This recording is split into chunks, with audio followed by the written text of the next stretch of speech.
What's up, everybody? Hey, everybody! Welcome to the second round of our 12-hour Scene Snobs charity event, Casters for a Cause. Dan's here early. What's Dan's up? Power Hour. I told you I got a jet, man. I got to go pick up that PS5. I know, which is going to be awesome. Enjoy. Well, you're not ready yet. Oh wait, I'm on the wrong thing. Hold on. Here, I'm gonna put up. I love this one. A nurse cannot survive on wine alone. T-shirts for nurses who love dogs and wine. That looks like a giant penis. Right? Right? Thank you. It's proof that nurses can't. They live subsist just on wine. For the power. We are not getting drunk tonight. It's not happening. We can't afford to do it. Oh, it's happening. You guys only have Another hour after you. Stop forcing us to get drunk. It's going to be great. There's going to be dancing. It's going to be fun. It's going to be bad. It's going to be so bad. Dan and I are just going to argue about the merit of Jordan Peele. Ward's in. Ward's in. Yes. All right. I love it. You're there. But last time, think about this. Last time I did what, like 7 Irish car bombs, and then I still came on the show.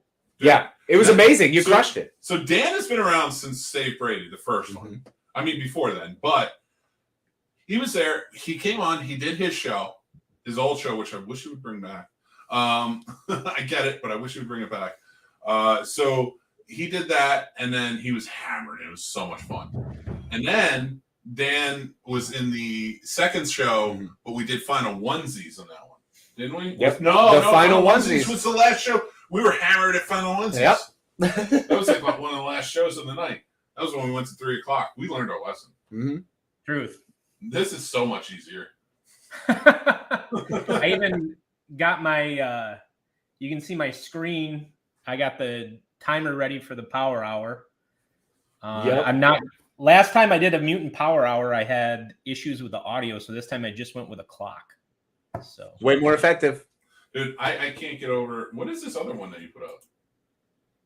The clock? Oh, the clock. The clock. I'm an idiot. All right, I was not thinking that. I was thinking something else.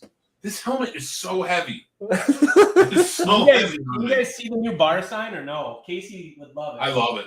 I'm going to show What does it say? Gal's Bar. Yeah, that's awesome. You have to ask if it's too early to drink whiskey. You're an amateur and we can't be friends. Listen, English teacher. You can write books, but you have to learn how mics work. Wait, is my mic not doing well? No, it's fine. You were facing the other wall. I have to take this off. This is so heavy. I'll put it on later. Mick, I had to wear one. I had to wear one in Missouri heat during basic training, all right, sir? With a full rock. So. Yep. I had to do that in Phoenix. That was good. Phoenix, Arizona was a lot of fun to do that in. Yeah, but the Air Force helmets aren't actually metal. Did you ever? Because we're not idiots. Huachuca, Casey? What's that? Did you ever make it down to Huachuca? No, I did not. Okay, I did AIT at Huachuca. Nice. Yeah. Awesome. Talk about hot. That's on the Mexican. Oh yeah. Forget that noise. Listen, that sun is stupid. Why do people choose to live in the desert? I lived in the desert for a little while. I just don't get it. Yeah, you did. It's stupid. I didn't mind it. I lived inside. Yeah, well, it's not. There's not a lot of water out there. There's not a lot of resources, Chief. I was quarantined well before 2020. I mean, well, that was financially quarantined. No, it wasn't financially. Well, sometimes it was financially. That was my card moments. And when people say they had their salad days, I had my living in the car days. And that, that was a little bit, you had to do what you had to do. Ramen noodles were luxuries. That was Florida. Wait, is that what you're talking about when you blow people for money? No, I never had to blow people for money. Gas was way cheaper back then. It was a lot easier. So, God, it is only 4:00. We got to stop talking like this. We'll do it on the power hour. Fair enough. We'll bring it back later. Okay, seriously, I got a jet, guys. All right. So I can go pick that up. All right, brother. Later, we'll talk to you later. Everybody tune in at 10 p.m. We'll have great discussion and have my shots lined up. Right. Did you hear? I'm going to end. My 60th one is going to be absent, Casey. So I don't know. Did you hear that if we make the 1,000? If we make the 1,000 during the show, I'm going to drop my first movie and the featurette. I'm trying. I sent out the GoFundMe to as many people as possible. And that's the thing. You guys out there that are listening, if you can't donate for whatever reason, share the link. Get as many people like involved as you can. It's for charity. It's a great cause. So even if you can't donate, share the link and tune in at 10 to see me do 60 shots of beer and Casey not. Oh no! We got PBR. We'll be PBRing it up with you, brother. I got the koozies ready. Don't worry about that. It's coming. But no, yes. Well, guys, we're gonna let you go. Yeah, go get your PlayStation, man. General Mick. Should I put my helmet back on? See you later. Later. Dude, all right, that's always fun. Dan's a great guy. Power Hour is going to be a lot of fun. Yes. Dan and his brother Tim are snobs. Through and True Farm. We love them. And they've been there for a long time. They weren't there from the beginning. That they were there from. They were from most of the beginning. Close. From the other beginning. Well, they were there because you had 3 beginnings, so it was from the other beginning. They're there from. You had it. What started in 2019? That's fair, yeah. And then you had a couple different versions of it. We had a few different versions. You're not wrong. Yeah. But yeah, we have some great times. And Dan is actually the moderator of the Snobs Nation Discord. If you go on there and you join up, we have great conversations. He's fantastic at it. He shows movies. We do live stream movies, stuff like that, watch parties. You can chat along, we'll hang out. And the Snobs Nation, one thing I'm very proud about with the Snobs Nation is how connected everyone has been. They know each other. They talk to each other. Recently at a convention, Dale and Radar got together. A few other people were talking about getting together. So we need to have a Snobs Nation get together. Oh, I couldn't agree more. I would love that. We need to talk to Stephanie and Destiny about maybe doing a Snobs Nation sort of party for all of our nation or something. Yeah, but we have so many people all over the nation. Yeah, but if they want to come out, more people to come to Carolina. That's fair. Yeah, do something at the Fear. We're traveling for it. Line with the Fear Fest. See if we can get some people out there for that. If you guys are interested in that, let's try and get a Snobs Nation party. In fact, write Carolina Fear Fest and be like, hey, we need snobs. We need the Scene Snobs to have a party for their people. But first, before that, not to put the cart before the horse, but you might want to join the Snobs Nation if you aren't. So make sure to join the Discord. Check us out. You can find all the information at thescenesnobs.com. And you know what, buddy? Let's take a look and see where we're at with our monies. We want to see where we're at and how much we've raised so far for the world. Still the same. $260. All right. Donate. Give us monies. So if you can, please make sure to donate. If not, please send it out. Please, please, please share. Shoot this link out to, like Dan said, as many people as you can, because more never hurts. I'm putting it in the comments right now, but it is in the description. There's like 4 links to this on the scenesnobs.com. It's everywhere. It's on our social media everywhere. You can find it. It's a GoFundMe we started. So the proceeds, half are going to World Center Kitchen and half are going to Sandy Hook Promise, 2 organizations we believe in, nonprofit organizations. One to help feed hunger in the world. Do you feed hunger? Better. He does. Yes, he does. Chef Andres does. And then the other to protect kids from gun violence. And I can't think of 2 organizations that are doing something that is both truly needed right now. And that's why we chose them. We're going with them. This is our first big charity. And I want to say that in the sense that the first one was for a dog that was part of the Snobs. Mitch. Yeah. So. And then another was for the Milbys, which is another member of, it was his sister's family, Jason, who's another member of one of our 3 geeks. So we wanted to go something after Uvalde and things like that. And with everything going on in Ukraine, we wanted to do something a little more worldly and kind of stretch out a little bit. So we chose these 2. We have great shows all night. Tons of great shows. We've had some great shows. Donna Jean's Coffee House of Hearts. She was amazing. Yep. Be Hero with Brian Burke. Love having Brian out there breaking down Marvel MCU Phase 4. Yep. No Time to Binge. Who was fantastic with Zack, Dylan, and Mike. They're always a hoot. They have a blast. They're great. So much fun. They had a great time. They had a great hour. That was fantastic. Then Phil Better came on. He did a great job. Love chatting with Phil. He's fantastic. Yeah. So right now we're taking a little bit of a lull because we had to switch to another video stream, kind of get people back, things like that. That's the whole reason for me wearing this outfit is keep you locked in. What will we wear next? At some point, I might begin a spiel on how absolutely miserable some of these movie TV shows are coming out. But what should I discuss? Maybe you can put something in the comments. We should, by the 11 o'clock hour, we should both be naked. And I don't know whether you should get this, I should get the Captain America shield, or vice versa. Oh, we just hammer on each other?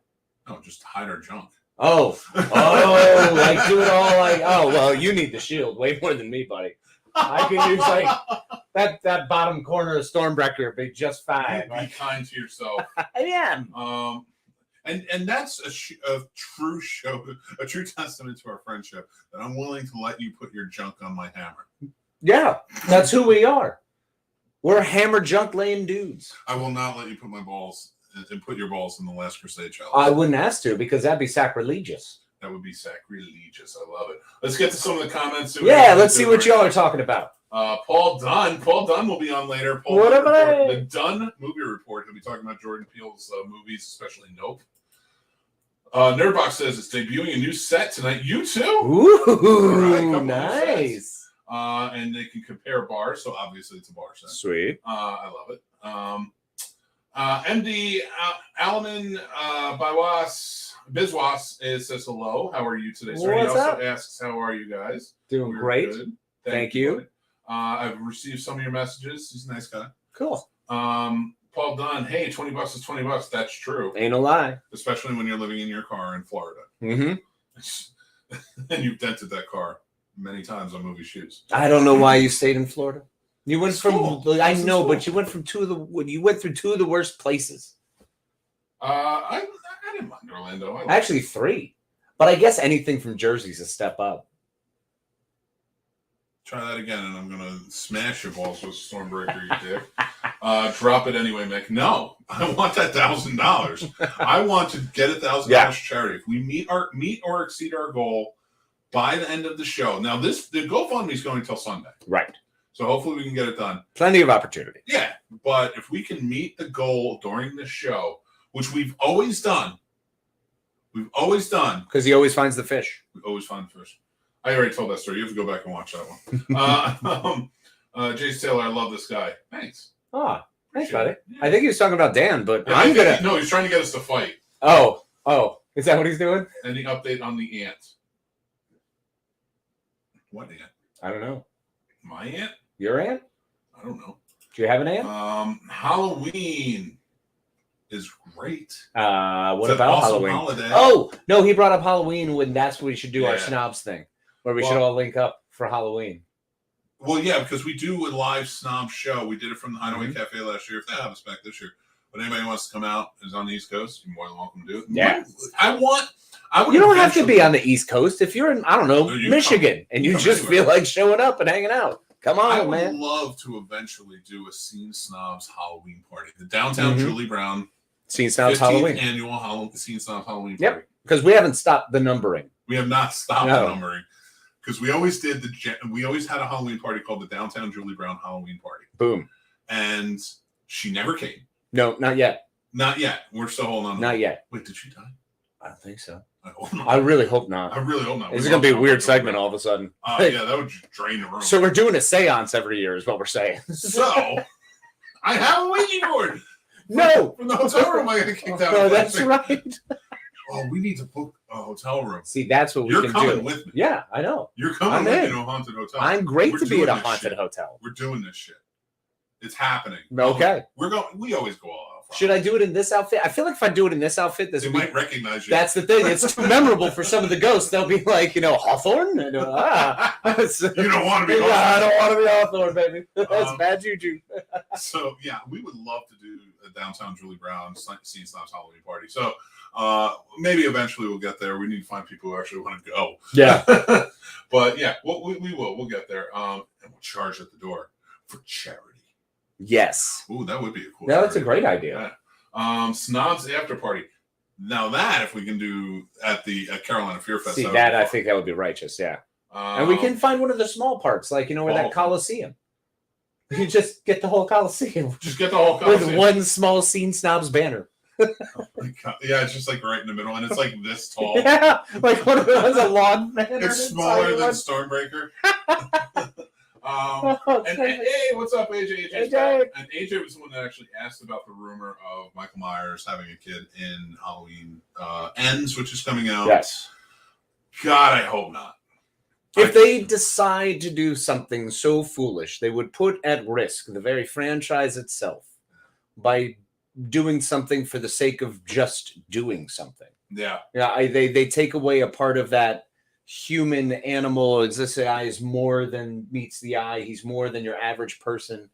We've seen that after he got beat up by Anthony Michael Hall and was able to fight back. So, oh my God, go watch that. Our plot roast of Halloween Kills. We really tore into it. Yeah, and I like that movie. I mean, honestly, for a movie that I'm a huge fan of, because I love all my Halloween, I ripped it apart. It was shockingly easy to rip apart. You know what I struggled with more was this last plot roast with Dark Angel.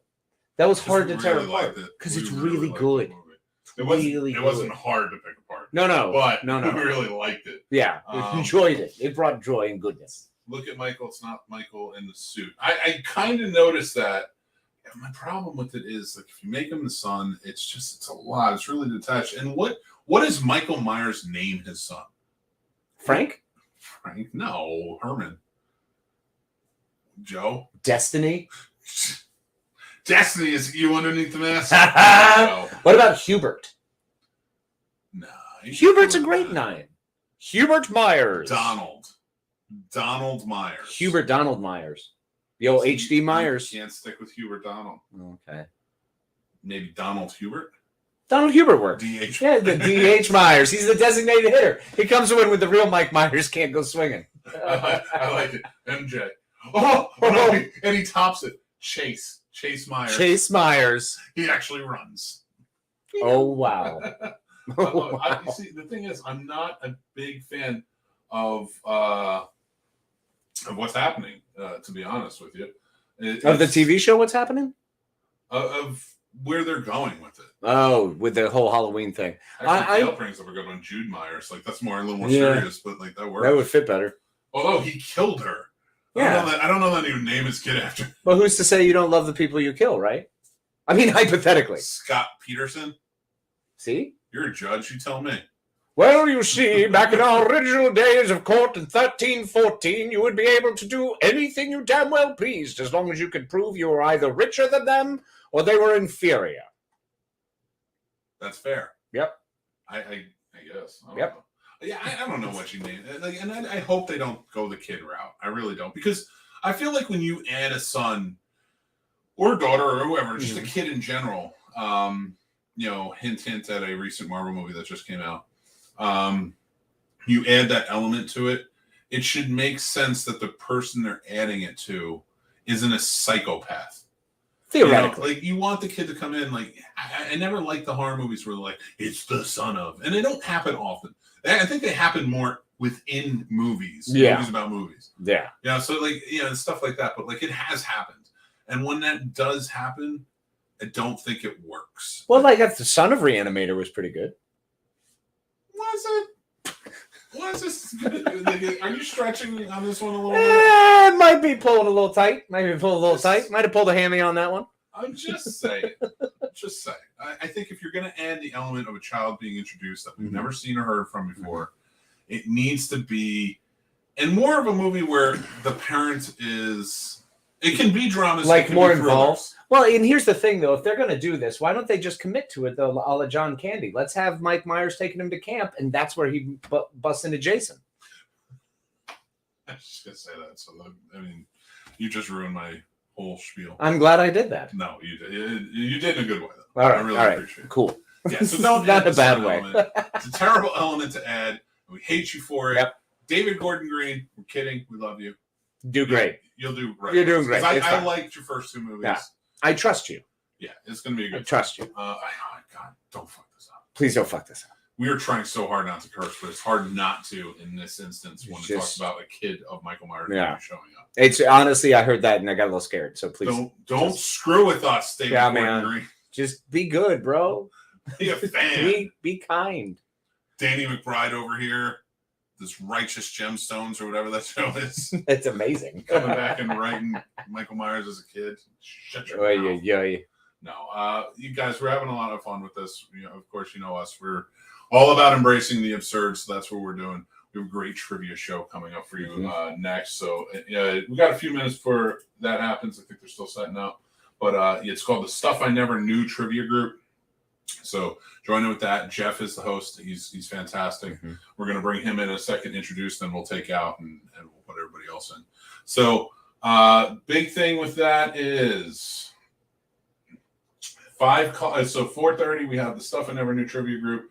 5 p.m. Stuck in My Mind. 5:30 PowerPoint Showdown. These are 3 great shows. 6 is five things. Show we've been on before. Yep.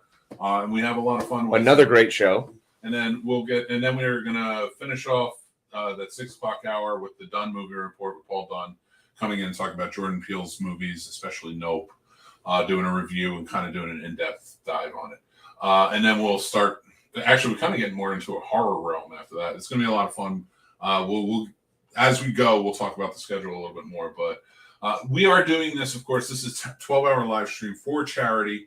We talked about it earlier. We're doing this for the World Central Kitchen and Sandy Hook Promise, 2 organizations we believe in, nonprofit organizations. All proceeds that go into the GoFundMe are divided equally between them.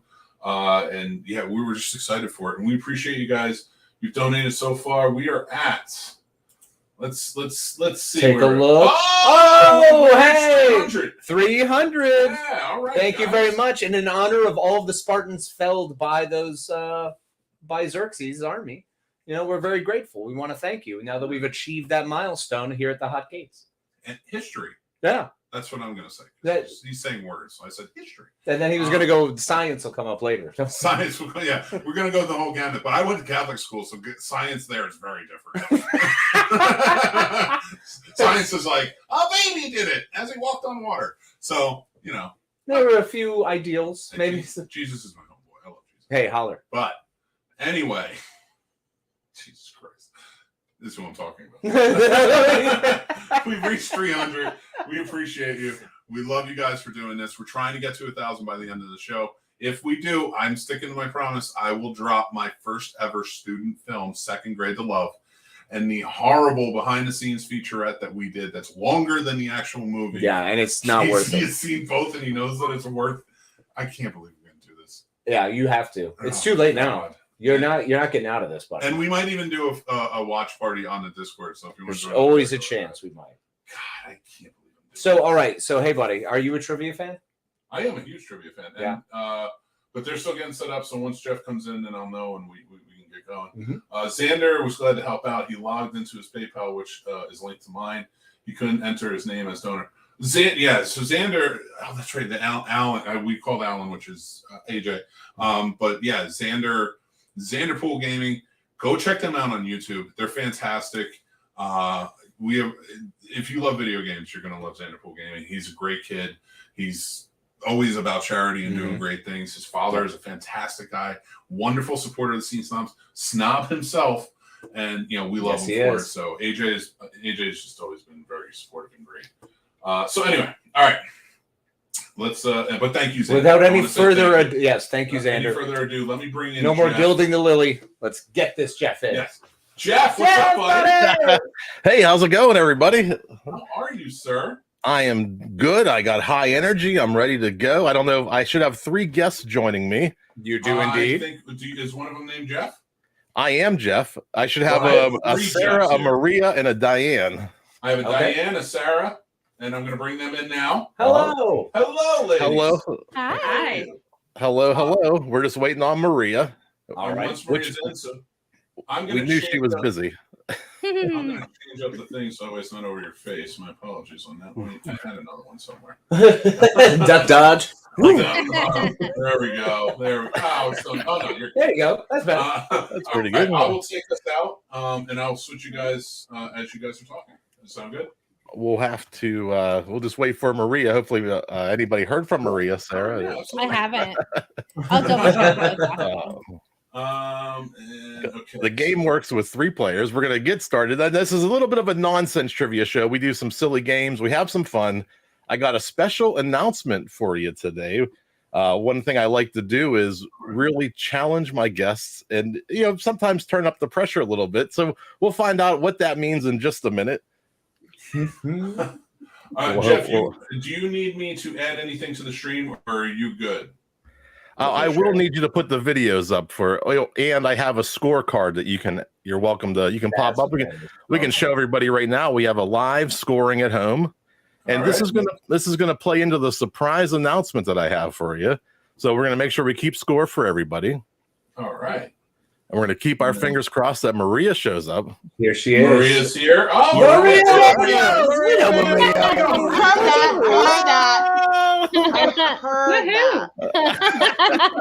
didn't know it was Maria Daniels. We know Maria. Maria's been baking in a trailer for hours. I barely made it here. So I said Maria has the toughest schedule of anybody I know. She is working 8 to midnight every day, and the 8 is a.m. Yeah. It's really terrible. Terrible. One might say she's successfully chaotic. Oh, That's I am. That's I am. Guys, It's been insane here lately. That's for sure. I want to thank you all for being here. We truly appreciate you. It's first a couple of good causes, so we're going to step out. Jeff, as you need it, please let me know. I'll be right here, and I'll put up whatever you need. awesome! Or put up with me. Oh, you're easy. Look who I'm with. Bring on the judge. That's right. Guys, you have a great show. Thank you so much. Hey, everybody. Welcome to the Stuff I Never Knew Trivia Game Show podcast. I've got 3 great guests today. And as you know, on this show, we get right into that theme music. Let's dance. You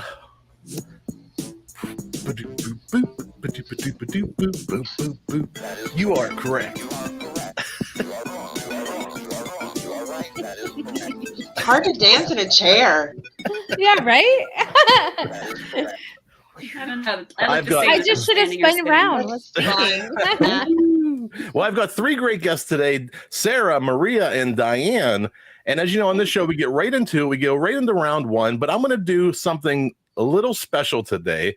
One thing I like to do is award points for random, or if you plead your case, I might give you a point. But I like everybody to walk away here feeling like a winner. So because we're playing for 2 great charities today, we're fundraising, and even if you're watching at home, maybe you can match this donation. But what I'm going to do is I'm going to donate $1 for every point that any one of my contestants score today. So no matter what, everybody's going to walk away with a little bit of a donation. So there's up to 60 points available. So this could raise a couple bucks. So there we go. We're going to go right into round 1. And in round 1, we're playing a game called Birds or Australian Slang Words. So I'm going to read you a name. You have to tell me, it's pretty simple, 50-50 chance. Is it a bird or is it an Australian slang word? We'll start with the order in which you accepted my invitation, which was Sarah. Oh, man, I'm always first. Well, That's always the so hardest anxious. question. Yeah. I know, right? Ooh, give me that. Sarah, a battler.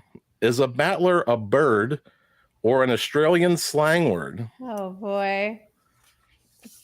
Battler. No, see if I can see it. I think that was a British accent. Right. I'm not going to the right place here. I'm going to go with, an Australian slang word. Australian slang word I is don't know a bird. correct. I do Sarah know a was- lot about birds, so that I was like, I better not get this wrong. Sarah with the first point. Over to Maria. A bingle. Is a bingle a bird or a slang word in Australia? I'm gonna go with a slang word because I have no idea. Slang word is correct. Correct. We're 2 for 2 here. You already raised $2. Diane, a ruddy. Is a ruddy a bird or an Australian slang word? I think it's a bird. A bird. Are we going to go 3 for 3? We did. It is a type of duck. Back to Sarah. A drongo. Is a drongo a bird or an Australian slang word? Drongo. Oh, man. I've never heard of that. Let's That's go. why I make the list. Yeah, right. Let's go bird, just in case. It's no fun if you know the list.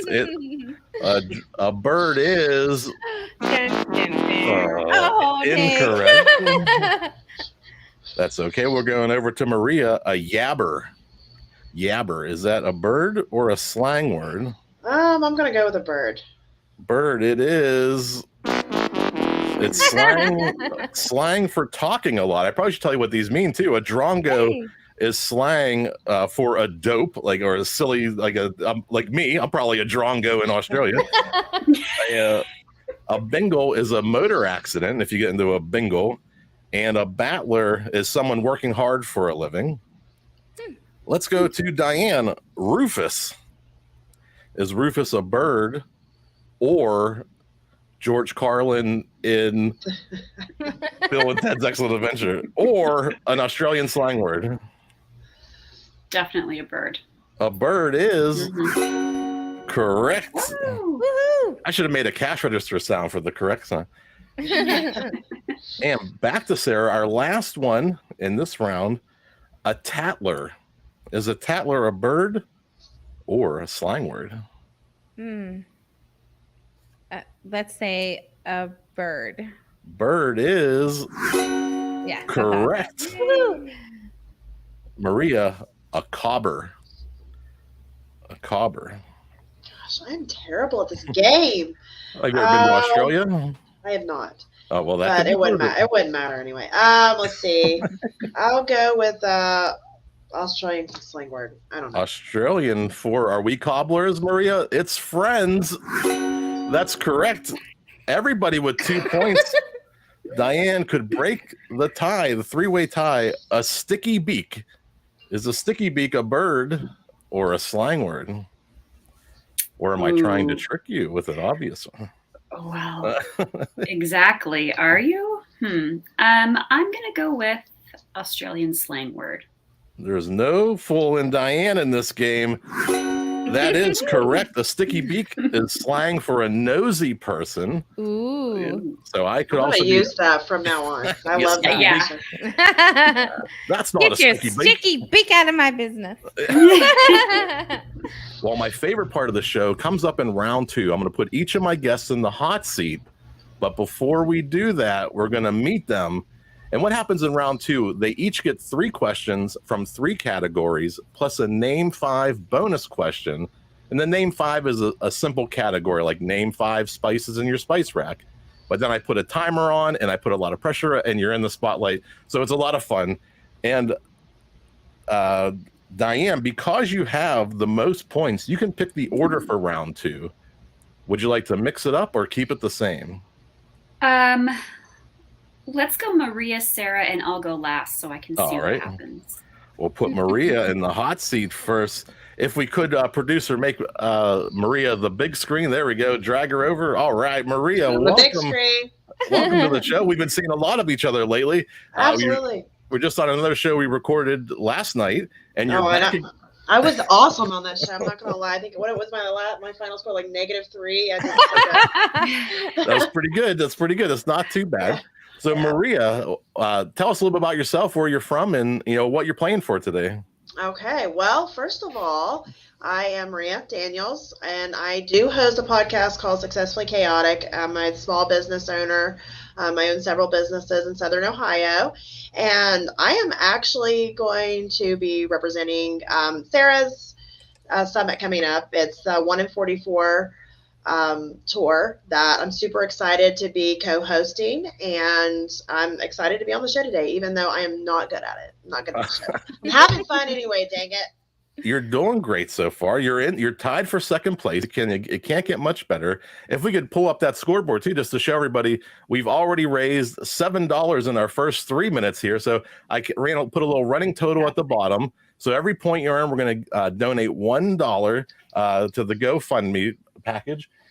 And Maria, we're going to put you into the hot seat. Also, real quick, where can people find you if they want to find just you? You can look up Maria Daniels on Facebook or Successfully Chaotic. Those are the 2 easiest ways to find me. Are you ready for the hot seat? I think so. We'll see. All right. Your categories tonight are comic strips, science and nature, and geography. Science and nature may save me. Maybe. And the comic strips, I'm just going to read you characters from comic strip books. You tell me which comic strip book it is. It's Joey, Mr. Wilson, Ruff, Margaret, Gina. Oh. Okay, Dennis the Menace. Dennis the Menace is correct. And on a ship, what is secured in the cat's head? I don't know. I have no idea. I could put 3 seconds on the clock if you'd like. I can't think of anything that goes on a ship at this moment, so you might as well just kill it. It's fine. It is the anchor. The anchor goes into the cat's head. And in Canada, well, in America, St. Augustine's the oldest city, but in Canada, what's the oldest French-speaking city?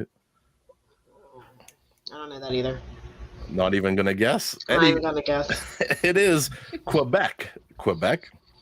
All right. This one's an easy 5 points for you.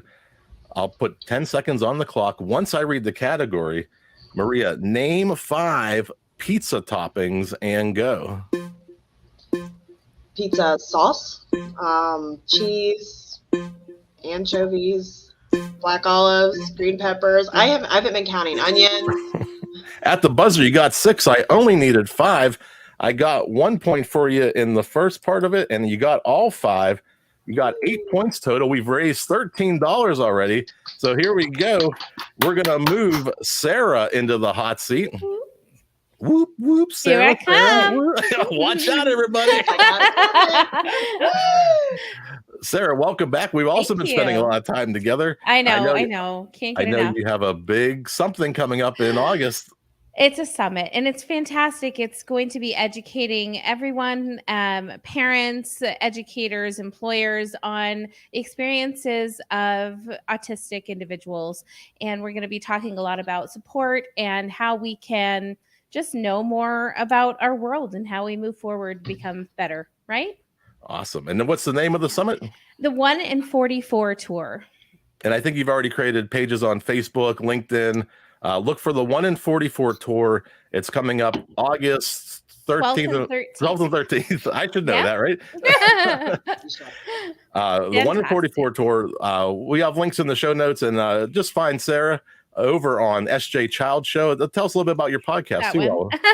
The SJ Child Show, bringing value to families through education and resources.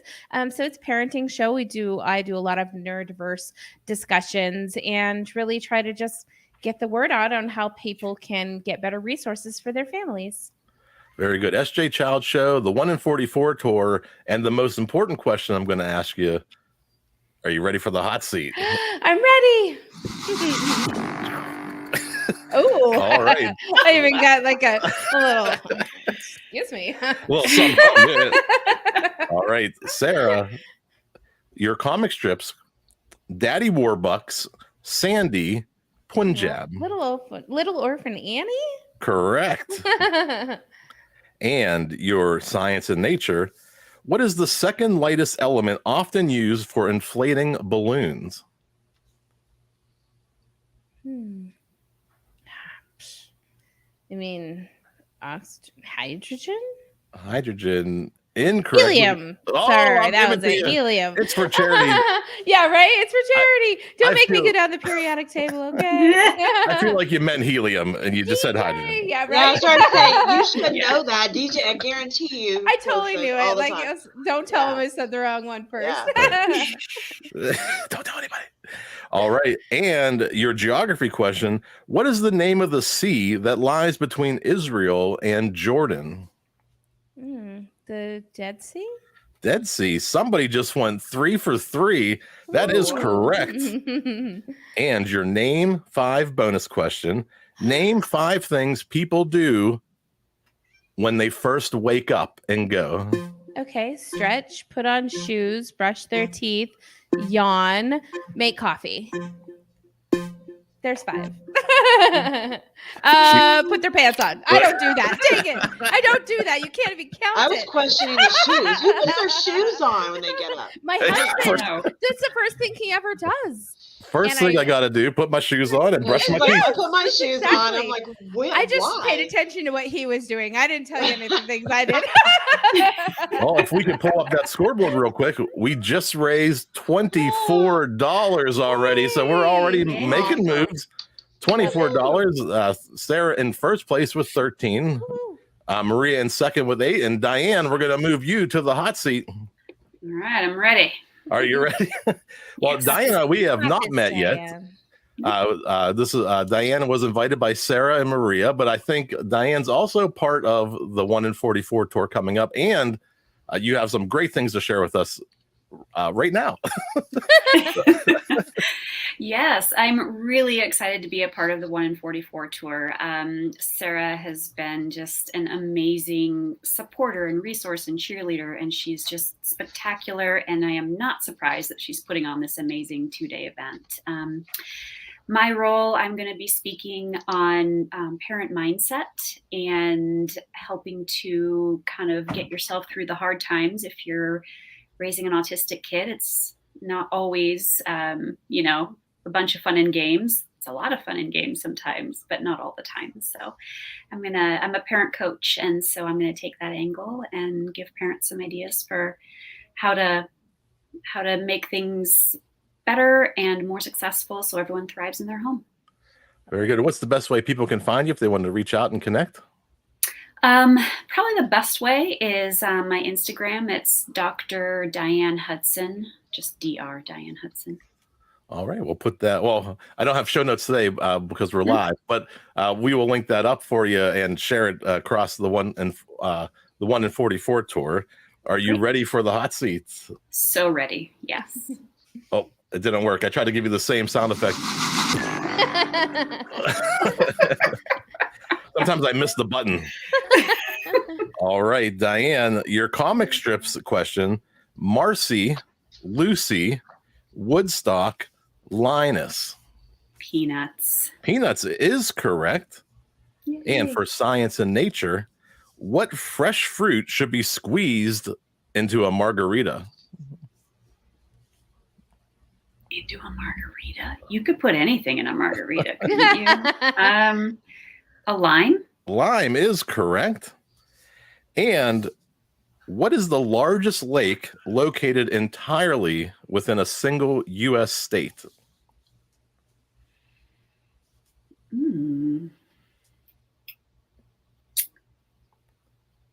Lake Tahoe? It is probably in Sarah's neck of the woods. It's Great Salt Lake. Great Salt Lake. I should have known that. I live here too. We're going to go driving out. We're taking the drive, girl. All right, Diane, for 5 more bonus points, 5 more dollars donated. Name 5 things worn on the head and go. Headband, headphones, hat, visor, bunny ears. I love that. I don't know. You got 5 for 5. Great. You got 7 more dollars raised. If we can pull up and we'll see where we're looking at going into the final round here. We have $31 raised already. So there we go. Within the first 15 minutes, you're already making donations. We have Sarah still in first place with, wait a second, hold on a second. That's not right. I think Diane got more. There we There we go. I thought she got I more. lied. I put an 8 in for Sarah. Sarah, you did get 8 points, which was 3 and 5. Sarah and Diane are tied at 10. Maria has 8, and we're going to the final round. And in this round, I'm going to read you a very vague clue. And if we could go back to all 4 of us up, please. There we go. Perfect. What I'm going to do is read a very vague question. Who am I?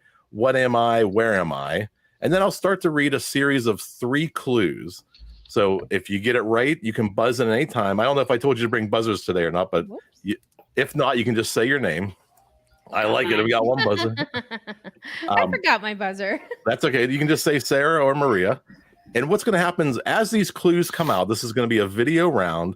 you'll buzz in when you think you know it. So if you get it right on the first clue, that's worth 3 points. The second clue is worth 2 points. And the last clue is worth 1 point. Now, that's the trick to the game is if you buzz in and you're wrong, you could lose those points. So we don't want to do that either. So does everybody understand? Pretty simple rules. Buzz in when you think you know it. And what's going to happen is we'll play a video and we'll do the first one as a test. I don't even know what they are. So here we go. If we could play the first video. I'm looking for, a river. Let's see. It looks like a river. Does anybody know which river I'm looking for now? Probably not, so don't buzz in. This river is the deepest river in the world. If you think you know it, or wait. And on the right side, you'll see a little timer, let you know how much time's left in that round. It is the third largest river by volume of water discharged. No, and our third clue for 1 point. Sarah. Sarah. Is it the Nile? The Nile is incorrect. Oh, that'll darn. cost you 1 point. And I'll keep playing. Between 1971 and 97, it used to be called the Zaire River. And it is the Congo River. Oh. The Congo River. Yeah, I wasn't getting that one. We'll go to our next one. It's a sport. I'm looking for a sport coming up here. Which sport, right? Here comes the first clue. It became an Olympic event in 1988. That says 98. 98. What did I say? 88. Hey, I'm an 80s kid. Here we go. Our second clue for 2 points. It originated in 1965 when Sherman Poppin invented a toy dubbed Snurfer for his daughter. Snurfer is a big clue in this one. And for 1 point, Jake Burton Carpenter was the first to design bindings for securing the feet. Oh. Diane, squeeze the duck. Snowboarding? Snowboarding is is correct. Wow. Yay. They get to excuse me. I'm doing videos, keeping score, and let's go ahead and add the next video. There's a lot going on here. Yeah. All right. You're doing great. We're going to our next clue. We still got about 12 minutes remaining. We're going to right on time. I'm looking for a country. Which country? It's the third largest country in area in South America. Our second clue for 2 points. It's the only South American country with coasts in the Pacific and Atlantic Ocean.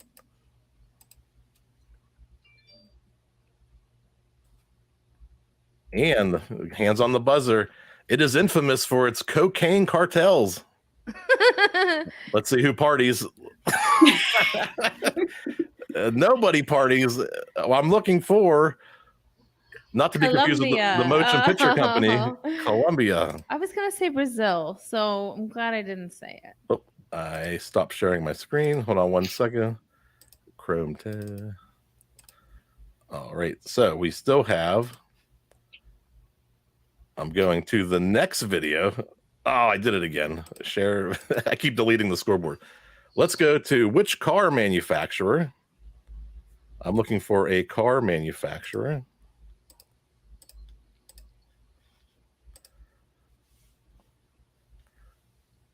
They built their first car, Dixie, in 1928.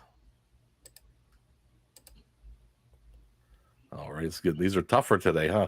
And our second clue for 2 points, they made the 750cc R57 motorcycle for the German army during World War II. Any guesses? I want to say Chrysler. Well, don't. Did you buzz in? Did you buzz in? They own Rolls-Royce. They own Rolls-Royce motor cars. Ooh. We're looking for Welcome. BMW. Ooh. BMW. All right, we gotta earn some money here. Let's go to insects. Uh-oh, who'd we lose? Oh, there you go. See, everybody, there's a lot happening in this show. We're a lot of production. Let's see, which insect? We're looking for an insect. This is everybody's favorite, I bet. Yeah, they are used as a form of biological pest control by organic farmers. Now, some of my pictures don't always represent the clues. I'm not sure if those are organic farmers there. They are often confused with grasshoppers and stick insects. Used by farmers. Maria. Oh my gosh. Praying mantis. Praying mantis is Yeah. So there's more than the first one I was like, there's actually more than one type of insect that organic farmers use. I farm organically. So the first one I was like, ooh, there's a lot. There's actually there's quite a few. Yeah. Well, we're going to test your insect knowledge again because I went back-to-back insect questions. Here comes our second which insect. Our first clue. I'm trying to remember if I remember the answer on this one. Their larval stage may last up to 5 years. 5 years. Our second clue for 2 points. They have been recorded to reach speeds of 1 to 15 meters per second. Ew. Yeah. All right. Our third clue, the greatest wingspan found on a species living in Central and South America. Is found on a species, you know what I meant, in good faith. Yeah.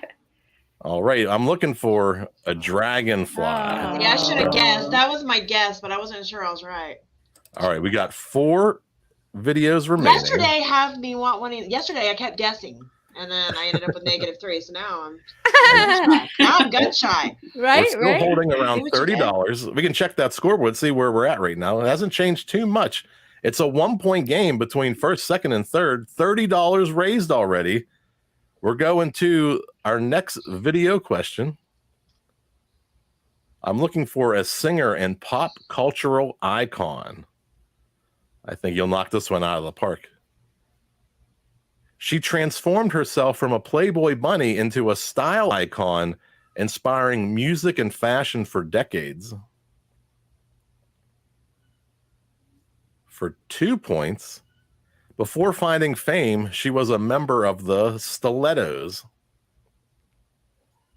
And now, hands on your buzzers. I know for sure we're going to get 1 point on this one. The Blondie vocalist was one of the first strong women in rock and roll at a time that had been heavily male dominated. Who's Blondie? Deborah. No. Deborah Harry. I would have also accepted Blondie too. Well, then, we don't have much following in the old Playboy modeled section. No, I don't know. You're definitely going to get this. You're definitely going to get a Playboy bunny. Wrong crowd, Jeff. Wrong crowd. Yeah. While they were reading the articles, wink, wink, they probably read that, but we didn't. Yeah. All right. We got 3 questions remaining. We're still doing great. Everybody's raised on average $10 right now. We'll go to the next video. 3 remaining, and we got about 5 minutes. We're going to wrap this up pretty tight. Which provider of caffeine drinks? I'm looking for a provider of caffeine drinks. This American company was established in 1971. American Caffeine Drink Company makes a lot of caffeine drinks. Ding, ding, ding. I have a guess. Maria. Let's just go with Starbucks. Starbucks, you think for 3 points is... Wow. Oh, let me hit play. Is correct. I knew they were in the 70s. Yeah, I remember reading about it. Oh, that's cool. But I didn't know it was 71, but I remember it was in the 70s because I didn't realize they had been around that long until I read that. All right, 2 questions remaining. We'll go to the next one. I'm looking for an iconic 90s pop group. The phenomenon of their popularity was compared to that of Beatlemania.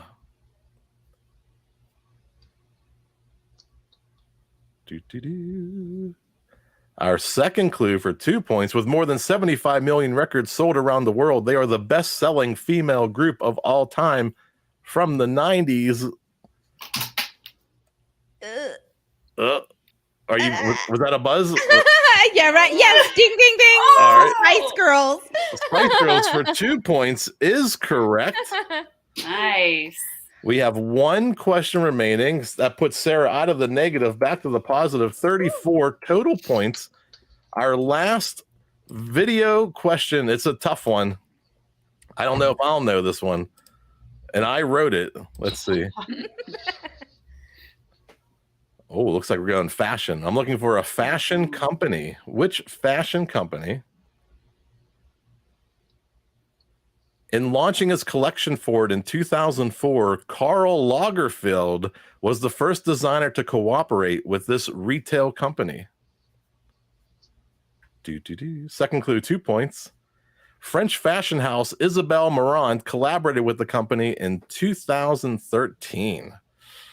That's still not going to help anybody. And our third clue, this is called H&M. The answer is H&M. H&M. Sarah buzzing in. H&M, beep. H&M. Sarah is I've only correct been there for once, 1 point. but yes. And we have a tie. Oh no. So I'm going to have hands on the buzzer. Oh boy. We will do one more video question because we got to break the tie. This is between Sarah and Maria. I'll find one real quick. I'll put down my about top. let's go. Put down my This one. We'll try this one. I don't know what this is. This is the tiebreaker. Buzz in when you know it. First one to buzz in wins. I'm looking for an animal. Which animal? Is it a kangaroo? I want 2 kangaroos. It's native to Australia. Remember, you buzz in, you're wrong, you automatically lose the points. And could it be a kangaroo? Our second clue for 2 points is a marsupial, and it carries its offspring in its pouch for 6 months. I don't know. Our last clue for 1 point: eucalyptus leaves make up the majority of its diet.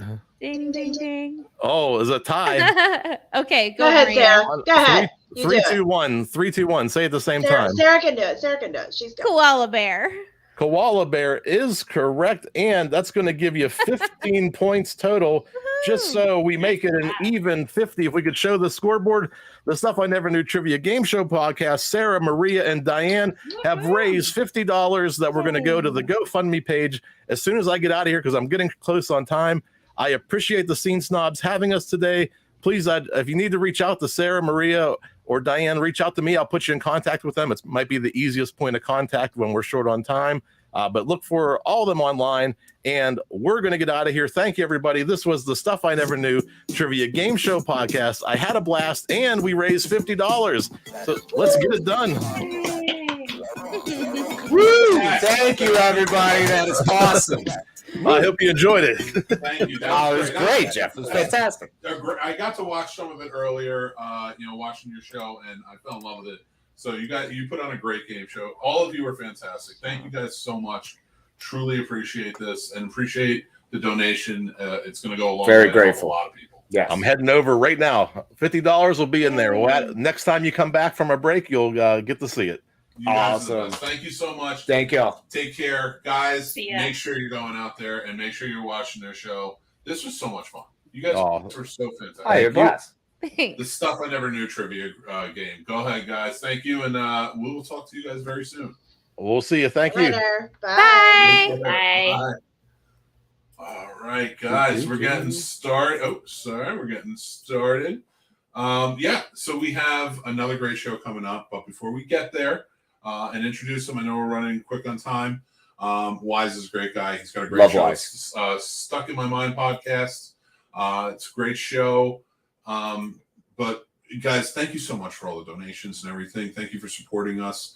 Again, these are very important charities in our life. Sorry, real quick. I was looking. Okay, so we were looking up Debbie Harry on Playboy. Well, not we as much as me. And me. I was. No, I got on my phone. so we got a little flustered. Which, yeah, no, it was very funny, though, that Maria and Maria's like, and the guys are doing like, it. It's really? just like, they can't see us right now, right? So, but it's there. They called us out. They did call us out. We're going to get out of here. We're going to start playing the intro for the next show. Yep. Make sure you're there because it's so much fun and great conversation. One of our favorite guys. Let's check out Wise. All right, Wise. Oh, let me take a.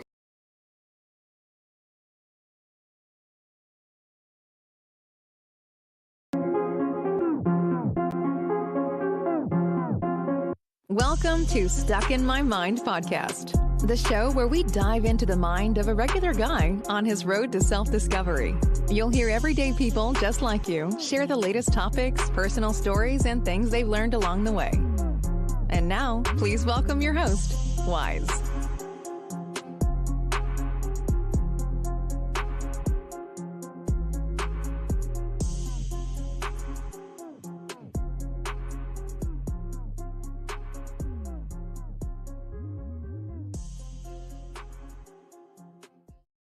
And welcome to another episode. I am your host, WIZE, and I'm excited to be here. Thanks to the Scene Snobs for having me on. I didn't realize I didn't send you my new intro. My apologies on that, Meg. But anyway, how's everybody doing out there?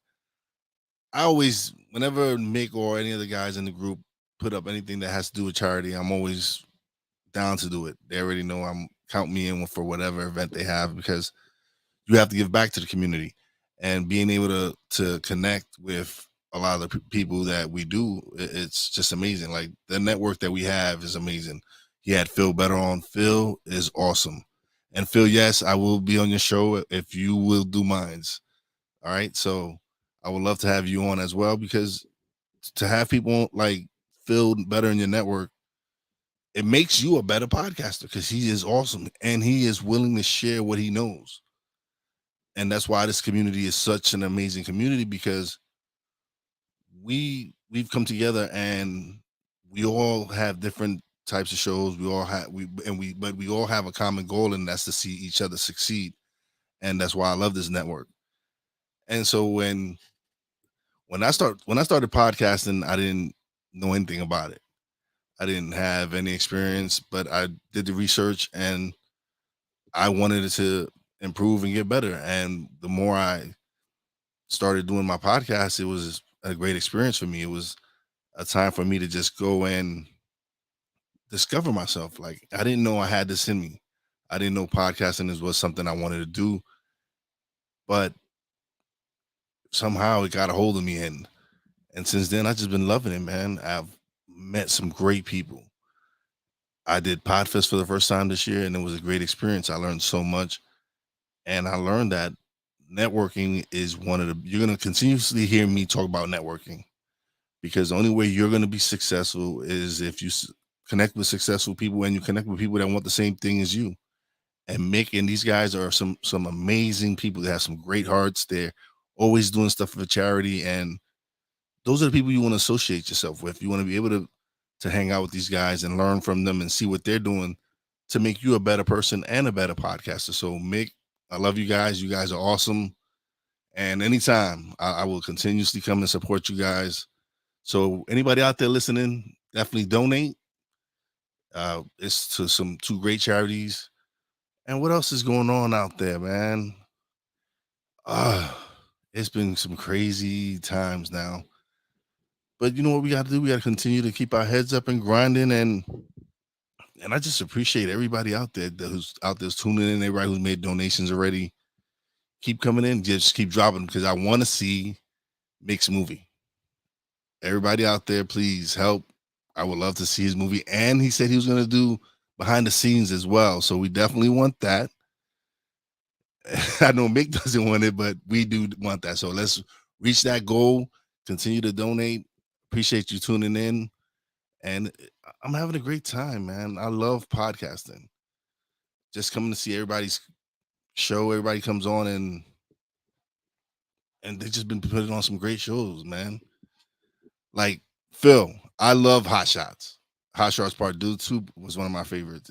I love those movies where they're able to make fun of some of the 80 classic movies and have a good time. But that is some of Charlie Sheen's best work. And then Jeff with his show. I was actually on his show yesterday. I am, by the way, a 4-time champion of his show. Just so y'all know, 4-time champs. But he had some amazing people on his show today. I know Sarah personally, and I know Maria Daniels, and those are some amazing women.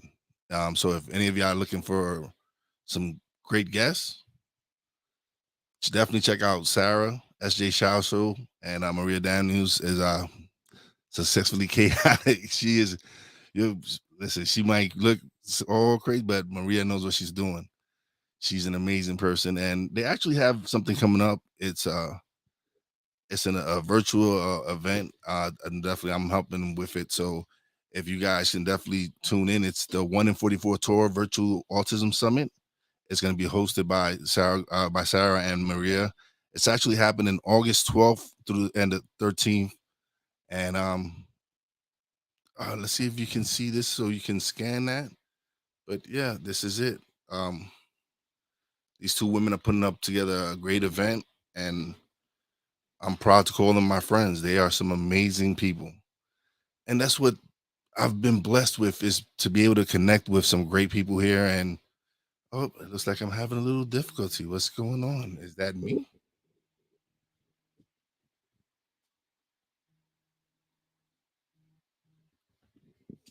Hello? Can everybody hear me? Is that on me? I don't know.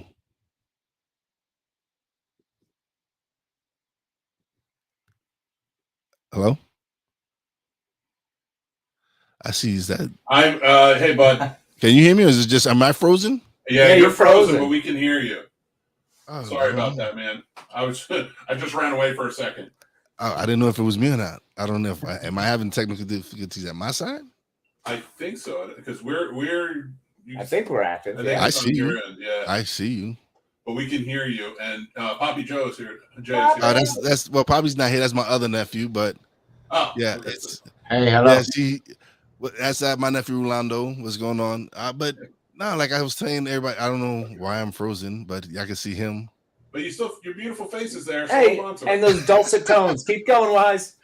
Oh no, man! But listen, I just wanted to thank you guys for having me on, man. Of course, man. We love you, buddy. I love you guys too, man. You guys are awesome. Thank you. We gotta get you on the show, man. You gotta come and be absurd with us. Yes. Of course, anytime. Sweet. Anytime. It's like, oh, you get to see my beautiful face, but no, it's just my voice now. But it's all good. Things happen. Your picture's still there. Listen, it's still there. That's the good thing. Yep. That's definitely the good thing. But yes, my nephew here is holding down the ship while Poppy J handles some family business. So what's going on, nephew? All is well. What's going on with you? Nothing. This is your debut, I guess we can say. Hi. What's up? Going on? Yeah, so as everybody know, he's not really one of the people in front of the mic. Is me and Poppy J most of the time. But yesterday he snuck on Jeff's show. He actually made a little cameo appearance on Jeff's show last night. But yes, Jeff is a great guy as well. His show is actually great. Like I said, I am a 4-time champion. It can be verified in the chats. He's there to verify it. And yeah, man. Yes, he was sleeping in the background, Jeff. He works late nights, so yes, he doesn't get enough sleep. He was just sleeping in the background. It was funny because he popped out of nowhere. We're doing the show, and all of a sudden you see his head pop out of nowhere and lay down. Yeah, that was funny. Oh, but that's what happens, man. This is what happens. So I am frozen. I guess I am having technical difficulties. I don't know why yet, but let's see if I can fix that. Hopefully I can. Hold on. Let's see.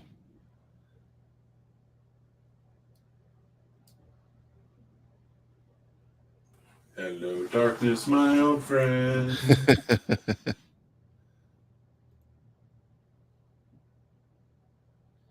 All right. There we go. Let's see now. I'm back.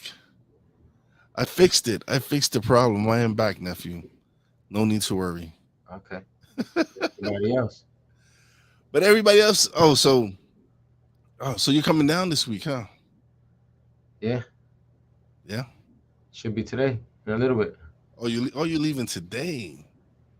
Yeah. Oh, that's awesome because we have something coming up. We're actually going to celebrate a friend's birthday tomorrow. Happy birthday to Chrissy Cypher from Cypher Knowledge with Chrissy. Happy birthday. Yes, so we'll be going to our birthday party tomorrow. Okay. Over there? Yeah. It's in Jersey. So we're going to Jersey tomorrow? Yeah, you're coming here. Well, yeah, you're coming here, and then we're going to Jersey tomorrow. With the kids? I don't know. Are we bringing the kids? I have no idea. I don't know what's going on. I got grown kids, so I ain't bringing none of the kids. I know. Well, we'll figure it out. Yeah. But everybody, we appreciate everybody out there, man. We're breaking him in slowly. He's still learning to be on camera and be behind the mic, but we're breaking him in. Eventually, he might be a regular once in a while on one of the shows because me and Poppy J actually got a show coming out. It's going to be Poppy J and Wiseman Jefe. We'll be doing radio, TV, all that. So it's going to be dope. It's going to be an hour of some great entertainment. And of course, my podcast, Stuck in My Mind podcast. I am on all major platforms. Check me out on YouTube as well. I started video last year, so it's exciting, man. Got some good things. So we're talking about you, like, because we know you want to get into music, and me? So yeah, you, yeah, okay. Because you know you want to get into music and all that, and definitely just do the research, man. Like, what do you inspired to produce music? Produce music for what? I don't know what's it called, but I know I like to make music. I don't know what part, I play in the music production world, but I believe it's production. I believe it's like production, engineering, mastering, I guess. I don't know, somewhere within that part. Oh yeah, listen, there's always things to learn, man. I didn't know I would be doing audio and video and doing everything. 3 years ago, if you would have told me I would be doing this, I would have laughed. But look at me now, man. I'm behind the mic. Look at me now.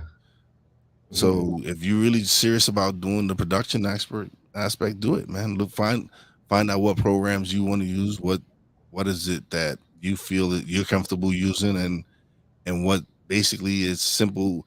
Like, everybody has opinions on what program they use. Programs to use, yeah. Listen, whatever program fits you. Mm-hmm. You don't necessarily have to go with. I'm just gonna go with whatever I see and I think works for you. Because listen, I use Audacity to edit some of my audio, and I have no problem with it. And Audacity is free. Audacity is a music software.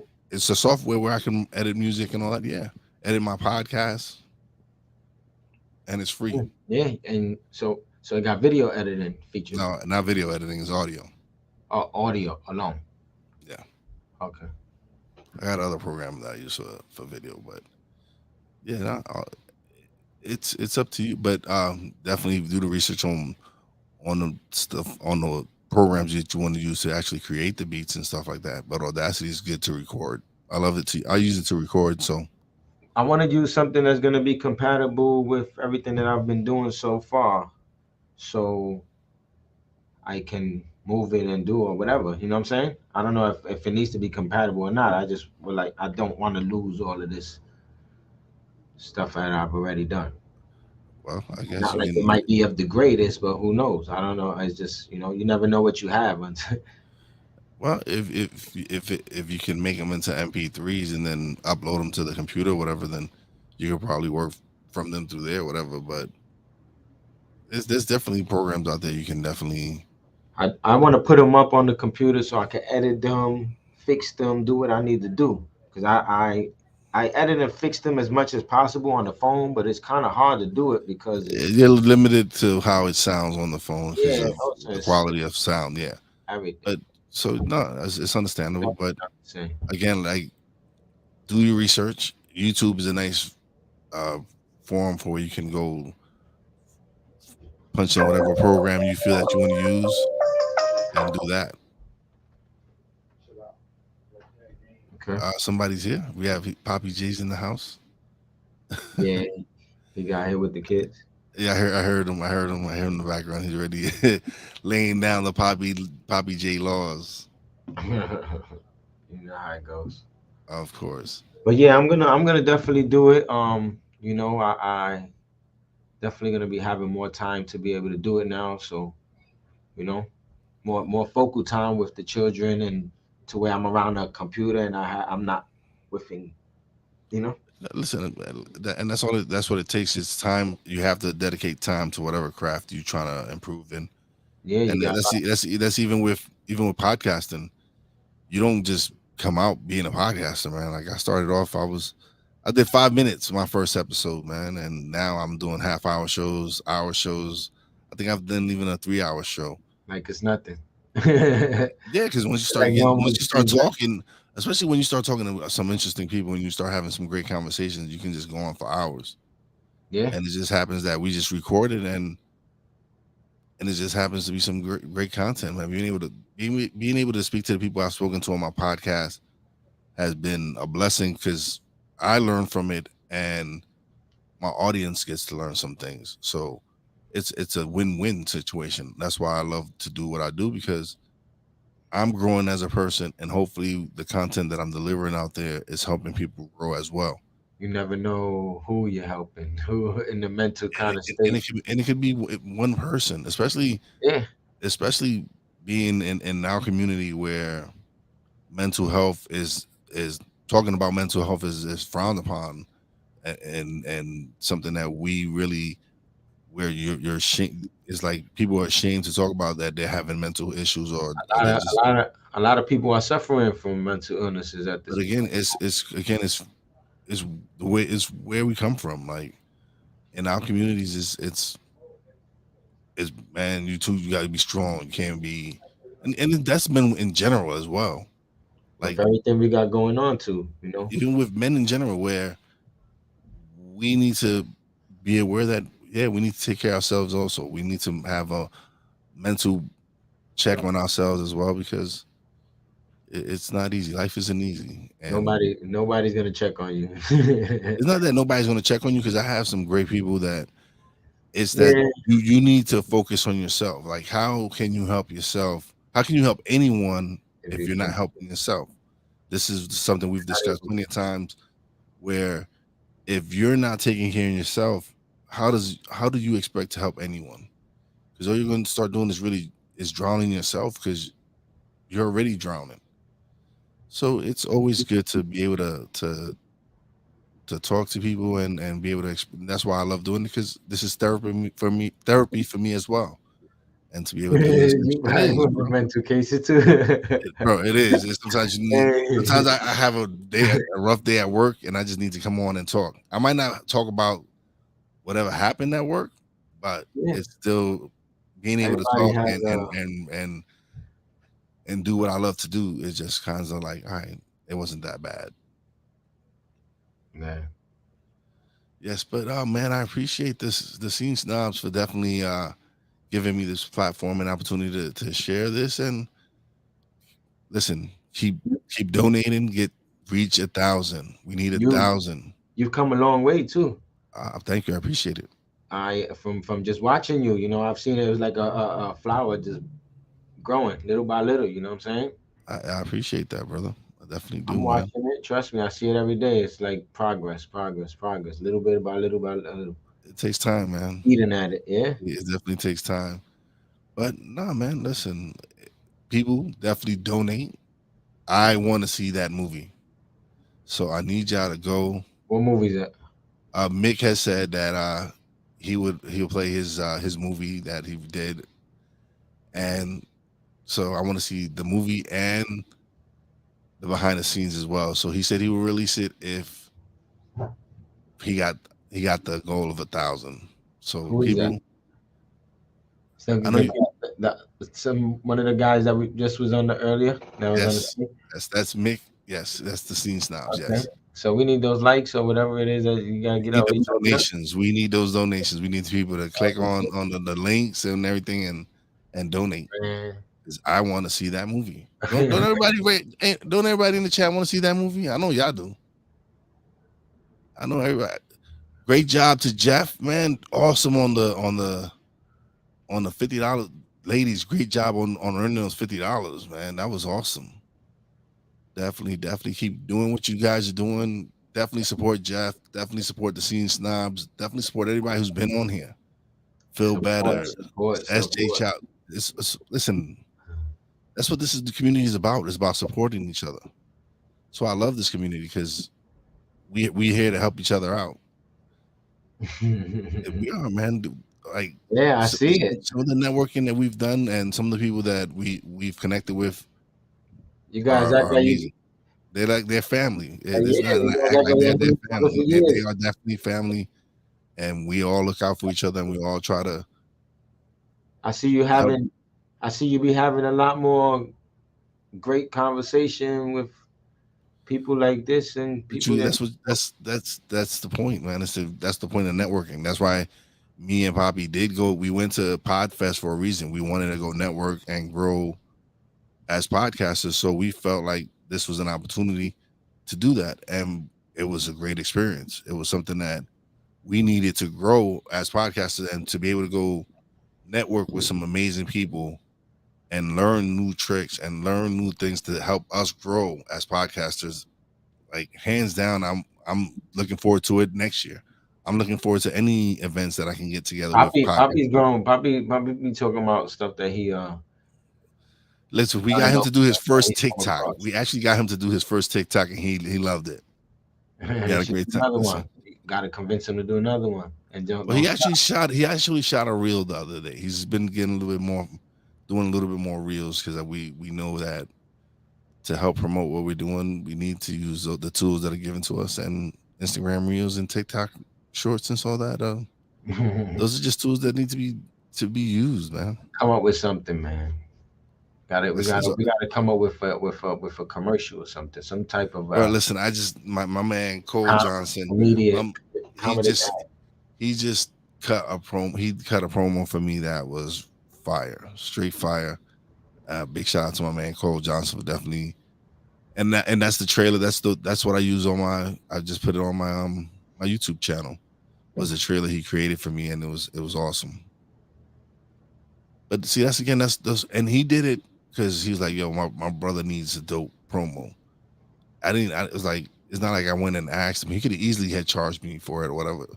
But he said, nah, my brother needs something dope. And he did it, sent it to me. He was like, yo, here, for you. And that's what's amazing about this community is that you have people like him and other people around that they see you're trying to do your best, and they see that you're actually doing something, and they want to see you succeed. They bless you with stuff like that. They bless you with things like that, and that's why I love this community. It's hands down the best community to be a part of because we all want to see each other succeed. And the support is real. It's real support, bro. There's people here that are real support and you can't ask for anything else, man. No, it's true. They don't ask. You can't definitely ask for anything more. This is why I love doing what I do, man. This is why I love doing Stuck in My Mind. This is why I do the Snowman in the morning, Thursdays and Fridays, and whenever other chances I get. And me and Poppy gonna work on our show. We're about to release our show coming up in August. And then as far as production, we got some shows in the works. And which show you're talking about here that's releasing in August? That's the show we got that we're releasing on the radio station on Roku channel and and What's the name all of that? other. Huh? For that show? That's gonna be our Poppy J and Wise El Jefe. That's gonna be our weekly show. Can't wait. We're actually probably gonna record an episode tonight. We'll see. Okay. It don't work. The work don't never stop, man. You always find something. It You always should find never. something. You always find something else. Like we already know we have some work to do. So Gotta work, man. I was actually working on some segments that we're doing that we got titles for. So I was just working on the video clips for them earlier. Okay. Dreams don't come true if you don't work for them, man. It's listen, things happen, man, and if you don't put the energy into it, it's just Yeah, it's like, what do you think? It's just gonna fall from the sky and land in your lap? But listen, it's time. Our time is running up, but we greatly appreciate everybody for stopping by, showing us love. Yes, thank you. Let me give my big shout outs. All right, Poppy. Peace. Big shout out to Poppy J, Brandy J. Love you guys. Big shout out to the boss lady Fina. Love you, babe. Big shout out to the nephew Rolando for coming through and sharing something. And as always, a big shout out to all the essential workers out there. God bless y'all. Be safe. You know your boy Wise does it. Peace out. Thanks for listening. Listen on iTunes, Podbean, Spotify, and TuneIn. Find us on social media on Twitter at @wise_b_blunt, Instagram at @wise_b_blunt, and a Facebook fan page, www.facebook.com/wise76. Check back soon for new episodes. Until next time, peace out.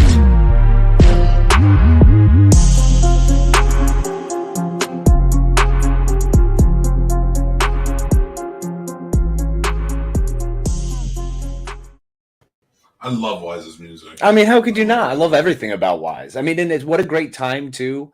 Wonderful slot to get that good flow, that good feeling. He's still here. We should say hi to him real quick. Let's get him in. Let's welcome him. Hell yeah. Say hi to Wise. Wise! What's up, buddy? Thank you guys. I just wanted to again come by and say thank you guys. I appreciate it. Brother, thank you so much for doing this. Really appreciate you.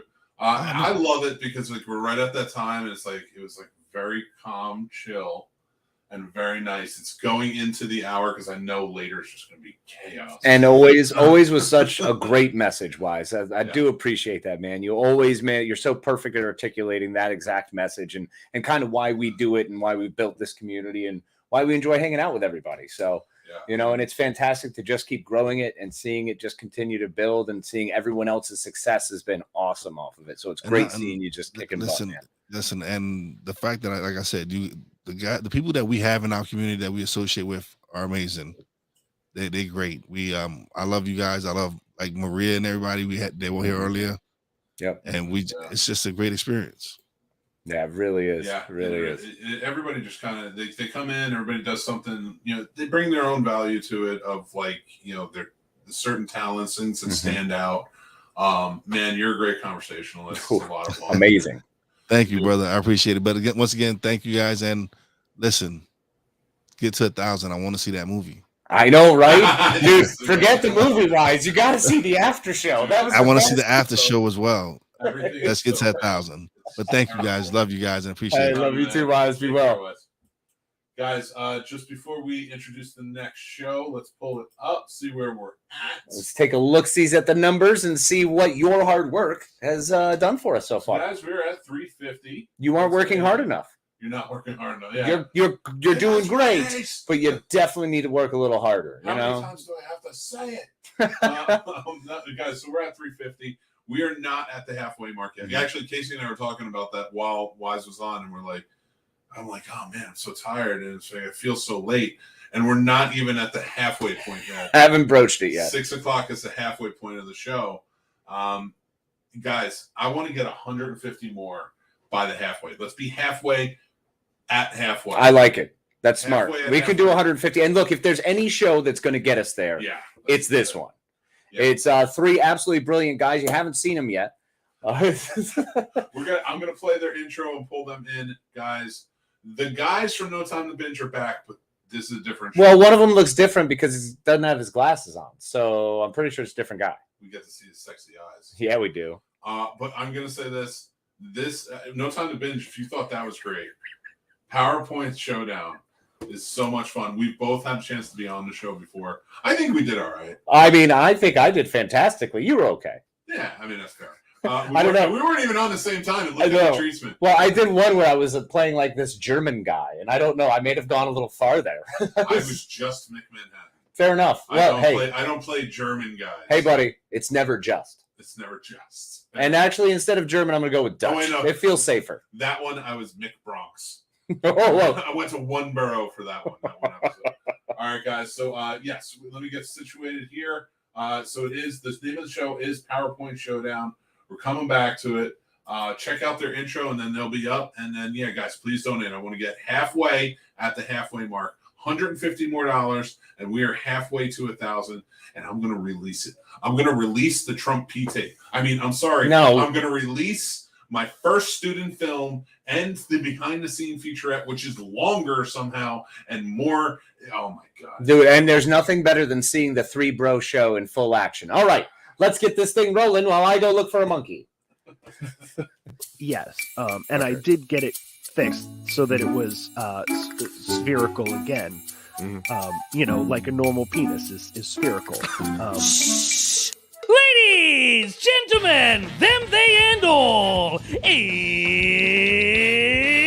showtime! Ha-ha! Although when we do say showtime, we do use that term very loosely, as what we've got in store for you today, well, our presenters have really no idea what they're gonna say because they're all unprepared. So strap yourselves in and brace yourself as the Some Nobodies present PowerPoint Showdown. So start that round of applause as we welcome this week's keynote speaker.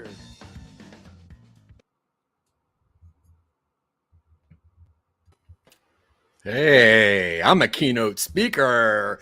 Hello, everyone, and thank you for joining us for another intellectual conference. Now, tonight you're going to hear three professionals discuss our topic behind the podcast. What we decide to do normally is we go over some topic that people need more information on, whether it be wind, alternative dieting, underused social media, the wrong kind of sneakers. And there's a lot of things that we go over, but what we didn't do is really go into who we are and why we are such professionals and knowledge athletes at this. So we decided to do a new bit called Behind the Podcast. And what that is we're going to go into a presentation of who we are as presenters. Now, with me as always, we have Dylan Terry. How are you, sir? I'm doing all right. Smart Dylan. Good to see you. Yeah. And obviously we have smart Michael Colby. How are you, sir? Doing great. Hell yeah. He is wide awake. threatening. That's good. Now I'm going to be your keynote speaker. My name is Zack, and I'll be leading this conference. Now, for those joining us for the first time, each speaker is given about 8 to 10 minutes to present the topic of the week. And after each presentation, there'll be a short Q&A from the panel. And obviously, anybody watching at home, we will answer literally every single question everyone has. Time now, limited. no. Okay. No. And after the last presentation, the panelists will vote on which speaker will be given the awarded $50,000 scholarship to Some Nobody's University from Some Nobody's Patreon and the nostalgia prize of the week, which is right here. Let me just get this open real fast. I don't want to open it because I don't want to see this. Whoa. Okay. Apparently we're going for coins of the Bible today, and we have the widow's mite. And it actually has a certification of Bible. So this is from the real Bible, just so you know. So now the winner wins $50,000 scholarship and a coin of the Bible. I'm glad I never win this. Just one? Yeah. Well, it also comes with like a book, so we can display it. But it's a pretty. I'll read you a story later on. Anyway, we don't have a lot of time. Now, listen. Before we get any further, we have some ados. We're not going to get to them, not right now. I'm going to start off with the podcast or with the presentation that I have made for this one, and I'm not sure. See, this is the first time we're doing this for a charity. Can we have the producers bring the presentation on, please? Yes, it's going very well. So there far. we go. Okay, is this mine? Yes, I made this. Excellent. Okay, now one of the things that we wanted to do was we wanted to make sure that the audience here at the Scene Snobs, who are definitely donating enough money to see McManhattan's back, we wanted to give you a little insight of who we are as creators. I've chosen to tell you guys I'm Michael Colby. Now, everything to know and what not to as well. Trust me, there's a lot more things that you do not want to what not to know. But there are some things that you're going to everything to know. And we're going to get into those everythings right now. Some of those things might be recipes, guitar tabs, death notes, and friends. That's going to be a very long list because Michael Colby has social medias. Anyway, let's get on to the next slide, pretty please. All right, now who is Michael Colby? Number one, podcaster, right? No one knows what he really does for a job. The only thing he ever tells anybody he does is that he's funnier than most people, and he has a podcast. What this really is a incessant ramblings of a bunch of old men who think they see ghosts. But anyway, he calls him a podcast, so we're going to get on with that. He also likes music, I think. He is a podcaster who has a podcast on music. It's actually a pretty decent podcast. It's called Generation Clash, where he complains about music a lot, whether it's his music he complains about or somebody else's music they complain about. He says he likes music, I think. Now, he's somewhere between a rough 35 and a young 50. Now, I would think it's more towards the rough 35, but obviously 50 looks right. So we're just going to settle in the middle and say he's a rough 50. But either way, he is a podcaster. And those are things that you need to know. So next slide, please. Now, there's a history of Michael Colby's podcasting career, and I'm going to start all the way in the beginning, which is -5 BJB.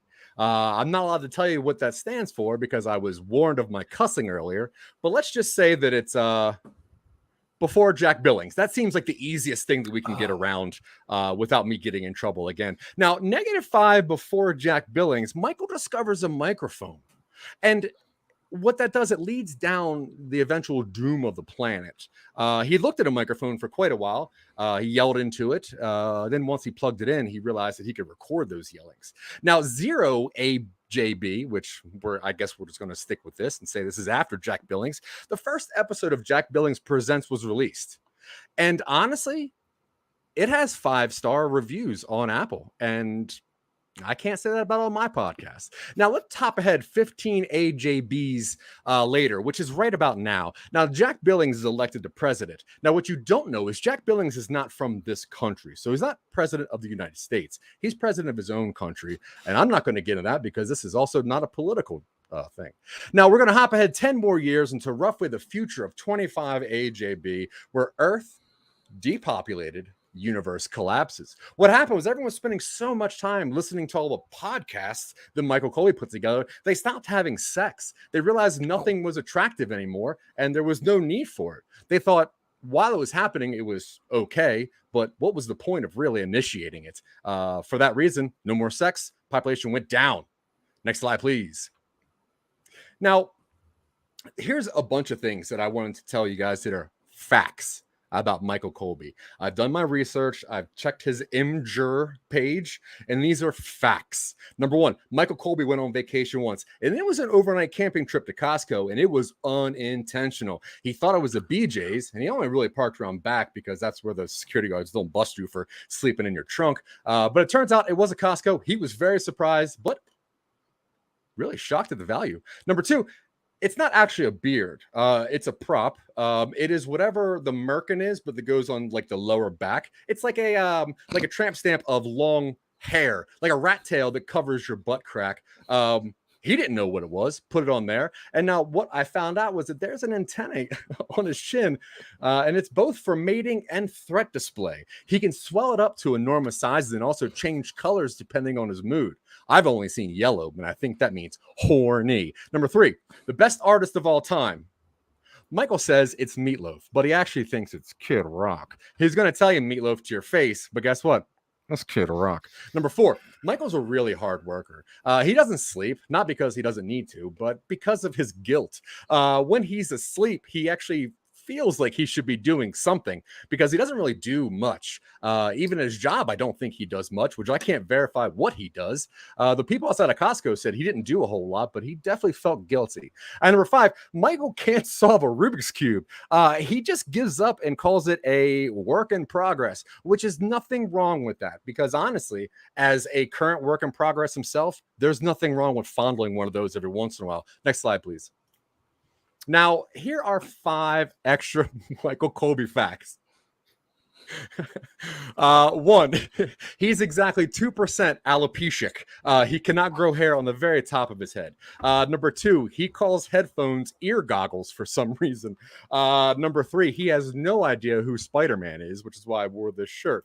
Number 4, he has started and failed 3 exact religions, 2 of which I think are the same, but he said they were different. Number 5, he will not stop talking about Dianetics by L. Ron Hubbard. That is his favorite book, and that is fact number 5. So next slide, please. Now, the one thing I can tell you is that he is very similar to some kind of skink, and you do not want to approach. When threatened or surprised, Michael his throat pouch inflates, and he asks his prey to be on his podcast as a sexy ghost or something weird. Dylan and I actually encountered Michael in person one time. He was aggressively threatened, and we ended up on 4 of his podcasts. So just watch out, because once you get knocked down by that throat, what do they call it? Pouches? Sure. Once you get knocked down by that, you realize, hey, this guy's actually pretty funny. Next slide, please. Sexy Thatcher. I just saw that up top. Okay, this is mine, I guess. All right, now listen, here's some of Michael's buddies. Number 1, Glennifer Bruhaha, barista. She's 25. She's a sanitation engineer. She studies bird calls, and she also likes the idea of taxidermy. Not actual taxidermy, just the idea of it. She thinks more things should be dead and stuffed and not blood. She just doesn't like blood that much. Also, one of Michael's friends is Salvador O'Brassery. Now, he's a self-proclaimed 121-year-old immortal man from Bedlam. That's where they first met, was in Bedlam. Is it a place? Is that a state of mind? Now, he also likes 90s hip-hop, although that's not his current style of music. He's into trash funk, which is really just complaining melodically to whatever garbage he can find. Now, his number 1 favorite person in the world is Kid Rock. Now, this mofo is 51 years old. He studies music. Now, there is nothing that you can tell him about music. That's why him and Michael get along very well. They first met in Detroit.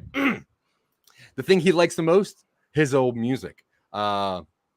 Obviously, that makes sense. Now, if we can click this tab up here at the top that says Mick Manhattan, or get me to the next slide, please. Now, in conclusion, Michael, if anything, is an artist. He's tried many things. He's tried naked cowboying. He's tried naked drawing. He's tried naked podcasting. But all that I can really say about Michael is that when you're done with him, you're going to have a smile on your face. You might be a little blue. You might be a little flat. You might be somewhat two-dimensional as far as emotionally goes. But God damn it, there's going to be a smile on your face. And because I'm pretty much out of time, I'm going to take any questions anyone has right now on Michael Colby. If not, we'll just get on with the next presentation. Are we doing questions on Michael Colby? Okay. Oh, okay. I don't have a question. I just wanted to let you know about 50% of that was surprisingly accurate. I've been going through your trash for quite a while, so I've put some things together. Good job. All right. Well, up next is going to be actual Michael Colby. So if we can go ahead and get his presentation up from our producers backstage. All right. I did my presentation today on Dylan Augustus Terry, the boy prince that grew up too soon. It's actually a tragic tale. We'll get into it. I just wanted to get you prepared. You are going to cry during this presentation. The boy prince, it's always a tragic tale. And this one is no different. And where it is different, it's even sadder than your normal boy prince tale. So if we can get this started and prepare to cry. I have Dylan's lifeline here. it's like a timeline thing. Like somebody's life is an amount of time. So Dylan's lifeline is sort of a timeline thing. In 1993, Dylan was born. It was the first and only time he's ever seen or touched a vagina, and it was that of his mother's. I don't know what else to say about that. It's very sad. Boy princes usually are born, and then by the time they die, they've never seen another vagina. It's terrible. It's true.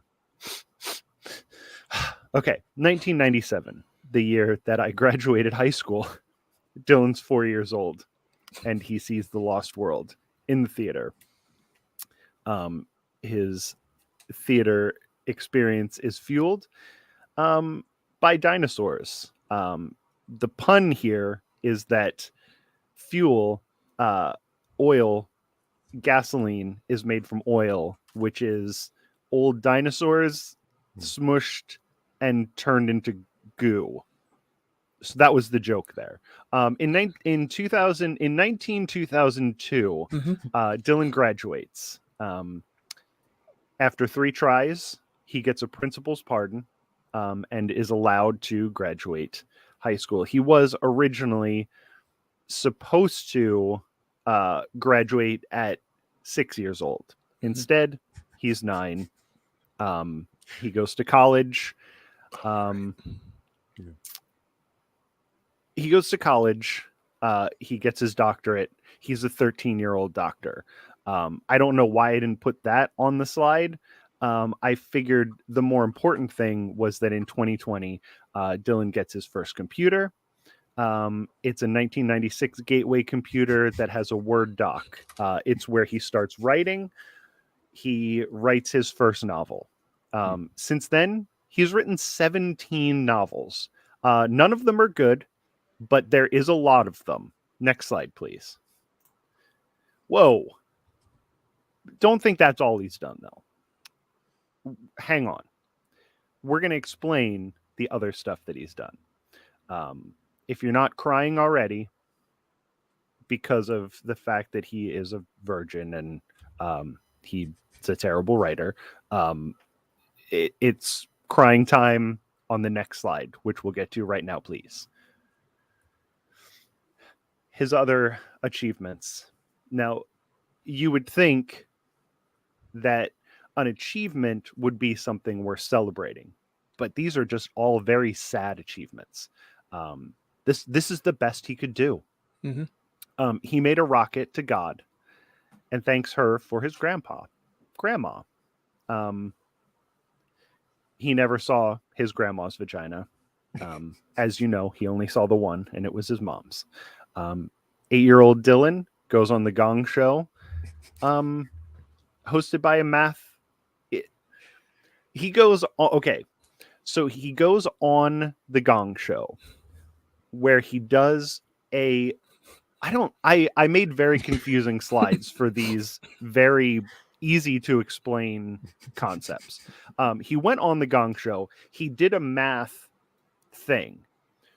The judges loved it so much that they gave him his own math-themed talent show.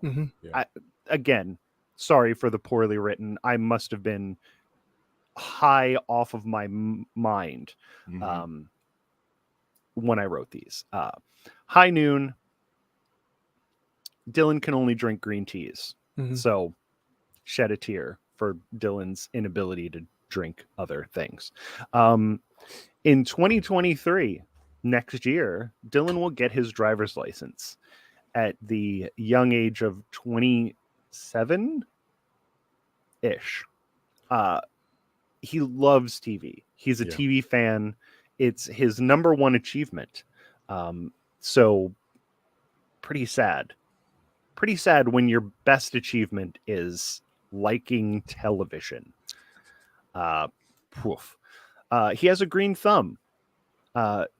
Not that he can grow plants.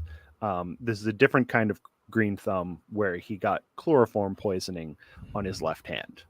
So all of his fingers and his thumb are green on his left hand, which is extra sad because he's left-handed. And now he has to use his right hand to do things, and it gets messy. Next slide, please. Presidential haiku. Did you know that in 2001, Dylan Terry won the presidential haiku grant? Have you heard of it before? He wrote a haiku called "Only Time Will Tell Who is a Butterfly." And I don't remember if I put it on the next slide or not. If I didn't, we'll get back to it at the end. But if I did, I'll read it on the next slide, which we'll get to now, please. A picture is worth 1,000 words. This is Dylan's writing outfit. Every time he writes, whether it's one of his many, many terrible books or one of his presidential award-winning haikus, he wears this potato sack and bandana with cargo shorts, just like Casey from the Scene Snobs. And if you put the camera underneath there, you can see right up those cargo shorts, just like Casey from the Scene Snobs. Now, again, I was high when I wrote these, so I don't have the haiku written. So I, of course, have it memorized. If we could go back to the last slide, please, so I can remember what the haiku was supposed to be about. Only time will tell who is a butterfly, I say. And now I will die. And that is the haiku. And it was award-winning because it was the only one that was submitted that year. 2 slides forward, please. Know what came first? The Dylan or the egg? This is a trick question. Because Dylan was not born from an egg. Dylan's father came first. Before his mother, who was the only vagina that Dylan has ever seen. Also, the only vagina that Dylan's father has ever seen. Yeah. And he only saw it once, and it produced a Dylan. Next slide, please. Now, in conclusion, I want you to all remember that on top of being a prolific writer, Dylan is also very, very skilled at origami. He can make an X-wing, and actually he folded those bangs. You can't tell, but there's a lot of hair folded up underneath those bangs, and he's real proud of it. So Dylan is a man of many talents, none of which he uses for any sort of good reason. Everything that he's good at, he doesn't do. And a lot of things that he's bad at, he does all the time. And that's my presentation. So that's Dylan. That's Dylan Terry.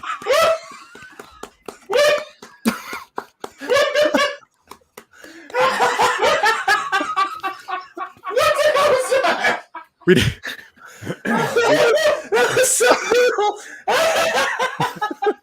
Wait, can we get through the next slides real fast? Yeah, let's go. Let's go. I just oh my god. We need a break. Oh my god. Oh yeah. Michael broke. All right, the up next is host. Dylan Terry. We're not doing questions or anything this time because we're getting time crunch. So let's bring up Dylan Terry's slide. Pretty please. Yes. The producers are currently having trouble breathing. They're having a straight up fit. There it is. So, my name is Dylan Terry. You've heard this. This is Zack Wiseman. Christ, we're gonna have to talk about this guy. You remember that movie with Ezra Miller? It's gonna be exactly like that. Let's get to the next slide, please. The Flash? Yeah. Oh, I guess I'll do the next slide. Cool. Okay. Now, here's what we know about Zack. No, this dude loves movies. Like, holy cow, shut the hell up about it, man. Except, no, keep talking about it because you're the only one who provides any volume. The beard underneath is hiding a vestigial twin. You'll see it right there. It's kind of obscured by the hot dog fingers. It's got Quato from Total Recall, except Quato was kind of diagonal. You know, like Quato in Total Recall. The good one, not the 1999 one, not the remake they did in 2012 with, I think, Colin Farrell and like Jessica Biel and all of them. They keep remaking good movies, but they don't make bad movies, remake them into good movies. I don't know why they don't do that, because if they're bad movies, they're not going to make any money, even if they're remade. His name is close to the slang term for scrotum. It's a legitimate accident when I put these slides together, but it was funny, so I left it in. And he has a secret crush on Michael Colby, but everybody knows, so he can just admit it. We're going to go to the next slide, because despite the fact that we're pressed for time, I have the wordiest presentation on the show. Not this slide. Go back one. Nope. Okay, I'll handle it from here on. Thank you. Now we're going to take a look at Zack's comedy. And I put these into charts because he primarily makes jokes about 3 topics: Mars, pop culture references, and self-deprecation. Mars, 50% of his jokes are about Mars, despite the fact that the graph I put only has it listed as 20. We're not going to worry about it. Why is he always talking about Mars? Elon's not talking about Mars. I'm not going to read these word for word because that's not what you do on a PowerPoint presentation, Michael. Does it have something to do with Total Recall, his obsession with Mars? No, probably not. References: movies, TV, comic books. I can't stress enough how much this guy loves pop culture. Look at his hat. Look at his suit. Look at that stuff on the wall behind him. And then self-deprecation. Sometimes I worry about him. The jokes take on a pretty venomous tint sometimes. And I'm like, hey, man, you should probably take it easy on yourself. And he's like, no, I can't. It's a compulsion. Let's go to the next slide, please. All right, we're going to take a break, and we're going to talk about some things I'd rather talk about, like my novel. I worked really hard on it. I wrote the original first 50 pages for my thesis in undergrad for my senior thesis class, which was 2.5 times what we were required to turn in. But, you know, I went through a very hard time for a while, didn't put any words down. And then in the span of about 4 months, I wrote an additional 100,000 words, and we got the entire novel done in about 6 months after I left the relationship. But if you are interested in my novel, if you think you would pay money to buy it if I self-published it on Amazon, leave a comment or find me at Vorpal_words on any platform, and I'll put it up there for you, and you can send me money, because I got to do something with it, and I haven't done anything with it. It's called 8 Days to Absolution. It's like a fantasy western. It's very inspired by like Mad Max Fury Road. Yeah, it's okay. It's not bad. It's very clearly a debut novel. Otherwise, my podcast, Silicon Angels, Zach's hardly in that one. It is the best one we've produced, not necessarily for that reason. It just came together really nicely. It was lightning in a bottle. And we've got Choose Your Own Podventure Season 2. We got a real voice actor for that one. I'm not going to reveal who it is because we're not sure that we're going to lock it in yet. There's been some attitude problems, and not really sure if he's up for it. But we'll figure that out later. Now bear with me. We will get back to the presentation in just a second. I need a moment to collect my thoughts so I can muster the willpower to keep talking about Zack, because out of everybody I know, he's the one who occupies the forefront of my mental capacity. And not in a bad way, just saying. All right, I'm going to go to the next slide now. Great, here he is again, except this isn't a picture of him. I put this together because, I mean, I know the whole point of this presentation is getting to know the hosts, but look at him. Look at this guy. I have to look at this face like 8 times a week, except I don't have to look at this face, because this is the picture of someone that Zack knows isn't actually a picture of him. And if I wasn't the person who put this presentation together, it absolutely would have tricked me and made me look like a fool. Let's go to the next slide. Yeah. Now, here's why Zack Wiseman is internet famous. There are many reasons, but I looked at the primary ones, kind of clumped them together into 2 big ones. 70% of that is Dylan, me. You heard about me earlier. Most of that was factual. A lot of it was conjecture. And a lot of it was the self-mythologization. You're supposed to be the smart one. Am I? Yeah, you wrote novels. I've been carrying the weight, keeping this guy's ego fed for years, because if I don't do it, you know, who's he going to turn to? I write the words he says. He gets the credit. I'm fine with that because I don't like the spotlight. It's a really good relationship we've got going. Even his improv is written by me, which, I mean, all improv is written when you think about it, right? Yeah, that's what they say. And then 30% of that is Michael Colby. He plays the villain, so Zack looks sympathetic. You should hear Zack talk about him when the mics aren't on, or you should see our one-on-one chats about Michael sometimes. It gets, you know, pretty intense. There is a percentage that Zack is responsible, but I didn't include it because it's a little small and I didn't have time to include everything on here. So also, what his wife says. We're going to go to the next slide. You son of a... We covered my parentage on the last presentation. Let's keep it focused on you. Now, Zach was on TV once and he uses that fact for literally everything. If he's losing a fight, he was on TV. Were you? I was. Michael might have been. I don't know. I don't watch true crime. You're trying to get a job? His resume just says, I was on TV once. I write resumes professionally as an independent contractor. You can contact me at Vorpal_words and I'll write one for you if you want. I have reasonable rates and pretty good success at getting people interviews. But that's a good resume. I just was on TV once. Yeah, it works. Got him this job. Yeah.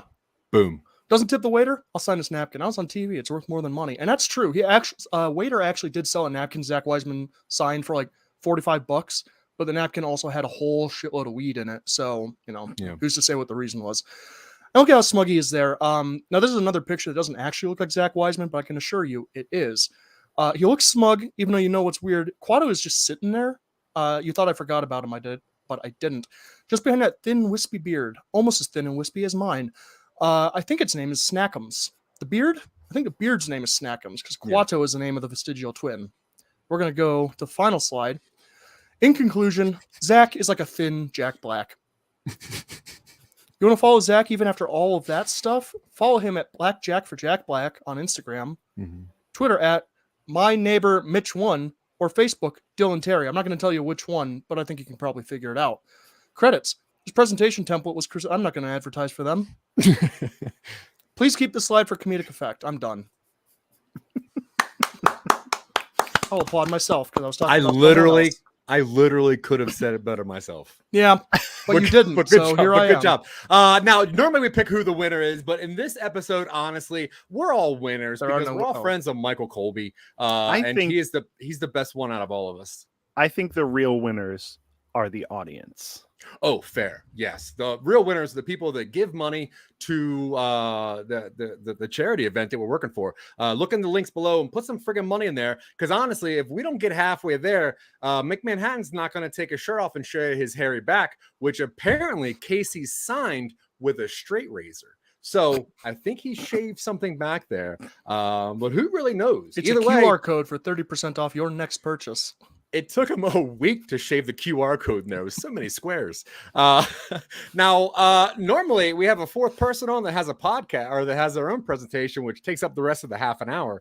But I think that we have McManhattan and Casey backstage. They're going to come up and chat with us. Hi. Okay, good. Oh. Oh, no. And that QR code is actually good for 35% now because of inflation.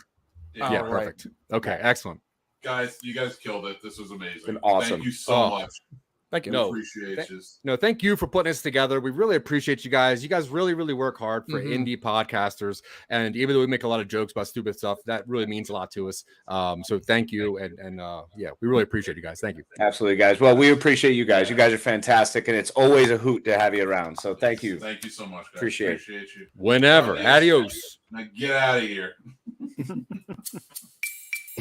I can tell you from my Guadalajara incident, a firm, flat thing in anus is not pleasurable for anyone involved. But I did become empty afterwards. Thank you for watching PowerPoint Showdown. Today's winner will receive a $50,000 grant courtesy of Some Nobody's Patreon. Congratulations on your win! Join us next week for another showdown.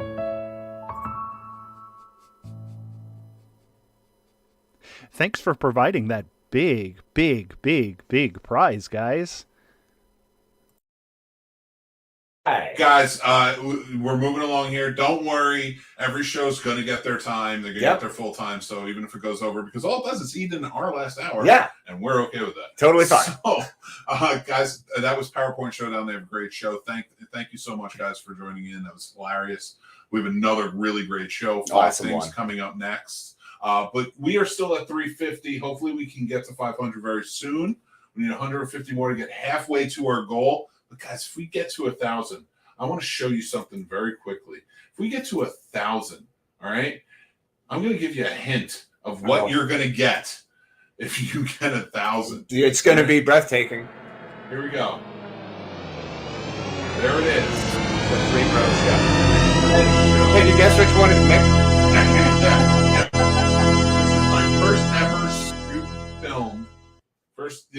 This is Nightmare. Yeah, that's all you get.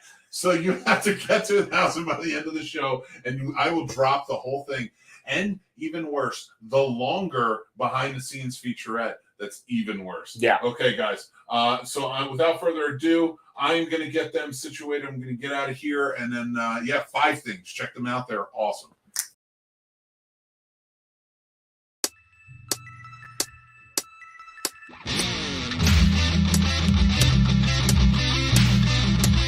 I am inevitable.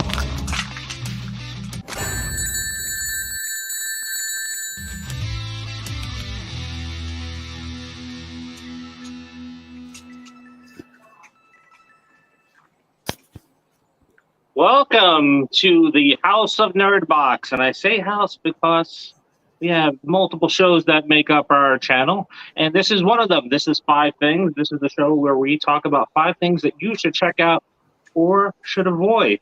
And it's literally a house now because here I am in my old set, and my wife, who is my co-host on the Popcorn Confessional, she is in the Nerdbox Cave in one of our 2 new sets. Where are you at? I am in our basement that is finally almost completely done. So yeah, I'm in part of it. I'm in the bar area. Then we have the video store and the movie room. Yes, yes.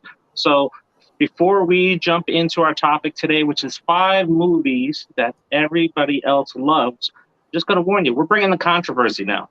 There's going to be stuff that we're talking about that may make you mad.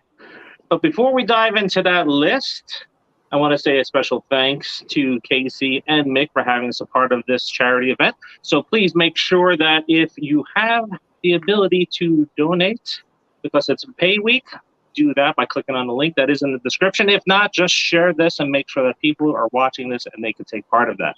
So with me today is my wife and co-host on the Popcorn Confessional and all the other shows that we do that are related to movies, Jennifer.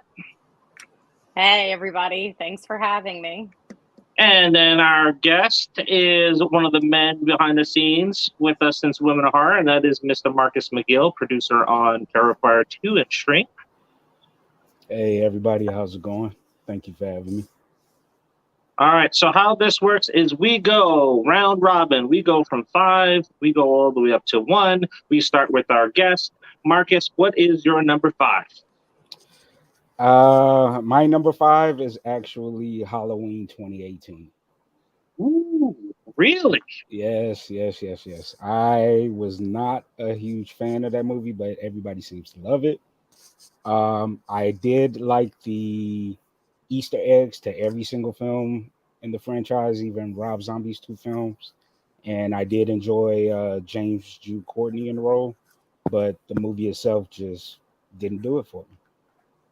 You know, it kind of fell flat, and it was just, I don't know, man. It was just, I couldn't get into it, and I catch a lot of flack in the groups, but you know, hey. I gotta ask, did Halloween Kills kill Halloween 2018 a little bit? Because I know it did for me with some of the characters. I'll put it like this. Like for me, with Halloween Kills, I really loved the kills, obviously. The kills did kill. Mm-hmm. As far as character development, I will say, especially with the extended cut, they did a good job with Karen. But everybody else was just like, you know, Lori, Allison, Tommy was just garbage.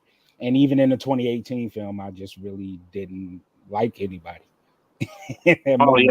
whatsoever, you know. So other than Michael, of course, I mean, which is the point, is to love Michael Myers, but you know, you want to root for the protagonist, and I didn't like anybody in the movie. So, and with them changing the original ending from what it was supposed to be, which looks like we're getting in Halloween Ends, that ruined it for me too. So Well, I'll tell you this, for Halloween 2018, I am Team Dave. He is the guy that should have survived. He is the best character of the 2 films. Right. So he definitely should have survived. Miles Robbins is good. I like him, so I think he should have survived. But I don't know, Marcus. I think we're kind of on the same team with you. We didn't really care for Halloween 2018 or Halloween Kills. What are you talking about? I like 2018. Okay, well then is what I'm I on don't your like. team. I'm on your team, Marcus. We're here, sis. We're here. All right, so Jen, what is your number 5? Oh, people are really gonna hate me. My number 5 is Forrest Gump.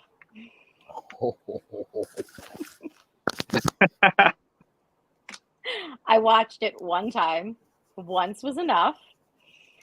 I think, don't get me wrong, Tom Hanks played the role really well. I think he is an amazing actor in no matter what role he's in. I just didn't like the movie. I didn't. I hated Jenny. I hated the fact that she had my name. Everybody hated Jenny. I couldn't, and of course that movie came out and everybody was like teasing me because my name was Jen. So, everybody was like saying stuff. So, nope, that movie just didn't do it for me. I've never gone back to it and I'm not sorry. What about Bubba? Everybody loved Bubba. Well, Bubba was, I like Bubba. Everybody loves Bubba, but the movie itself just didn't do anything for me. It just didn't have staying power for me. Not enough for me to go back to it.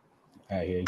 Yeah, a movie about running, and I know the real reason why you don't like it's because of Jedi, right? That's You what I just don't said. want to hear that said over and over again. Did I literally just say that? That was what I opened with. It's not to open with. Yes, it is. You don't listen. Thank But you. Benjamin Blue, yes, Benjamin Blue, Bubba. Jen, you'll have to save me on the first name with his McKelty Williams. I don't know. I butcher names. We're live, so I can't fix it. But he was the best thing about the whole entire film was him. Yeah. Him and Lieutenant Dan. Yep. Yeah. Lieutenant Dan was good too. Right. No, but I hear you on the movie though. I could see how some people, wouldn't like it as much as others. Yeah. Who talked about it today? Nobody really. Mm-mm. I'll tell you, it gave us a good video. It's Lump. I like that song. So I'm glad we got that out of it. All right, my number 5. All right, I know some people are going to hate me for this, but it features Al Pacino. Oh, God, please. With a mouthful of cotton, and that is Scarface. Ah, my God, 2 hours and 50 minutes, and it takes me 2 hours and 45 minutes to get to the most classic line of the entire film, say hello to my little friend. But I love Al Pacino. I love Michelle Pfeiffer. But this movie, to me, is just boring, right? The first time I watch it, it's like, all right, okay, come on, let's pick it up. Let's pick it up. Maybe it's my hate for the 80s. I don't know. But I think Scarface, no, not for me. I think it's one that you can skip. If I want to see an Al Pacino mob movie, I'll go watch Donnie Brasco.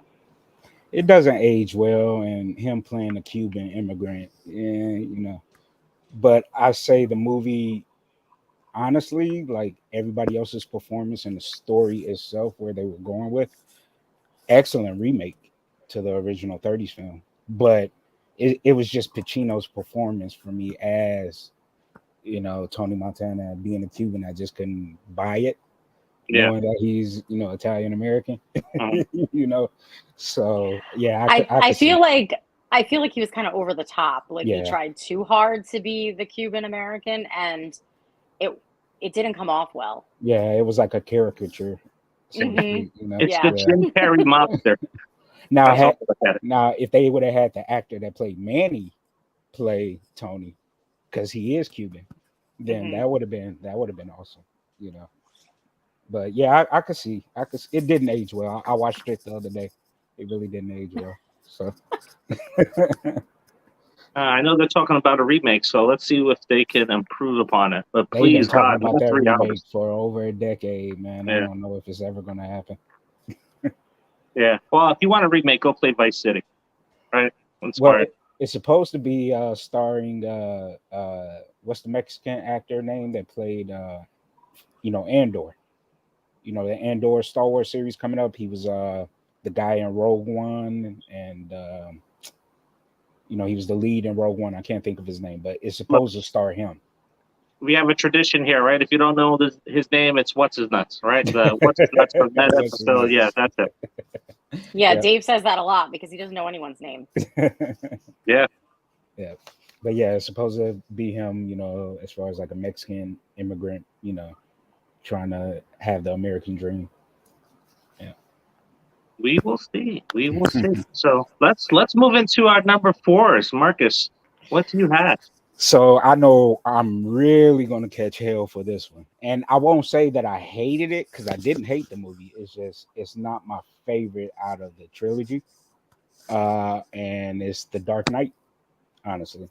For me, Christian Bale is my favorite Batman. I know I'll catch hell for that one too. He's my favorite, Marcus. But to me, I loved Batman Begins so much because it was dark, it was gritty, it was grounded in realism. And not saying that The Dark Knight wasn't, it was a true superhero film. It was. But to me, the movie dragged and was boring when Heath Ledger wasn't on the screen. Oh, I'm Other glad somebody people's else performance, yeah, other people's performance were great. Like Aaron Eckhart was a great Harvey, you know. Of course, Gary Oldman killed it as Gordon, you know. But compared to Batman Begins, the movie was just, it was long. It didn't have you wanting to know what was going to happen. Well, it kind of did with wondering what, you know, Ledger was going to do. But like Silence of the Lambs, you know, it dragged when he wasn't on the screen. You know, and it just didn't have that flow like Batman Begins had, to me, at least for me. So that's my number 4. Not saying it was a terrible movie because it was great. It made over $1 billion, but compared to Batman Begins, it wasn't as good for me. Yeah, this made our season 1 of 5 things of franchises to avoid, because you have Dark Knight Rises, which is god awful, and then you have, if you take Heath Ledger out of Returns, right?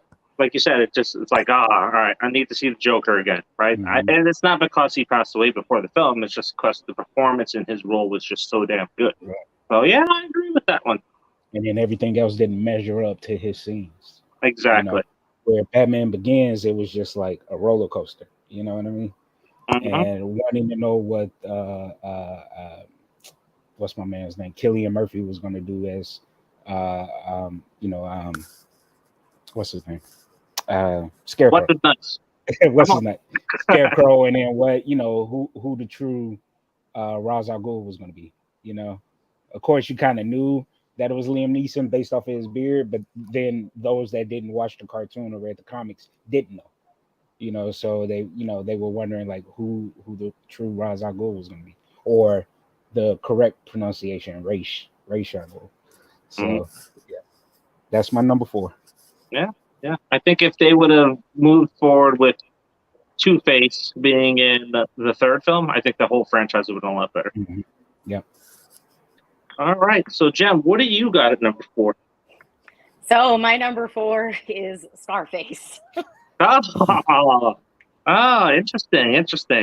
I wonder if This we're going to happens have... a lot. Yeah, this happens a lot when I'm a guest, that Dave and I kind of match up with some things. So get used to it. Well, we watched this together for the first time together. So this is one of those movies. So I didn't like Michelle Pfeiffer's moves on the dance floor. Whatever she was doing.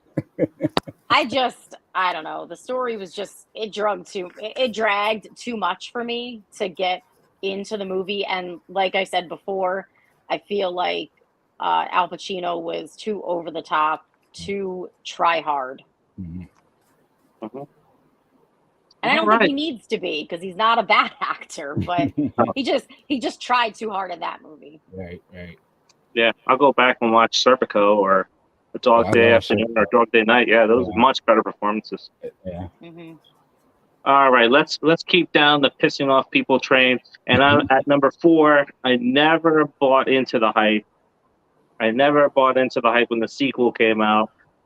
Sure, Anthony Hopkins is in it and Jodie Foster, but Silence of the Lambs, right, Marcus? You kind of mentioned it already, right? Mm-hmm. This movie drags, right? Jen and I, the first time we watched this was on Easter. And we watched it on Easter the first time. And I think about halfway through, we fell asleep, and it's like, all right, we'll give it another chance. Came back to it a few years later. It's like, no. And we made it through the entire film that second time. It's like, no, not for me. Best things to come out of this film here is Jay in Clerks 2 doing the whole reenactment of Buffalo Bill. And then the other one is we got Buffalo Bill's hot sauce. There's my two best things that have come out of this film. That's funny. It's funny too, like what, and I'm curious to know the whole scene when he strings up the guard. You know, after watching Vikings, and seeing the two Blood Eagle scenes in Vikings, makes me wonder, you know, that the writer and director knew, because they say the whole Blood Eagle thing wasn't per se real in that time period, or they don't know. There's no evidence of it. Rather, I guess they said. So I'm curious to know though if the writer, you know, thought of that or read up on something like that. Because if you watch Vikings and you just YouTube Blood Eagle Vikings, you'll see what I'm talking about. You know, they take the lungs and it's a trip. Yeah, I think it's like one of those films that came out during that time that was more shock value because stuff like that wasn't being done. Like you think of that, you think of Basic Instinct, things like, oh my God, first time I'm seeing this, a guy with his face ripped off and all this other stuff. But if you compare it to now, how it's age, and if you coming into films now, you may not like it. Like our kids, like they watch some scary movies, like that's not scary. It's like, did you all like Manhunter? I'm sorry? Did you all like Manhunter? I did not watch Manhunter. I watched Red Dragon. Oh, watch Manhunter, man. Watch Manhunter. Way better than Red Dragon. Watch Manhunter. Yeah. I'm telling Our you. kids tend to make us feel kind of stupid because we let them watch like movies and we're like, oh wait, this is like really creepy. And at the end they're like, where was the scary part? So yeah. Watch Manhunter. Definitely a different take on Hannibal since Brian Cox was the original Hannibal Lecter.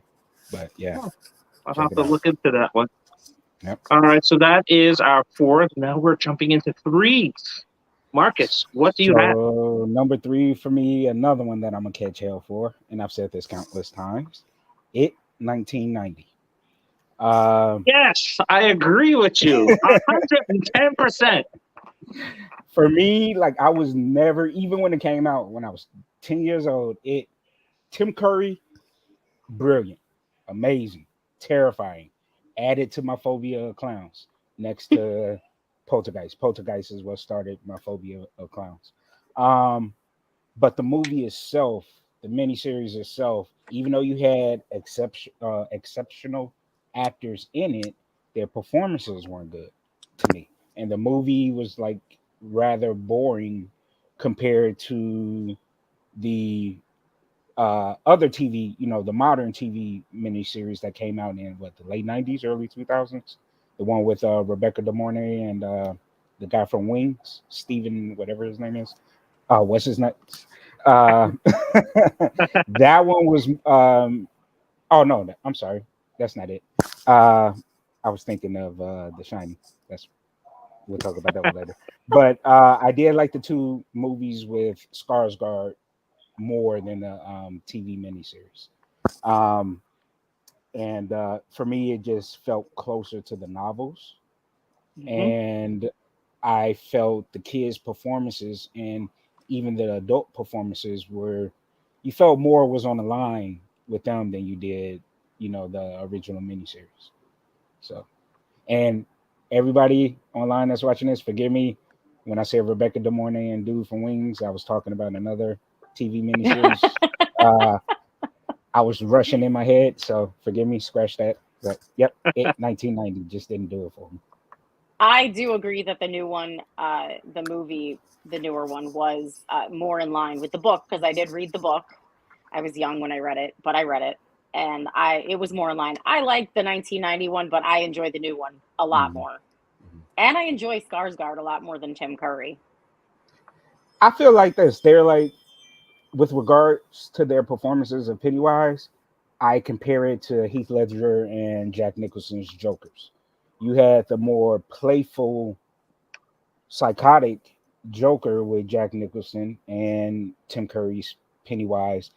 But then Skarsgård's and Heath Ledger's Jokers were more sadistic and evil. Mhm. They were pure evil, the way Yeah. Stephen King wrote the character in the book.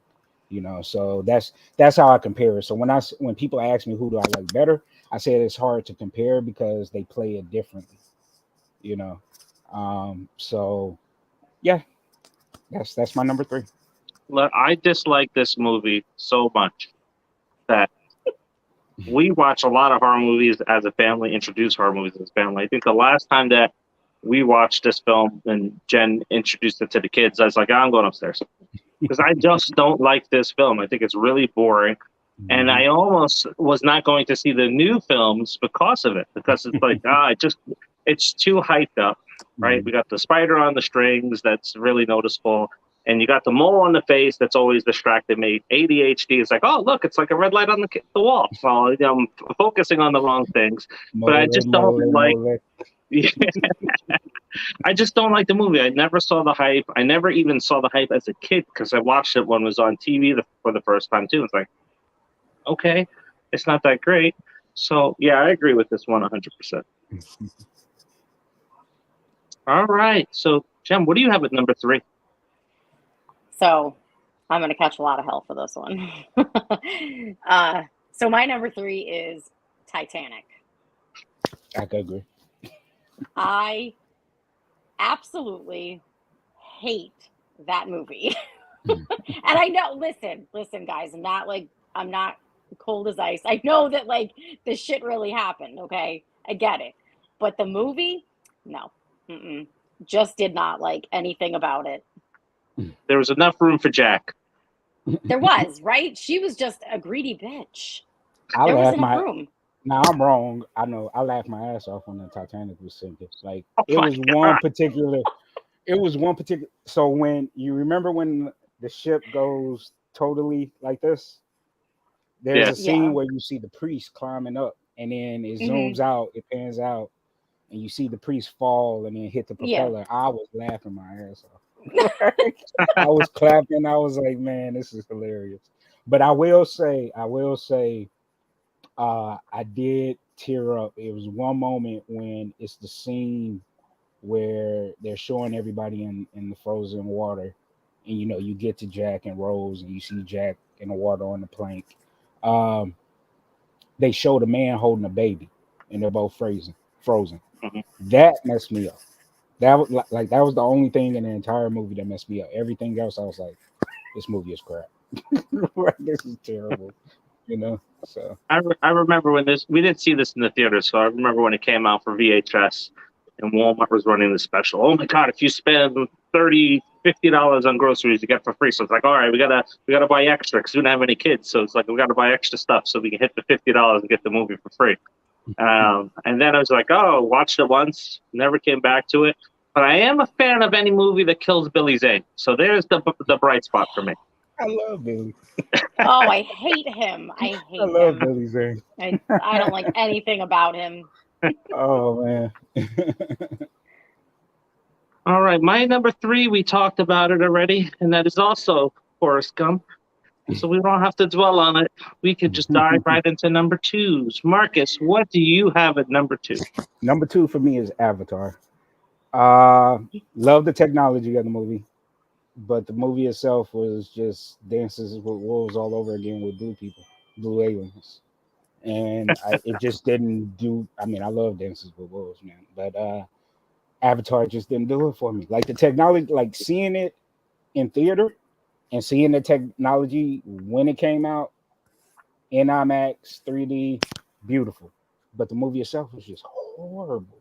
It was just horrible. Like I'm not even excited for the sequels, man. I'm just like, I'll catch it when it's, you know, streaming or whatever, you know. I don't even plan to do that. I agree. I think the technology was, you know, far ahead of its time. I think that the colors were beautiful, but the movie sucked. Sucked. Yep. Yeah, we watched it separate. So I watched it with my youngest son, Noah. And I think we watched it late at night. And both of us were afraid to say we didn't like it. So we let it play out completely unentertained during this movie here, but I agree. The best thing that I've seen recently is at our local movie theater. They had a movie theater display, and it was the Avatar sequel poster, and next to it was Nope. And I said, that's my feelings on this movies that are coming up. Nope, not watching it, not reviewing it. No, I'm not putting myself through that pain. The only good thing about it, I would say, was Stephen Lang. Like everything he does, no matter what, even if a movie is crap like this, he shines in the movie, and he was the only good thing about the film to me, you know, outside of the technology. So, All right, good pick so far. So, Jem, what do you got at number 2? My number 2 has been said, so we don't have to talk about it. It is Silence of the Lambs. Mutual hate. I just don't get the hype. I really don't. And I do like Anthony Hopkins. I think he's a brilliant actor, but nope. So let me ask you all this real quick. Did you all enjoy the Hannibal TV series? We didn't watch it. Oh, you have to watch it with Mads Mikkelsen. Great show. Look, I only have a limited time to watch TV shows, right? So if I watch 2 shows that are running at the same time, I'm really lucky. And Hannibal just was not one of those ones on the list. Yeah, definitely check it out when you all have time. It's an amazing series. Way better than Silence of the Lambs. I know I'll catch hell for that, but I love Matt Mikkelsen in the role. He was great as Hannibal, and yeah, it was awesome. And Lawrence Fishburne is in it. Lawrence Fishburne is in it. Oh, he was great. I heard the same thing. I heard the TV show is really good. I heard he did an excellent job playing Hannibal Lecter. Maybe one day I'll get around to watching it. I hope. There's a couple other things I want to watch before that. We'll see. I'm on the opposite end of where Dave is. I have too many shows that I watch, and I have a hard time keeping up. All right. So my number 2, I guess you can say it's maybe an aerobic type of movie, right? There's a lot of power walking going on. So I'm going to break my rules here, and it's the entire franchise of Lord of the Rings. It's 9 hours and 45 minutes of walking. What? Oh my God. It is so boring. And then if it's extended, we add more hours onto it. It's 11 hours and a half of walking.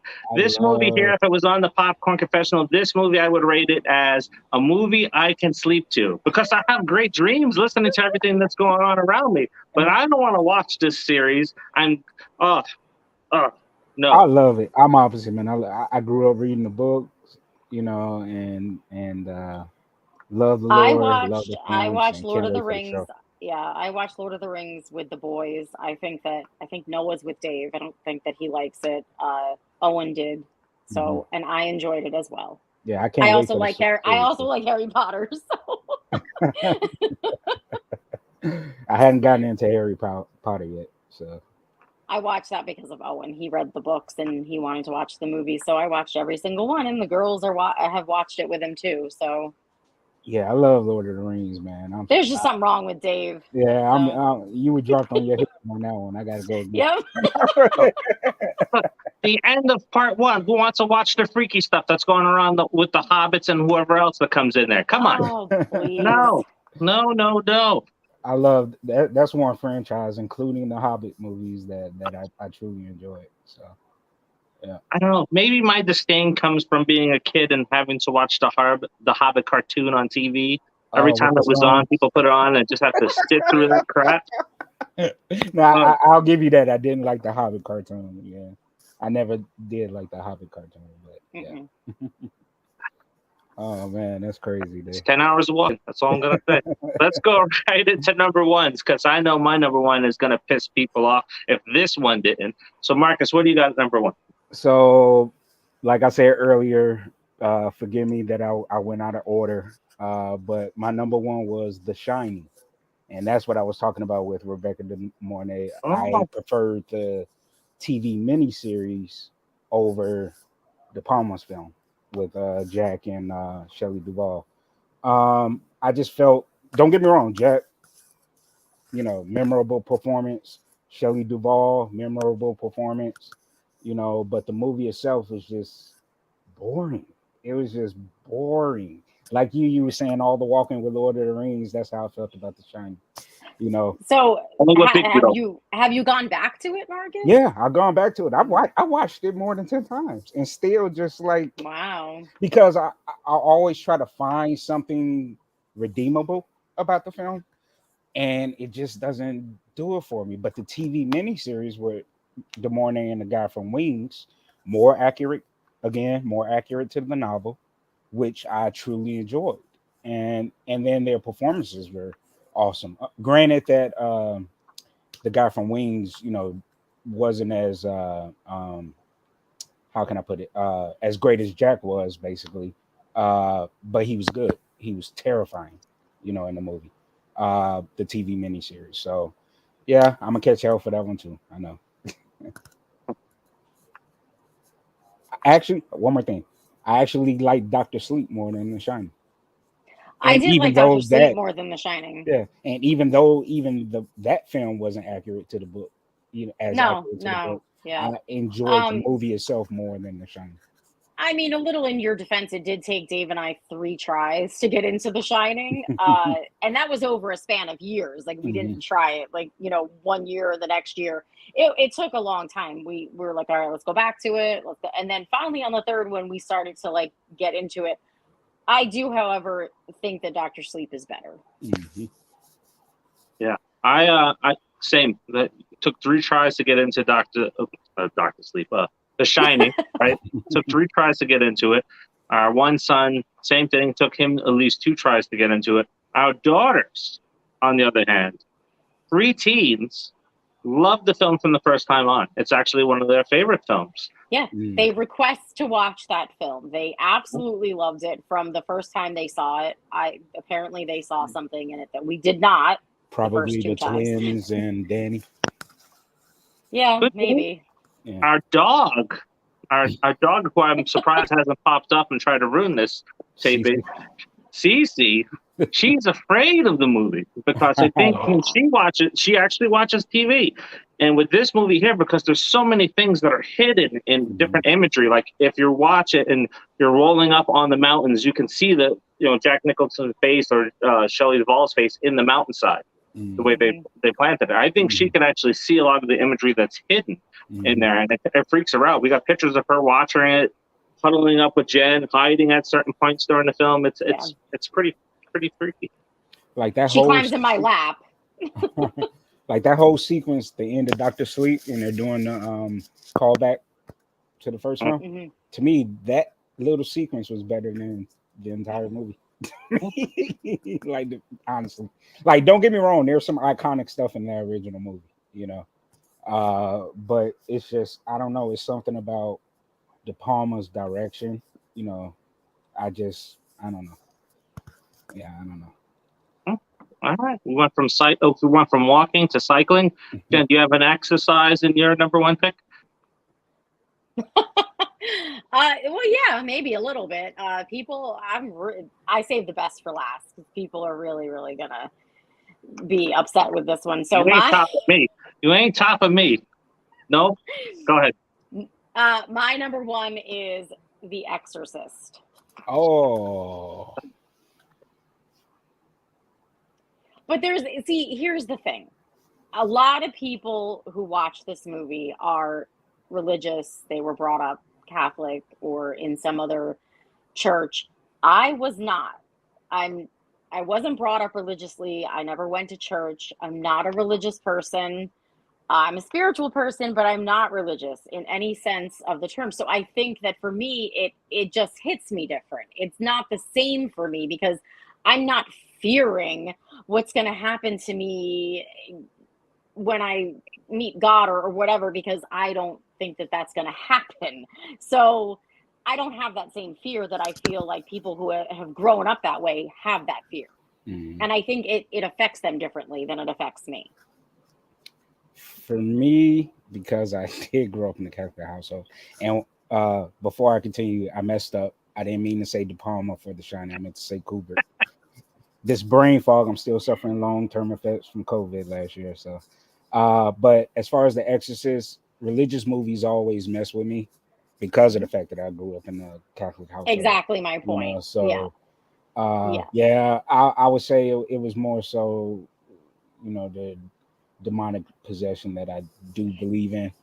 That's why, like the movie itself. Yeah, like the movie itself. Yeah. It was a fun ride. But I always the movie as far as like being possessed more so than focusing on the movie itself.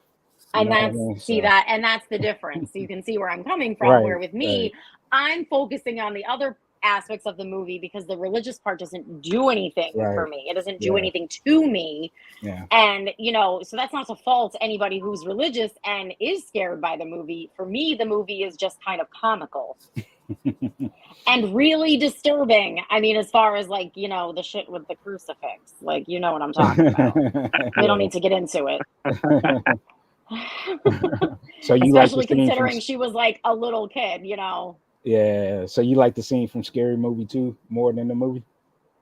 I didn't like the scary movies. That French, I think they're horrible. So you didn't, that opening scene in Scary Movie 2 with Reagan? I don't like any of those movies. I think they're horrible spoof movies, and I'm just not into them. The Exorcist is kind of funny. I couldn't put that on my list because it would have been like all of them. So.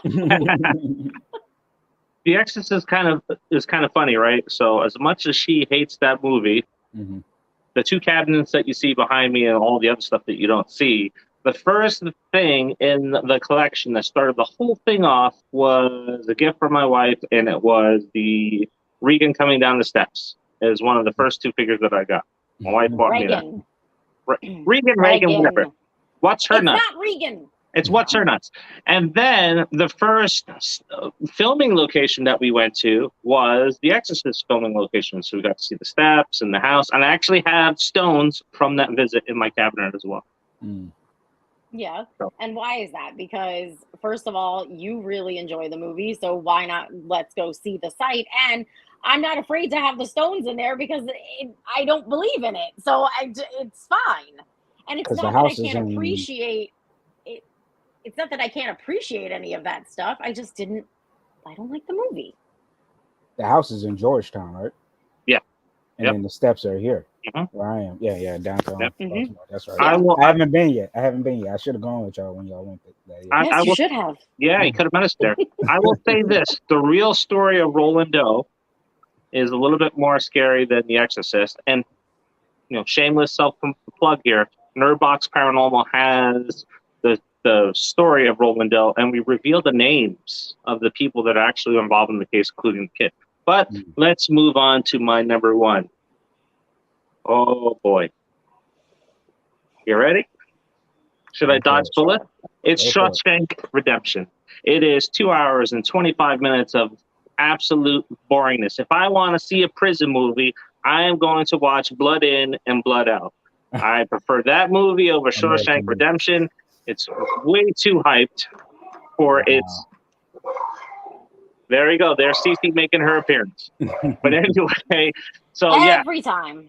Shawshank Redemption is definitely my number one of films that everybody loves, and I just don't get, and I don't think you really have to watch it because find something better to do with 3 hours of your time. Okay, so on behalf of everyone else, I am so sorry that he's my husband right now because that is one of my all-time favorite movies. I actually took my mom to see it when it came out for its anniversary in the theater because I did not see it on the big screen, and neither did my mom had never seen it, and she absolutely loved it, and I will continue to love it. I thought you were going to go for like what's the one with DiCaprio? Or let me tell you. You said Shawshank. Wow. Yeah, that movie is like that movie is like a Stephen King novel. The guy just rambles on and on. You could tell what he's saying in 3 pages in a paragraph. That's the whole because entire there was a Shawshank, there was a story. You need to pay attention. That's your problem. You're ADHD. You can't pay attention. You're looking for the shiny lights. No, I can pay attention. Yes. I can watch it back to back, and I can watch The Shining, and I can watch Dr. Sleep back to back with that. So, Shawshank. Yeah. Oh man. You're dumb. Yeah, so that's our list, and it is a first time here as well because we unveiled the Nerd Box bar that's behind it, even though you can't see a lot of it. But you'll see it in a future episode. But can't in see. 3 There's some. Yeah, there's some of it. In 3 seasons of filming this episode, these shows, 30 episodes in, this is the first one that we got done in 45 minutes. I'm impressed. Well, I do have an honorable mention. All right, what is it? So I couldn't get into the Toy Story franchise. Wow. Never could get I into think you beat me. Yes, you my did. God. Never could. We watched Toy Story before we even had kids. Oh my God. I couldn't get into it. I mean, it's just, I don't know the story. I was just sitting here like this the whole time. Like, Oh, Marcus. so after the first one, I gave the second one a go. Second one was okay. It got a little chuckles out of me, but after part 2, I didn't watch any of the other ones after that. I know what it is. It's all the shiny Easter eggs in Toy Story 1. That's what it is. All right, folks. So there you have it. That is 5 things. Our first ever live edition. You got to hear our guest appearance from Cece in the background, and you got to see a little bit of the new set. So, make sure that you go down below, you find the link in the description, go to the GoFundMe page and click on it and go donate. I have a personal story. Actually, me and my wife have a couple of personal stories when it comes to stuff related to Sandy Hook, because our school's been on lockdown more than once in the last couple of years. And not thinking about it, going back to high school, I actually was in a situation that could have been very close to this before it ever happened. So you definitely make sure that you go down, donate to these good causes. If you can't, just share this out with everybody so that they have an opportunity too, right? And of course, who wants to see that QR code shaved and mixed back? I do. The little tramp stamp.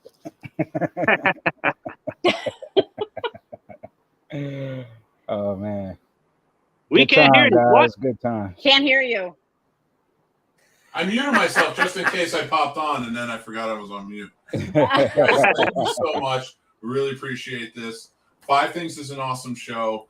This has been 15 things said, and 5 of them were wrong. All from me.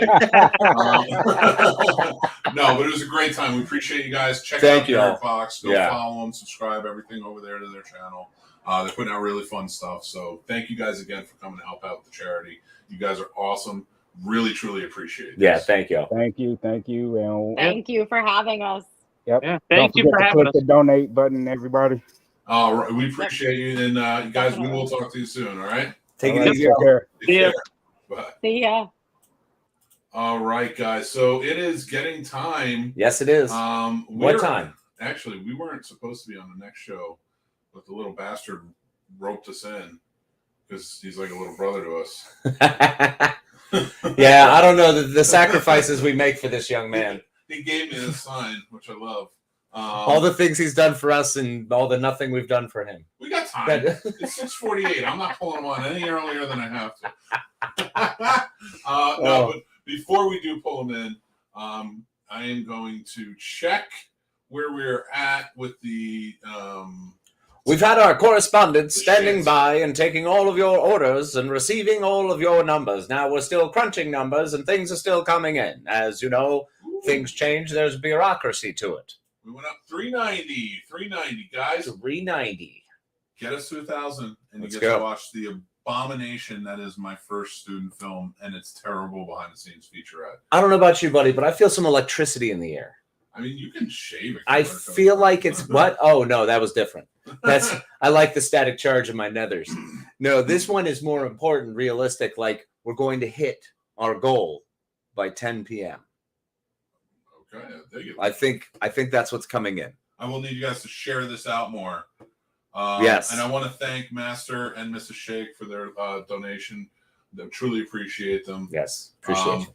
I know he's got something to say. There he is. What do you gotta Hey, say, Master Shake? You getting there? It is. Oh yeah. I still can't believe you held on to that logo. That was like one of my very first logos. Dude, I love it.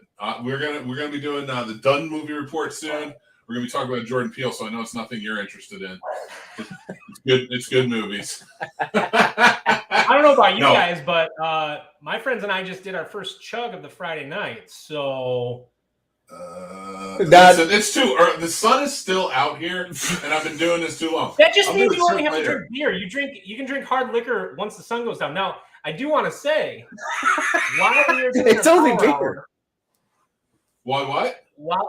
while we're doing our power hour, I'm going to show everybody how to make a cocktail that Casey is probably pretty familiar with, called the paper plane.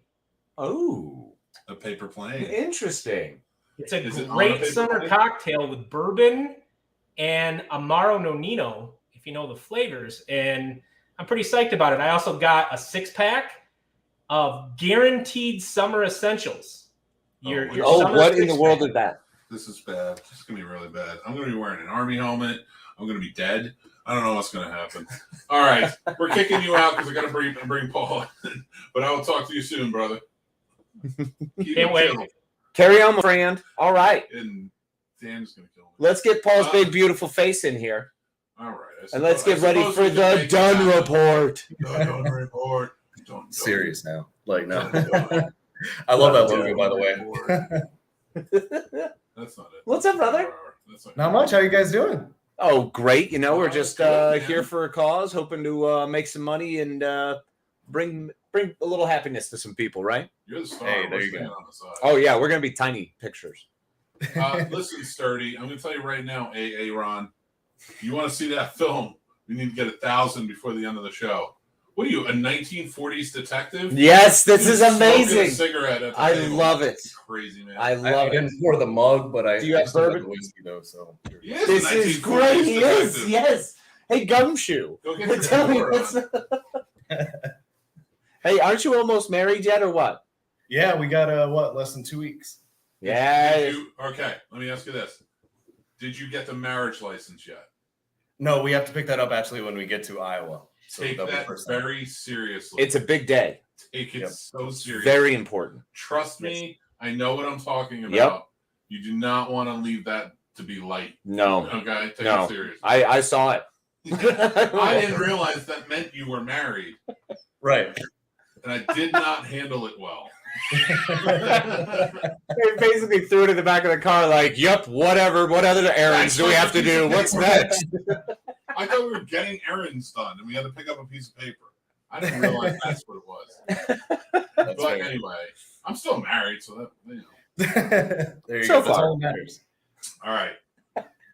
Here's the deal. All right, so you guys ready for the tea? I mean, First Mick, ever. you've already seen it. I don't know if Casey, you've seen it yet. You Which haven't. one? Nope.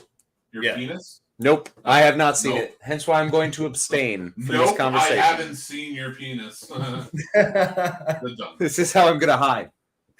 That's fair. No, Well, there just won't be like spoilers. There won't be spoilers. My brother personally just said, "Are there going to be spoilers?" And I was like, "No, I won't do spoilers for you." So Fair enough. there Cool. won't be spoilers. If I start to, Mick, just mute the shit out of me or just take me off the page. It's fine. I'm gonna let it go. I saw the movie. Okay. That's so messed up. Well, no, it's okay. Spoilers. I can't be spoiled, man. We have a Right. mutual friend who always tell me about stuff. There you go. There, that's what you get. That'll protect you. Spoilers aren't real for me. If I haven't seen it and it's supposed to be in a medium with your eyes, then it doesn't matter. You're Yeah, he just doesn't describing care. stuff. He does Yeah, not care about spoilers. it's like a campfire story. I can't believe you. I can tell There him you go. anything. And he's I just enjoyed because I sent Mick earlier the review of the interview with Jordan Peele, and they were like, "Give us something without a spoiler," and he was like, "Oh, there's a monkey scene in it," and I was like, "That's fair. That's enough. That's all anyone's gonna get as far as a spoiler. There's a monkey I in it." see you, sexy Marcus, in the green room. Right? Getting shirtless. Marcus is like, I'm still in the thing. That was amazing. I love it. I love the green room. There is no safety in the green room, No folks. safety. If you're in the green room, we see you and we will be brutal. because we love you. See Jamie in there. Mama That's fair. Monster. I love it. She's going to be doing Guts and Bolts coming up at, right after this show. Yep. Which is supposed to be a review of Nope, but Nope, that ain't happening. So I'm in charge of Nope. I'm kidding, of course. Please proceed, sir, and I'm going to need you to earn us at least $70. Minimum. $70. Yeah, rough. I better pull up that link and put in $70 more then. Don't worry, I got a good street corner for you. You get charged for every. That's fair. But as far as alien movies go, for me personally, I'm very selective about them. Sci-fi is not my go-to genre, as you guys know. Obviously, it's horror. So Jordan Peele doing test removal. Yeah, got to represent the thing, man. That's a sci-fi movie. It's a creature movie too. It's a monster movie as well. Right. But that's why I'm picky. I love the thing. So, I set the bar real high as far as alien movies go. Well, let me ask you this before you answer this question. Okay. What's your favorite Jordan Peele movie? Ooh, my favorite? Honestly, it'd probably be Us. If your answer is not Keanu, you have to get the hell off. No, I'm with you. Us is my favorite of his too. Well, please, okay, I'm going to stop now. You go. No, you're good. Going back to his earlier movies, I actually saw Get Out in a theater absolutely alone on opening night, which was very kind of disappointing that there was no one else in theater. So I didn't have anyone to talk to about the movie for almost 2 weeks because a lot of friends, even though they know I like movies and I'll tell them typically if it's a decent movie or not, my review was not enough. So they had to wait for Rotten Tomatoes to catch up and other people to say it was a good movie for them to see it. But because of the good reviews that Get Out got, it kind of worked out very nicely when Us came out, because then it was a lot of people that were eager to see it with me as well. I think that added to me enjoying Us a lot more is that I got to see it in almost a full theater. So it was fun just hearing everyone gasp and kind of hold their breath at certain parts. And the parts that Jordan Peele lets us relax for a little bit during the film or be at ease, it was nice kind of just the whole room just taking a quick breath and getting ready for whatever was next. So I already love Jordan Peele, period. I think he commands an audience exquisitely. I know as far as for me, I think every emotion he wants me to feel, I absolutely feel every time, whether it be happy or frightened or different threat levels as far as like, okay, something's about to happen or this is okay. Like you can just calm down and just enjoy it. As far as Nope, going back to being picky about alien movies though, I will say this is probably, it's right underneath The Thing for me. It's not going to beat The Thing, obviously. Like I'm just a diehard fan of John Carpenter, which Jordan Peele is as well. He actually just put out a tweet talking about how someone had said, he was the best horror director of all time. And he was like, you need to pay respect to the greats. Don't take that away from John Carpenter. Don't dare do that. And I think that speaks very highly of where Jordan Peele's at. Because I think you always need to pay respect and homage to the originals. And I think it's just very humble of him and just speaks great of his script because he really does do his research and look into everything he's about to put on film for you. And as far as Nope, I know he said a lot of it had to do with him looking more into the fourth kind. Encounters with the fourth kind, sorry. And you can really see it because the sound, I don't know if Mick, you got to see it with Adobe Atmos sound, but we got to. And I'm not bougie. I am bougie. And it was amazing. Some of those scenes where, you hear a scream coming out from your back left side, but you hear the wind in this side.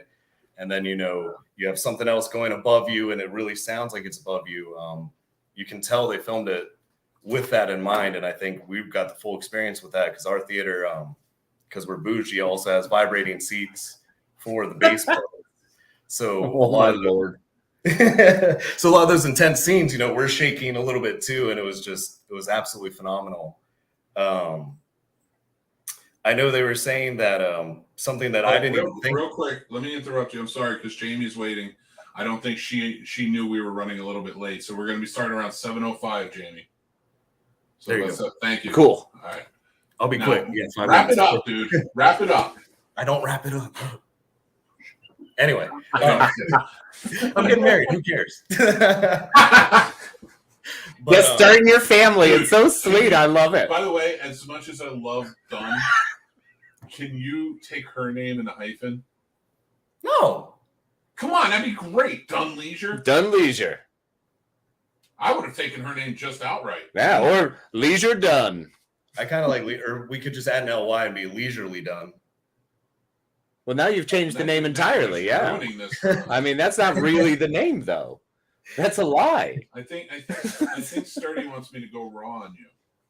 I can't see your film, Mick. I can't wait to see. You're not gonna, because we're at 390. Yes, we are, Mick. We're gonna hit 1,000 views. But as far as note goes, another movie that I thoroughly enjoyed, which I hope you guys don't crucify me for, was Signs. I really love Signs and how that was filmed. Of course you did. Did you like Close Encounters of the Third Kind too? Oh, great! I was a big third film. I was a big fan of Extraterrestrial. How about At World's End? I mean, I like At World's End too. You're just quoting movies I just watched on my fucking Facebook feed. Get out of here. How about? That's just we just read everything up. My third student film, Them Damn Lights. Let's go see it. I want to see it. Put them out, Mick. No. That's what we're waiting for. And that's why we're doing this. Y'all want to do that? Y'all need to pay the charities. Get that money to the charity, folks. Now, as far as note goes, for some people, I get a lot of people look at movies for different things. Some people, it's the cinematography. Some people, it's the sound. It's a story. Some people just like an all-around great thing. As far as the story, I absolutely loved it. One of the people we saw it with, he won't be named, Matt, but he did not enjoy this movie that much because he thought there were holes in the story. He thought there were too many new changes to what an alien should be or would be. As far as for me, I love it because, it was something brand new, like everything. The sounds were new, the visuals, like I don't think anyone's ever touched where they do a night scene with the sky above, where it's a 2-mile scene where you see everything. And it's just beautiful. Like the cinematography was phenomenal. Hoyts did an absolutely phenomenal job being able to shoot that because it was just so easy that I didn't even realize it was a big thing until I was watching an interview, and I was like, "Oh my god, that's right." There were 2-mile scenes where you could still see everything, and you weren't sitting there squinting your eyes, or it was just a super dark scene. Which is always nice because it's important to be able to see in a medium that's supposed to be able to see. I think if you don't like alien movies, you should give this a chance because I feel like as much as that is an overtone story, there's a lot more into it, and there are some other horror-esque type elements and other threat levels. Giant anus movies, right? 8-Legged Freaks. Yes. Yeah, man, it's classic. Evolution. Why not? Caw and Tookie don't work. I mean.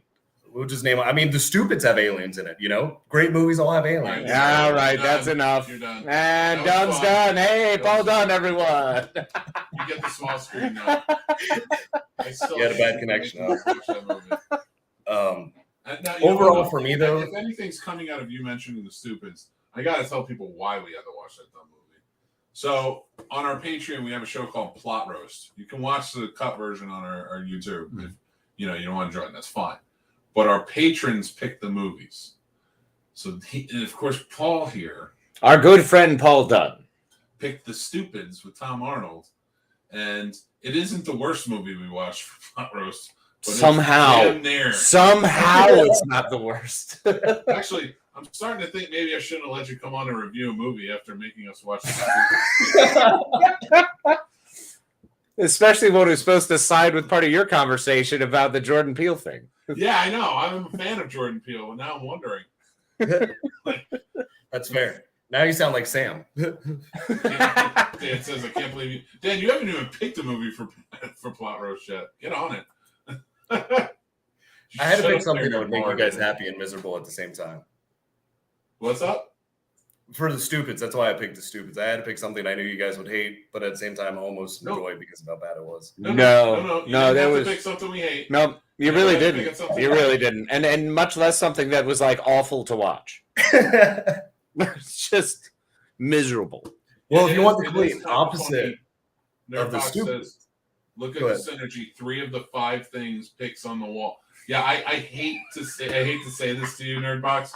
We don't agree with you. There's a couple of them there they were right on. Which one? Wait, The Shining. They didn't like this one. That's right. Can't fucking talk shit about The Shining. I love that movie. Well, no, the miniseries on Sci-Fi with Steven Weber was awful. I'll watch Get Out, but I'm not really gonna be able to roast it. I mean, and like it's a very racial movie. I really don't want to try and roast a racial movie. Yeah, I don't think that's really a good direction for us to go. Nah, I'm not even gonna attempt that. I'm not Yeah. gonna look at it in that with that. No. But yeah. But yes, overall, as far as ratings go, I'll give Nope an absolute 7 out of 10 as far as I'm concerned. And I want to see it a second time just to see if there's anything I missed. Okay. Because as you know, Jordan Peele packs a lot into it. But a solid 7 out of 10 for me. I loved it. It was 4 out of 5, and you know, I go to 5, so right. It was 4 out of 5 for me. But I think if I were to I would probably give it about an 8 out of 10, 7 out of 10. Like it's right around there for me. But yeah, no, I think it's a great movie. I've had a lot of fun with it. As far as we talk about all of these alien movies, and like the third film. Yeah, today, I'd say it's the best one out of all of them.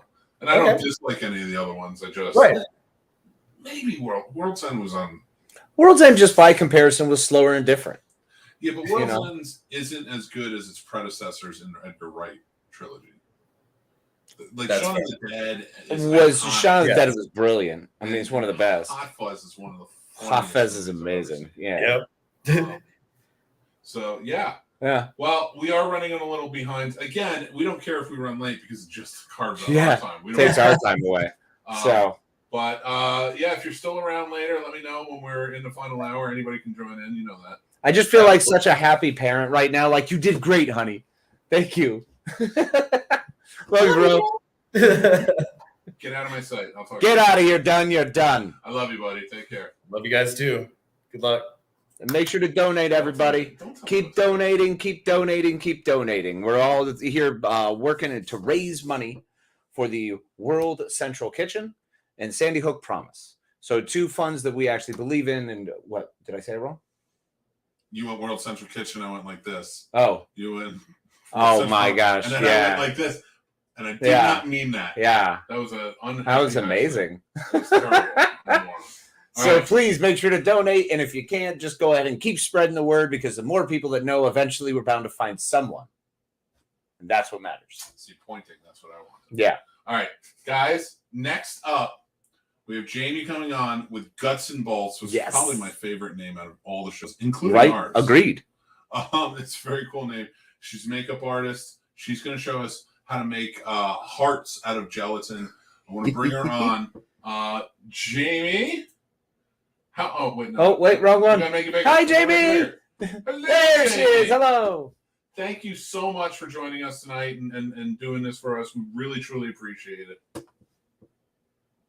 No. You're muted. I muted you. That was great. I don't know whether I'm happy to say that or not, or happy to hear that or sad. Right.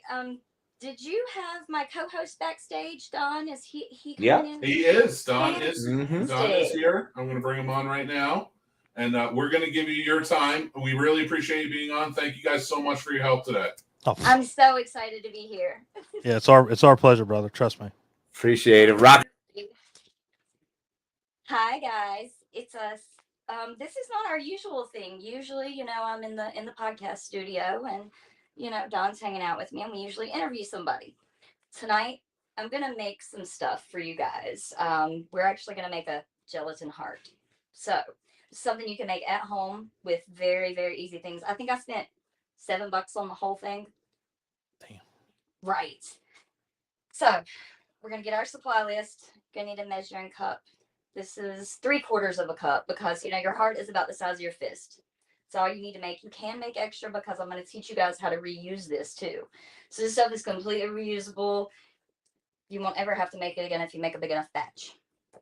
So we've got our measuring cup, and you need a plastic microwave bowl. I've already put my gelatin in it, so you're going to get unflavored. Can you guys see that? Yep. Just regular old unflavored gelatin. You're going to need water. And go to your beauty store, or even CVS. Pure glycerin. Okay. I thought that was anal lube at first. You're gross. Just saying. It will hold it together better. Right. You need a Ziploc bag and a cup and some paper towels. And then we'll need blood afterward. This seems kind of boring. Am I boring, y'all? No? I just said No. anal lube. I mean, we just lost at least 17 viewers. Probably You not. sure? We probably just gained 20. I was about to say, I'm cute tonight, so. You Yeah. cute every night. I'm the one that I should just turn my fucking camera off. Not really, but just saying. So we have our supplies. Everything's together. You're going to pour your gelatin. Well, get your measuring cup. Fill your gelatin up. Fill it up. 1 cup. Dump it in. Then you're going to get your Anal lube. Glycerin. Anal lube. Glycerin is good for your skin too. If you have really dry skin, it will definitely it moisturizes, but don't use it a lot because then you're going to get breakouts because it will clog your pores. It's anal lube. Anal lube, same thing. Got dry skin? Horrible. Guess what, guys? Dry skin. Look, all right. Well, it does. Okay, not the same consistency. Fuck. Nope. So we're going to fill that up just like we did with the gelatin. Okay. Pour it in your bowl.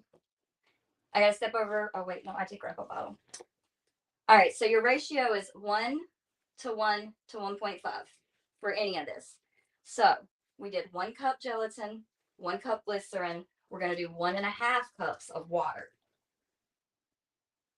And I'm going to tell you guys, this is the weirdest looking stuff. I'll show it to you after you mix it. Because I know you guys have made Jell-O at home, correct? I mean. Yes. Yeah. This stuff, we do have to heat it up. So if you're a kid, don't do this without parental permission and somebody with you because this will get hot. So you're going to mix that all up. And it's going to be like a slurry. A slurry. It looks like chum. Yeah. It's kind of, I don't know if you can see that. I'm not even going to say what that looks like. I don't want to lose any more viewers. Yeah, you're great. That's not good. Let's see. This is why I did this in the kitchen because I know if I tried to do it like around all of my tools and stuff, Game over. I wouldn't have had. Yeah, You didn't even spilled it. You damn well would have spilled it. I would have everywhere. All right, so you're gonna get that all mixed up. It's gonna look Like soupy. grits. Well, yeah, kind of. It looks more like. Yeah, I don't want to say what it looks like. There you see. All right. So you're going to go to your microwave. You're going to put this in the microwave for 15-second increments till it's warm and everything is all mixed together. I'll show you what color it looks like. I'm going to start this first 15 seconds. Y'all didn't know I could cook, did you? If this is what you cook, I'd hate to see what you do food-wise. I don't know. You never know. I mean, I could be kin to a serial killer or something. I mean, it is what it is. It is what it is, right? Ain't nobody going to judge here. Hopefully we haven't ran too many of the Scene Snobs viewers off tonight. They are so generous to have us here. Indeed they are. All right. I actually let that run a little longer, but it was cold water, so it's okay. Messing up your own increments, Jesus. I am. It's okay. I actually learned this from another SFX artist. I'm going to actually give her a shout out. You can look her up on YouTube. She has lots of these cool tutorials. She actually has one for these hearts, and she does a lot better than me. So, her name on YouTube is Glam and Gore. She's really, really cool. Got a lot. And see, I want everybody to be able, like we were talking, there's a lot of young kids that watch these shows and they want to learn from us. I don't want to break a parent's bank going out and trying to get these things for these kids. We don't want to burn our house down when these kids try to make it themselves. Well, that's why I said for this one, you need parental supervision. Supervision required. Yes, supervision is required. All right, you're going to get to a consistency where I'm going to actually lift this up in a spoon because it's really gross. It gets worse. It does get worse. Oh, Lord. It gets okay. worse. So now that it's all gooey. Yep. Jesus. You make sure there's no lumps in it, guys. If you get lumps in it, it's not going to set. Make sure it's smooth. You can use a whisk if you don't want to. If you don't want to use that whisk for your food afterward. Like I have lots of tools, kitchen tools. All right, so now we're going to take our cup. This is where it gets fun. This is where you get to bring in your creativity. You're gonna get a cup and paper towels. Now, you guys kind of know what a heart looks like. It doesn't have to be perfect. Nobody's heart looks the same. We're gonna make a crevice in this cup with paper towels to fit what would be about the size of your heart. Okay. So, I mean, we're maybe, okay, the bottle of glycerin is $3. Bottles of water, or you can use tap water. It doesn't have to be bottled water. So, you know, you have water in your house. Then you have your gelatin, that's $1.49. So we're like less than $6 for all this so far. Either way, it ain't gonna hit $10 by the end of all this. Nope. And with this, it's really cool. I did make one earlier because I wanted you guys to be able to see the finished product, and it takes 45 minutes to an hour to cure. So we'll pull it out in a few minutes. All right, you're gonna get your plastic bag. Take a corner. Tuck it in there. Okay. Don, you gonna make these for our show one night and see how it turns out? Absolutely not. Because I know exactly how they're going to turn out. I'm going to burn my house down. See how I did that so it doesn't make a mess? Nope, I didn't see anything. Neither did anybody else because you had your fucking hands down here, and I'm like, what are you doing? You take your bag, stick the corner into it, and fold it over. This girl does not understand my sarcasm yet. Sorry, guys. Shut up. I love you so much. He's like my brother, guys. You guys can check us out Tuesday nights. We host our web show. We're trying to get that back on track. There's been some hiccups in the process, but you know what? Check out our podcast, Amityville Horror Podcast. Yep. And then you're going to pour that into that bowl. That's kind of cool looking. There's nothing cool looking about that. There's just not.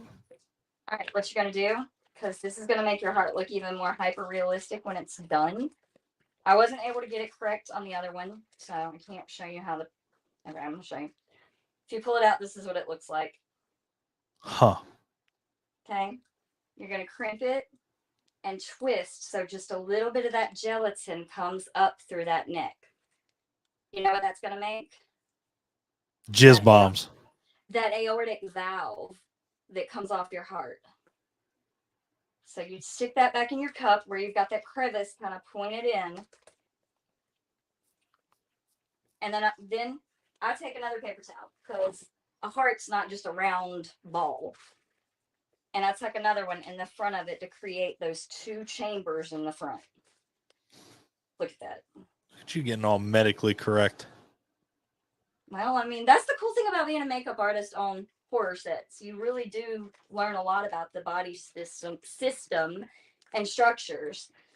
Like if I'm on your movie and we're gonna do a slit throat, we want arterial spray. We don't want, just thin blood. dribbling. Yeah, dribbling you don't blood. want it to be so thick. It's gotta get that punch out there. So you do kind of learn a lot. It's fun. It's fun, but it's a mess. It can be a mess. So after you get all this done, you're going to go over to your freezer and you're going to stick it in your freezer, believe it or not. Okay.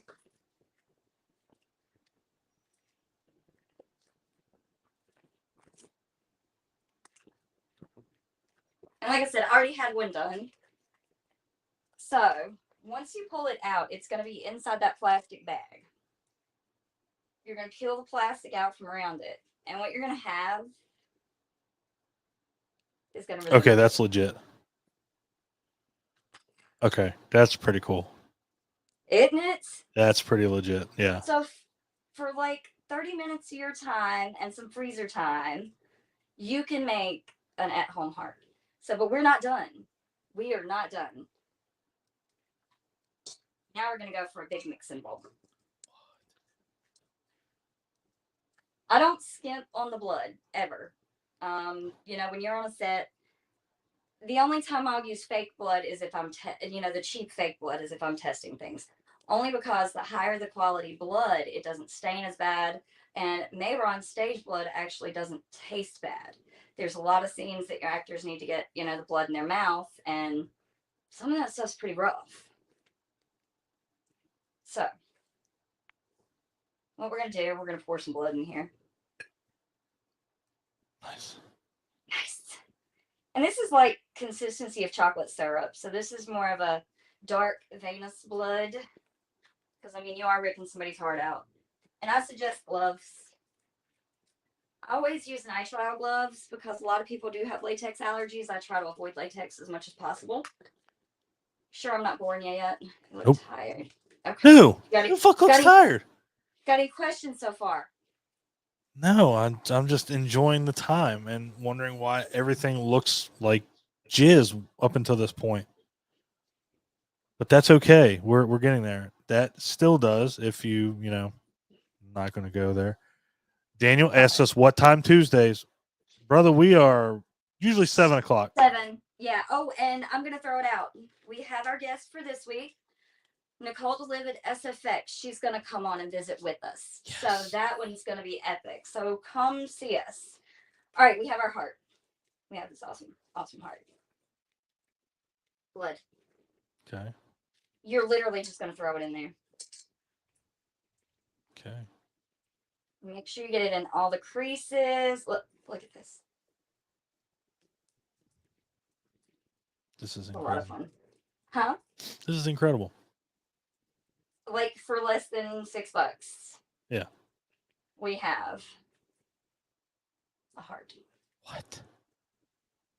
Dude, that's cool. It's squishy too. I love it. It is. It is. It is. So, and cool thing about this, now that we've made this guy, you know, we didn't have a lot of time. We've got 45 minutes, so didn't want to tie up everybody too long. All right. Once you've made this thing, it'll last forever. So what do you do? Just throw it back in the blood and just, that's all you do? Yeah. Put it in a Ziploc bag, store it. If you decide you don't want to use it, I mean, you can throw it away. But once you're done, this gelatin that you have left over is going to harden in that bowl. Okay. And people don't like wasting things. I mean, I am so crazy. I don't want my things wasted. It's Right. so, you know, things are so damn expensive now. Well, you can peel that gelatin out of that bowl and reuse it over and over and over again. I was like skin flaps. It is. And, you know, if you get, you can actually buy prosthetic molds on Amazon for $15-20, and you can make these gelatin prosthetics and use on a movie set. Damn. And I think I like them better than latex because of the cost. They're more cost efficient. Everybody knows if you're doing special effects on an indie horror movie, dollars matter. Thanks, Daniel. You do have a point. I mean, we do have to know. Hey, thanks, Daniel. At least you see. See? Thank you, Good sir. job. Thank you, sir. You are correct. So you can literally make little prosthetics. Oh, I hate Freddy makeup. Yeah, but you could do Freddy makeup with it. Another thing you can do while it's warm, you can actually pour it out on a plate, make your boils, cysts, whatever, things like that. And if you're being cost effective, you can use spirit gum on it. But I prefer Prozaid or medical grade adhesive because it does not like to let go. You have to use a remover or it will it can pull skin. So damn. Yeah. Shit. So yeah, that's how you make a gelatin heart. Oh, here it is. It's starting to solidify in the bowl now. Yep. Not gonna say what that looks like because we've been talking about it the whole night. Jesus criminy, good lord. You guys are awesome. God, what? And it can be reused over and over and over and over again. Like no loss of money. That's Every minute awesome. that I can bag up. You literally throw it in a bowl, 15 minutes increments till it's warm enough, pliable to work with, and then it'll harden right back up. And that's the magic of glycerin. So Anal lube. Don't do this with anal lube. Just saying. please don't. Probably not gonna get the same effect, and I'm not responsible for that. Right. I mean, you don't want to eat it. Okay. Clearly. Don't eat it. I know it's got Jello in it and it looks yummy. There's nothing about that looks yummy. If you want to color it, you can use food coloring. Not gonna help. You can make it pink, red, whatever color. I mean, there's so many uses for gelatin in the SFX world. So. I don't have anything to add because I watched I know, this. and we are like almost done. Let's I mean, talk about it's a movie. incredible. Let's talk about a movie. What do you want to talk about? Well, aren't the guys gonna come back in and we talk about movies, or are they just letting us do our thing? I mean, they can come back in with us. Come back in, guys. Since we'll do a movie thing if they want. If not, we'll just keep talking. Right? They're just gonna let us go. Fine. Okay. All right. What do you want to talk about? I was gonna ask how your day's been, but I know how that's been. Well, we know how my day's been, and we don't want to talk about all that. Some projects got canceled, broke my heart, but it'll be okay. Did you see Black Phone yet? It's pretty amazing. Hopefully the boys have seen it and they're not going to crucify me. Although they were talking about Nope, and I want to see that like really bad. Yeah, I want to see Nope as well. That one's going to be good. I'm trying to think of a good movie where they rip the heart out. Indiana Jones and the Temple of Doom. Yes. Or Friday the 13th Part 6 with Arnold Horshack. He puts his hand right through his chest and the heart comes out right in the back. In fact, that's a really good all right, so let's talk about that. So while it is a heart, I mean, do you ever have to add anything else to it, like veins or anything else? Like, have you ever had to do that? Yeah, you can use third degree on top of it, but then you can't reuse it. Yeah. I've actually painted them with acrylic paints to give more realistic veining.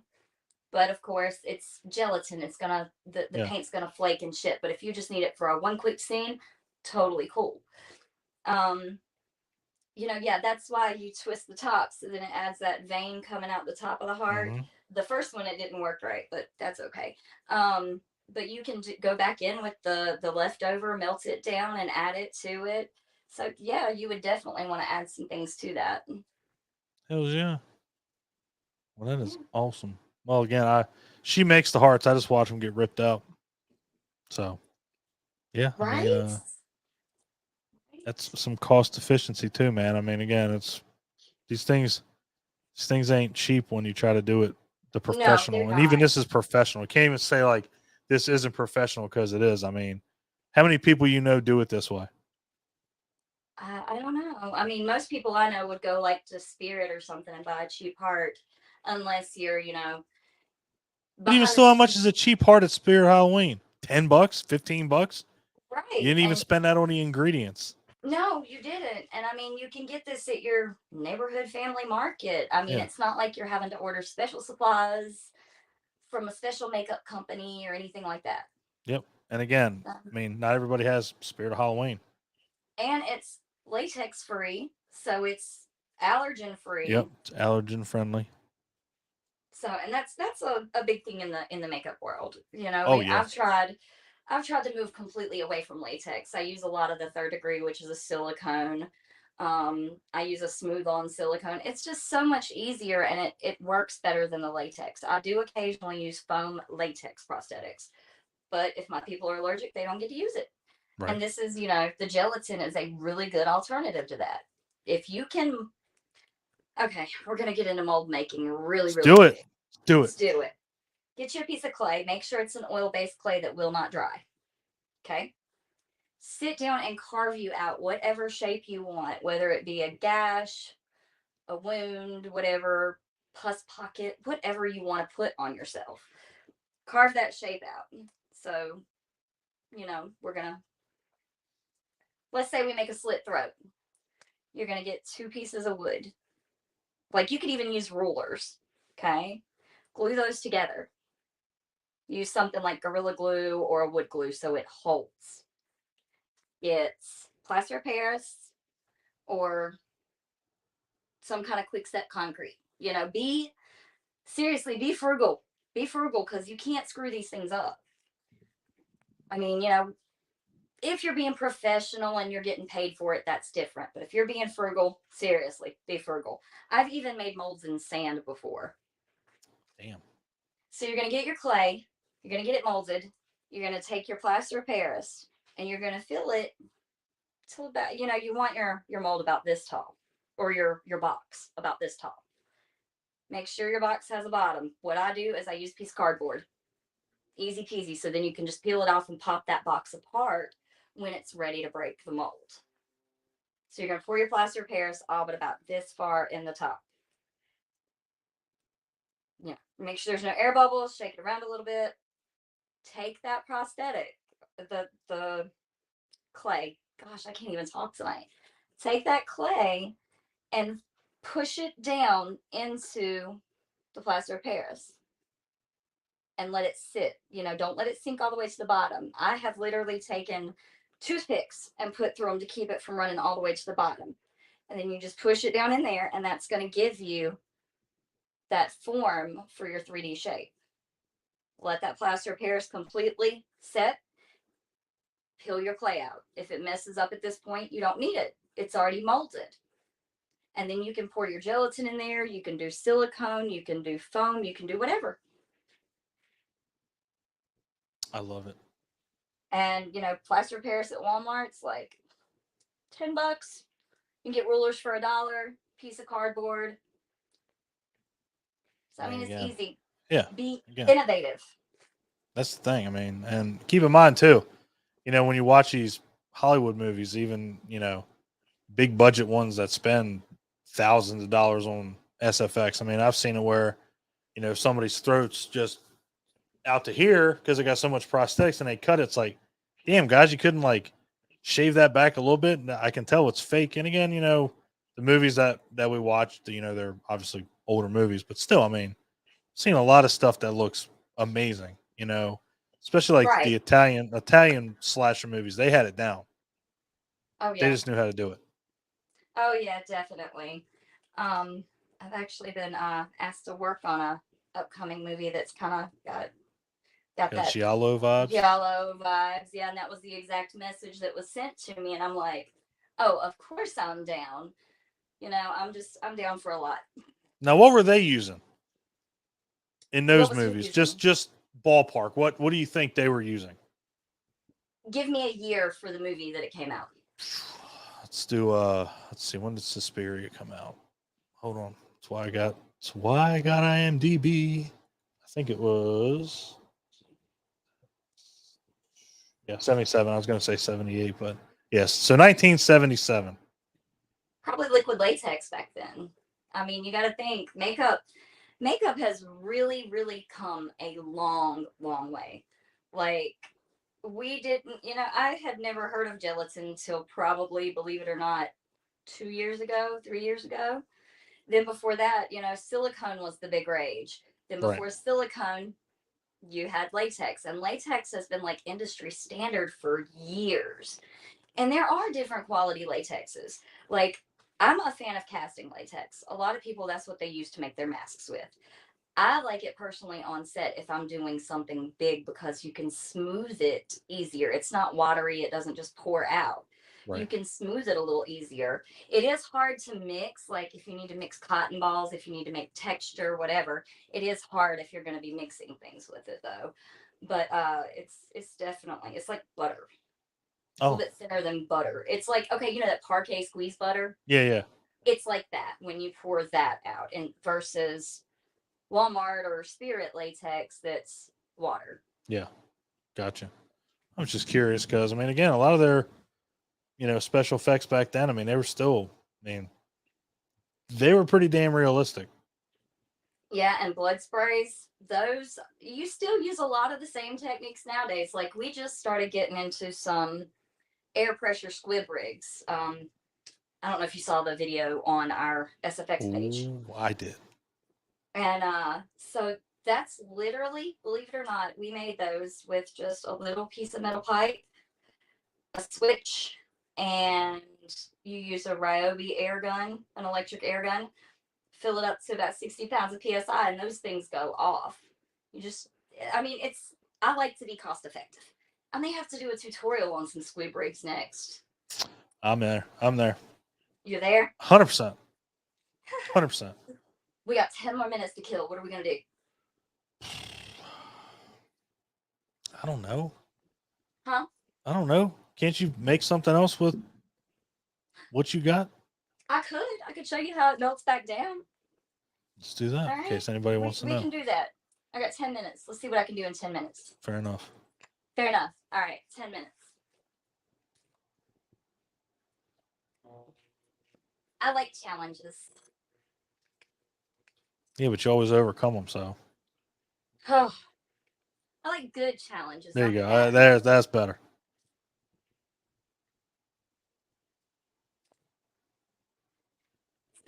So I'm going to show you something. I put that in the 15 seconds, and it's already liquid.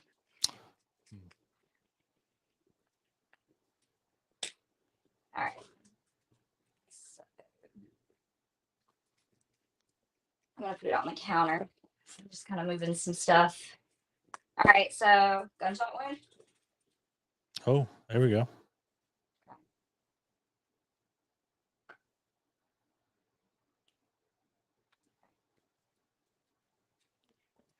I get this happens a lot on set actually, like, hey, we were gonna do this, but can you do this instead? So usually when I go to sets, I take every part of my makeup kit, not just, what they say I'll need, because let me tell you, more than once I've gotten there and it's been like, oh, I'm so glad I brought that.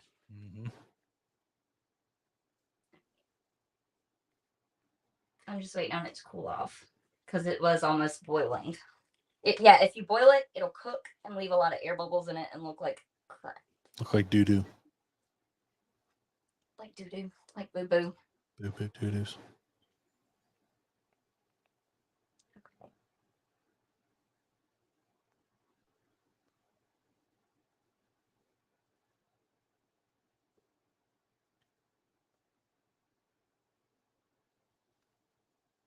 Oh, and I had some dates open up in October. If anybody has any conventions, anything like that going on, let me know.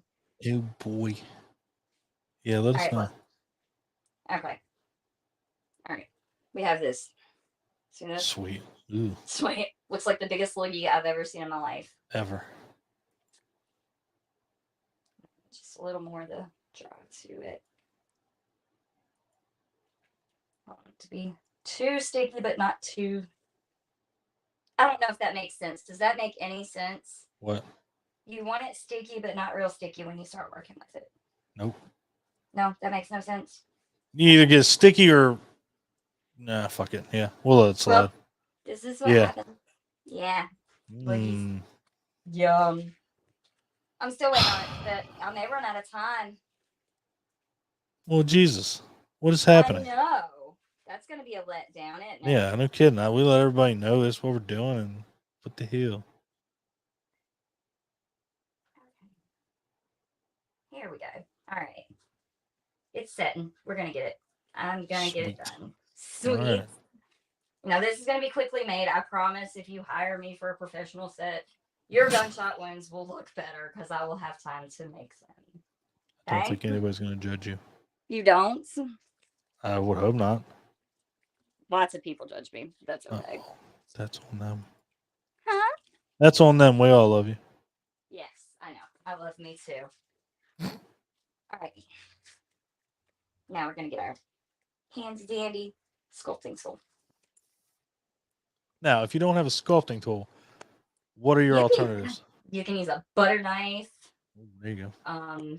The backside of a makeup brush works great.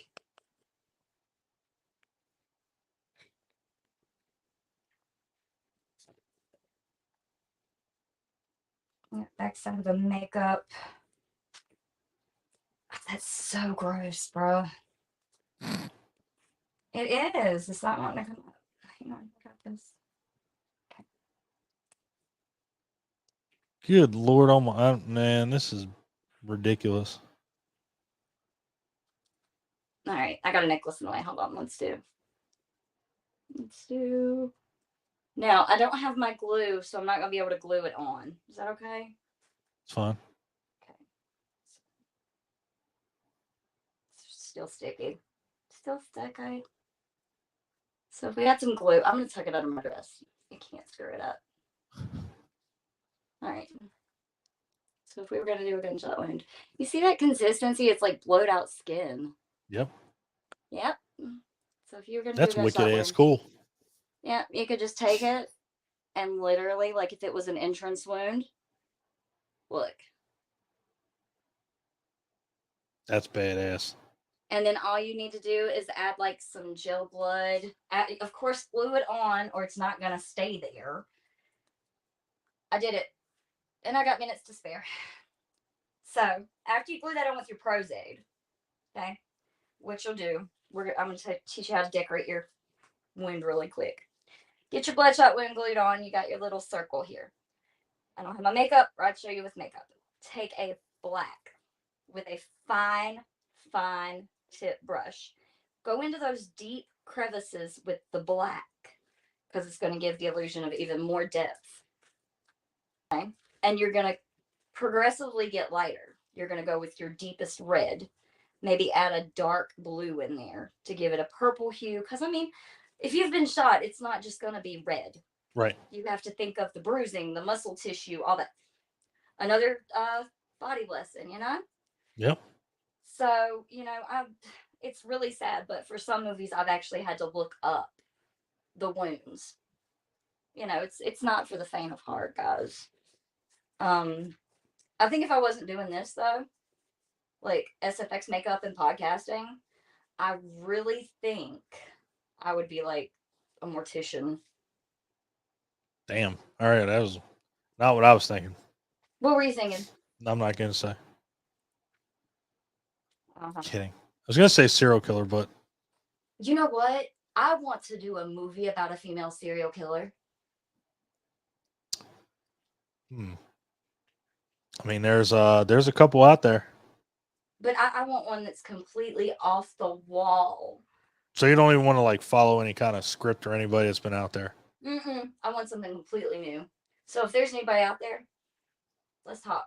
And I hope you guys that are listening, I hope you guys are donating because this is an amazing, Yeah, definitely. amazing The cause. Absolutely. You know, that's why we came on, because I like to do a lot with charity.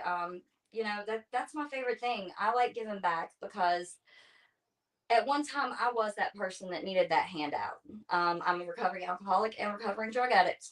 I make no bones about it. I don't lie about it. I tell people my truth because there's always going to be somebody out there that needs that understanding and caring. And if we just look at them and say, you're nothing but an addict or a drunk, they're not going to get better. But anyway, so, you know, this Casters for a Cause, Nick had actually posted about it. And don't laugh. I actually forgot about it for about 2 weeks. And then everything ramped up in the group a couple of days ago. And I definitely wanted to make sure we were here to do this. And I hope you guys have had fun. And I hope we've been informative to some extent. Hey, I mean, I'm sure people have been excited to see us. I mean, you don't get to see that stuff made every day. Nobody knows these tricks. I mean, nobody's going to like YouTube, how do I make a heart? Right. So, And, I mean, and we're again, just putting it right there in their faces. So, yeah, it's like Mr. Wizard. It's how Mr. Wizard used to be on Nickelodeon. Nobody has any idea what I'm talking about. Nah, maybe some people do. Gosh, we know. We love Mr. Wizard. We know Mr. Wizard. Right. The guy who would be like, okay, kids, mix that with this, and gets behind a metal shield. And it's just Yep. like, all right, blow your faces off, children. Yep. I'm good. They just pick up kids from the audience and be like, well, you know, 2 of them are going to die today, but, you know, we'll be okay. Remember, kids, we keep your hands open. That's right. No, shut right. No, guys, this was fantastic. This was awesome. Jamie, thank you so much. It was so cool to see all of that stuff. That demonstration was fantastic. Really appreciate it. Thank you. And we're sorry we didn't come in, but we were you're eating. fine. Sorry. We're like, this was our dinner time. It's like, I could come in and help. I'm so hungry. So and hungry. Look at me. I would have did the same thing. Have you ever seen Damn, that guys. part in Return of the Jedi with the little rat guy and the really big guy. Oh Jesus! Oh my God! Wow. A little Salacious Crumb Java talk, right? Fucking analogy is like ridiculous. I love you guys so much. It has been my honor. Oh yeah, it's honor's ours. Yes, We appreciate truly. you guys Thank you helping so out. much. Thank you guys so much. You guys are awesome. Guys, guts and bolts. This is great. Now you know how to make gelatin hearts, and everybody should know how to make that. Everybody needs to know exactly. I mean, exactly. Everyone should know, and it is fantastic. So you can always check back too and check it out. And also a 10-minute entrance wound if you need to whip something up that's real true. quick. That was rad That too. was awesome. Yeah. Yeah, you pulled that right out. That was really cool. That was righteous. So yeah, guys, That's my expertise. I can just pull it off the top of my head. That's what I improv. do. Literally, just pull it out of the bowl, put it on your skin, and bam. It's awesome. That and Awesome. and the fact that you know the history and things like that, that means a lot. Mm-hmm. That is the sign right there. Yep. So Jamie, you are fantastic. Thank you again so much. you. Don, thank you so much. You guys are truly amazing. Thank you all. And Thank you guys for hopefully we doing do what this you again do. soon. Oh yeah. All right, thank you guys. Take care. Be well, y'all. Bye, guys. No, not that Get one out yet. of Not him yet. There's so Not many you people yet. around. Not you yet. You're Not you here yet. Because we have to give you your intro. And we're not there yet. Ladies and gentlemen. No. Oh, we're not doing it yet? What are we We doing have yet? things to talk I about. didn't know we had things to talk Got a about. few minutes. All right. We're gonna bring him in just a second. All right. What did I have? You fucking ruined it for me. I'm sorry. I'm in a bad place. I can tell. But it's okay. I'm sad. It's okay. Why? Hey, big guy. You did a lot of great work. And this is a beautiful thing. I'm not that sad that nobody's going to see my movie. That is actually great. If That's anything- probably better for the world. If anything, that's probably why nobody's donating. They did immediately put a kibosh I'll on tell it. you what, I will burn it forever if that means it'll get some more money for these charities. Right? You know, a lot of people, a lot of people turned out and really did a wonderful thing. And listen, $390 is a great amount. You guys gave, and it truly appreciate. We appreciate it. And everybody who's been coming out on all the great shows. That is everyone who's contributed. Yes. Thank you so much. It has been some fantastic content that I have really enjoyed being a part of and being able to watch myself and, be exposed to some of it, some new stuff. So it's been awesome. Wonderful. 2 big Bill Clinton thumbs ups. I'm giving a monster Chuck Norris thumbs up. As big as I can go. No, listen, guys, it is a lot of fun, and we do this. And honestly, we're sitting here, and Casey and I have already started talking about our next charity, which I'm not allowed to announce anything. Yeah, no, we're absolutely not going to be Casey's announcing like, you gotta anything. sleep. You need before to you rest think about it, before you make a single decision. Because I'm like ready to pull the trigger and be like, next week. No. For the next 5 months, No, we're no, doing no, no. nothing but charity events. I mean, we do 2 a year, so we can get another, Yeah. another one out of the way next month. I absolutely believe we can. Well, no, the Just only be reason done. it's time sensitive is because if we do it for the drive-in, Yeah. I would want to do it before they close for the season. Right. No, and I agree with that. Yeah, that's valid. So we would have to sync that up. But sleep first. Sleep first. Sleep so first. My wife and Casey have said, which basically my show wife, have said What's that show wife? I'm not allowed to play any or make any decisions during the show. Yeah. So I have to sleep on it first. Yeah, no, that's the way it's supposed to be. That's called being safe and intelligent and respectful of your partner and their wishes. I have no idea what's going on. I'm reading and thinking at the same time. That's a terrible idea. All right, You guys. only have enough power for one right now. I would love to make the goal of 1,000. We are at we're almost towards the end. We're about 1/3 of the way there. Yeah, absolutely. We're a third of the way there. So if we don't make it, We still please have a keep whole nother donating. 24 hours beyond too. Yeah, it does So go keep so sharing far, it so- around. Yeah. Keep sending it around to anyone you know of. Just keep sharing it out there to the world. Yeah, you know, absolutely do that. Hopefully, we're entertaining you. You guys are having a lot of fun. All these shows, I know these shows are. 'cause Oh, the shows are entertaining. We're I don't know sitting how here- we're doing. We're sitting here laughing our asses off. They're great. The whole thing. I told myself we're not going to curse. We're going to keep Mhm. it limited. We got to be good. And fuck all. I'm just keep going. Oh yeah. Well, at this point, it doesn't matter. Yeah, it's Unleash the Jersey. Yeah, you're not wrong. It's like a Kraken, but different. There is something I wanted to share with you guys. Max is laughing at that one. He liked the Kraken one. Guys, there is a bit of bad news that kind of came around, and yeah, I did want to play it for you guys. Jeez. Casey and I have to leave to go to Connecticut. Not tonight. No, we do. No. It's there now. At 1 a.m. Look at this. Let's take care of a little business up in Connecticut. Which really means all we have to do is pull into the state. The bear will sense you, and the Death Thor will knock it out, and then we can turn right around. The bear is gonna end up like Vince McMahon's career. In the Wildly successful for a very long time. I mean, depends on how you gauge success. Money. 2002 to 2008. No money. That's money. He still had money. He did still have money. You're not wrong. I only say that because I'm joking because our good buddy John Orlando is on here for the next show. So let's get started. Let's do it. Get them going. It's the guys from 3 Geeks podcast, and also John Orlando's on the show tonight, and he has the PVD podcast. So make sure you go check it out. Great shows. They're a lot of fun. I'm going to bring them on. Some of the most incredible people who will make all of your pulses quicken as their faces appear. The 3 Geeks. And there's 3 of us tonight. That never happens. As I'm sitting there listening to the intro, I got to say, I really miss being on your network. Like, every time There's no network. I don't know what you're talking about. Mick is one of those A year guys. ago He's one of those guys that will text me a compliment in the morning. And Casey's the same way. Like, out of the blue, Casey will be like, I love you, dude. And, like, just out of nowhere. And, Casey, I love you guys both. You and Mick are fantastic. No. I'll give you one. Yeah. Because everybody should hear that, bro. Yeah, Because everybody at some point should hear that. Not everybody hears it every day. Mike's the type of guy that I love you. He's the type of guy that will do this, but Casey will do it too. And Casey will say, "How dare you, Jason? How dare you throw me under that rock?" No. You see, you did it more consistently, like you said. I am random. I'm like the doctor. I just randomly pop up and do shit and leave. That's it. But I got to say, that's impressive that you got that shot from Connecticut, because our hotel for Texas is like right across the street that John booked us. So it's fantastic.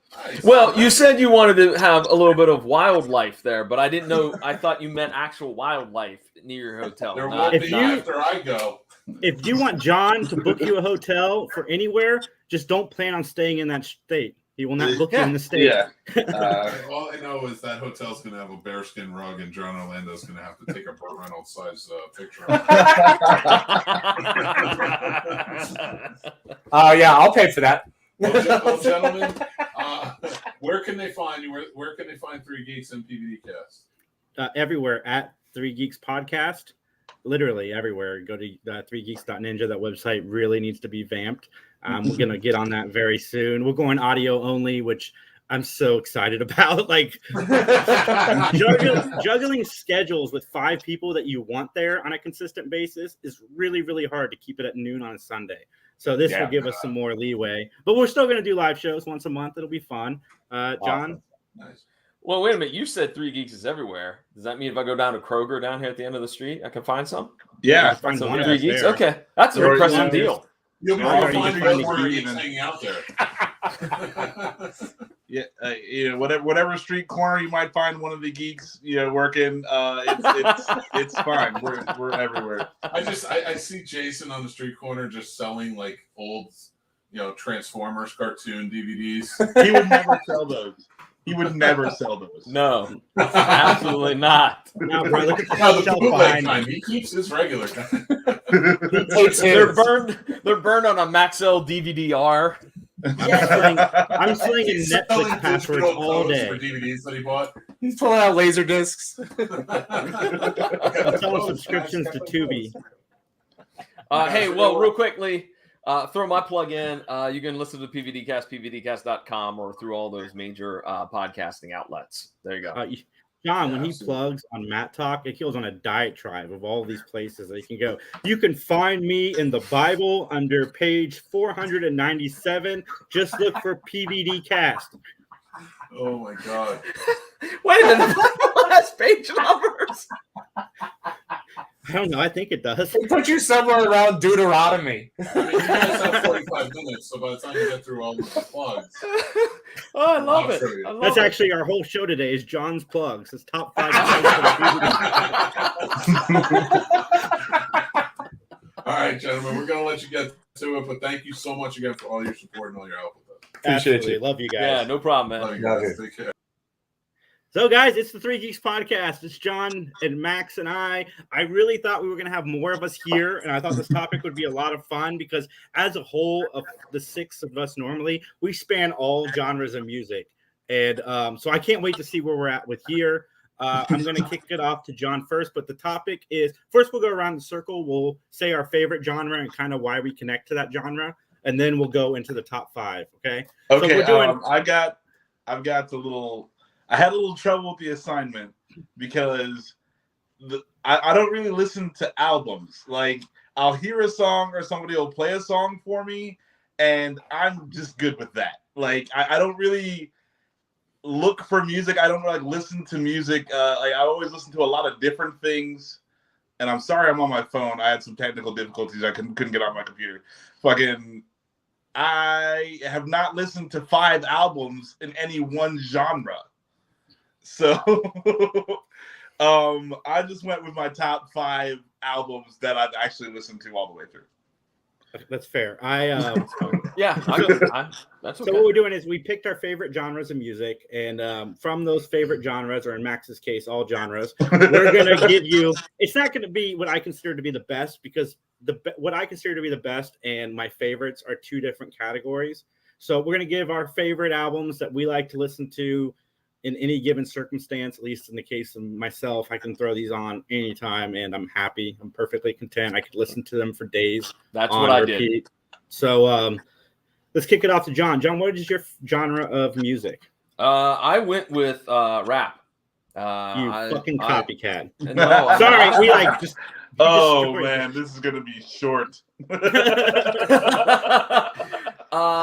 And you ask why? I don't know. I think that as a kid, growing up in the 80s when rap kind of started to take off, and for me, it was also kind of like a little bit of a rebellious streak, because music is rebellious. You see it whether you're talking about Elvis or you're talking about the Beatles, or you're talking about Judas Priest or whoever. It's always kind of, it's rebellious. And this was kind of my way to rebel.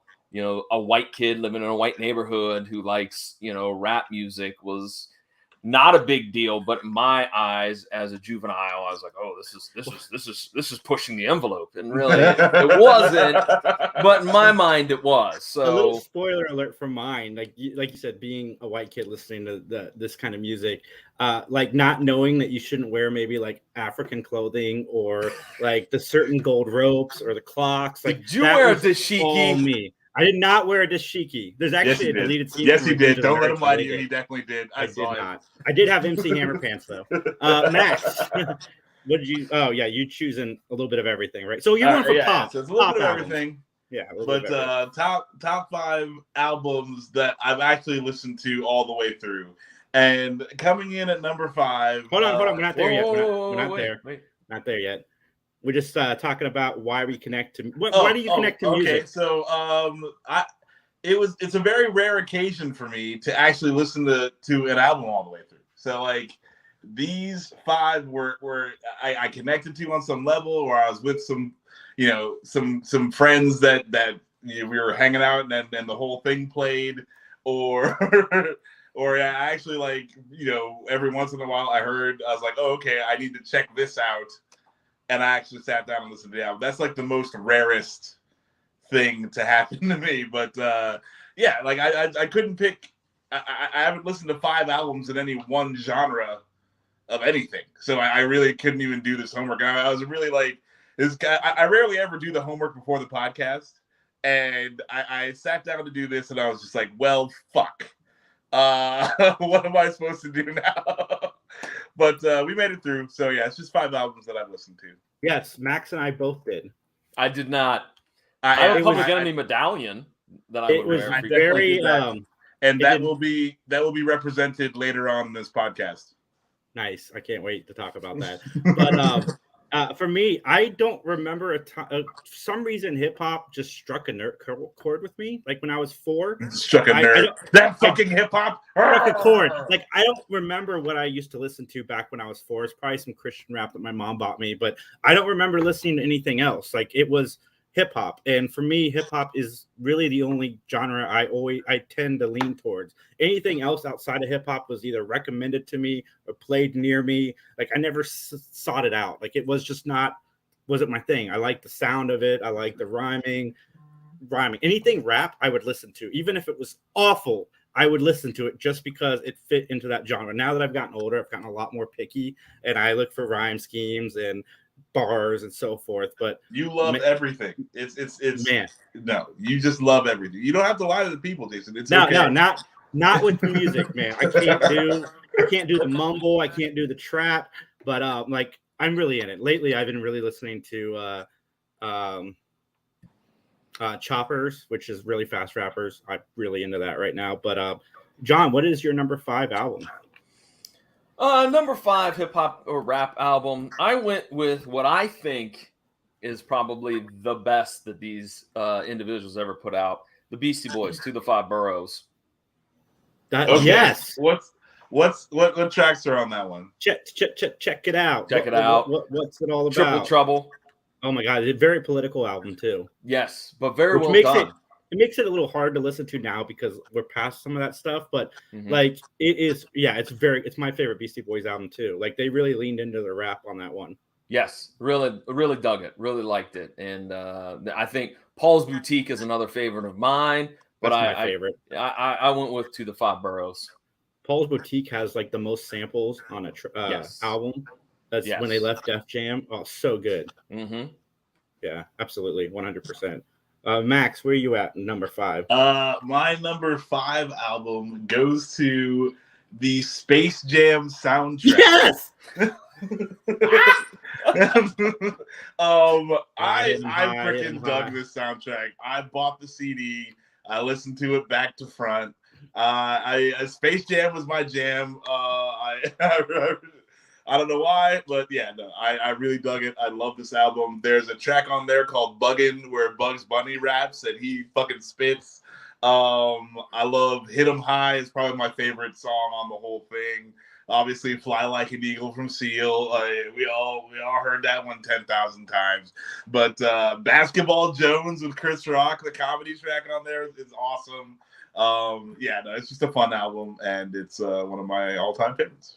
I'd like to throw it out there that Seal, Kiss from a Rose, that was my jam. Yeah, so you're a Batman Forever, just living your best life. No, I don't even care about Batman Forever. I just like that song. That song is man. I liked that song, and now that I've gotten older, I've learned to appreciate it. But, however, back in the day, my sister would listen to that on road trips, just that song, and my parents would let her on repeat. So I heard Kiss from a Rose for a straight 5 hours, and I was good. Master Shake wrote that terrible. Kendrick's new album is fire. Kendrick's new album is absolutely fire. 100%. Very good CD. My number 5 is a rapper that people don't talk about really. He doesn't get the respect that I feel he deserves. I mean, Joyner Lucas recently made a song about him as far as it, being an influence on him. And that's DJ Jazzy Jeff and the Fresh Prince. He's the DJ, I'm the rapper. This CD is from front to back is just amazing, and rightfully so. It won a Grammy. Will Smith is a very good lyricist. He's very good with the pen. He knows how to tell a story. I think this was my first introduction to story hip hop, of people just using their time to tell a story, add some comedy in it, from Nightmare on My Street to Brand New Funk to Parents Just Don't Understand. Very good rap classic. Like that's Parents Just Don't Understand, hip hop classic. Summertime isn't on that one though, is it? Right? No, Summertime's like William. Is that the one that had no, Summertime? It was on Jazzy Jeff, Fresh Prince, Home Base. Home Base. Okay. Yeah. Okay. Yeah. And then, but if Summertime would have been on this album, it like that would have been it. Like this would have been the greatest of all time. But it's there's a lot of classics on there. And he said that 45-year-olds talking about rap isn't the same anymore. Listen, man, I like a lot of new rappers, like Kendrick Lamar. I like Joyner Lucas. I like Logic. I like Big Sean. So there's guys out there that know how to do it. But John, what is your number 4? My number 4 is going to be an obscure pick, I think, for many folks, but I really dug it. I dig this movie that it's connected to. Number 4 is a CB4 soundtrack. Okay. I mean, you got some heavy hitters on there. You got Public Enemy, MC Ren, BDP, the Beastie Boys, PM Dawn, Blackstreet, Fushnikins. You got the comedy cuts from CB4, Sweat From My Balls and Rapper's Delight, and I forget what the other one is. I mean, it was just it was a classic, man. I loved it. The movie was pretty darn funny. I haven't seen it in like 20 some odd years. I need to sit down and watch it again, but I dug it all the way around. CB4. Oh, it's got Rapper's Delight on it. That's awesome. Yeah, it's the Rapper's Delight that they do in the movie. Like Chris Rock's crew, CB4, they do that in the movie. I forget where at. I think towards the end of the movie. And although again, I haven't seen it in 20 years, I forget some of it. Yeah, so they do it. In fact, if I'm not mistaken, I want to say that I think didn't Fushnikins weren't they like part of Shaq's crew? Like they were part of Shaq's. Okay, yes. I thought so. Yes. That's funny. I think CB4. Oh, Straight Outta Low Cash was their other big one because that was the town that they lived in was Low Cash. I pulled up the track list and I saw the word message, and I just want to say this: like growing up, I listened to Puff Daddy's "Can't Nobody Hold Me Down," and then like years later, I discovered Grandmaster Flash and was listening to that. And the real song to the Puff Daddy sample is so depressing, ain't good, but so depressing. Yeah, very good song though. But Max, where are you at with number 4? Number 4. All right. Goes to our guy kind of hit the nail on the head before asking me if I wore my clothes backwards. Totally Crossed Out from Criss Cross. Yeah, me and Jason did Criss Cross. Me and my little brother did Criss Cross. I was about Criss Cross. The Totally Crossed Out album was like, I didn't know kids could rap, you know, like that like expanded my mind a little bit. It's like, wow, there are exceptional people at all ages. It's you know, it's like everyone else is either fictional or an adult. But yeah, like Totally Crossed Out, had a lot of fun. You know, it's like you can listen to it and your parents don't really mind, and you know, it's actually like they're actually spitting bars. Like it's not half bad, especially when you think that they were like fucking 12 years old. Little Boys in the Hood, freaking obviously Jump. My favorite is Warm It Up. But yeah, no, it's just a fun album. Jason, I know you love this album. I know it's on your list, and I just sniped your number 2. It wasn't on my list, but I almost cheated and put that at number 5, tied with To the Extreme and Please Hammer, Don't Hurt 'Em, because those 3 albums were like a huge chunk of my childhood with Max. Like Max and I's childhood can be summed up in those 3 albums. While Max wasn't the biggest Vanilla Ice fan, like everybody else, he liked Ice Ice Baby, and like those albums were just. But no, yeah, Criss Cross To the Extreme. I had a Criss Cross shirt. We both wore our pants backwards. It's not practical to wear your pants backwards. It is not. It's not. It's not cool. It's not fun. If you're not getting paid to wear your clothes backwards, then don't do it. So where were you on? I don't even know if this was a rivalry, but you had Criss Cross and you had ABC, Another Bad Creation. Which side? Obviously, Criss Cross. Criss Cross side. Yeah. All Criss Cross, no ABC. I don't even know who that is. To be honest, John, I know who ABC is. I've heard some of their songs. Max has probably heard Playground, but like I never really listened to them. I should go back and check them out because I've heard great things. And it's just like I said, like if I like something, then like I stick to that. Like I don't need to wander anywhere. So like once I've heard Criss Cross, I'm not going anywhere else. Like I've got what I need right here. Yeah, and then they released The Bomb, and The Bomb is not that bad. Like they do tracks with Method Man. They do tracks like it's not that bad. Like you know, like they kind of got the young the child star syndrome, where everyone's just like, you mean those idiots who used to wear their clothes backwards and like no one took them seriously?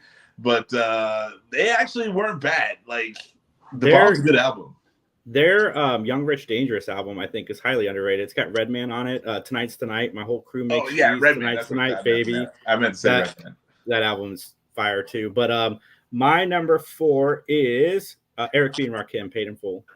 I discovered Rakim when I got a little bit older because I remember Eminem mentioning Rakim as one of his favorite artists, and I really dove into Rakim. And man, the guy knows how to spit. His DJ, Eric B, is fantastic. I miss the whole DJ and MC thing. Like, I know that Rakim is currently touring with Jazzy Jeff. Like, I would go see that in a heartbeat. Like, I don't care if it's not Fresh Prince and Jazzy Jeff. I don't care that it's not Eric B and Rakim, but Rakim with Jazzy Jeff, I'm all in. But Paid in Full is great. Follow the Leader is another great album by Rakim. Check out Rakim, especially if you're into hip hop's past, because Rakim was a huge influence on Eminem and the complex rhymes and so forth. And sadly, they don't get along. That's why they're no longer together. Like Eric B and Rakim split because if I remember correctly, there was some issue with money or something, and they couldn't hammer it out. It was like, peace, I'm out. Man, rap albums, like rappers in the 80s had a really bad record contracts because they didn't know any better. There's somebody flashing money in front of them. They're like, yeah, pay me. That's why Tribe took 20 years to release an album because they wanted to do it under another label. Oh God, the artists get done so dirty. Like even to this day, I want to take a minute and just be like, hey, like record companies take so much advantage of the artists. Like it is ridiculous. Yeah, I think Ice Cube was the first hip hop artist to speak up about his contracts, which is why he left NWA and so forth. Yeah, it's so oh my God, like it's almost like you're listening to Spotify, but you don't really want to listen to Spotify because like they're robbing these people. Like great, like I get to listen to the music that I like, but also I'm stealing from somebody right now. Like that, yeah, that's what I can't stand. Like yeah. Anyway, sorry. Record companies suck. Music is cool. Simple to the point, Max. Simple and to the point.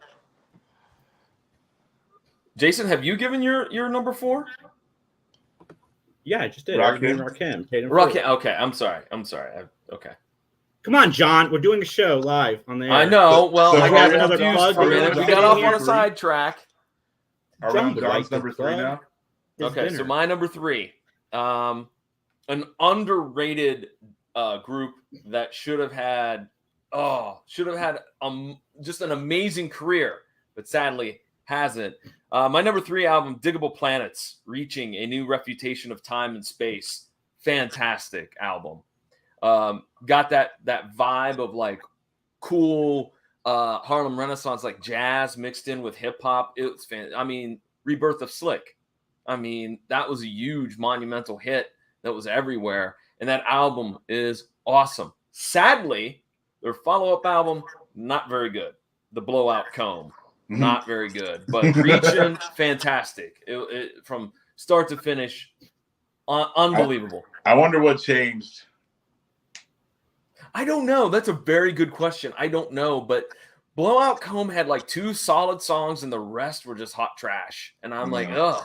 And just I'm like, I'll stick with Reaching because that's just a badass, smoothed out, cool rap album. And that's the other thing too about like listening to albums or certain albums, certain songs, or certain movies or whatever. Like nobody's gonna hit it out of the park every time. Like you can have one good album, and like after that, like some dudes don't even get one good full album. So it's like, yeah, sometimes like they just fall out. Like that's what they had in them. What's the good one? Well, recently, though, I saw like a couple of years ago, they did perform, Diggable Planets did perform at the Newport, Rhode Island Jazz Festival. And I was like, damn it, I wish I was around at that time. I would have went and saw Diggable Planets and probably been very impatient. Been like, yeah, get all these other groups off. I want Rebirth of Slick. Come on, now. Like that Homer Simpson, with, Bachman Turner Overdrive plays, taking care of business, and he gets mad. Taking care of business. Sure, we just played it. Play it. Every day. All right. On BTO, on that note, we're gonna go to my number 3, which has nothing to do with. Is it BTO? No, it's Oh. no, not even anywhere close to that. But Green Day Dookie is my number 3 pick. This was like the first time I went and like heard something and then went and made my like I sought it out, and I listened to this thing. Oh my goodness, so many freaking times. Like, cause this is like my introduction to rock and roll, like kind of like, or like, you know, like this kind of music. And yeah, I listened to the whole thing, but like they're, you know, like that's the thing about Green Day. Like they're 3-minute gods. Like their songs are never more than 3 minutes long. And it's like quick, and then you're out, and then you're on to the next song. So yeah, I really dig this album. Let's see here. What would be my favorite song? Probably "When I Come Around" is my favorite song off this album. But yeah, Green Day, Dookie, right place, right time. Just that was good stuff for me. Dookie, I think, is the only Green Day album that I like from start to finish. Like all the other ones, I think they start to sound very similar to each other. Yeah, for sure. I think it's their best album. Again, but like it's the only one I've ever actually listened to all the way through. You know, like they'll have a couple songs that I'm like, all right, you know, like I like these songs, but then I never listen to anything else on the album. But yeah, no, Dookie was good. Dookie was solid, like classic, perfect Green Day. Yeah, Offspring was it for me. That was my favorite rock band of that era. Yeah, because they had this one song with like 10 straight seconds of swearing. Oh, dude, we thought we were all so over that. fucking cool. Like, all right, we're in back of my house with a boombox, right? And Jason's like, "Oh man, I got this CD. You got to hear this, right?" Freaking, we're playing the music. All right, we want to turn it up, but you can't turn it up too loud because if my parents hear what's going to come out of this dude's mouth, then we're dead men. Like, that is it. Like, my mom will use her laser beams and kill us both on sight.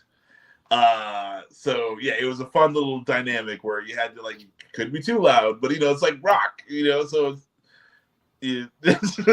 I would have the boombox next to me like at my desk while I was like doing whatever, and as the cuss words would come up, I just like put the volume down and pull it right back up, so my parents wouldn't be in the, you know, be walking by the hall. But we wanted to sing along because we got to say all the cuss words. Oh, I see. Okay, yeah. I get you now. It had all of them. I remember my dad heard that and he goes, It's "Hide this called from Bad your mom." Habit. That was. I'm hearing it right now in my head. It's the greatest song for a 10 or 11-year-old who like suburban kid who's like, "Oh man, my mom will be so mad if she hears these cuss words." My number 3 is, it only has like one of his greatest hits on here, but it's Tupac's "Me Against the World." I think that for a Tupac album, this has everything that you want. It's got the softer side, the more poetic side. It's got the harder side. It's a very well mixed album. Don't get me wrong. All Eyes on Me was very close to making my list. The same thing I'm going to say about an artist later. I could have put any of Tupac's 90s albums on this list and I'd have been happy with it. But just Me Against the World is the one that I can listen to from start to finish. It's just something about that record that hit me. Dear Mama is a great track. It's from this record. And Me Against the World, I think, is my favorite of Tupac's category, even though it doesn't have my favorite Tupac song on it. Which is? Oh man, that's a loaded question. Are you looking for more of the like party stuff? How do you want? It's probably my favorite Tupac song. Oh, of course, it has Casey and JoJo from Jodeci. This is about sex. Tupac is the only guy who can mix a sex song and politics in the same thing and make it sound good. Mr. Bob Dole. All right, John. What's your number 3? My number 2. This duo has already been mentioned, but Follow the Leader, Eric B. and Rakim. I almost chose that one, but yeah, Rakim is awesome. Follow the Leader to me is the roughest, toughest, like grittiest rap song I heard as a teenager. Like, just it had like just a swagger to it that comes across, you know, whatever you're listening on. Microphone Fiend is just chaotic as all get out. Yeah, I mean, I had like remember Record Flats? Did you guys remember those where the promo company would send out like an actual slat that was like the album cover? I had Eric B. and Rakim posted up on my wall, that flat, because it was just such an amazing album. Yeah, I can't. Yeah, no, that again almost made the list. I didn't want to put more than one album by the same artist because my list would look very different if I had. But I agree. And for this podcast, we're just going to be celebrating Rakim's whole career. in hopes that he decides to come on and talk to us. Dude, when he signed to Aftermath, it was right after the Marshall Mathers LP. He'd signed on to Aftermath Rakim, and him and Dre were working on an album together, and him and Eminem were working on some stuff together, and it never got released because of creative differences. And man, would that have been a great album. Max, what is your number 2? My number 2 is this one is probably one of my favorite albums of anything of all time. Mark Morrison, Return of the Mac. No, that song makes that list. But is it Aini Kamosi? Here comes the hot step. Oh my god, how awesome would that be? That dude's sick. All right, no, it's 10,000 Days by Tool. This was my introduction to the band, and it is one of their fucking best albums, I think. I love all the songs on there. Rosetta Stone is probably the Pot. It's gonna have to be the Pot just because it's hilarious. The song is hilarious, but listen to the lyrics; they're always solid. The music, it just washes over you. I freaking dig this album. It is. I don't know if you call Tool. They're not a metal band, but they're. I don't know what you call that kind of rock music, but I freaking dig it. And this album, they were at their best doing it. And there's just a bunch of good songs in there. Ride in 2 is awesome. 10,000 Days is awesome. Freaking The Pot. Zombie is great. Rosetta Stone is awesome. And Vicarious. The first this is one of those albums where the first song, they come with it. The first song is just heavy and fast and a lot of fun and so quotable. And I freaking dig this album. I didn't know music could be played this way when I heard this album. So that is why 10,000 Days from Tool makes my list. Nice. Good. I listened to Tool very recently for the first time, and good stuff. Dude, if you've not listened to 10,000 Days, any of the songs on there or all of it, go for it. You're not gonna be sad you did. My number 2 is, again, it's probably not accepted as their best album, but it is, in my opinion, their best album, and that is Outkast's AT-Aliens. This is right before they became huge. This has all of my favorite tracks from start to end. This album is amazing. Andre Benjamin really shines on this album with his lyrics, and starting with 2 Dope Boys in a Cadillac all the way to the end, I can listen to this thing on repeat all the time. I can listen to any song on this album on repeat all the time. I think this is Outkast at their best. The album after it, Aquaminius? Yeah. Yes, something like that. That was, I like that one because it had the same feel as this. And then as they got more and more poppy, I lost a little bit of interest. But this album right here is just it's there. I mean, I like all their hits on their other albums. I'm just saying, this album is perfect from start to finish, and I wish it was more talked about. Dude, when the first time I heard Rosa Parks, I don't know if that song is on this album, but it's on that album after. Yeah. Oh, okay. But Rosa Parks, beautiful. Just I didn't know. That was one of those songs where it's I didn't know you could sing about that. You know, like that's like it changed my brain a little bit. I was driving to middle school with Tracy, and my mom's like, "Why do you want to listen to people telling your friends to get to the back of the bus?" I'm like, "Yep." And then that caused the whole You know what, Mom? as well. You know what, Yeah. Mom? Thank you for being a good person. Like that's all you say to that. Oh my goodness. We are getting close to out of time. John, what's your number one?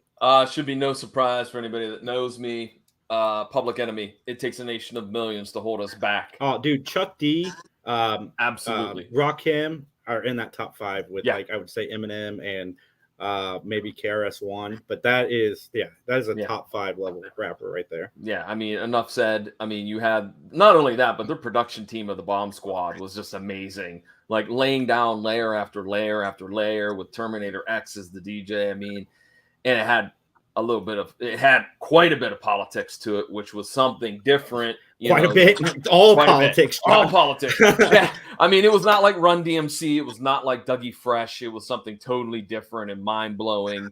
And yeah, so. Yeah, great. I met Professor Griff. Really? At the Smoking Grooves concert. I saw Public Enemy there with Cypress Hill and Busta I did Rhymes too. I and was at Missy that Elliott. concert as well. Were you? Yeah. Nice. With Gangstar and Maya and Wyclef Jean and Black Eyed Peas minus Fergie. Yes. Yeah, when they were good. When they were, yeah. There's a hot take.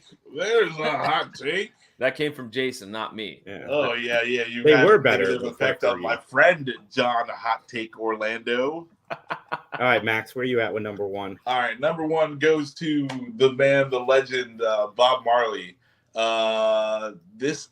People listen to the Legend compilation of songs, and that one to me does not play as well as the Naughty Dread album. It has like 7 songs that you can't turn off, and that's how they start the album. Like I don't know if I've ever met another artist who played me 7 songs back to back that I couldn't skip. Like I like each one of them so much for a different reason that I can't skip any of them. Like if it comes on, I'm listening to the whole thing. So he's got 7 of those in a row, and I don't know who did it better than that. And it's a great album. If you want to listen to songs that aren't on Legend, I mean, some of them are on Legend, and like this is, I think 2 of these songs are on what people consider to be the greatest compilation of Bob Marley songs. So yeah, this album, the Naughty Dread album from Bob Marley, is sick, and go check it out if you want like good Bob Marley reggae music. That's all I can say. Nice. That's actually the genre I thought you were going to choose was reggae. My number one, I want to preface this. When Eminem came out with My Name Is, I remember having a conversation with Max on the bus. He's not going to remember this conversation because he smoked a lot of weed since then. But I had a conversation with Max on the bus, and I said, I don't like this guy. He's so goofy. Because I didn't want to be that guy that like suddenly there's a white rapper that everybody's talking about, and I'm going to be a fan because I didn't want to be that guy. But I remember Max came on the bus and goes, check out Guilty Conscience. It's fantastic. You're gonna like it. Trust me. Go check it out. So I checked out Guilty Conscience. I'm like, all right. So I went and bought the CD. I was sitting in the parking lot of what used to be a Ryan's Steakhouse restaurant, and I listened to that entire album from start to finish, and I laughed my ass off. But my Steakhouse. But my favorite album of all time is currently on Spotify's top 200 songs. And if you didn't know, Eminem is number 2 most streamed artist on YouTube every month in hip hop. Like he beats Drake, he beats all these rappers that are currently out still with old shit. And my favorite album of all time is the Marshall Mathers LP. Like Eminem was the first rapper that I could fully relate to. He was a white kid who listened to hip hop and liked it and connected to it. And you know, he's got a song where he talks about wearing the gold chains and the medallions and the African stuff. And, you know, like he's not supposed to be doing that, but he doesn't understand because he likes this culture. And man, I connected to it from the Kill You all the way to the end of Criminal. I love this album. The song Kim, I've only listened to one time because that song is powerful and very angry. And I've never been that angry in my life that I can't like do it. But it's got Be Pleased Too with Snoop and Dre and Exhibit and Nate. Yeah. Dogg. That is a slamming track. I'm Shady, Who Knew, Real Slim Shady, which used to be my karaoke staple, Drug Ballad, Amityville, just so Under the Influence with D12. It's such a good album, like 100% a good album, and that's my number one hip hop album. All right, what's up, gentlemen? Hi guys. I could have put any Hey. of his albums on there. I completely agree with almost all of your Bam. picks. Delivered right on time. Here you are, gentlemen. Welcome to the end of the Three Geeks podcast. Like, look at us, dude. Look how professional we are.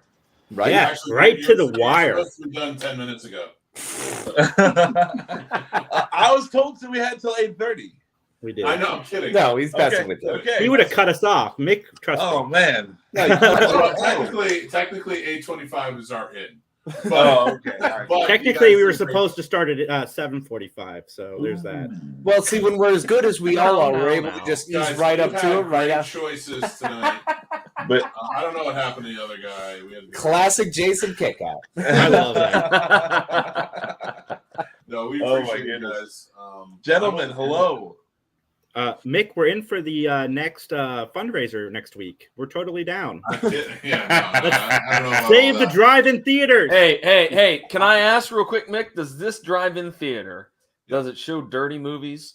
It does not. Because I had a conversation with somebody that did not know that was a thing like back in the 70s. I'm like, oh no, it was because my hometown had one. It was out in the middle of God knows nowhere, out in the middle of the sticks.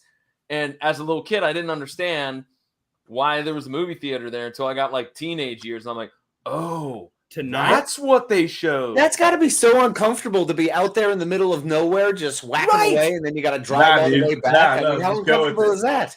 Just go with it. Like Tonight. you're there, you're at the movie, you're with your friends, but they're in other cars and everyone's jacking off. Like it's just, Yeah, no one's sharing a vehicle in that one. no. Like everyone's in their own car, they're all jacking off. It's fine.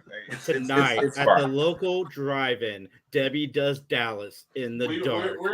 We are probably going to do a fundraiser to help them out because they're having a tough time right now, and it's near and dear to our heart. But yeah, it ain't gonna be next week. No.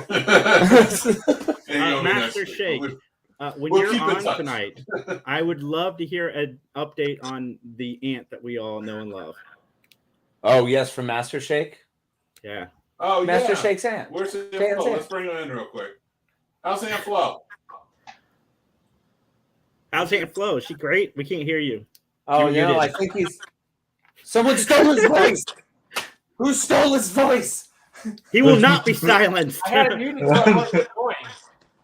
I can't wait. Time to blow. What's up, buddy? What's going on, wants to man? know You guys about had a great Flo. show. I tried to contribute as much as I could. I was trying to get stuff set up. No, thank you, dude. Thank you. The comments are great. Thank you for helping. Thank you for watching. Mick needs to have and a you, half. me, and your brother on soon again. That was dope. I love that. Mick, who was the young kid that was on with us? When? Alex? Paul. I think it was Paul. Paul was on earlier. Oh yeah. Yeah, he was a riot when he just broke that whole bottle of whiskey out. Remember? Paul's good people. He is. Oh, guys, we reached 410. Woo! Woo! Yeah, son. Donation during the geek. Seems like somebody who tends to imbibe in the herb should make a $10 donation. That's not me. So. Max has to make a $1,000 donation. 1,000? I guess I do. And then not only do you get to see privately my first. No, we're not doing private Nobody session wants to because see that the turns into a private situation session. where someone's driving out in the middle of nowhere, deserted nowhere, where there's some weird screen up, and there's 14 other cars, people whacking off. All the cars. Ohio, by Yeah, I mean, No, Casey, you're sounding very hurtful. So, it's cool, man. It's cool. It's so cool. Casey and I are going to put on a show. Of course, the Three Geeks podcast throws Mick's. Let's keep it clean out the window. I'm sorry about that. I do apologize. We've talked about masturbation. No, sorry sex. at all. We said that a while ago, and then at 12:30 this afternoon, we were like, yeah. We got another guy waiting right now in the green room. Yes, we're going to kick you guys out. Mike is up next. Mike's Crazy Collectibles Corner is coming up. Can't wait to have him. You guys get out of here. But thank you very much. Shake, we'll see you soon. Geeks, I love you all. It's wonderful to see you as always, friends. Be well. Thank you so much for being a part of this. Take care, John. Really appreciate it. Thanks. There's John. And John. All right, let's bring him on. Michael McGlynn. What can we say about this man? We love this man. We've talked about him many, many times. Producer, actor extraordinaire, just all around fantastic human being. Yep, we're gonna bring him on now. A heart as big as his smile. He's got a great collection. He's got so many collectibles. It's amazing, and he's gonna show them to you now. Woo! Michael, how are you, sir? Hey guys, how y'all doing? Great, man. How are you? How are you? Oh man, I'm doing great, man. I almost didn't want to come on. I was really enjoying you guys in the last podcast. Dude, we're glad, man. We're so glad. We love it, man. We're gonna take off so we can make you big and you can show off your collectibles. Yes. We'll give you a little extra time because I know but once you're done, whenever you're finished, just wrap up and we'll jump back in. Oh, awesome, guys. Sounds good. Appreciate you, brother. Appreciate you being here for the charity. Can't wait to see your stuff. Yes. How's it going, everybody? I'm Michael McGlynn, actor, producer. I work with Slasher 15 Productions and a lot of other people. I wanted to show off something really cool with you all for this event. I knew there were a lot of podcasters on there, and I wanted to do something maybe just a little bit different. Not only am I an actor and producer, but one thing my wife and I both are, we are die-hard collectibles lovers. We absolutely just adore collectibles, movie memorabilia, autographs, and we've been very, very fortunate. We've gotten to go to a lot of cons over the last 10 years, from comic book to horror, and we've found so many cool items on the way. And a lot of people have seen it from podcasts and been on before, and everyone's always said, "Hey, I want to see a tour of your place." So I figured, what better place than for a charity event? So we're gonna, without further ado, we're going to go ahead and start the show, and we're going to go ahead and show you all my cool collectibles, or at least as much as I can, because my two biggest loves in the world are horror and comic books. And I thought, why not? Let's start with some really cool stuff already. So let's go ahead, and we're going to start off with some comic book stuff. I know there's a lot of cool Marvel fans out there, and I know I'm one of them too. DC as well. Love them both dearly, because, come on, you got to love both. So we're going to start off over here at my wall of Marvel collectibles. These are all about 12, 13-inch collectibles. We have them from all different styles.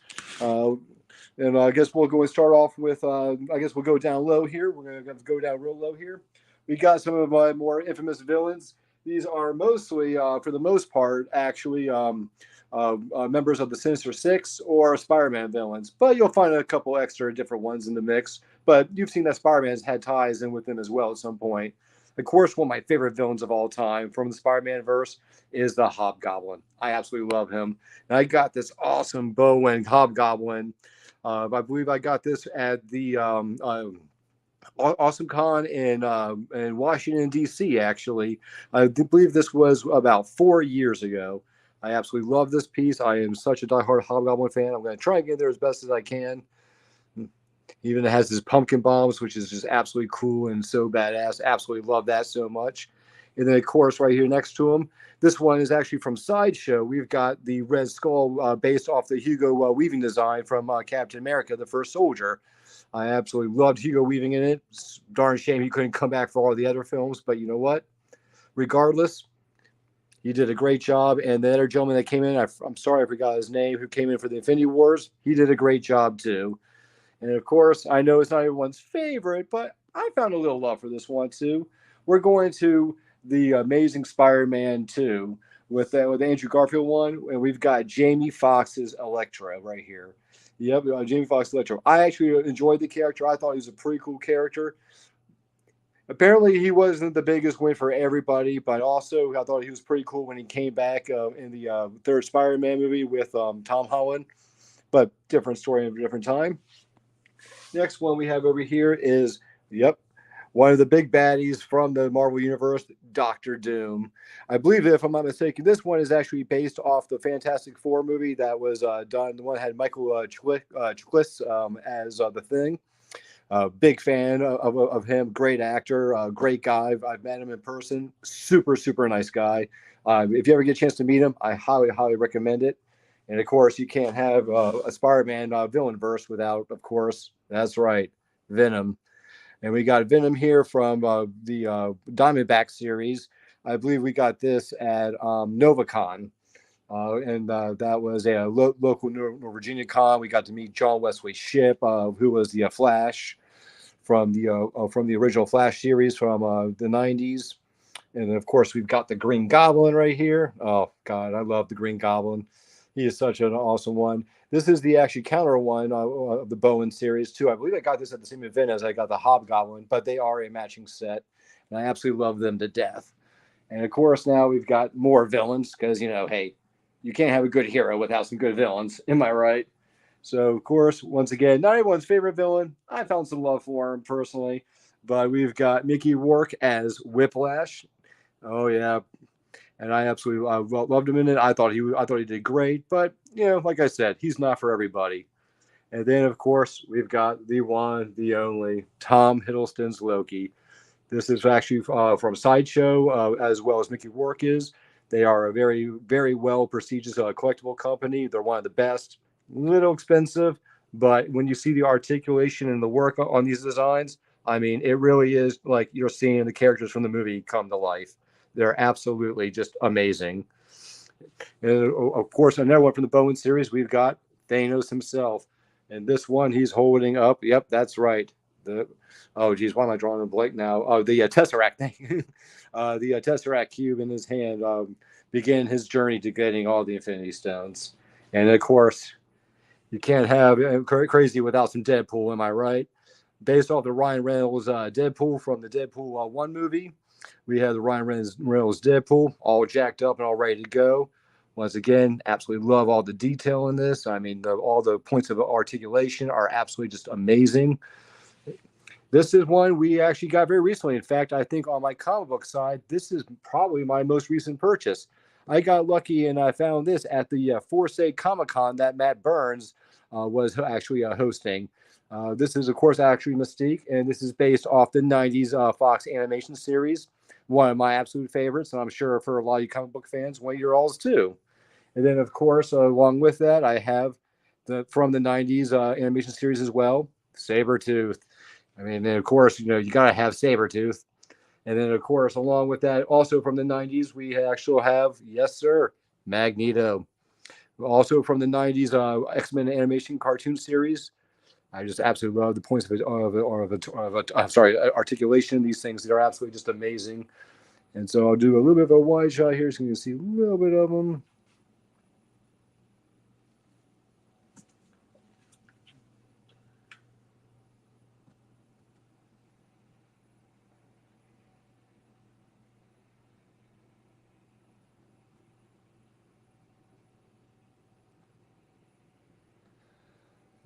All right.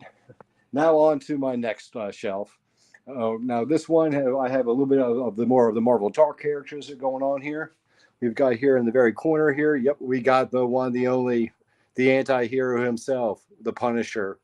And then, of course, right next to the Punisher, once again, another movie a lot of people weren't a big fan of. I actually found some love for. As you can see, my taste is a little, but you know what? Hey. That's the beautiful thing about films. One man's garbage is another man's treasure, and that's one thing I love about cinema. So, of course, we have Ben Affleck's Daredevil, and I know it's not everyone's favorite, but you know what? I was a big fan of his. Don't get me wrong. I absolutely love Charlie Cox's Daredevil. Thought he did an amazing job as well. And, of course, we've got the Johnny Blaze Daredevil with a hook and everything. This one's actually from the Sideshow series. Very well articulated. The flames are absolutely really awesome. I swear this video just does not do it justice.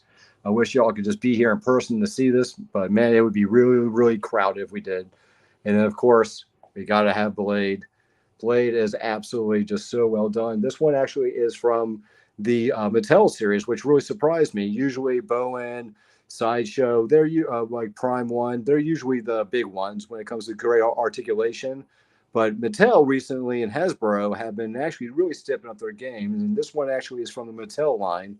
I was really surprised at how well this one came out. But yeah, you can tell clear as day that is Wesley Snipes. And man, was there a better Blade, or will there ever be a better Blade? That's a tough call to make. And then, of course, he off of this very successful TV series, we have Moon Knight. Oh man, I don't know about you all. I really enjoyed that series. I thought it was absolutely amazing. Definitely a big mind bender. I definitely really enjoyed it. It was something different from Marvel, and you know what? That's what I like. The ever changing. You got some dark, you got some lighthearted. It's got a little bit of everything. And then, of course, we've got Professor Xavier. This is also from the Bowen series, as well as and this is actually a Wolverine, and Wolverine is actually from the Danger Room series. I forget who the backer or the maker of that one was. As you can tell, I buy a lot of statues, so I tend to forget. I have all my boxes away in storage, so I'd have to go diving through a giant storage unit just to find the boxes to figure out where they came from. And then, of course, we've got Storm. Storm, I have no idea where she came from. I found her at a Comic-Con, and it's so hard to find things Storm. And not only did I find her, I thought she looked great in this. She looks a little bit like the 90s animation, but a little off. I almost want to say maybe she might have been actually more based off the X-Men Evolution series. But regardless, though, I still loved it, and I love the Storm character, and I had to have it. And like I said, she's so hard to find, so I was grateful to find her. And then, of course, we have the Jean Grey as the Phoenix. And this is another one we just acquired recently from Sideshow. We got the Gambit, which we absolutely love. It's actually one of my wife's favorite X-Men characters in the whole entire world. Matter of fact, Gambit and Rogue are her two favorites, which we have right here at the end. And this is Rogue from also the Danger series, the Danger Room series, the same one the Wolverine came from. This one was actually really awesome. I love the Sentinel hand and the design on it. Like I said, the detail on these statues are just bar none. They never cease to amaze me. And I'm going to try my best up here because I wasn't really thinking too straight on this one. So I'm going to try really hard to get my top shelf, which is our Avengers lineup. And this is almost all exclusively Sideshow because I wanted to get the best of the best. And when the Avengers movies were coming out, like Sideshow was on top of it, and they were making some really awesome ones. So I'm going to try really hard here to get this thing to the best as I can. Right up here, up top here, let's see. We've got Ant-Man himself. Yep, from the Paul Rudd Ant-Man. We've got the Sebastian Stan Winter Soldier. I absolutely loved his character so much. We got the Chris Evans Captain America. And of course, we got the Chris Hemsworth Thor. We got the Jeremy Renner Hawkeye. I'm sorry, like I said, I'm trying real hard to get as good as I can. This is like top shelf stuff, so it's really hard to get to. And of course, in the back, you probably see Mark Ruffalo's Incredible Hulk. I'll try to get in there a little bit. Like I said, if you could see a camera of me right now, I look quite silly how I'm trying to hold this up. And then we got the Chadwick Boseman Black Panther. I absolutely fell in love with this. I love him staying on the statue design. I thought it was absolutely gorgeous. And we got the Benedict Cumberbatch Doctor Strange. He was absolutely amazing. I absolutely loved his work, and I loved his last film. I thought it was absolutely amazing. And then, of course, we got Scarlett Johansson as Black Widow. And this is actually her design from the Iron Man 2 appearance. So, which is why it has like the style it does. And then, of course, we have up top here, I'm going to try again. Well, yeah, we got Robert Downey Jr.'s Iron Man. Of course, I know that needs no introduction. He's probably a lot of people's favorites. I know he's one of my top favorites. This one is actually, I know you're probably thinking it's Tom Holland's Spider-Man. It's actually not. This is actually Andrew Garfield's Spider-Man. Like I said, I was a big fan of his. I really liked his Spider-Man. Nothing against Tom Holland. I love Tom Holland. And as I'm going to probably show you here in just a moment, you'll understand why I decided to go with Andrew Garfield and not the Tom Holland. And then, of course, we have the miniature Ant-Man with writing, of course, Anthony. So that right there was my 12-inch figures. And that's only my 12-inch. I've actually got a lot bigger ones to show off here, and even a few others here on the side. Here from the Marvel side as well, we also have my Fantastic Four entire set series. This was a really hard one to find. This is actually based off the 90s animation series.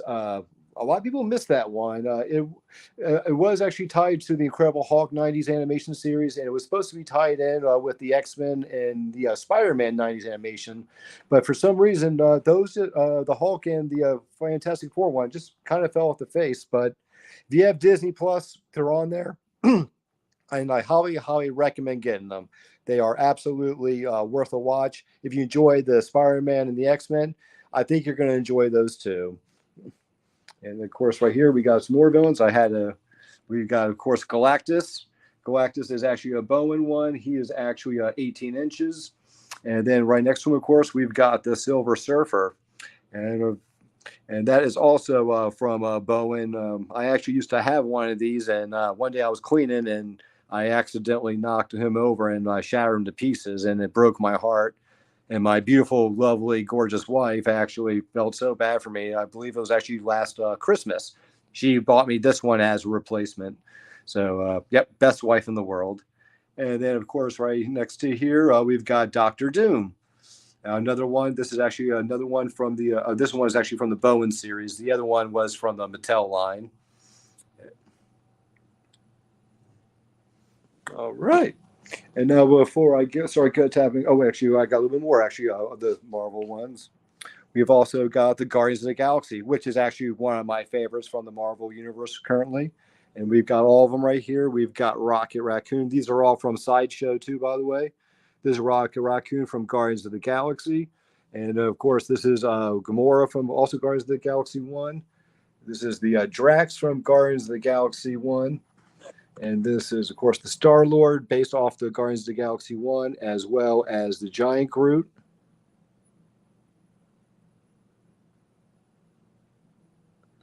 And we also even have a little baby Groot right next to Rocket, because we all love baby Groot, don't we? Come on. I know we do. So, and then, of course, down here, we've got Yondu from the Ravengers, played by Michael Rooker. My wife and I actually met him, got his autograph. We also met Sean Gunn. We also met Dave Bautista, who played Drax, and I'll show you their autographs here in a moment. And then we got Nebula here also, played by Jake. Sorry, not Jake. Karen Gyllenhaal. And then, of course, we've got Thanos himself. All these are from the Sideshow one, of course. And then real fast here, I will show you. I'll try to show you the autographs. This is actually Michael Rooker's autograph. Right up, let's see here, right above there, we've got Dave. We've got Dave Bautista's autograph right there. And then let's see here. Oh, and then right here next to Rocket Raccoon is Sean Gunn. For some of you who do not know, Sean Gunn was also the Ravenger, who was Yondu's right-hand man. Sean Gunn also did all the animatronics work, all the CG work in the CG suit for Rocket Raccoon. Bradley Cooper only voiced him. Sean Gunn actually is the one who did all the motions for him. Just a fun little fact. And then, of course, now, as I said before, probably one of my biggest Marvel owns that I have. And I told you there was a reason why I didn't have the Tom Holland Sideshow piece. That's because I actually have a full size. Might have to change this around here. Oh. I have a full size Tom Holland 5'9" statue. This one actually came from Nika itself. Nika actually does a bunch of movie memorabilia, life-size statues and stuff.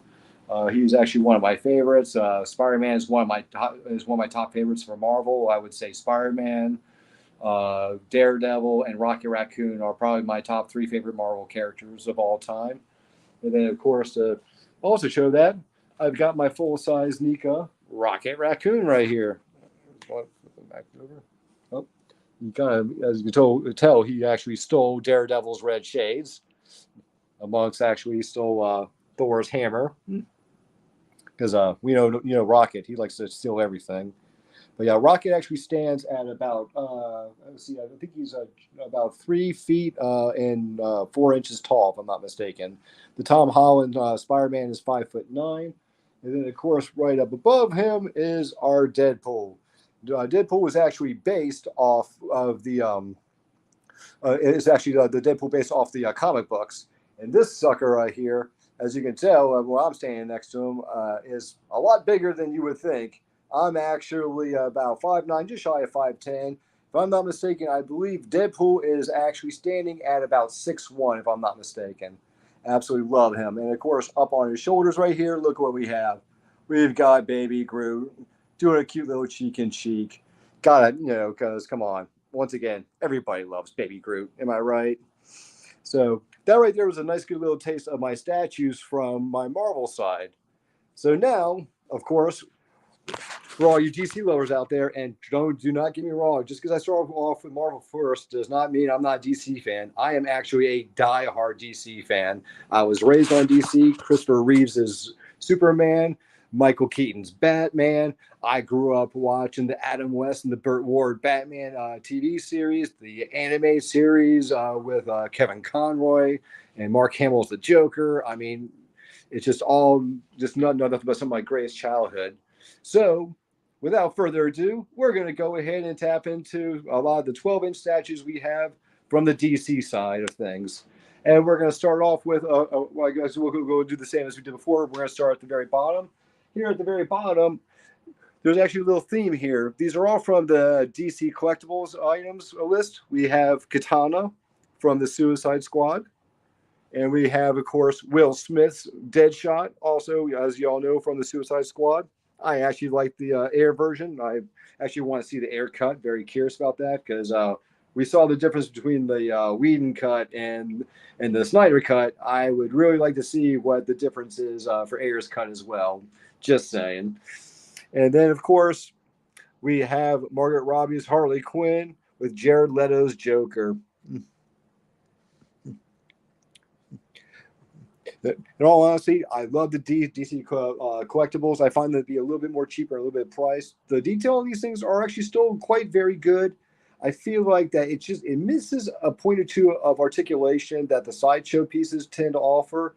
But if you're on a budget and you still want a nice piece, the DC collectibles are absolutely a giant thumbs up in my book.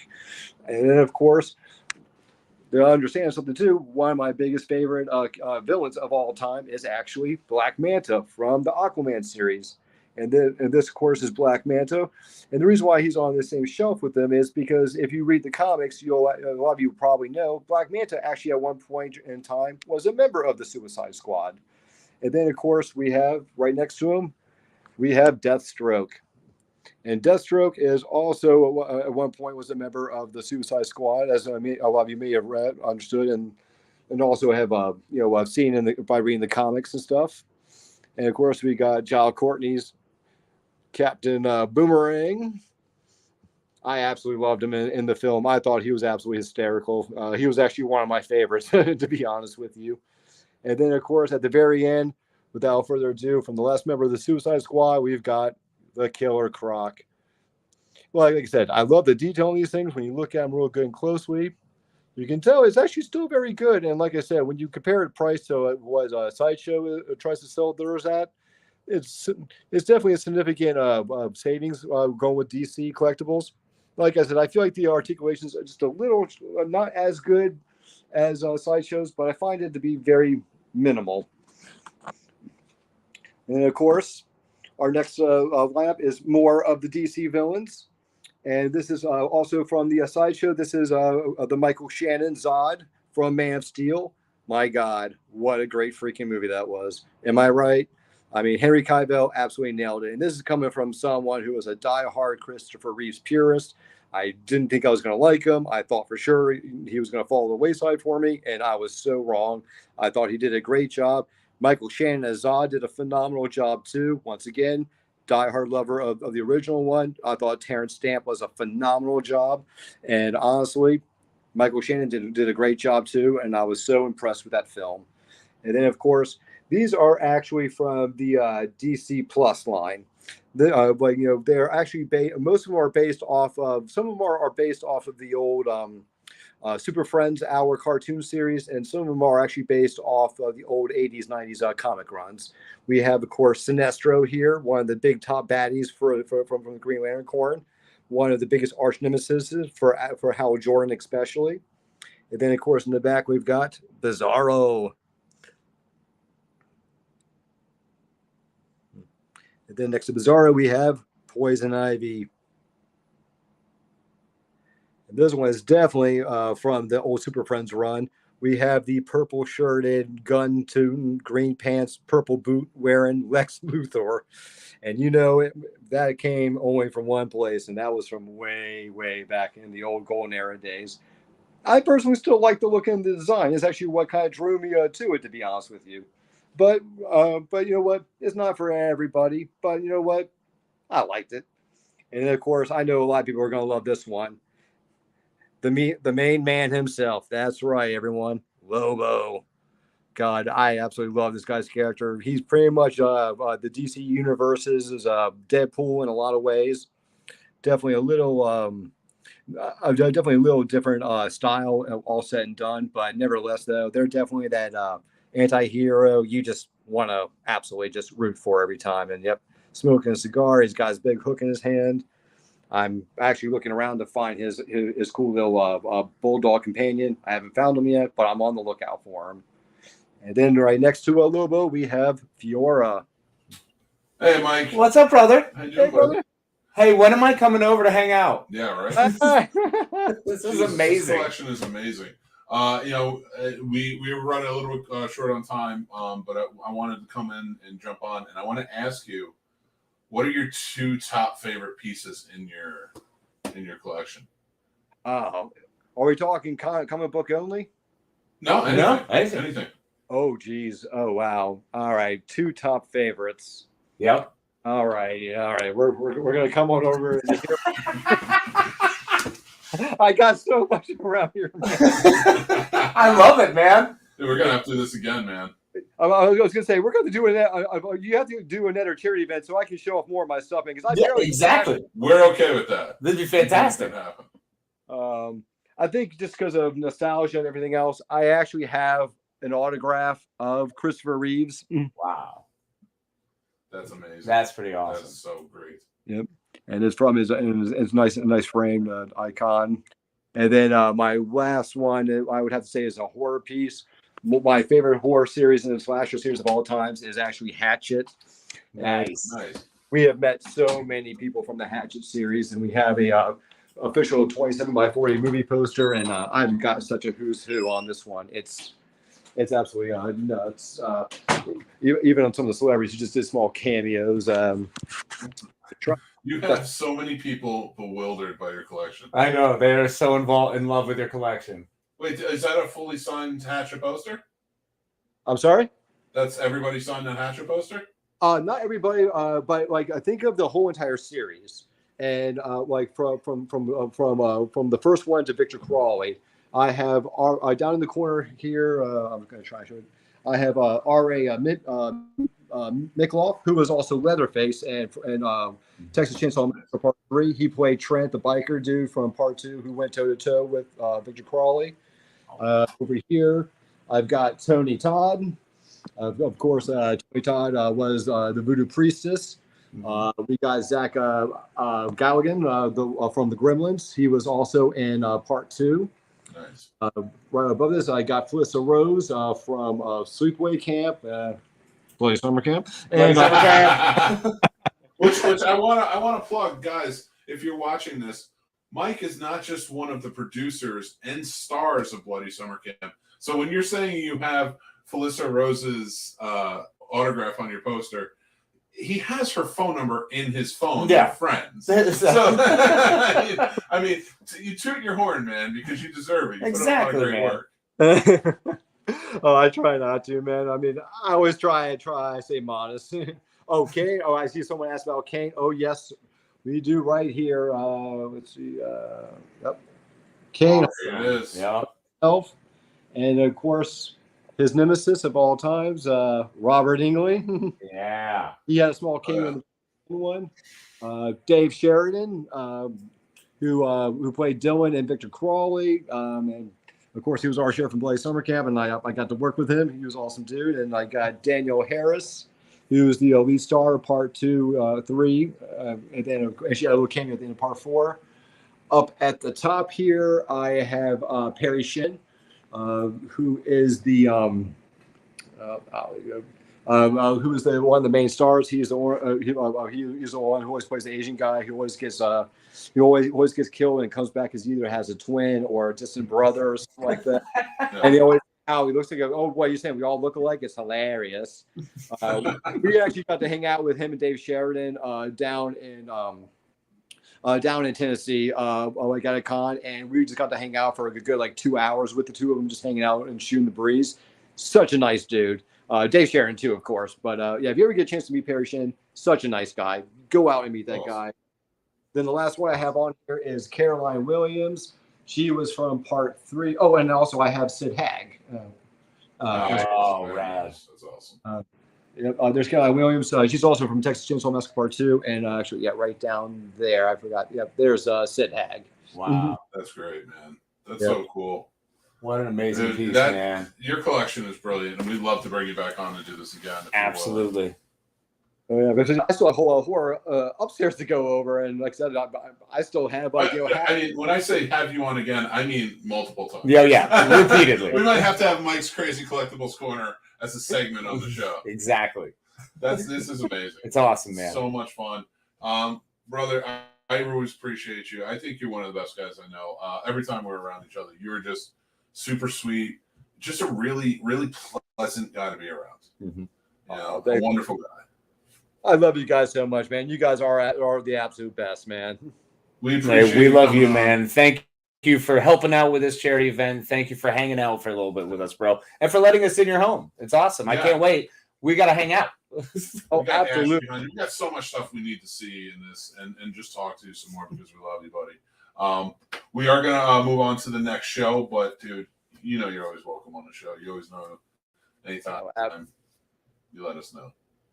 Absolutely, man. Love you, brother. Love you, buddy. Love you, man. Y'all take care. Take care, buddy. Have a good one. Mike is one of the best. He's amazing. When we were off and he was showing his collection and he was saying, complimenting his wife, I was just like, he's just genuinely a good guy. Yeah. He's just brilliant human being. He's one of the best. And go check out Bloody Summer Camp. Yes. Dave Kerr directed it. Mike is the producer and one of the stars. It's a really fun movie. A really fun summer camp horror flick, set in the 80s. Just a great time. We've seen it 4 or 5 times now. I mean, I watch it a lot because it's a summer camp flip, and it really does something fun. It stirs that itch. It brings back all the great memories I had of watching those other cheesy movies. My first couple times I watched Friday the 13th. That kind of feeling. That definitely got that emotion from it. Yeah, and it's great. And it's on Amazon. Yeah, so check it out. It's available now. Yeah, it's streaming. You can go check it out or buy a physical copy. Physical media, by the way, is what I was talking about. Gotcha. So physical media. It's available now. Bloody Summer Camp and Getaway is going to be his next. Go Away. Getaway is Blaine Weaver's movie. Go Away is Dave Kerr's next movie, which looks awesome. The trailer's out now. You can check that out, and we will update you when it comes out. But yeah, we're super stoked for it. We are going to bring on our next guest. Some other people we're super stoked for that we love hanging out with. Yes. If you guys don't know them, it's Horror with Sir Sturdy. You should get to know him, and you're about to because you're here now, and we're here now. We love the Sturds, and we're gonna hang with the Sturdmeister. Hey, Ron. Hey, what's up, guys? How's it going? James, what's up, buddy? How's it going? I feel like this is the right way to go. Everybody's yelling at us because we're in the wrong. It feels so freaking good to be here. I swear. And I do want to really quick. I want to clap it up for that beautiful collection, Mike. Yeah. Listen. As a content creator and loving this shit, I want in on that segment. Because that would be a fun thing to do, and it's a dope way for us podcasters to connect, help each other grow by being on each other's shows, giving each other little segments. Why the fuck not? It's a brilliant idea. Absolutely. Mike would be a great one to be on. He's a great horror guy and a horror producer. He's produced a lot of stuff. Yes. So go check him out. And he's actually going to be in the Sawyer Family Massacre. Yes. Right. I'm backing that. I have Bloody Summer Camp. I had Mike on actually to promote Bloody Summer Camp before the pandemic. So I would love to get him on again and let him just show off his amazing collection and maybe discuss a movie with us. And that's one of the best parts about him is he's such a fan. So being able to connect with him like that, it's always wonderful. And you obviously see that in that collection. I mean, that's such a passion. Yep. Passion. Speaking of passion, Mick, we're reviewing one of your favorite movies, Sledgehammer. Sweet. No, not one of my favorite movies. I don't even know how you're not saying it's worse. I call it Blood Lake Part 2. There you go. Boom. And the sequels are always worse. So give me my cup, my shirt, and whatever else I get. My No, condoms, my you're not shirt, getting any of that. You're not getting any of that. This was Blood nowhere Lake, near as bad. Blood Lake is worse. Ah, you liars. All right. No, there's more action in this one. A lot more. Yeah, fair Because enough. something actually happens. They didn't try to just kill with the same knife in the same spot 100 freaking times. Yeah. No. Best thing about that was movie there was a the green Trans flake Am. in this one? No. All right, gentlemen. We're going to let you do your thing. Talk about Sledgehammer, and we'll see you about 5 to the hour. Yes, yes. All right. Have a good Appreciate one. you. So, it's the Horror Research 30 Takeover, people. By the way, amazing everybody's shows. I didn't get to watch every single show because I had to work earlier, but amazing job, everybody that went before us. Yeah. An amazing job. Clap it up for you guys. Let's keep raising this money. Beautiful cause. Scene Snobs, thank you guys again for having us on. Yeah, appreciate it. This movie was really for Mick. Now, here's the thing. I have a challenge on the Horror Research 30 podcast. If I find the movie, myself personally, find the movie worse than Blood Lake, you're going to get a free Horror Research 30 shirt and you're going to get a free Horror Research 30 mug. Mick threw this one on the wheel. This is way better than Blood Lake. And this movie sucked. This movie was bad. Like, it was bad. just... It was close. It was close to Blood Lake. Like, what saved this movie was the couple kills you actually got to see on screen. I wish they'd have showed a lot more of that and a lot less of the stupid fucking... There's not even dialogue going on. There's one part where the guy and the girl's holding hands, walking for like 5 minutes. There's another part where they're just chilling, talking shit, playing fucking games and drinking. I'm like, what the fuck? For what? That's all it was. That's what reminded me of Blood Lake, was the sitting around drinking and just talking and saying stupid jokes. I'll tell you this: moments of it reminded me of Blood Lake. Just looked better. Like, the camera was like, it was like, okay, instead of borrowing, your uncle's. Even though the camera work was shitty too. The camera work was shitty, but it was better than Blood Lake's camera work. And especially in the beginning, where they showed the lady and that guy in the hotel room or wherever her house. All right. Here's my other argument, James. There's titties in this movie. That has to count for something. I expect every movie I watch have it. So listen, titties are titties are titties. We love them no matter what. Especially for 80s horror. But no, at least something happened. It wasn't the greatest way of portraying it. But this one right here, I can see if it's put in the right hands, can be a really cool, fun, I guess you still call it a slasher. No, they got to change the killer. I'm going to tell you why. For one, I guess the little boy died in a closet or something. But he's a ghost and he turns into a giant dude with a mask. Oh, by the way, this is the paranormal version of Mike Myers. This is how Mike Myers should be, because right now they're giving him supernatural powers, right? In the newer movies. Here he is right here. He's a ghost. He can't die. Even though he was getting hit and got blood, but then all of a sudden he pops up and perfectly normal again. He gets the shit beat out of him. Yeah, I don't know.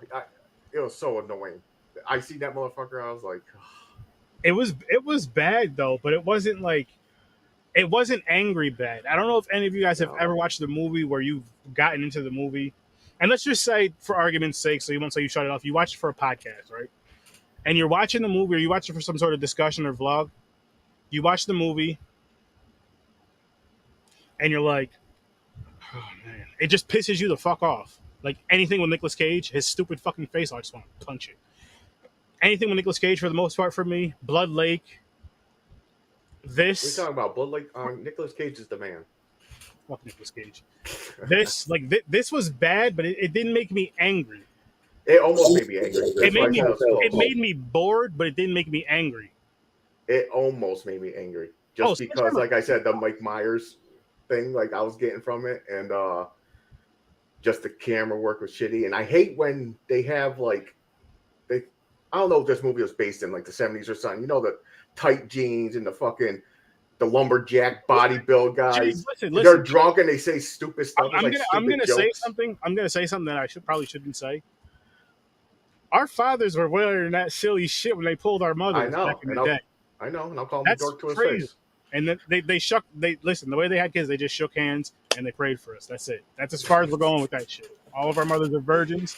I don't want to hear anything else. But yeah, this movie had so much potential, like with the whole sledgehammer killer. Like that would be a cool woods cabin story. James wears those shirts on the weekends. Don't tell them my outfit, man. Try to surprise people. Calls himself Juicy James. We're off topic. But I've seen worse movies than this that are besides Blood Lake. I've seen worse movies than this. Like I think this is better than Weed Wolf. No. I think it's better than Weed Wolf. Weed Wolf made me. There's a couple parts that made me laugh, just because how dumb it was. You know what? You got a fucking point. Yeah. It's better than Weed Wolf. All right, it's better than the other Blood. It's better than both Blood Lakes. Yes. It's better than the Attack of the Lampreys one, which was way better than Blood Lake, but it's not as good. Yeah, as that's dumb too. So with that rating, I think I gave that Blood Lake a -6. So I'll give this one a -4. No, fuck that. 5. Because it's not that great. I mean, it's not the worst shit I've ever seen, and I hope to see worse than this. Like I hope to see worse than Blood Lake one day. Why? Because it's fucking crazy. I don't know why. I told you it was close to me. I gave 0 for Blood Lake, worst movie ever. Not just horror, all around. Oh I yeah, hate that movie. This is going to be a 1. This was close. Really? Yeah.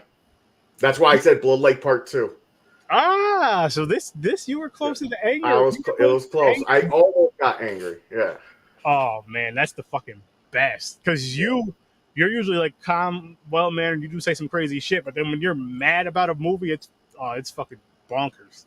I wish you guys could get the joy to see that. You have to go watch the Horror Source Blood Lake episodes, but I hope you guys are going to that donate button and hitting that charity, or at least sharing it out there, because this is a beautiful, great cause that Scene Snobs have put on for everybody, and let's cast us for a cause. Let's keep bringing that money up. Let's keep bringing that money up, people. Let's keep bringing that money up. What have you watched recently, James? Like the past handful of movies. Like what was the best one you think you've watched? With or without podcast wise? Most recent one I thought was really good. That I told you to put on the wheel. It's on Netflix. It's on Incantation. Oh, I'm glad you said that, because you just gave me an easy pick. One that I put on the wheel that I have seen. It's called Good Mommy. I believe it's a German flick, and it was off that poster, with 100 horror movies on there. Okay. It was off of that. My wife and I watched it, and I was like, yo, this is a good fucking movie. I'm not spoiling anything for you guys, but if you haven't seen it, go watch it, because at some point we will be reviewing that on Horror Research 30. And donate. I probably would have said Black Phone, but I didn't watch that yet, but you did. Was that the best one you've seen? Phenomenal. It's between that and next. I'd have to watch them both again, because they're completely different stories, but I enjoyed both of them. They both had their flaws, they both had their faults, but I think they're both great. And we got to review those in the near future. Sure. Because I'll tell you what, they're better than this shit. And I'm getting to the point, I'm not getting sick of watching bad horror movies, but I would like about 4 episodes in a row of some good horror. I'll say that. I'll say that. Just get a rest. Break. A little breather. Get that weight off your chest. You know what I mean? Get that weight off your chest. Like, oh, man. I don't matter to me. Breaking in this garbage and this trash, but sometimes I need some fresh air. And we could use some fresh air. So hopefully, when these wheels hit, starting next Thursday. I'm trying to fill up the memory bank. As many movies as I can. That's why I don't like repeating movies. What's it's up, rare. What's up, Worst Damn? Yes. Please share it, man. Share it as much as you can. What's up, Bruce? Go check out the Worst Damn Gamer, guys. He's a great content creator. Also on Horror Source 30 with us and Popcorn and Pints. His show as well. Midnight Matinee. What's the worst movie you guys have ever seen? What's the worst movie? It doesn't matter what genre it is. I prefer horror, but what's the worst movie you guys have ever seen in your life? And Mick, don't lie to us and say The Sound of Music, because we know how much you love that movie. I should get you a Sound of Music shirt. Big heart. I'm with him. I hate that movie, but it's not that bad. It's not the worst I've ever seen. The English patient. Oh man.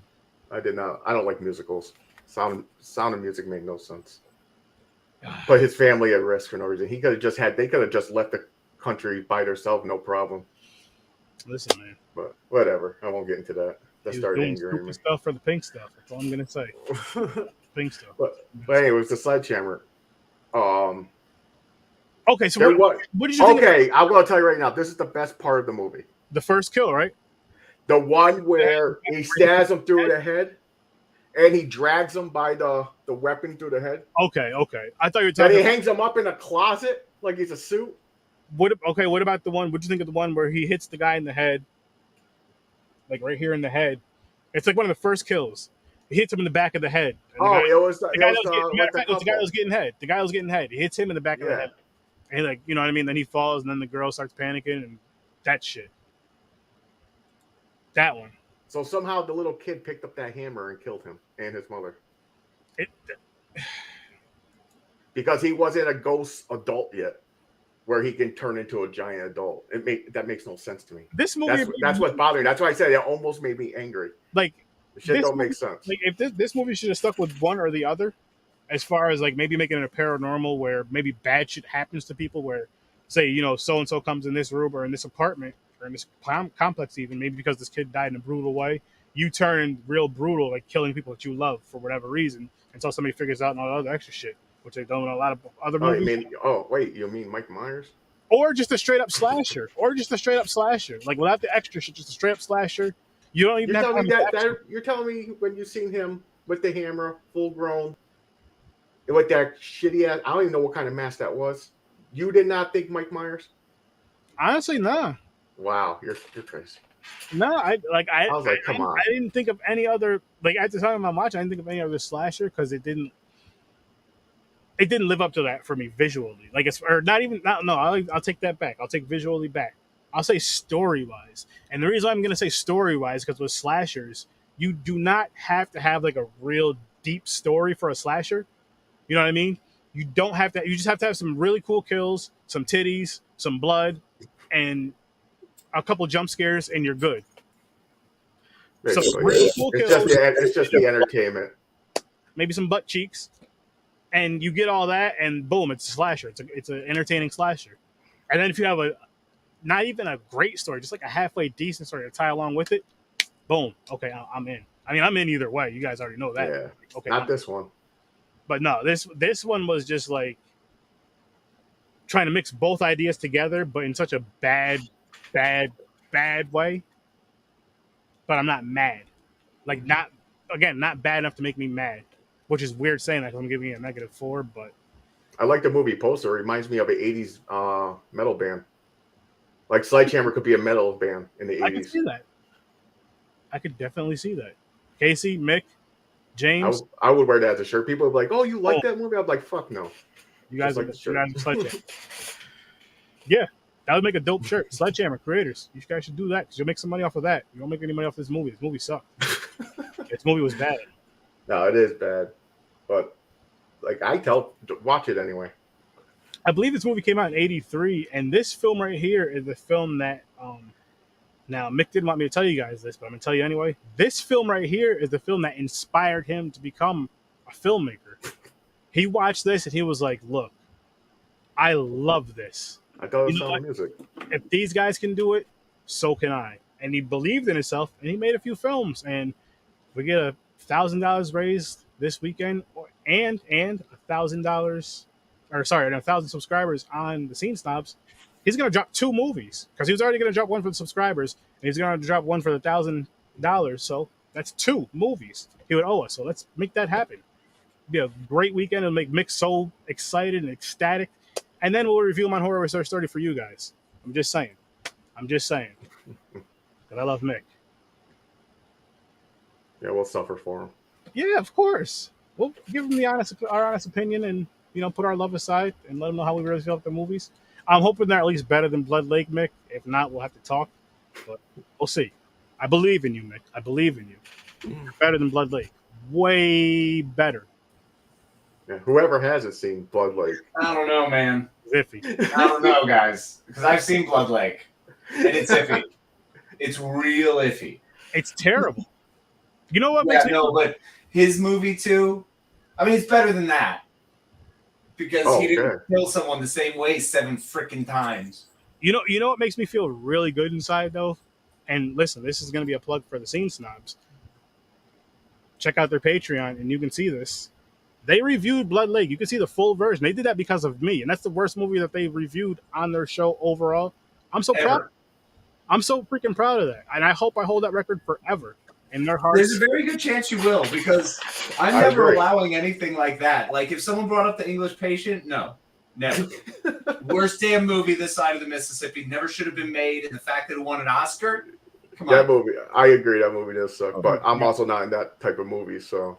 I'm glad that's fair. I understand that. I am totally that type of movie. Period pieces, whatever. I love all that stuff. I eat up the romance and all that crap. Yeah. But that's also why, like, you know, if you're going to make a good horror movie, you got to have some good elements in there. Exactly. And like you said, with a good slasher, you don't. You just have, like, some boobs and, like, kind of pretend story and at least 4 characters to kill. And you're good. That's how it's crazy. Like, how the hell did they mess that up? They try to do way too much. Like with the paranormal or whatever this was trying to be, you need a good deep story just to make sense of it, because it puts the fear in you more. It puts the fear in you more. Like, I know I can't speak for myself, but definitely for my wife, she's very extreme. She's Puerto Rican. She's very extreme, and like when we're watching these type of movies, she'll like jump. Did you hear that? I'm like, yeah, it was the movie. Like, just relax, it's the movie. But she loves watching those movies because of that scared feeling, and I just think that's freaking awesome. And that's, you get those from the paranormal slashers. Not really. Like, you might jump for some jump scares. Yeah. Yeah, like Jason puts his hand through a fucking window and grabs you. James, you don't know how excited I get when anytime when I watch a Friday the 13th movie. I don't care if somebody's getting pulled through a window, thrown through a window, when Jason or his mother, because in part 1, throws somebody through a window or a door, I fucking love it. For whatever reason, like one of my favorite things in life. I don't know why to this day, but it just works. It just works. I know there was cooler kills in that, but those are just so cool, and they're so Jason. Because Pamela did start it. They're so Friday the 13th. You can't take that away from it. Like, if you take anything, you cannot take away the awesome window or door throw kills from that movie. And they're extreme for no fucking reason.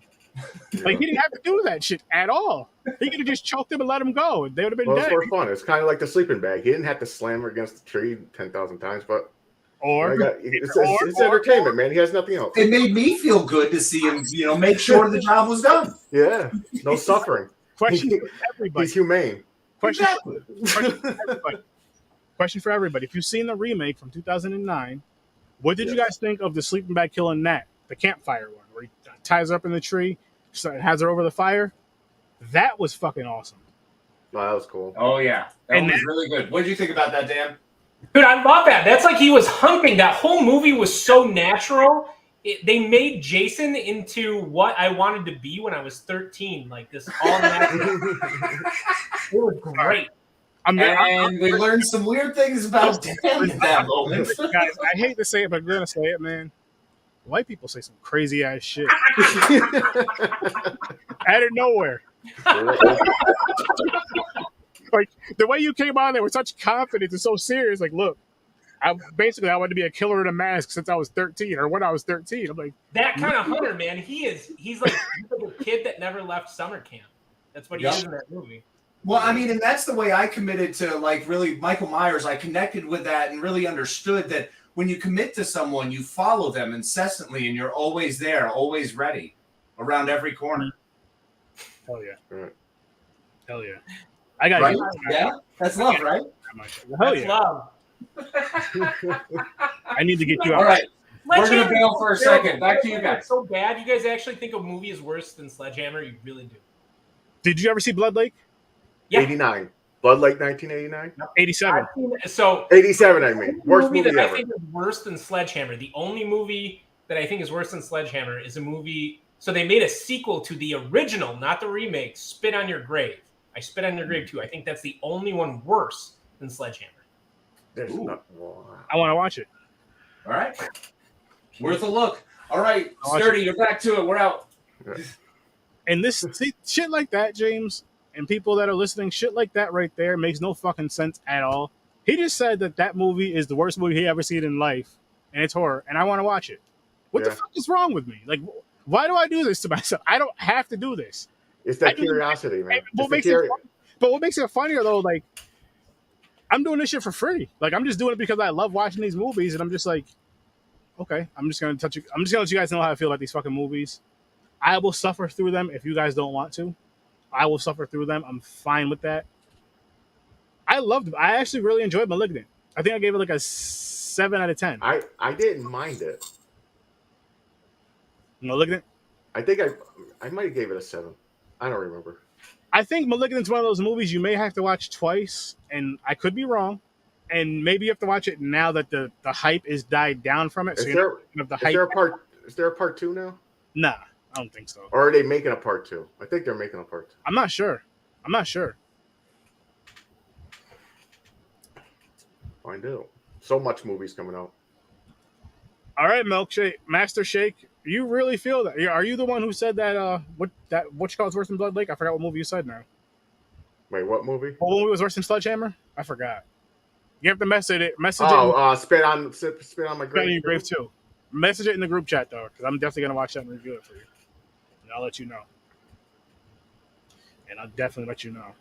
James, would you watch this movie again? Fuck no. All right, my next question for you: will you have your sister watch this movie? Because she always wants you to send her search. I already told her tonight. Perfect. Can you even if she doesn't want to do a video, can you just get like her review for us, like what she said or whatever, and let us know? I can try. She's just camera shy, so. No. Don't have her. She doesn't have to come on camera. She could just tell you. Like she could literally just make a text message. All right, I can do that.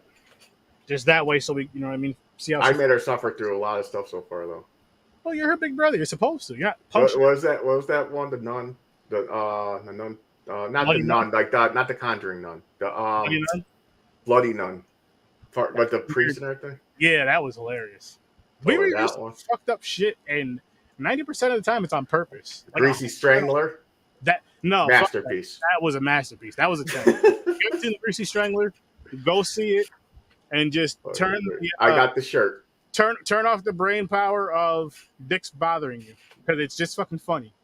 That's coming from me. I don't say shit like that. James does. I'm even put my hands up because I'm being honest with you guys. I'm being fucking honest with you guys. Oh man, yeah, we watched a lot of crazy shit. What's the fucking one in the spiders in the attic? That was horrible. That was oh my god. So yeah, we put ourselves through. And the fucked up thing is, like, we'll send each other, like, we have a list in our group chat of movies just to watch for whatever reason. And going through the list, there's a lot of bad shit on there, and we're not even like watching them to review them. We're just fucking watching them, and it's one of those things where, like, you know, when you're just watching a movie and it's so bad, you're like, you know what, fuck it, I'm just gonna turn it off. Yep. This is these films for the most part are those type of films that we just finish them like, fuck it. I already hit play and set the remote. It's like, I'm lazy. I already hit play and set the remote down. I'll just suffer through it. I'll try to pick something better next time. And what happens is you're not paying attention like through the credits, and the next movie starts playing. You're just like, you know what? Fuck it. Fuck it. And you just end up watching all these movies. And that's what happens, and I love it. Somebody has to do it. Somebody has to do it, because I feel, before I say this part, you guys, listen, share this stream right now everywhere. Everybody share this stream right now. It's very important to get this out on everyone's eyes so people can donate now. The link is right in the description. And at thescenesnobs.com. It's a very beautiful, beautiful cause. Both charities will be splitting the cost, or what's donated 50-50. And we should try to just get that up there. And again, $1,000 makes dropping a movie. 1,000 subscribers on YouTube makes dropping another movie. That's 2 movies. That's 2 movies that will be reviewed right here on Horror Source 30. Just saying. Let's get there. So it's like, it's all positive. The way I see it, it's all positive. You can't be mad at that. It's all positive. It's all beautiful.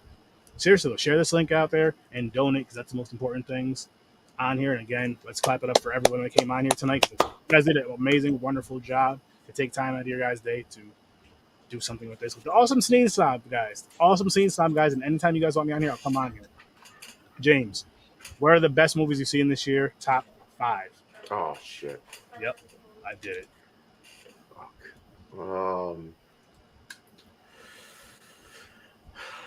X.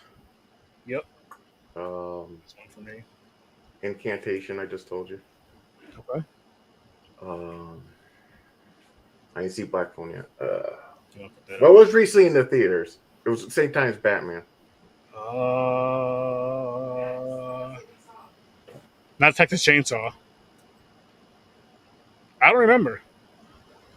Not Lord of Tears. We watched so much shit. I don't fucking. You know what? Forget that because we watched too much shit. We watched a lot of shit. Right? This is something we got to do pre-show, guys. Scream 5 surprised me. I hate that franchise. All right, but I didn't mind Scream 5. I'm not saying I. Are you fucking kidding me? It. No, it was the best one so far because it was darker. I hated that shit. That shit was just. It was fucking stupid. No, I hate that franchise. What they did. They're making a part 6, and I'm gonna fucking watch it just because. Yeah, of course, we're gonna watch it. I don't know why. It's just one of those things. It's like punishing yourself, I guess. I don't know. I don't know what to compare it to. I really don't know what to compare it to because it's not as bad as smoking crack. I would assume. So I don't want to compare it to that. But it's just, it's like I don't like this franchise at all. I feel like it was just overhyped. Every single one of the movies. I'll say the franchise was decent at best. That's the most positive I can say about it for myself. Not for you guys. Love it. I like Scream better than I Know What You Did Last Summer. I like Scary Movie better than both. Well, that's a comedy. It's spoof, but I'm just saying, like, it was a better movie than both of those. Way better movie than both of those. But yeah, I agree with you. That's another positive thing I could say about Scream, which I'm not going to say too much, but it is better than I Know What You Did Last Summer, which was pretty much like a ripoff of that. So it was like a ripoff. Yeah, I wasn't a fan. But of course, whatever you love with horror.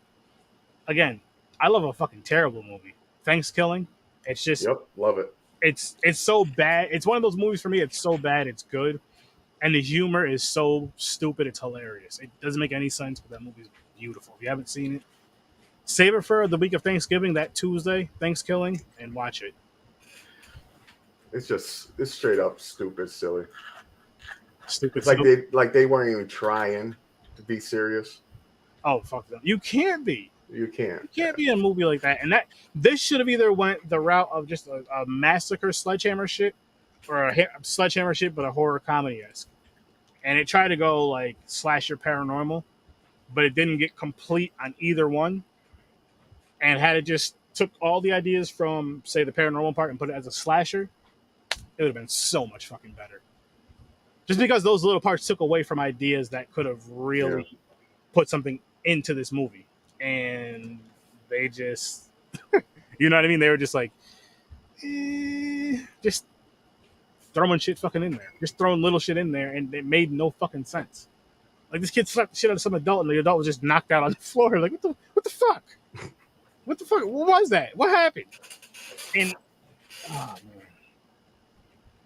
This movie just, I don't know what the fuck happened in the movie. This is one of those movies where it confuses you, and not in a good way. Not in a good way where it's like, oh shit, I got to go back and watch that shit. This is just like, what were they thinking? What were they doing? What was going on? What were they smoking? And I want to know what they're smoking so I can stay away from that because I don't ever want to come out with an idea like that in my life. And I think I get it. They're doing more than I did. I can't do it. Listen, the content that we've created together are better than this movie. You can go through every single one and knock it on down to an hour and a half, combine that shit, it'll be better than this fucking movie. The conversation won't make any sense if you go through all the ones, if you splice it up however you want, but it'll be better than this fucking movie. This movie was just, I'm never gonna tell you not to watch a movie. It's a watch at your own risk. And it's so bad. It's like hard to break down the scenes because a lot of the scenes is just them sitting on the couch drinking, yeah, and fucking dancing, just doing a bunch of and saying stupid things. The fucking walking. I'm like, okay, maybe they're just walking to the cabin or wherever the fuck they're going. That scene was way too fucking long. I don't understand. Like, that should have been times where you've seen the killer lurking and shit. Somebody should have gotten killed. One or two people could have got possibly knocked off or already dead. You kind of see them fall out of a door, or you kind of see them dead behind something. And it gave you nothing. It just gave you two fucking people literally walking for, I don't know how long it was. It felt like 10 minutes, probably less than that. But fucking just walking or skipping or some dumb shit with some dumbass music playing. And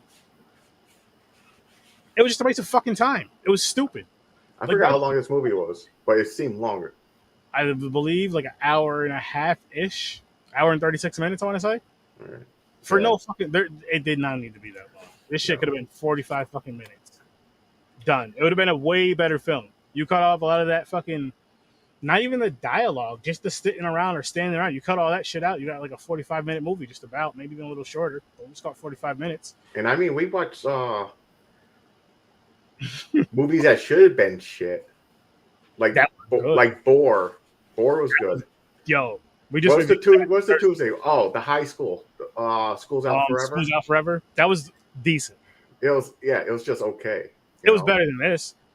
Oh, definitely. School's Out was better. School's Out Forever was better than this. Another good movie, pretty decent movie we reviewed lately was the movie Pin from the 80s. Pin wasn't bad. I recommend that one. I recommend Pin. Yeah. I recommend Boar out of those because those were entertaining. Like Boar is a creature feature. It's a huge boar, and that's all I'm gonna say. But it's brutal. It's brutal. Yeah. And let's just say there's a huge dude too. Huge as shit. And we're not talking about in like a weird sexual way. This is a big motherfucker. You'll see. He's the type of person you would want to see in WWE, especially back in the 90s, the Attitude Era. Like 7 foot tall, pure muscle. Diesel for no fucking reason. Well, he's Diesel for a reason. You'll see what happens. I won't spoil it because it's funny. It's fucking funny. But that was way better than this. Yeah. This movie was just like... I feel like Drunk Monkeys could make a better film than this. It was just not enough and too much at the same time. That's why I said it's close to Blood Lake. What? Oh, I seen Tusks. I thought it was like. Oh, a lot of people like that movie. I didn't like it. It was just. I didn't hate it. It was just weird.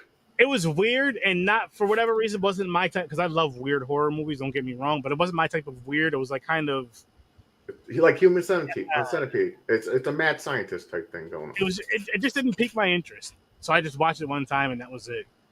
I still have yet to see Hostel. I need to put that on one of these videos. Oh, I seen Hostel. Hostel's it's like Saw, man.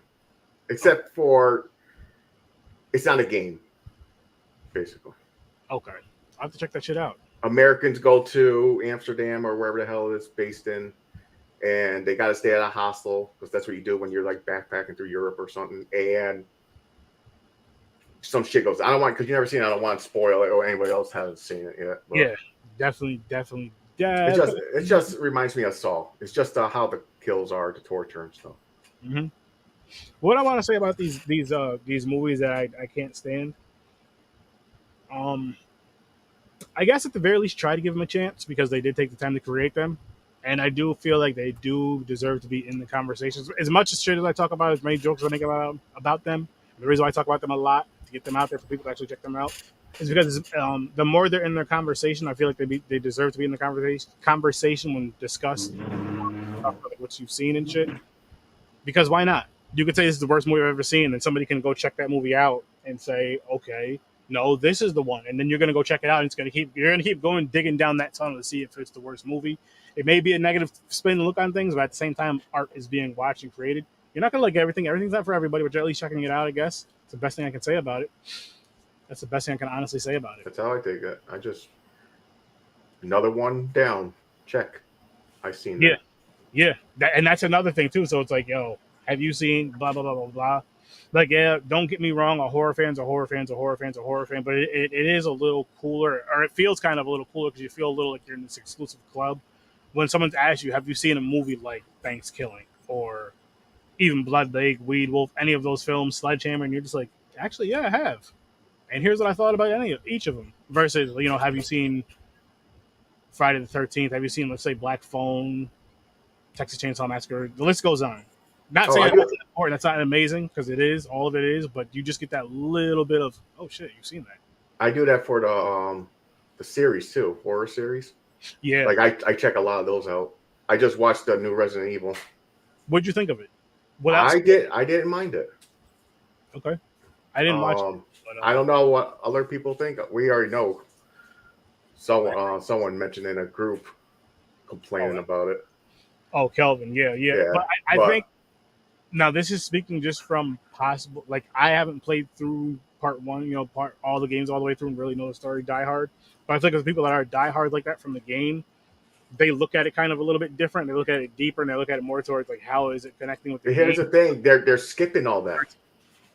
So they're doing it where the flashbacks is like after Raccoon City, what happened, and then the future where basically the world you're living with zombies. Like there is cities and shit still. Like there's like safe areas, but they're everywhere. A way to tell the story, though. I feel like there's a better way to tell the story, probably. And I didn't mind it. I feel like this season, like the series, they're building it up where it would make sense for if they come out with season 2. They're trying to tell you what's going down or what's going to happen too at the same time. Mm-hmm. It's just a builder, and I didn't mind it. I thought it was pretty good. Okay. But a lot of people go by like they wanted to. Why can't they get it exactly like the game? I can't be mad at them because, like, if you're somebody who reads a book that's going to be it's going to be a film adaptation, you're like, I hope they pulled this from the book, and then when they don't, you're like, you're real disappointed. So I can understand why people who are diehards of this game would be disappointed in that aspect, no matter how they tell the story. And so I get that. And the bad part is it kind of deterred me because I'm not really deep into the game like that, but as you know, my brother Henry is. And like just from him telling me about it, I'm like, I'm not that interested in watching it, but I think I do need to turn around and go watch the movies and watch this series just to at least have it under my belt. Yeah, when you told me, I was shocked. You've never seen any. No, probably bits and pieces, and I don't know which ones.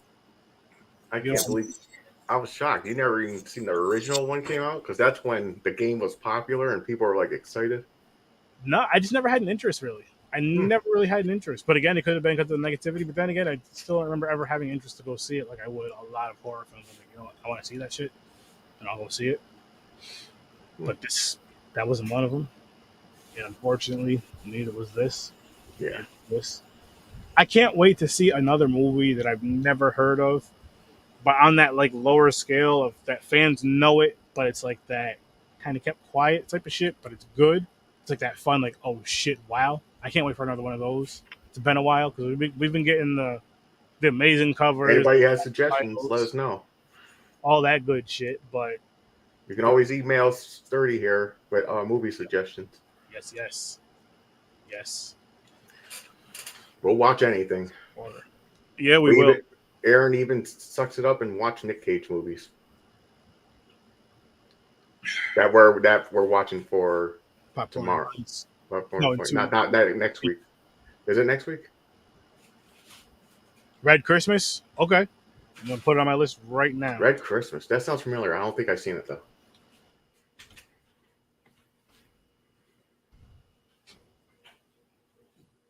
I'm sorry to hear that, Master Shake. Sorry to hear that.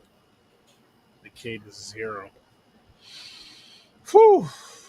You know, I hope you're doing well in life. Really. Fuck you. Hey. Nicolas Cage is a goddamn hero. That man is a legend. Listen. He deserves the notoriety. Also, have you guys ever seen Arena? I won't watch it. No, I don't think so. I just can't watch it. It'll be like Mick watching The Sound of Music. Wait, ain't a Nick Cage movie? Or is he just letting us know a movie? Yes, did watch Color Out of Space. Wasn't a big fan of the film. I did say nice things about Nicolas Cage. I like this tiger shirt and there was some cool kills in it. Other than that, I didn't really care for the film. We did review it a while ago, so I don't really remember the film as of right now. What he was in Face Off. I enjoyed Face Off, so. Face Off was okay. Yeah. Willy's Wonderland, I liked. Not liked. That's a strong word. I didn't mind. It was fun. Yeah, I'll just say that. It was fun. Because he didn't talk. He yelled, though. It made me mad, though, when he did his stupid dances with the pinball machine. Mm-hmm. Drinking that fucking energy drink. Yeah. What a weird movie. I still don't understand the energy drink thing. What a weird movie. He didn't really but they show him too much in Kick-Ass. I'm going to tell you the best Nick Cage movie. My favorite Nick Cage movie. Con Air. Never seen it. I don't plan on seeing. The only way I'll I watch like that one. movies like that is if I have to review it on Popcorn Vines. But Oh, Kick-Ass. Yeah, he was good in that. But I liked Hit Girl and shit better. Yeah. Like, they were the main standout. Like, she was funny as hell. well, what it is, I guess one nice thing I can say is he wasn't as annoying as I do get with him. He wasn't as annoying because I didn't show him as much as they usually do in movies. So it wasn't. You know what I mean? So I wasn't as annoyed.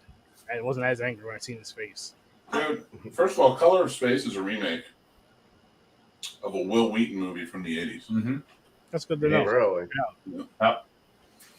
Yeah. Horror. All the way. Strong. That's his thing. And if you haven't, have you seen The Rock, Sturdy? You mean Dwayne Johnson?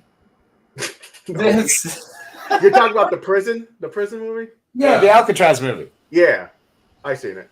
First of all, Sturdy. Well, James, that's understandable, but Johnson. Sturdy. First of all, A.A. Ron. I'm listening. The fact that you hate Nick Cage just makes you A. Ron. That's fine. Not in my heart. You're still A, Ron. A. Ron. That's funny. You still get 2 in his heart. That's the most important. That's the most important. I don't even know what to do with you right now. I can't help, Nick, I can't like everything, man. I can't like everybody, you know. No, that's true. I get it. But Nick Cage, like, it's just an odd one to dislike. He just annoys me. It is. It's everything about him. Just I don't know what it is. You mean the best actor of our generation? I'll tell you right now, the worst thing I hate about him, in every movie, he has to do that yell thing.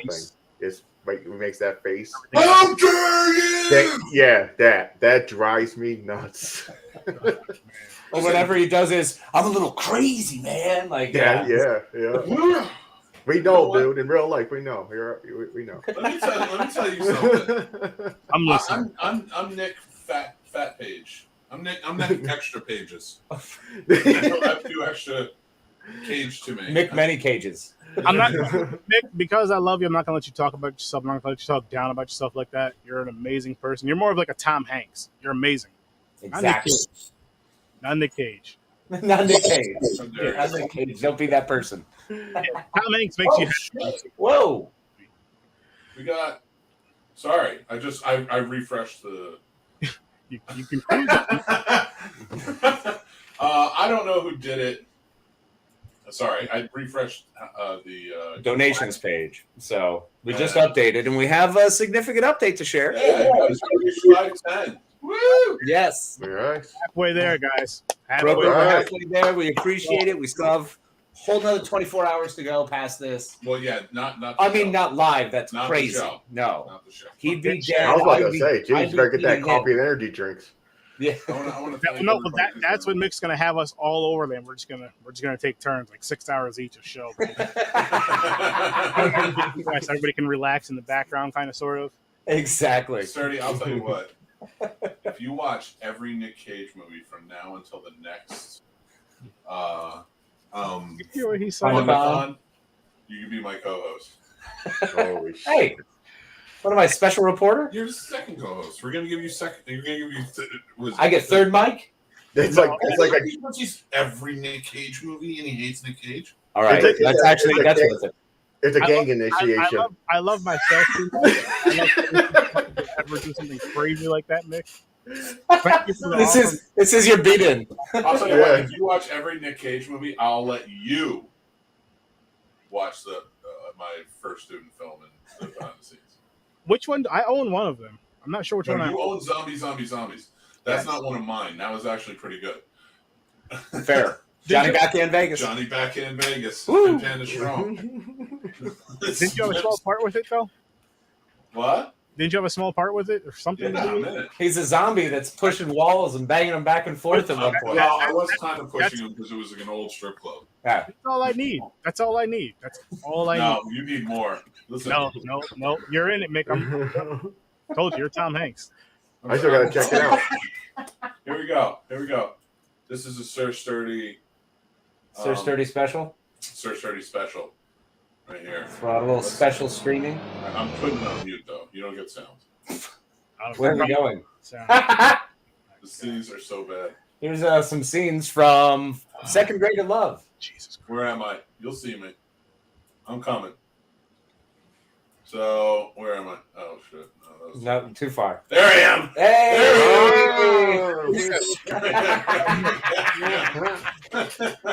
Beautiful. I can't wait to fucking see this shit. I can't wait to see. And as a matter of fact, guys, I wanted to talk to the Scene Snobs in the background. Let me talk about this out loud. I got connected with something called Stream Lounge, which we can actually do like live sessions of movies. You just all have to have the same, like if you have HBO Max and all those other ones, but for the free ones, Tubi and YouTube are 100% free. So the host just has to pick one or the other, and you can do like a nice, fun watch party. Nice. I think that'd be great for anybody who's a podcaster who just wants to have a hangout night, and you just watch a movie marathon, watch whatever the hell you guys want. However you guys figure it out on your own shows, but I'll give you guys more information. We'll talk to Scene Snobs. Yeah, we were going to talk about that. Behind the scenes, I'll talk about them this weekend. Shake puts on. He does a lot of watch parties over on the Discord. Really? Oh, nice. He plays them, and then we sit in the chat and we talk. Ah, good to know. Good to know. Well, there's more opportunities. There's more opportunities for you guys out there. Always happy to get jumping into more stuff. Zombie with the shotgun. No, zombies, strippers versus zombies. That's the name of the movie, the whole movie, and it's. Oh, I own that movie. I cannot wait to watch and review that. It's great. I cannot believe that you have not watched that movie yet. Yeah, because it's pretty good. I'm always freaking busy. Like, I'm always doing something. I feel bad because you bought the movie, and then 3 days later, I found a digital copy. I feel great because I own a hard copy, and whenever I meet you, I can get it signed. I can't get a digital copy signed. Not by you. I will sign it. Yep. And James, honestly, man, I think you would actually enjoy that one too, because that one is not terrible. No, it's fun. Awesome. No, I was gonna watch it. I keep forgetting about it. Is it better than Blood? I like zombie movies. I enjoy them. Yeah, and it's a ridiculous one with silly characters. It's a lot of fun. Is there titties in it? It's a strip. Zombies versus strippers. Are you wearing your pirate shirt? Oh yes. I already like it. That But if I wear the pirate shirt and then like have it kind of rolled up, is that a pirate shirt or a blouse? No, it's a blouse. Of course, it's a blouse. Oh wait, is this the Seinfeld? I'm wearing my pirate blouse. No. That's Prince, and that's very respectable. If he was purple, he'd be killing it right now. He knows what he's doing. And unfortunately, that would just cost a little more, but I'm working my way towards it. I respect that. Hit up that Patreon, people, and you can see a lot of them crazy ass reviews of them bad movies like The Stupids and Blood Lake. You're welcome. I'm very responsible. Appreciate it. I don't know what you guys got going on for the rest of the night. James is probably the smart one. He's going to be like, I'm going to rest. Yeah, very soon actually. Yeah. Because me, I'm like, I laid down upstairs because my foot is swollen. Yeah, it's really bad. It looks like a parasite right now. That's how terrible. You know what'll fix that? If you let R. Kelly pee on it, it'll fix it. Oh, I've heard that. You just got to break them out. Yep. Listen, or I have to get in. Yeah. Breaking in. Oh man, No, if you break in, you may get broken into, Mick. We don't want that to happen. He doesn't want that kind of coverage. You may be a bear, but a gang of horny men. Oh man. All right, guys, just get it over with. Hurry up. Guys, I got tennis in 3. By tennis, I mean like balls are just going to be knocked around on me. At high levels, high speeds. See, you're such a bad influence. And I'm so happy to be that. I love that I can bring that, whatever show I go on, I can bring that out of everybody. But it's very joyous and everybody's always laughing, having a great time. So that's the important part. Remember that. Well, that's the whole point. That's all we want to do this for, is to bring a little joy and fun into people's lives, and especially with crappy horror movies. Oh my gosh. You know what it is with crappy horror movies? They bring us all together because crappy horror movies are something we can actually agree on. Like, you know what? This might not be the worst horror movie I've ever seen, but it fucking sucks. And yes. I mean that in the most respectful way as possible. Because you did create it, so you got respect for that. I'm not talking, you know what I mean? But as far as like what I've seen and what I like or don't like, that's what I mean by that, guys. No ill will towards you guys, no matter what I say in an episode. That's just emotions. I'm a very emotional person at times when I watch movies. Nick cries. I do cry. Yeah. I cry. There's movies I cry at. Oh, I cry a lot. Well, I mean bad movies, not like emotional movies that are like beautiful and make you tear up and cry. Oh, I was talking about like so bad. Like people say I'm heartless. I don't cry. at no movie. I know it's sad, but it's not. It don't make me cry. Well, it's understandable. I mean, that's just because sometimes it's harder to make that connection with, when you have a screen. I get that. Yeah, absolutely. It's easier to not be part of that. Yeah.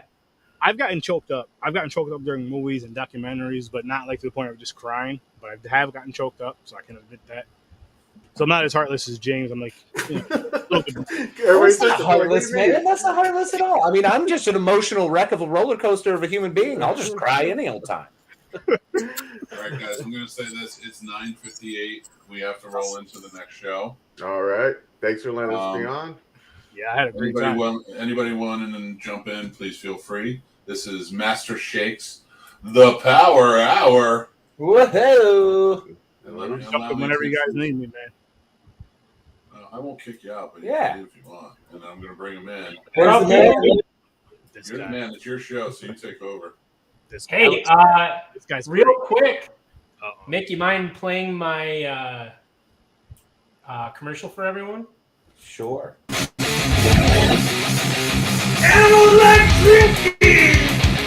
We're drinking. Cheers. One more tea. Here's that salt. Pretty good. Oil free. Only variation time.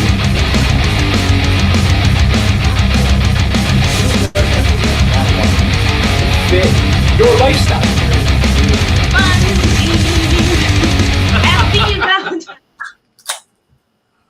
Oh man, and you know what? I love it. It's so great, right? That was fucking wonderful. Awesome. It's one of the best intros I've ever. made that commercial. Mick, is Ward in there? Yeah, I was about fucking to introduce him. I was about to say all the way from the dirty basement. I was Dirty smiling. basement himself, man. I was smiling the whole time. The whole time, just smiling through that. That was awesome. Ward, what's up, buddy? How you doing? Radar's here. Radar. Liz is here. You guys ready to raise some money for two great causes? Yes, let's raise that money, people. Yeah. Sure do. So I start every show off, I am your great bartender from back behind the bar, Master Shake Signal himself. Now tonight we're doing basically triple duty. We're going to play a power hour, and I'm going to start that timer. Mick's going to put it up for us. I'm gonna get We are going to make a wonderful cocktail called a paper plane. I'm going to introduce 6 beers that are essential summer beers for everybody to drink. And then we're going to talk bourbon. You guys ready to talk whiskey? Always. Never. I don't know Awesome. shit about whiskey, but I'm here to laugh. All right, Mick, I'm going to throw this power up. and Wait, then put before in you the- do, before you do, call in the before you do. background. There you For go. you, I hit beer in Castle Grayskull. Every time, remember to remind me to drink. Drink. Salud. I'm so confused. Okay, I got 6 beers for you, essential summer beers. We have Bell's Oberon. Okay, now Bell's Oberon is a classic essential Michigan beer. It's a wheat ale. You need your orange peel when you are drinking it. And if you are out there on your pontoon in the summer, it's necessary. I cannot stress this enough. Michigan is the beer capital, and you need to be part of it. And if you're not, be here, man. I know Michigan is, not necessarily tops in Mick's opinion, but I like we all know how Michigan. great Michigan is. I know some good people from Michigan. Like Next Mrs. up- Shake. Next up, that has been my essential Patricia's summer beer here. this summer is Beach Patrol from none other than one of my favorite breweries here in Shot. Michigan. Oh, cheers. Cheers. Oh, damn, we got to drink again. I'm too tired. One of my favorite breweries here in Michigan. Wait, are we drinking every in minute? Grand Rapids, they wow. have a brewery that only uses local ingredients. Like everything they do is local. And this is called Beach Patrol, okay? And it's a summer wheat ale with lime and salt if you can't see it. I highly recommend it, okay? Great beer, great brewery. Can't stress it enough. Local here to Lansing, Michigan is Old Nation Brewery. This is Pret. It's their Wit. It's a great beer for the pontoon or whether you're on the beach.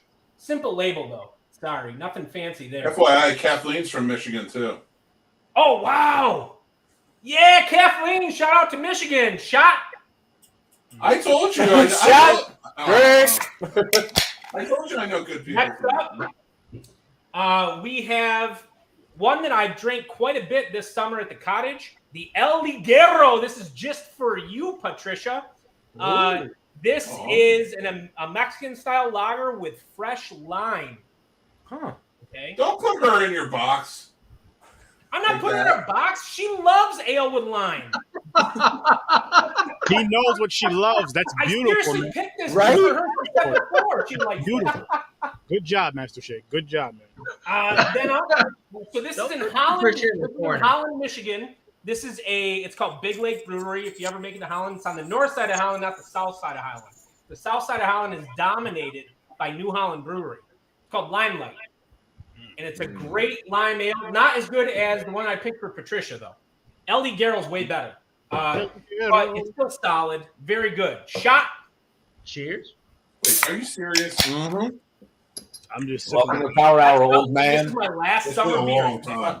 Last summer recommendation from your bartender, Master Shake, the king of all cocktails, Rogue Pineapple Party Punch from Astoria, Oregon. Fucking how many are Goonies fans? Goonies or Coonies? Yeah, everybody, right? I didn't hear you say. Yeah. Goonies, y'all. Goonies, yeah. So this is brewed from the home of the Goonies, okay? Rogue Brewery is in Astoria, Oregon, which is where the Goonies were filmed, okay? And Where? Astoria. Yeah, it was a terrible city where all of the terrible. parents That just town. let their kids do whatever they wanted, run rampant. It was awful. That's just Scratch that. It was beautiful because those kids learned to be independent. Independent. You guys ready? They learned that at a young age. You should learn that at 10, to be independent. not 36. Gross. So Rogue Pineapple Party Punch. Now this is my most aggressive beer of the list, but I'm I gonna still drink it out of my recommend Indiana it. Jones challenge. The other ones are real basic. This is a hazy IPA, but it's brewed with pineapple and toasted coconut, and it has a dope label. You check it out. Toasted coconut? Toasted coconut, and so it's a good beer. So you know when the sun's setting, and you're not ready to switch over to hard alcohol yet, and you're still drinking beer. Now, Right did there. you say that was an IPA? Wait a It's a second. hazy, yeah, it's a West Coast hazy IPA. Wow, nice. Good deal. I can't start with beer first and then hard liquor. I get sicker than fucking. Oh, you can't. So my father-in-law has a No, I don't rule. think so. Yeah. My father-in-law has a rule. You can't drink all day if you don't start in the morning. Right. That's true. True. You guys ready? Ready for this one? Love a good power hour. I have another. All right, guys, I gotta go. Have fun. Have a good one, James. Hey, James. Bye. The cocktail I have for you guys tonight is called a paper plane. Okay, a paper plane.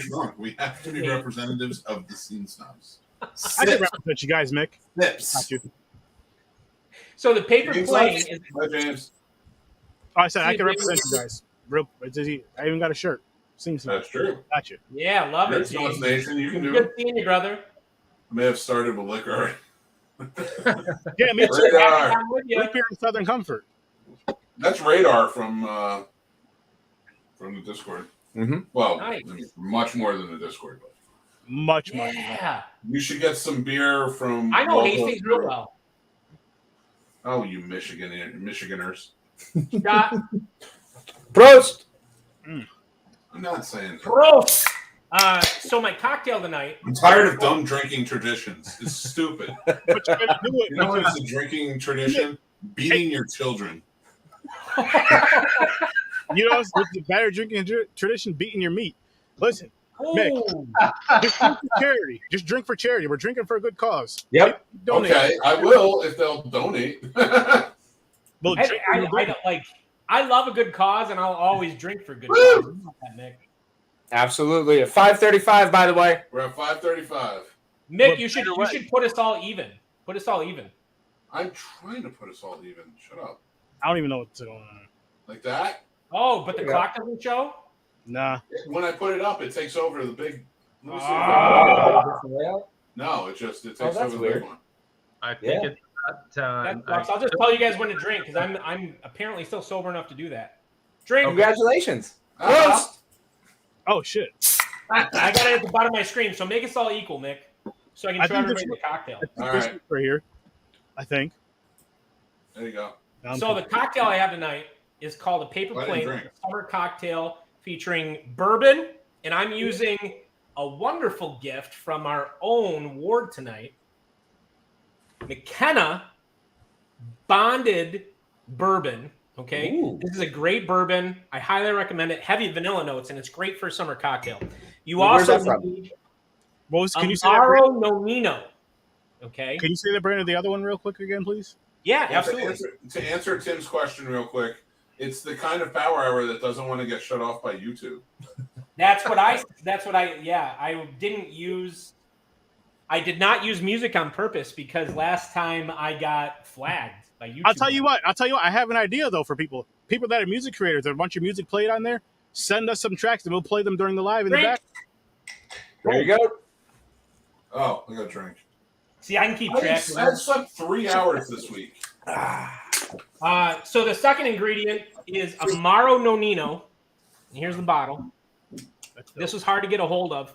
You have to get specifically Amaro Nonino. And then the third liquor is Aperol. And I'm almost running out because my wife likes to make Aperol spritz. Some of you know Mrs. Shake. Oh, yeah. And the fourth ingredient, and it's equal parts of each, is lemon juice. Okay? Real easy. Probably everybody has it in their house. Lemon juice. Okay? I got my lemon right here. Karaoke in the background. I agree. You always start with your cheapest part of the drink. So you start with your lemon. Okay? And you need basically 1 ounce of each. Everybody ready to drink? No. Of course. Nostrovia. I think you're lying. Is there a reason why you start with the cheapest while you're going through this, if you don't mind me asking? It's just bartender tradition. Okay. That's like what you do. You always start with the cheapest. Now, my common, and it's right here on my sleeve. Jason's back. Variable lemons, okay? I hate that lemons are variable. So you always want your jig. Let me grab my jig from the bar. What's up to the viewers? I hope you're all doing amazing tonight. Boom, right here. You need 1 ounce. Oh, and it should be served in a rocks glass, by the way. I'm using this pretty one right here. It's got nice gradation in it. Ooh, I like the music. Right? What's up for you? What's up? So again, independent music creators, if you got your music played during a stream, send it to us and we do stuff like this. Boom, your music played, you can hear it, then you can go check your stuff out. Everybody ready to drink? I am. Do we still have the time or no? I'm too tired and I'm getting. So once you get your 1 ounce lemon juice, you pour it in your shaker. Boom. Oh, buns. Just like that. Irish jig. Yep. Now you need 1 ounce of bourbon. This guy's fucking cool. 1 ounce of Amaro Nonino. Make sure it's a Nonino, by the way. So it's Amaro. That's a terrible idea. A weird Should have kind been of the last wine. show. Okay. All kinds of Amaro. And you need 1 ounce of Aperol, which is easy to come by. You can get that at Meijer. You can get it anywhere you want. Okay. Shout out to my wonderful wife, Mrs. Jake. She's the one who loves paper planes, by the way. She's all ready to drink a shot? Yep. Guys, we're at 5:05. Remember, this is for charity. Cheers. So you can head over. The GoFundMe is in the description on the scenesnobs.com. Make sure you guys donate. We're trying to get to the goal of 1,000. This will be open until Sunday, but let's go. Hopefully we can get it today. That'd be great. We can do this. Let's make this beautiful for everybody. You guys ready to spank that ice? Dude up. I like spank. Spank that ice. So anytime you're making a cocktail in the shaker, crank it. Yep.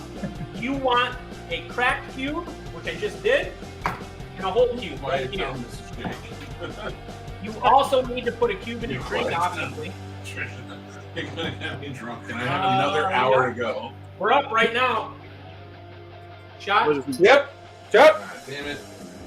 Do we still have the timer up, or I don't see the timer? So no, it's up in my right hand. Sorry, guys. I thought I was keeping track. Well, either in your right hand or you just have to believe in yourself, Ward. That's all. I believe. I believe. But what I want to say right now is, Master Shake, you wearing that hat, I take you so much more serious if you weren't wearing that hat. You just look like a fucking professional, man, and you're making an awesome drink right now. You look great. You're killing it. Keep doing it. This is dope. I feel like I'm on a set of So I actually have there's a podcast that's local. I want to connect you with him because it's called Stories from a Bar. I think you guys have a great time discussing beers and all that other cool shit, cross roll and all that dope shit. I'm gonna connect. I love it. I love everybody who's had me on their show. I've loved it. Dan So after you doesn't give it like a really, really good shake, and you have to shake the crap out of this cocktail. I mean, really shake it. You strain it over new ice. Okay? And it'll come out. Hot is greater than apron. A beautiful pink color. Equal. You mean equal or hat is greater than? I read that. You guys ready to drink? That's sexy right there. Drink. Are we drinking? Yeah, well, Shake is making his drink. We're drinking. Woo! What he just made right there, what he's making right there, that's one of those quote-unquote girly drinks that all of us got. Cocktail. Delicious. Then you need to garnish it. Now, you want to do a deep cut on a lime where you get enough of the rind, basically, that it matters. You want to hear a deep cut? Casey said Use a it real looks like tool. pudding before. That's a deep cut. Yeah, look at that. Oh, get that cut on that rind. Yeah. Oh, yeah, get deep. Yes. Hold it. Give it a nice bend. Give it a nice bend. Wipe the edge of your glass, like so. And then fit it right behind the cube. Okay? And then you get this great presentation. Look at this stuff. God damn it. When it's done right, it looks fantastic, you magnificent bastard. You guys That's ready to do a beautiful. shot? That part right there, Mick, you know, you got to slow that down in just slow motion. That was the sexy shot. Dan, I've never met a more talented bartender than you. And then your wonderful Oh, wife what the shit! comes on camera and drinks the cocktail and tells everybody how good it is. I want to talk to you about a connection with me, but we'll talk off the air. I just came up with another fucking idea. This little segment right here was dope shit.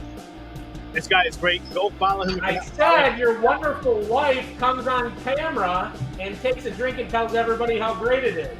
I think basically, Shake, what he's saying is, can you please come and try one of my delicious drinks and let them know how much you love this drink? Shake Dog does not I would like to rule be the in my house. bed too. Well, okay. Let me tell you the profile. Oh, time to drink. Come We're on. gonna say some crazy It ass was shit. a minute ago that we drank. Here comes the crazy shit. Let's go. Don't You're take not this wrong. advice, guys. Don't listen to him. Go. I get drunk. Go. Profile. I'm fine. No, I know you're fine now. I'm not talking about now. It's heavy on the citrus. Later. It's real heavy on the citrus. You're already getting angry.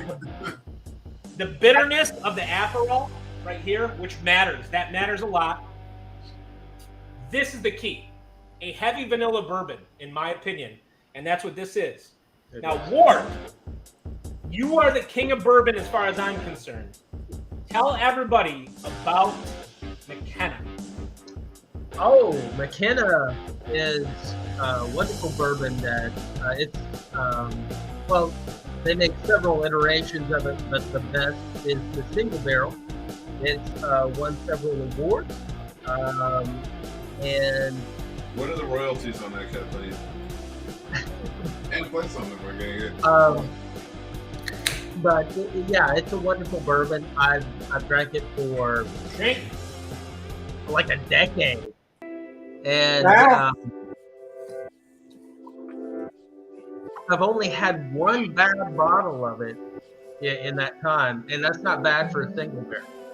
And So, that has been for rookies, Ward, tell people about the difference between something that is a single barrel bourbon and something that is a mass produced.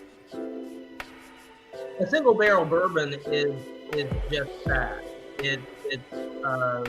It's a bourbon that's bottled from a single barrel, rather than one that has been blended.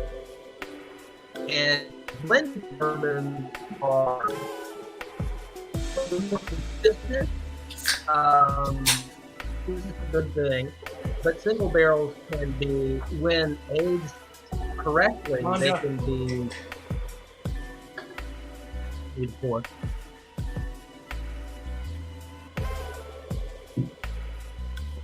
Sorry.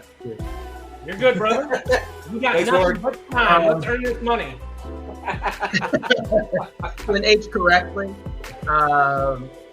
then they can be very consistent themselves. So, but take on different characteristics. And McKenna is known for being very consistently delicious. And again, we'll go into it, but it's all how they're aged and where they are in the rick house and all of that good stuff. But McKenna's wonderful. Ward, I love it. Let's do a shot. Hey! So, Casey, you are a bartender just like me. Many, many moons ago, I was. All right, so 3 months ago.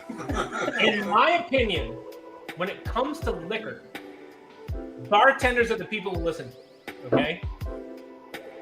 Ward comes to your bar. You don't know that he is a bourbon master or anything like that. He's just a guy.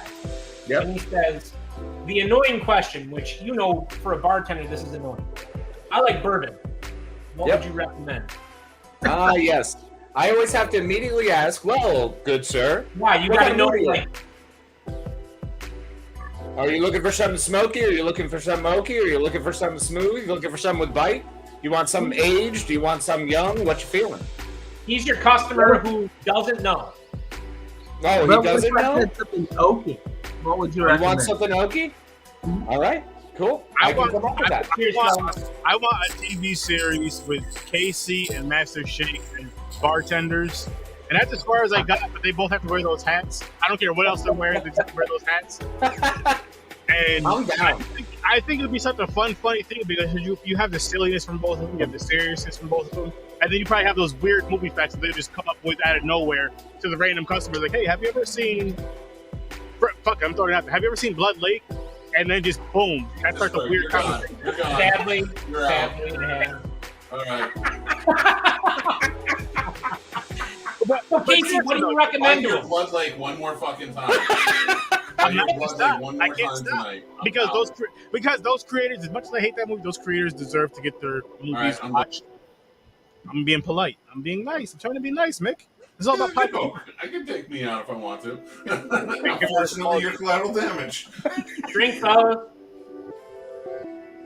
All right, I'm missing comments because fucking Bloody Lake was in my Blood Lake. So, Mick, I got an idea for you. If you can make this if happen. you say Blood Lake, I swear to God. I promise it's not going to be Blood Lake. It's actually going to be something pretty dope. That TV screen behind you, if you can get your logo or like a. I'm gonna lose my mind. That's like the 4 times somebody's. I don't have the HDMI cable that reaches. It's not my fault. Somebody should have been paying attention. Here's how you're going to this afternoon. Let me talk. Here's how you're going to get it, right? So what he's going to do is he's going to have his Patreon people scrolling across that screen behind you. To be on that, you have to be a part of his Patreon at any level, and that way he can afford to get that cord to do what he has to do with it. So let's join that Patreon. Get one. I just didn't get one in time. Let's Nick, can I give a shout out to my wife really quick? Are we trying to get people to your Patreon or not? So you could be on that screen right there. The Patreon followers will be on that screen behind you when he gets the thing. And that's beautiful. Mr. Shake drew this. Very nice. That's amazing. Yeah. Radar, this needs to be way more chaotic. Keep shit. This isn't chaotic, you? Good.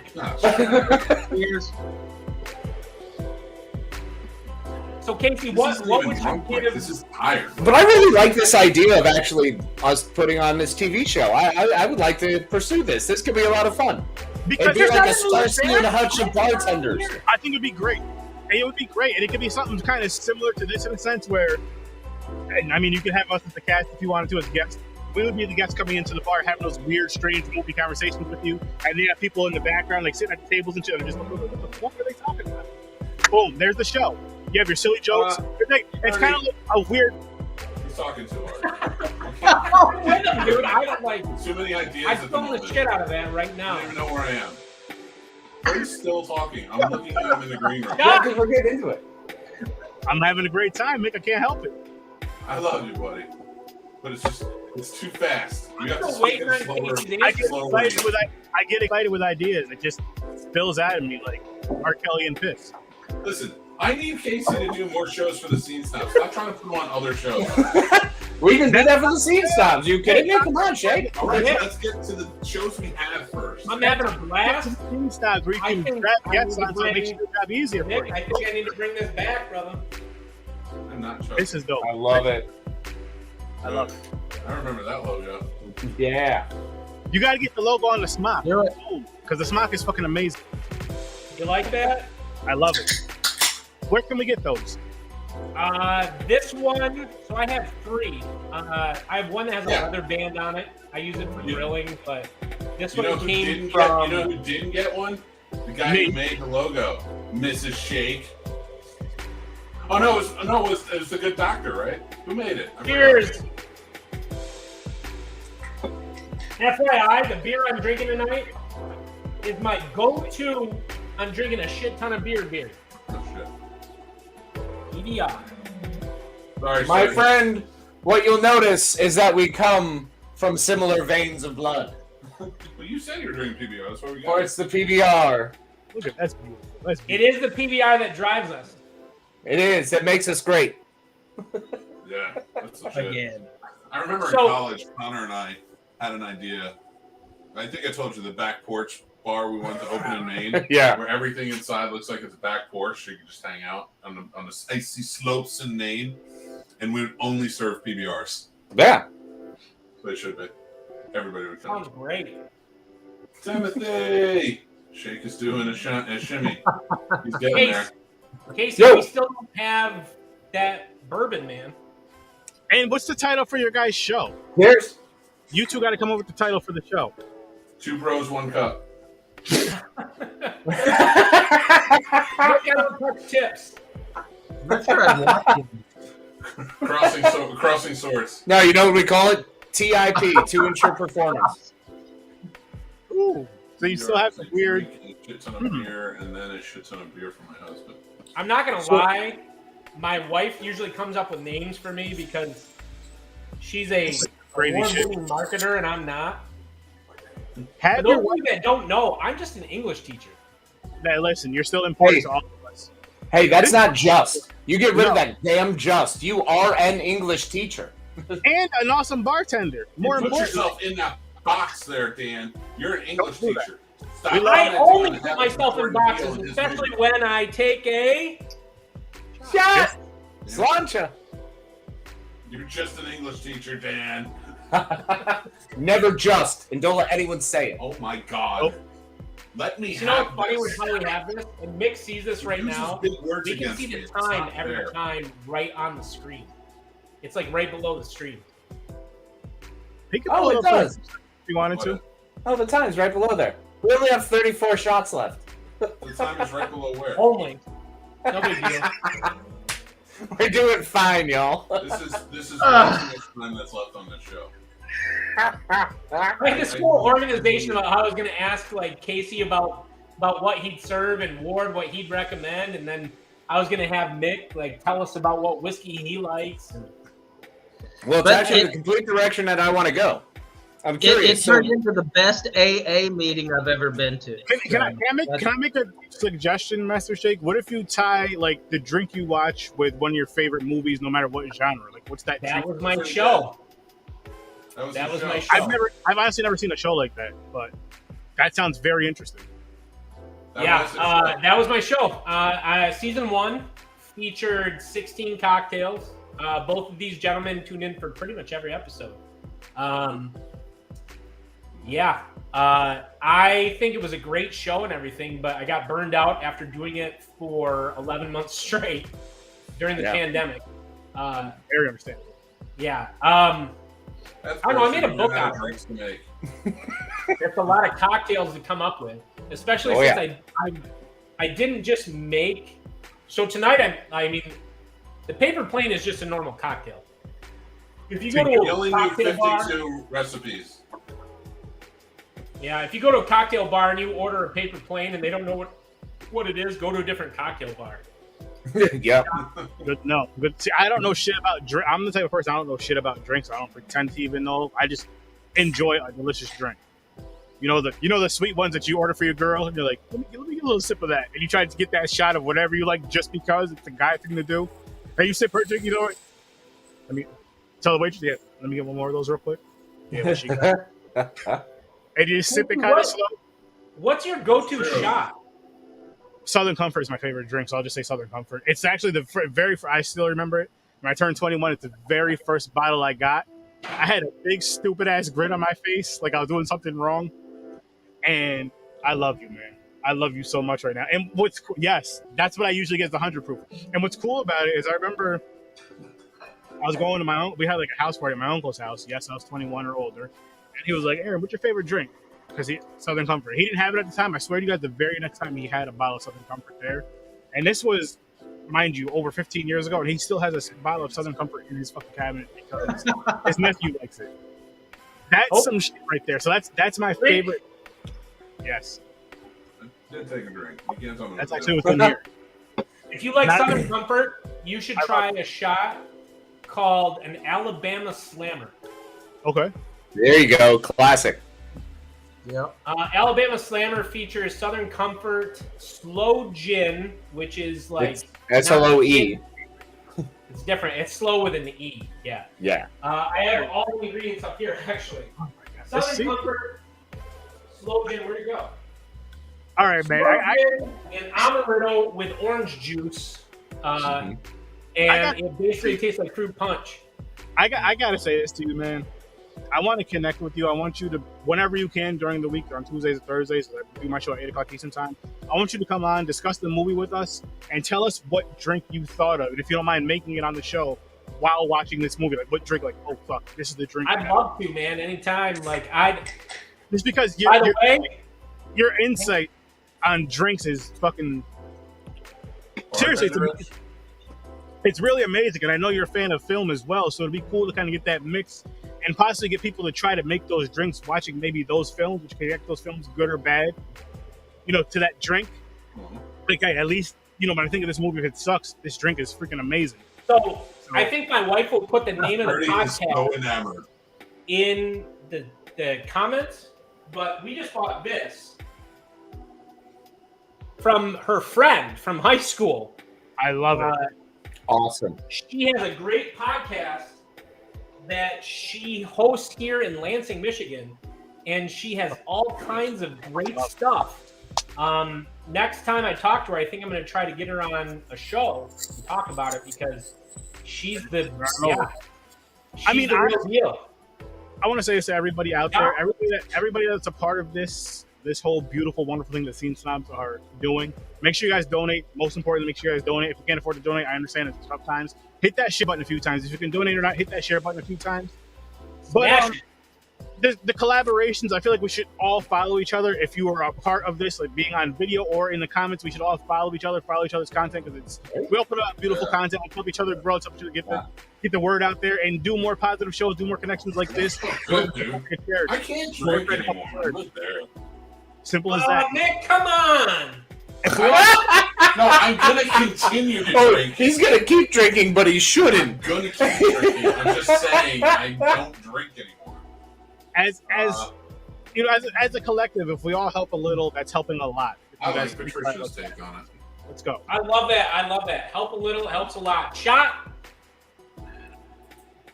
Oh, after the shot, I have Master Jake, I have so many ideas for you. I want to connect with you and shoot some off with you. Grab me one, please, sir. Yep. Thank you. The person that was originally supposed to be on here, and shout out to Ward for filling in. Okay, brother. Yeah, Ward, we love you, buddy. Ward's not getting enough respect here. That was great info about bourbon, man. So my brother, Mini Shake, aka Taxman Tim, aka anything what do you call him, Mick? The specimen. So my brother was going to be on here originally, and he's a good addition as well. He's the man. My brother knows about. So I would, if I claimed an expertise, it would be on like 80s and 90s horror. My brother knows his stuff when it comes to, like, 40s and 50s. Nope. I'll get you and your brother on the show. I'd be happy to do that. He'd love it, man, and he is handsome as shit. Nick can Listen, the more eye candy that gets the eyes, eye candy, the better. And we want more women viewers because they share more than us guys do. So bring on the male eye candy to all of our shows, all of our platforms. That's what we need. The apron is back on. I did, Patricia. I did. I don't know why. Why did I? I don't know. Because it feels good. It feels like you're in bartender mode right now. It's great. It does a little bit. Drinking while exhausted after having You have to put that logo on the. Kathleen points it out. You have to put that logo on the apron, and then it's boom. Then you're good. You're golden. Kathleen makes a good point. I'm trying to look out for you, Nick. I do have my Scene Snobs pin. Yes. We got more OG. for you. You got the old. Yeah, he's mini shake. Burrito, come on. Mini shake. Mini shake means you're Shot. having a baby. Shot.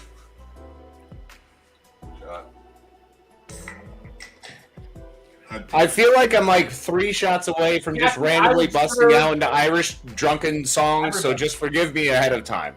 Do it. I want you to do it, please.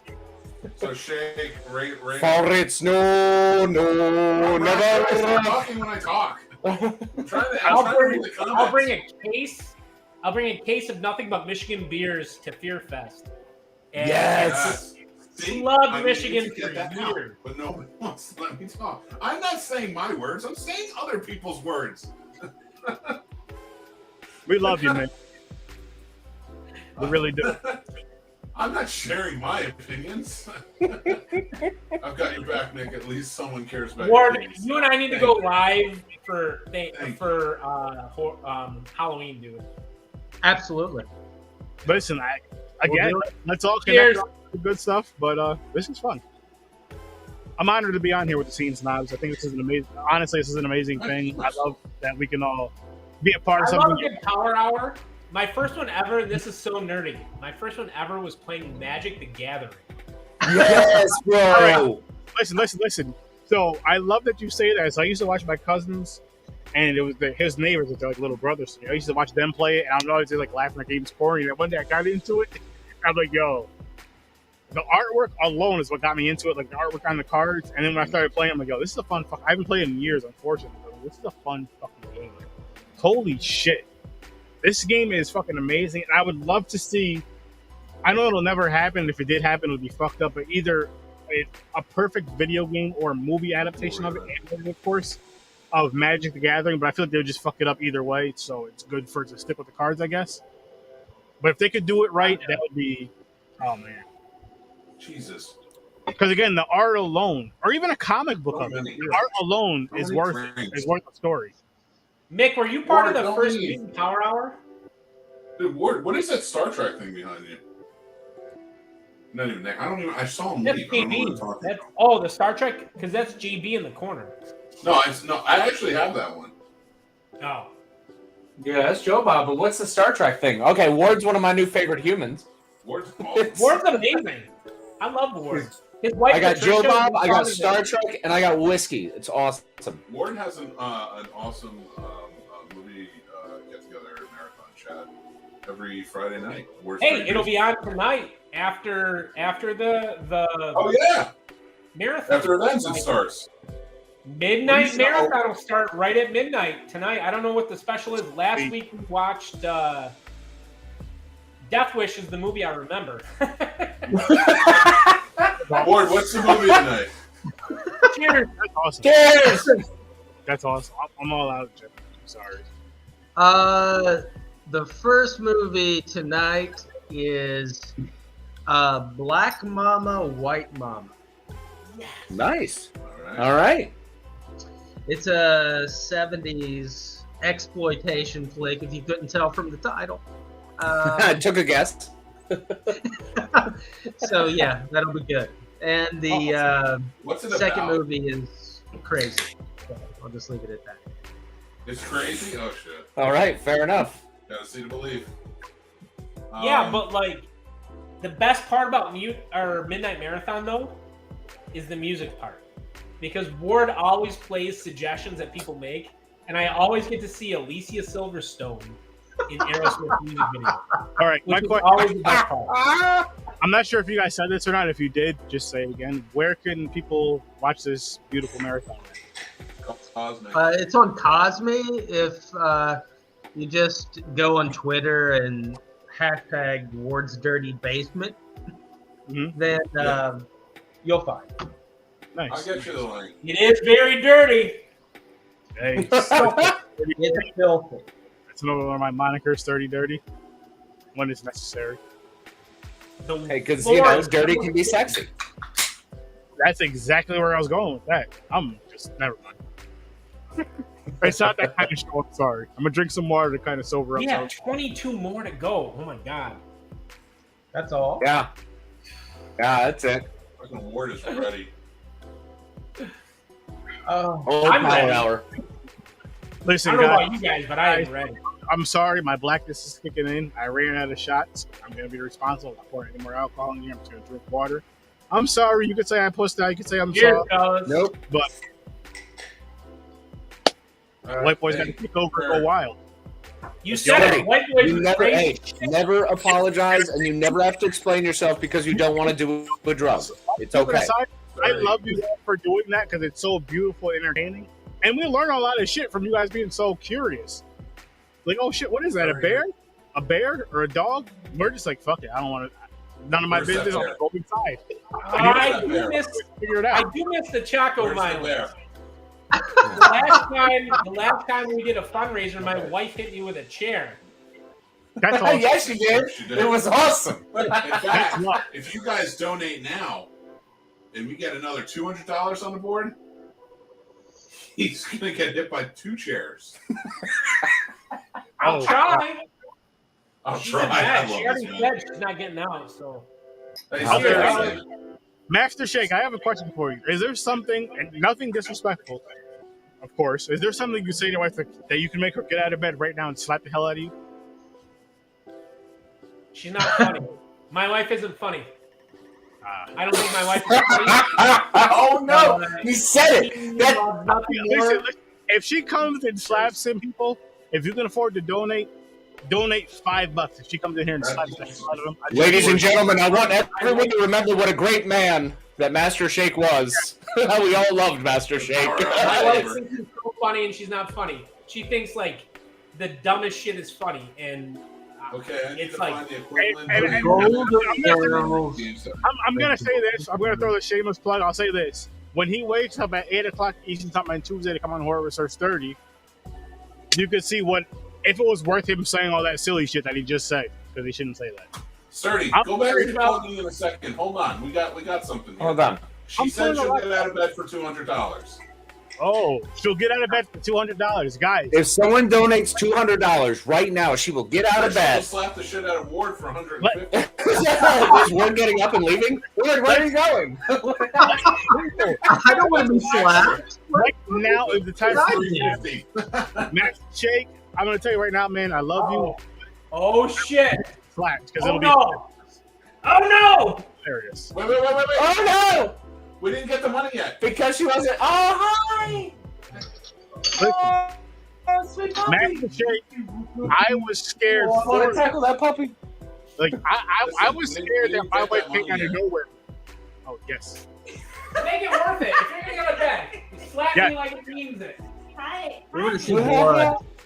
Slap him like he said your favorite movie No, was. no. You're working here right now, you unfunny son of a bitch. No. You're not No. funny. No. Oh! Oh! No. That's 3! We didn't get the 200. Oh! We That didn't was get the right. 200 yet. Well, no, that was all because of the times he said she wasn't funny. Every single time she I counted. had to admit the shot. Shot. There were no Star Wars mimics. She's gonna hit him with the No, the This is what it's like when I have my show, Mick. You sure I want to come back? Yes, I love your show. Yes! Every Friday night. This is amazing. I Mr. don't Shake, watch everybody's show. I don't watch my show. Mr. Shake, again, you're my guy. I'm sorry for saying this, but Mr. Shake, if you have hot dogs in the refrigerator, I would love for you to just come and smack them in the face with it. That would be hilarious. And people, I think that's worth $50. It's worth at least $50. Make it happen. That would be hilarious. All the time, man. And he's the average day around my house. I don't know. This is the best bartender. This is who John Tapper should be hitting up. Like, listen, we're going to do a bar rescue. We need somebody.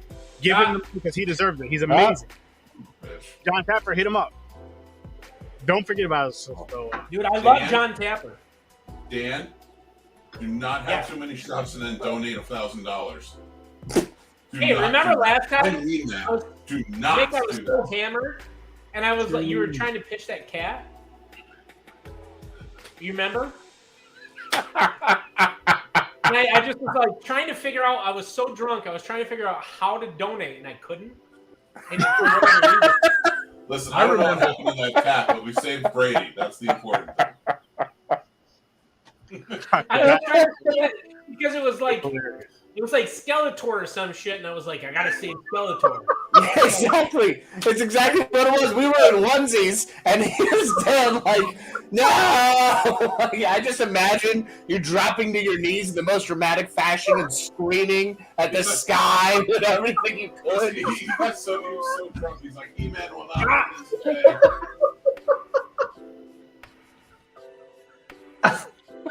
Damn. Yeah, no, I'm like, that cat. The next morning when I woke up, I was like, oh shit, did we save that cat? Like, couldn't find anything. Did we save that cat?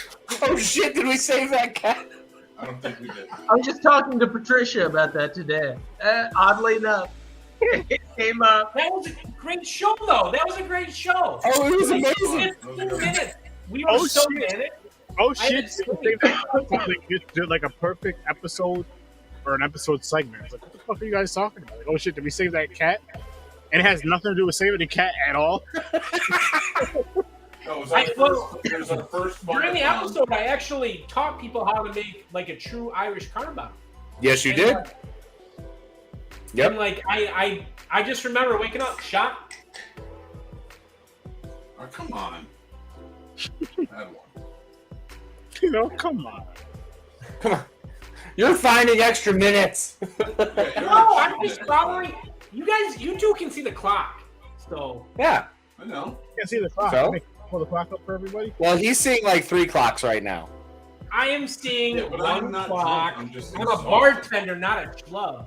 Come on. I'm kind of getting. Here's the thing. I'm getting curmudgeon tired, and I'm like, "Fuck, man! I got another hour to do." Well, Mick, I don't know what to do. I'm gonna stick it out with you guys to help out. I'm gonna stick Mick, it I out. did it. Dan, We Dan all did do that the in the next last hour. two. In the last 2 Fund-A-Thons, Dan. Second power hour? Listen, No, if you no. linked in between 9 o'clock or later, I'll stick it out with you guys as long as you need it for all these. Nick, do you want me to put the onesie on for the finale? Yes. I'm not trying to put my Cheers. onesie on. Cheers. That's not happening. No, he said him. He didn't say you, Mick. You don't have to put a one on. I'll put a onesie on. I got him downstairs. You should. I think you should. Oh, Sturdy doesn't know. We had a horror podcast called The Final Onesies, where we all wore onesies and talked horror movies. That's fucking amazing. That's a beautiful idea. Yeah. I had Freddy. I had a Freddy onesie and a Batman onesie. I have Ninja. I have Raphael and Jason Voorhees. Nice. I have strawberry shortcake. And my wife. Oh, what? Like bullshit, Ward. Put it on right now. I'm calling Ward, if you have it, you better rock that shit. If you have it, I will donate $200 right now. There's a very uncomfortable fetish that is about to be realized if you pull this out. I will go downstairs right now, and whoever one's that I will put that on. Ward, I will put that on. That's the goal. One question: flap up or flap down? My friend, that's not a question. We all know it's down or fuck you. Surprise us. Surprise us. Listen, you put that on, I'll go throw it with either my Ninja Turtles onesie or my Jason onesie, whatever one I find. I meant Nice. in a helmet. I mean, Yeah, no, he's definitely going to pee in a helmet. Pee in the helmet. Pee in the helmet. Come on. No, don't pee in a helmet. Don't pee in it. Just put it on. Don't, because you're gonna want to wear it. Shots are kicking in because Sturdy reached his arms out and they disappeared off the Cat. screen. I thought he lost his arms. I love it. I love it. Nobody loses their arms. All of those arms. Don't be worried though, people. It's green screen. It's just because there's some bullshit that was showing up. I don't want to show up, but hey, if that's gonna make you drink and have a great time and donate, my arms are fucking cut off right now. It's a totally different game now. There's only 13 more.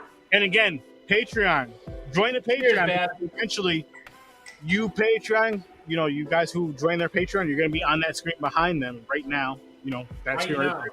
Once Mick gets it all set up, it's going to be beautiful. It's going to show our faces doing funny, silly poses and all that stuff.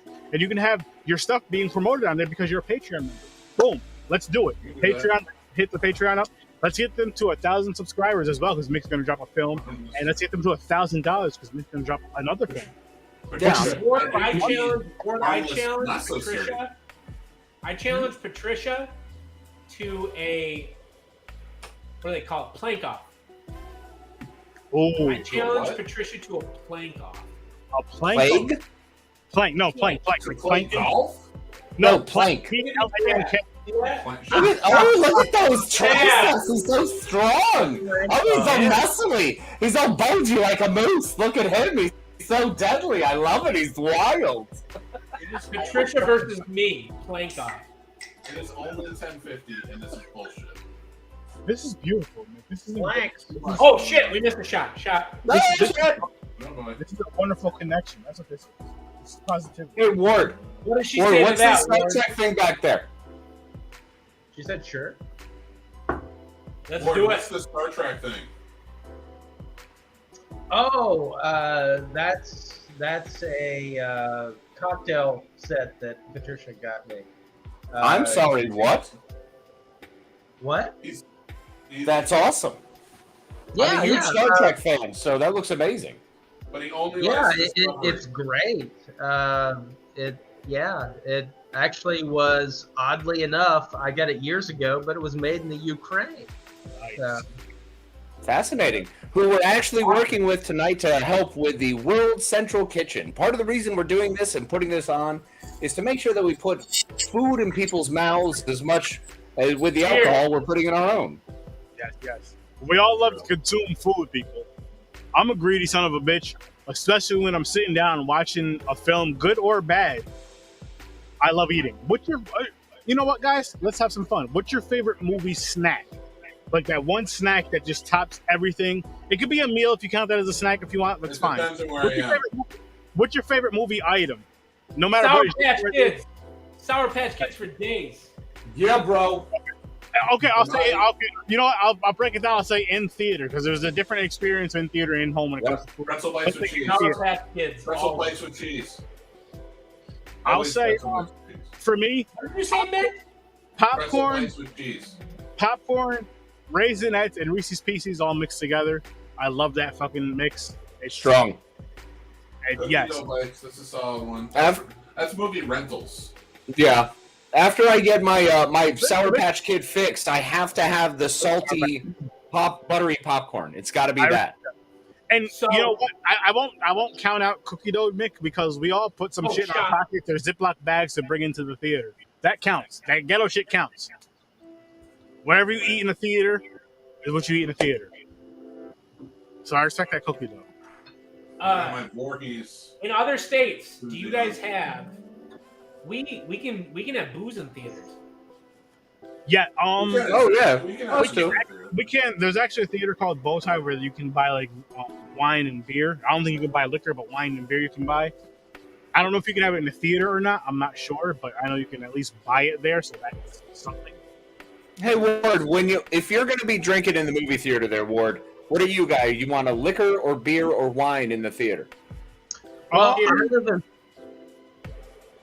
you know what? I feel like it depends on the movie because, like, I'm gonna be 100% honest with you guys. I'd rather be high as shit watching any movie, especially horror, because I feel like it pulls fear out of you more because you're like more locked in than if you're drunk.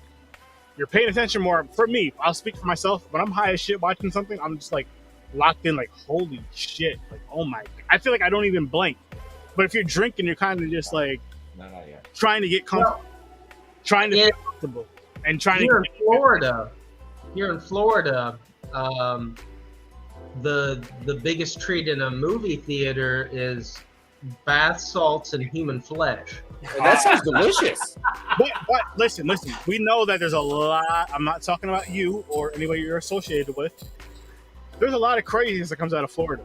That's Now, just Ward, do you prefer it cured, or do you like to just jump right in fresh? Oh, you just jump right in. Strong.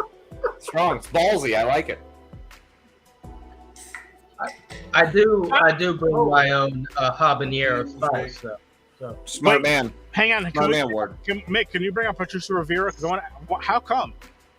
What? For her last, she said, "I do not like bringing food to a theater." That. Can I ask how come, She please? does not like the food at the theater. Yeah, that's what I mean. Oh, okay. Why does she not like it? That's a question for her. Maybe she can answer in the comments. I have no idea. Do you mean bringing food to the theater, or do you mean the food at the actual theater? No, food at the theater. Yeah. I'm only asking because you can bring food to a theater, and then technically it's at the theater, and you're eating food at the theater, or is it the theater food? Because theater popcorn is delicious for whatever reason. I'm not a big person I'm not big into popcorn, but theater popcorn is just fun. Yeah, it is. Well, it's because of all the gross butter. Problem. It is. It's the butter and the salt. The shit that's going to kill us. But we're going to die happy. Greasy faces, salt all over our faces, but smiling like a motherfucker because we watched whatever fucking movie we watched with popcorn kernels and shit all over the place. That's living. That's living. Oh, I have to take some crazy. Yeah. Get another beer. Yeah. I thought I would be good with 4, but apparently I need 1 more. Finish it up. We're going to take a quick break, and we will be. Don't we have 6 minutes left? Yes. I got this, Mick. Come on, man. Yeah, Mick. You're gonna have a little overtime. Mick, if you got to take a break, go take a break. Mick, pull somebody else on that wants to join us, and we'll just keep going. I'm having fun. They're having fun. Don't take it away from me. You're like the little brother. I got it. Listen. Stop making plans. Listen. Here's the thing, Mick. I don't drink a lot of caffeine, so the rare times when I do drink energy drinks for important times like this, I'm fucking wired. So if you need somebody to have the energy going, but you guys need to go take a break, go pee and all that stuff, I gotta go pee, but that's fine. Hey, go take a little break. I'll Nick, handle it. We'll take a 5-minute break. I got this for 5 minutes, man. Boom. Master Shake's got it. We got it. Take a walk. Go take a walk. Go pee. Stretch. Listen to R. Kelly and dance. Step in the name of love. We got it. I love it. The last thing I wanted you to talk about, Ward. All the people listening about whiskey, okay? You got whiskey, you got bourbon, you got scotch. Sure. You have an infinite amount of money. What do you buy? Because that's the thing that really kind of like keeps me going. We gotta take a shot here. Shot. 4.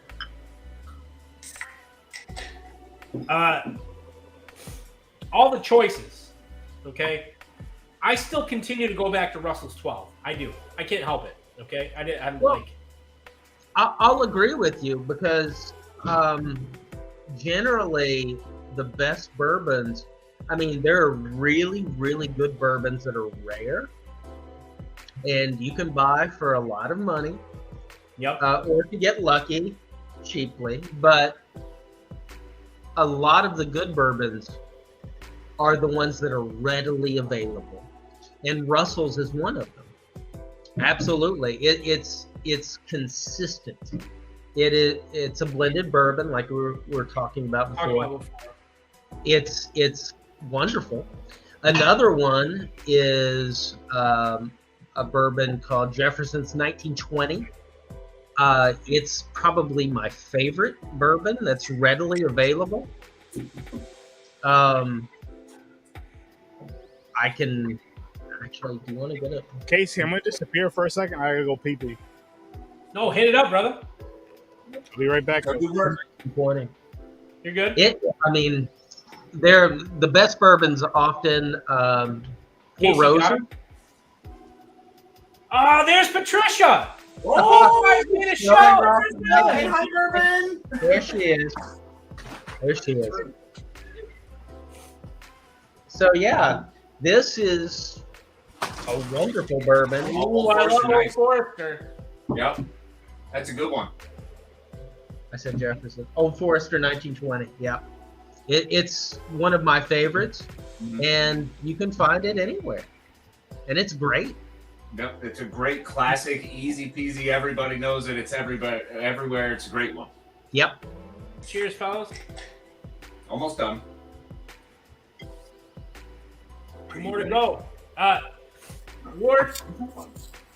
So I haven't mailed it yet, but 2 things that here in Michigan for you that are no longer in production. They're going to be in some little like test tubes for you. What is the one cocktail, liquor, whatever you want that you can no longer get that you wish the world could have? Because here, I don't know how Florida is. I don't live there.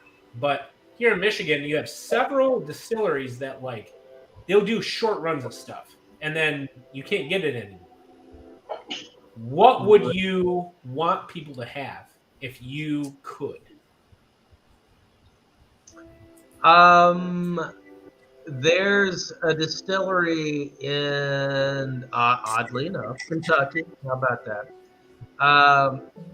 That makes, if you can, New Riff. Actually, I think, Dan, have you had New Riff? Was it Tim that had New Riff? I don't remember. Tim did. I think my brother did when he was down there. So they made a short run of bourbon that was absolutely delicious that you cannot get anymore, because what they were doing is they were getting, as they were aging their own bourbon, they were getting sourced bourbon from Indiana that was blended. So much, yeah. I had a bottle of that was absolutely delicious that is gone. You can't get it anymore. So I think that would be my pick. Is more. New Riff. And by the way, the New Riff stuff now is fantastic as well. I always keep a bottle of single barrel and a bottle of 5-year. New Riff is wonderful.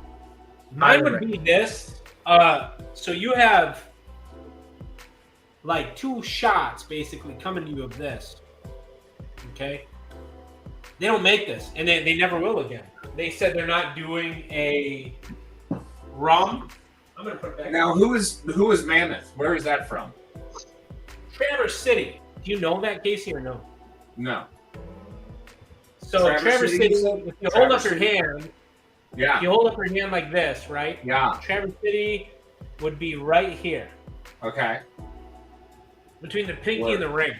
Yeah, that by correlation to what? I don't understand, but I believe you. I promised my last shot would be absent. So yes, you did, and we're there. Here we go. Oh. Just as you proof. gents are fantastic. See, that's what I drink right there. Yep. What it is, what it was, what it should. Hello. What it was, what it shall be. Good friends, old friends, new friends, true friends. Love and appreciate you guys. Thank you so much for doing your bit here. Hey, for Patricia, arriba, abajo, el centro, adentro. Seguro, sí. Dale, vamos. Por supuesto. Todos los días vamos. Let him finish up. Take us out. Love it. All right. Hey, Shake, Sturdy, you guys wrap it up. Have some fun for a little bit. I'm going to step out. Y'all go crazy. It was a good show. Beautiful. I had a blast. Made a good cocktail. It looked awesome, man. It looked awesome. How do we connect to a guy with John Taffer? I'm being serious. How do we get him on bar rescue? I gotta close that. He keeps picking the same people. He keeps picking the same handful of people. We need new faces. We need Master Shake on there to change up the energy. My big thing is just that, like, anybody can make these cocktails. It doesn't matter who you are. Cocktails are not complicated. You don't have to go to school to make this kind of stuff. If you can follow a recipe, if you can know the ingredients, if you can buy the ingredients, and sometimes that's the big burden, you can make any cocktails that I make. And I can't stress this enough. Like, there are no rules. Like, man, I say that every episode, right, Ward? Like, I mean, that's on my shirt. No rules in drinking. So if you have a cocktail you like, drink it. If somebody tells you that they don't like it, man, fuck them. Like, you know what it is, though, Master Shake? And this is coming from someone who does like to do, you know, I like to make drinks with the wife. It's fun as hell. Might not always follow the ingredients the correct way, but we have fun with it. But I feel like when you go to a bar, yes, you can say you can make certain drinks. It's just the experience. And it's almost like that movie experience. I'll say more so geared towards the 80s, where the bar scene was like so cool. You see the guy with the mullet, tough guy in the bar, smoking a cigarette. Me, basically me. He's either taking a shot or drinking just some nasty ass shit. It's always some nasty ass shit. But now we've like evolved from that to, you know, listening to music like this, some beautiful soft music in the background, drinking those quote unquote girly drinks that are just delicious, and enjoying yourself. Like, you're not mad because you drink something. That's why they always fought in those movies, because they're drinking some nasty ass shit and they're mad. Like, this shit is fucking disgusting. We paid all this money for this disgusting shit versus drinking one of them sweet, beautiful drinks like Master Shake just made and enjoying it and being in a better mood. Like, you have something that tastes good, you're happier. Think of Can when you went out remember earlier somebody had a McCready shirt on? I'm not sure. I can't remember. Yeah. Think about when you went out to eat or went out to have a drink and that food experience or drink experience was just disgusting. And you're just like, that just ruined everything.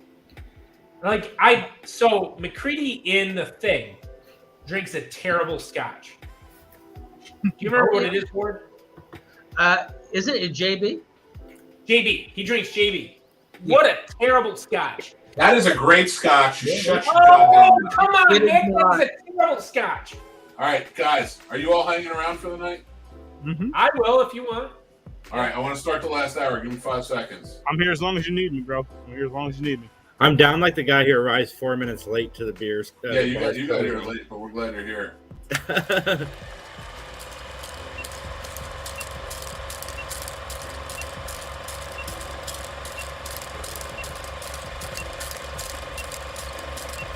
Welcome to the Scene Snobs podcast. All right, guys, it's the last hour. We're still all together. Casey went out to have a cigarette. He will be back. But I wanted to pull up the numbers. We are at 555.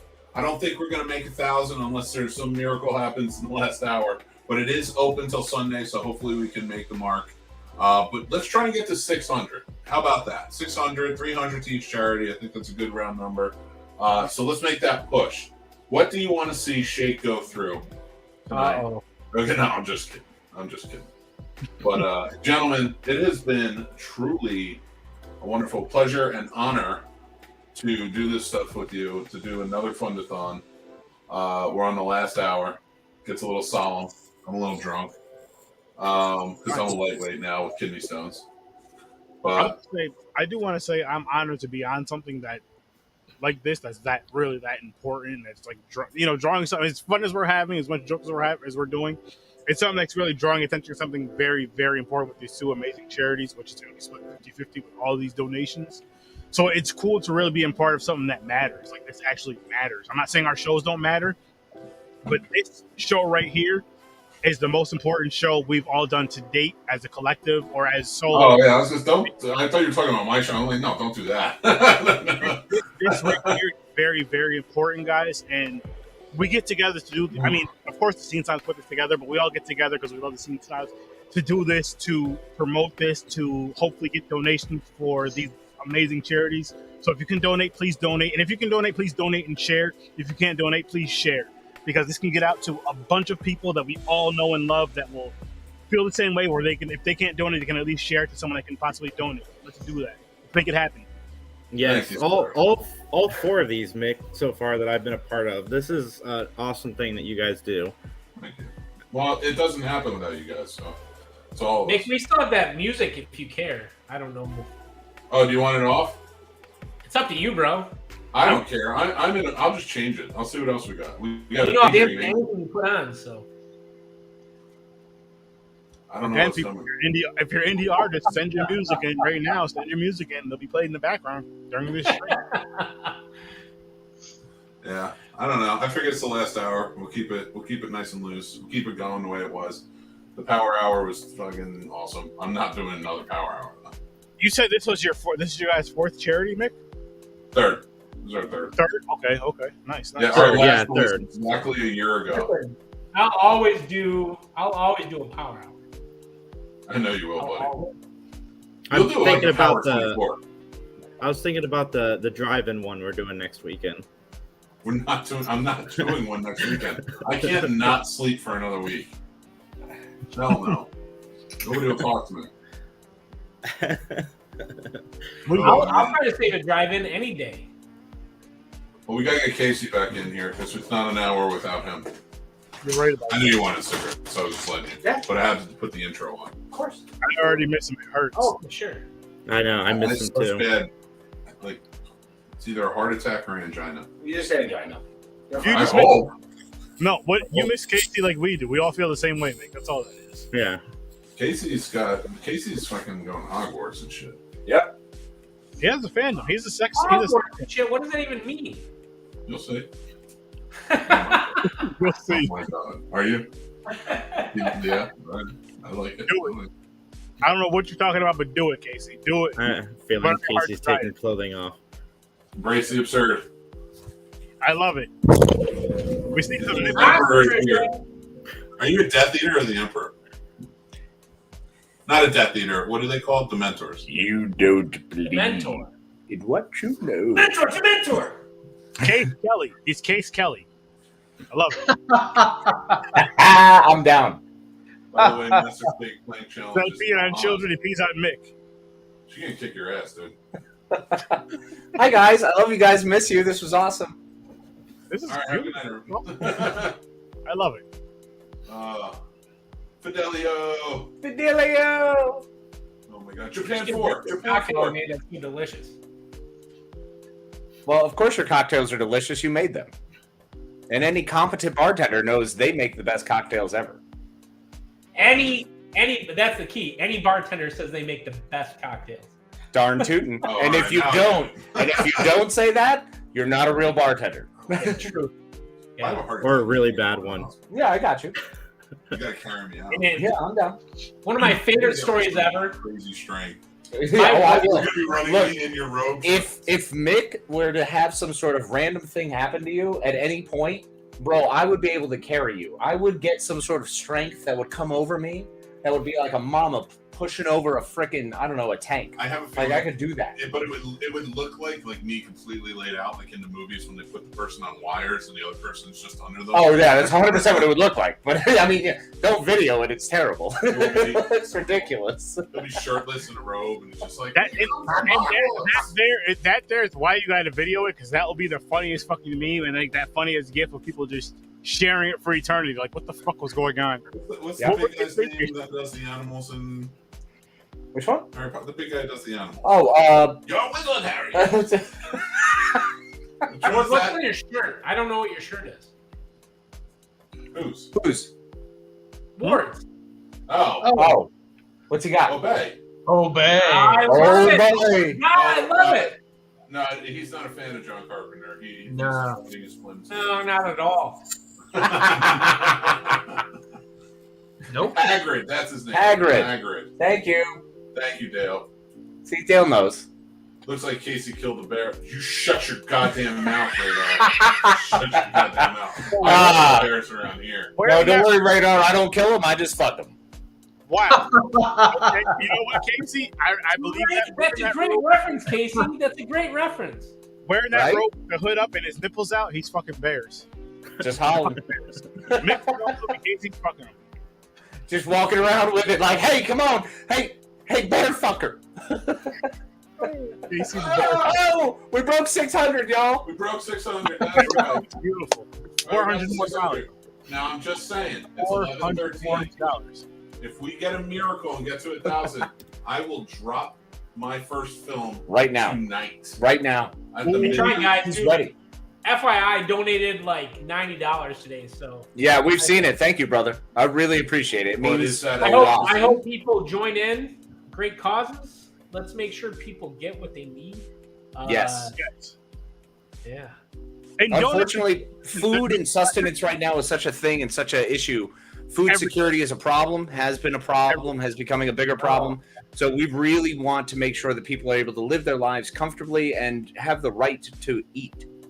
So that's it. Like, I can't stress that enough. Like, right now, like, I get it when people are like, I don't have it. Okay, yeah. I understand. get that. Like, listen, it's about responsibility. And, like, if you can help. If you can't, share this link, get other people involved, make sure that, like, this is a communal thing, and make sure as many people are involved as possible, because that's what matters. Like, it's about people. It really is. Yep. It really is. So definitely, if, like he was saying, if you can donate. If you can donate, and share. If you can't donate, share twice. Just because it's so important, it's very beautiful. And even if you don't want to share, hit like. Like helps. I even want to put this into like a personal, real life perspective. If you're someone who can help somebody in real life, help them. As simple as when you go to get gas, if you can afford it, getting like I started this a couple weeks ago. I'll get like a $10 gift card at stores, and then just say, here for the next. I don't drink coffee, for the next X amount of coffees. Let this $10 cover it. Just little things. Just because I feel like little things like that can just make somebody. Just think of somebody that's having a bad day right at 6 a.m. before work, and then they get that free cup of coffee, and just like everything can be smooth from then on, and maybe change even change a bad position. Sturdy, you got to remember though, like, I mean, helping people, helping everybody is great, and doing those little things are important. But like, you got to understand, what people are we talking about? Like, I'm helping Ward because he's Ward, but I'm not helping the rest of you. That's not happening. Well, that's why I said say getting the gift card and putting that $10 on coffee for wherever gas station you go to. Anybody that goes in there and gets a coffee, it's covered until that $10 is spent. I love this, Sturdy. I really do. And again, like I said, it's one of those things. Some people might think, it's just a coffee, but just think of the coffee drinkers who. How did you fucking top everything else? If you guys are coffee drinkers, right? You're like, I can go for a coffee right now. You go and get your coffee, and it's your favorite coffee. Everybody, free. Ward's battery just went dead. He just want to apologize. I had mine. Good, Ward. We still love you. I mean, I don't want to do like. You want a beer? 6 or 7 beers, but like I'll do. I'll go get you a beer. Okay. Casey, do you have anything on under that? I'm gonna go get a beer. I'll be back. They want you to be safe. Bartender brings a whiskey. I need a picture of this. You need to turn around. I love this. Make sure you post that, Mick. That's me. I don't want to take the Discord. No, I gotta fix it. I gotta wipe it down. I gotta wipe the lens. Get strong. Make sure those nipples are out, Casey. They're out. There's one out. That was perfect. There's one out for sure. I had to say it. Oh no, Ward lost power. Yeah, he's the one I like the most. Well, if you get it back, come back. Still got about 40 some odd minutes. Plug it in. He didn't like. Plus, he's got to get ready for Midnight Marathon, Nick. Yeah, that's true. Dude, in the private chat, I put the Cosmic link if you want to join in that. I saw that. Like, yeah. Midnight Marathon is dope. Anybody that wants to join can. It is an open forum. Great movies. Great time. There is no judgments, and some of the movies are straight up bizarre. No, that's your fourth. I have fourth. That's a good thing. That's your fourth. Yeah, it is. So if you're down to get weird, let's get fucking weird. Because always does. You're right. And again, where can people watch that? Let them know. The Cosby link is in the chat. Ward can Ward's not in here. Mick, can you send it again? The what? The Cosby chat. It's in the private chat. Okay, I didn't like.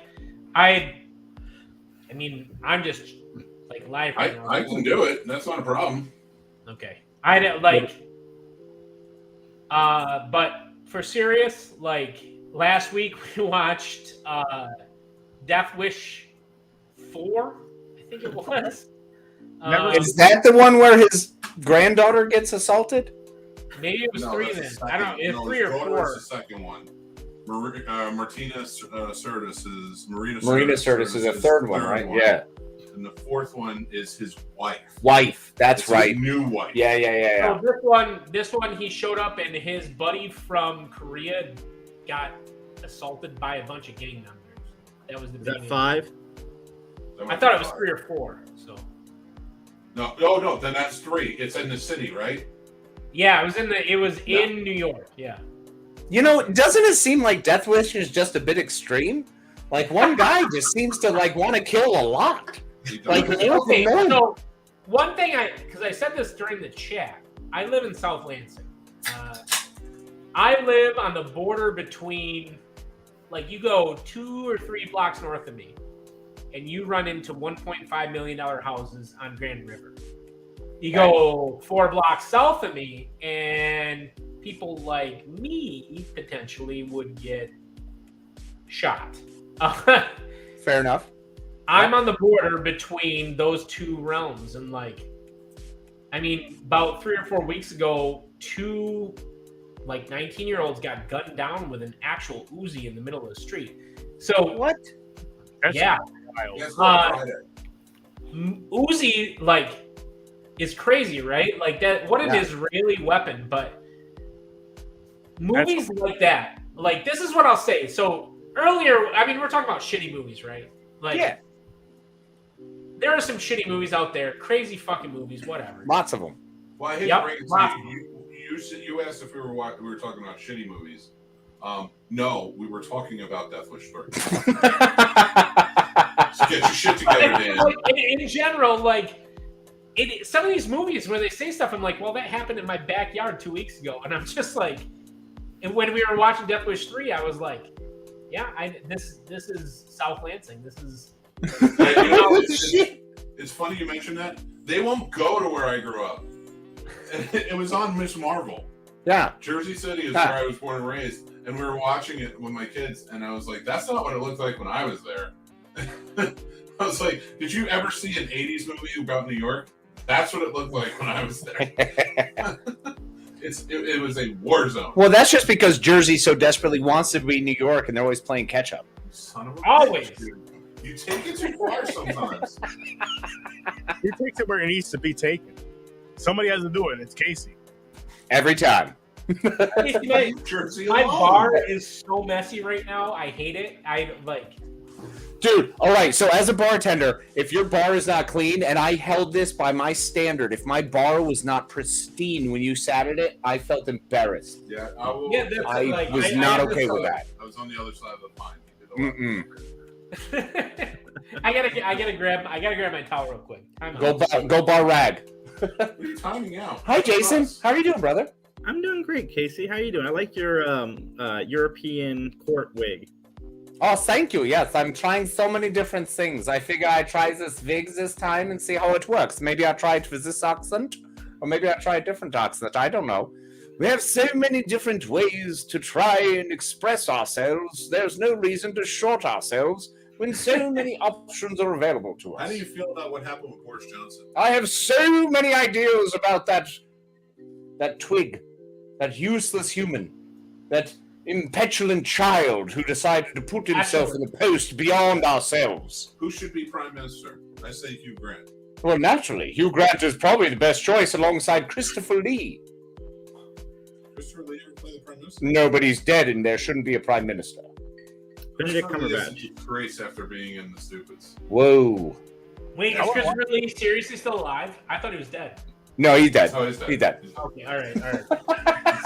You guys know, like, I have to go. Like, it's like I'm a child of the '90s. I don't know this shit until I afterwards people tell me. So, like, Yeah, valid. I get it. Frank Langella is still alive. I don't know if that's true. Skeletor from Masters of the Universe. That's a weird one. No, he still is.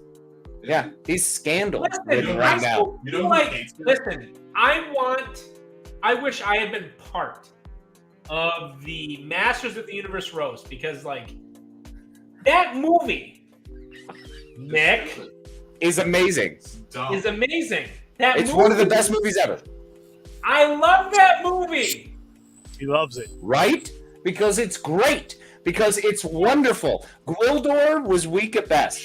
But give me Man at Arms. No. Man at Arms crushed it. Courtney Cox was phenomenal. Okay, Nick, I got one for you. Nick, Phenomenal. Are we really giving Courtney Cox phenomenal? You can't just say Nick. good. Like, you went right to phenomenal. Yeah. Do me a Like, at favor, least Nick. give Dolph Lundgren or Skeletor phenomenal. Well, Dolph Lundgren was God-worthy, and I'm pretty sure Frank Langella gave this best performance I've ever seen on screen. I'm just saying. Nick, you gotta do me a favor, Nick. Hold your hands out. Palms up. Palms up. In your left hand, you have Gwildor. Okay. In your right hand, you have Jar Jar Binks. Right back. All right. Now what? Wait, what do I have in my left hand? Options. Gwildor? Yeah. Oh, come on! That's bullshit. Jar Jar He's Binks lying. is worth He's lying to all of I'm us. not, because at least Jar Jar served a purpose. Gwildor was the Keymaster! There should have never been a fucking... Whoa. Rick Moranis is the Keymaster. Okay, valid. He was the Keymaker. Never should have made that key. They should- Kevin was the fucking Keymaster who was able to play the tunes. I've never seen Masters of the Universe.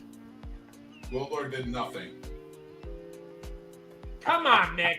He's better than Jar Jar. Come on. Who's better than Jar Jar? No, he is. Gwildor is. No. Gwildor. Orko's better than Jar Jar. Well, you don't get Orko because he's not live action. I'm so- sorry. That stupid makeup that looks nothing like Orko was better fit than a fucking turtleneck sweater and a Well, fedora. they had stuff left over from Willow. It made sense. I think Willow came out a couple of years after. Also, Dolph Lundgren did a great job as He-Man. Yes, he did. Yeah. He did a great job. And He never had to be Frank Prince Langella- Adam. Frank Langella stands Be Prince Adam. on that performance. He will all day long say, "I loved playing Skeletor Yep. and He-Man." Frank Langella, he of the fucking awards, will say, "I loved playing Skeletor." And he played a good Skeletor. He was great. And Evil Lynn. Come on, dude. Dude, she's Dude. I love Meg Foster. Yes, Meg Foster all day. She was incredible. Incredible. There were So good. There were good elements to the movie, and I like watching it. But it was not a great movie. I mean, even Beastman lived up to Beastman. All of them, and like Blade, like I don't care that he was made up. The dude was great. I mean, true, he was totally made up. Yeah. Blade, the best part about Blade is that he had a whip. I mean, his whip of justice. So did Kurg, because he had like he had the whip, and then they had the hand that went in like, yes, Evelyn. Karg had a forehead like Peyton had. Karg had such a forehead on him. It was disturbing.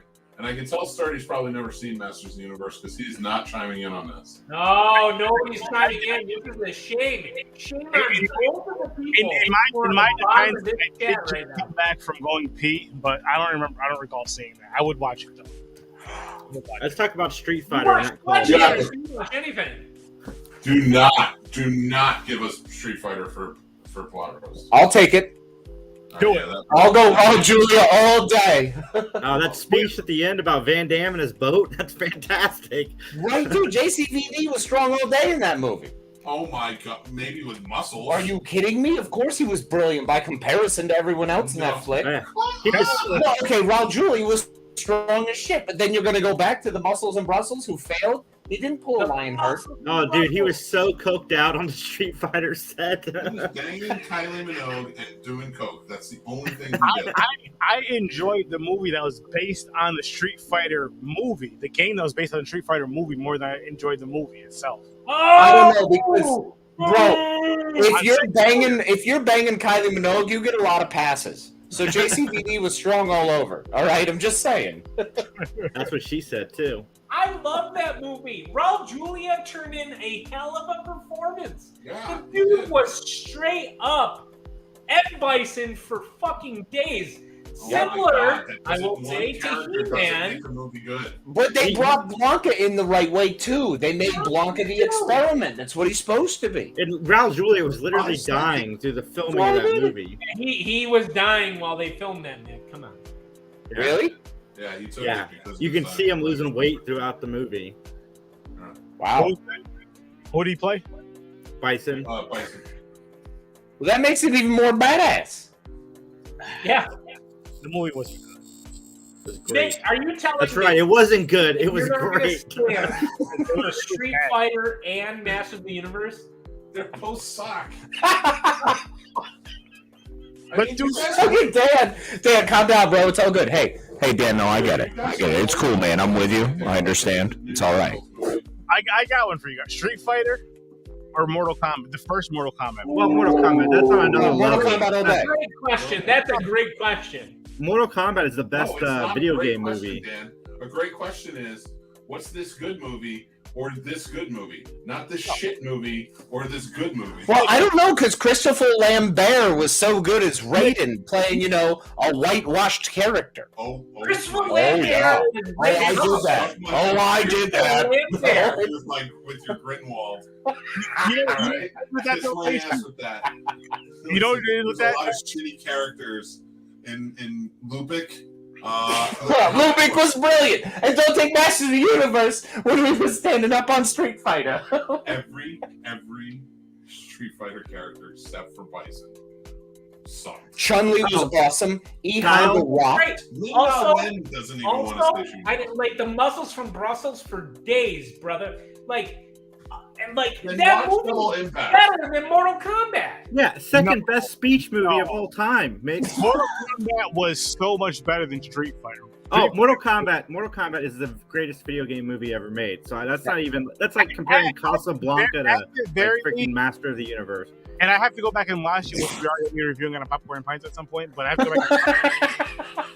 All right, I don't care if you like them or not. I'm not saying you can't like them. I get the like. But you gotta stop holding these movies up. They're the greatest movies of all time. And then Dan's like, Get Out sucks. No, we didn't say that though, Mick. No, none of us. I said the shit out of that in texting, Mick. I said the hell out of that. That movie This is the is same boring.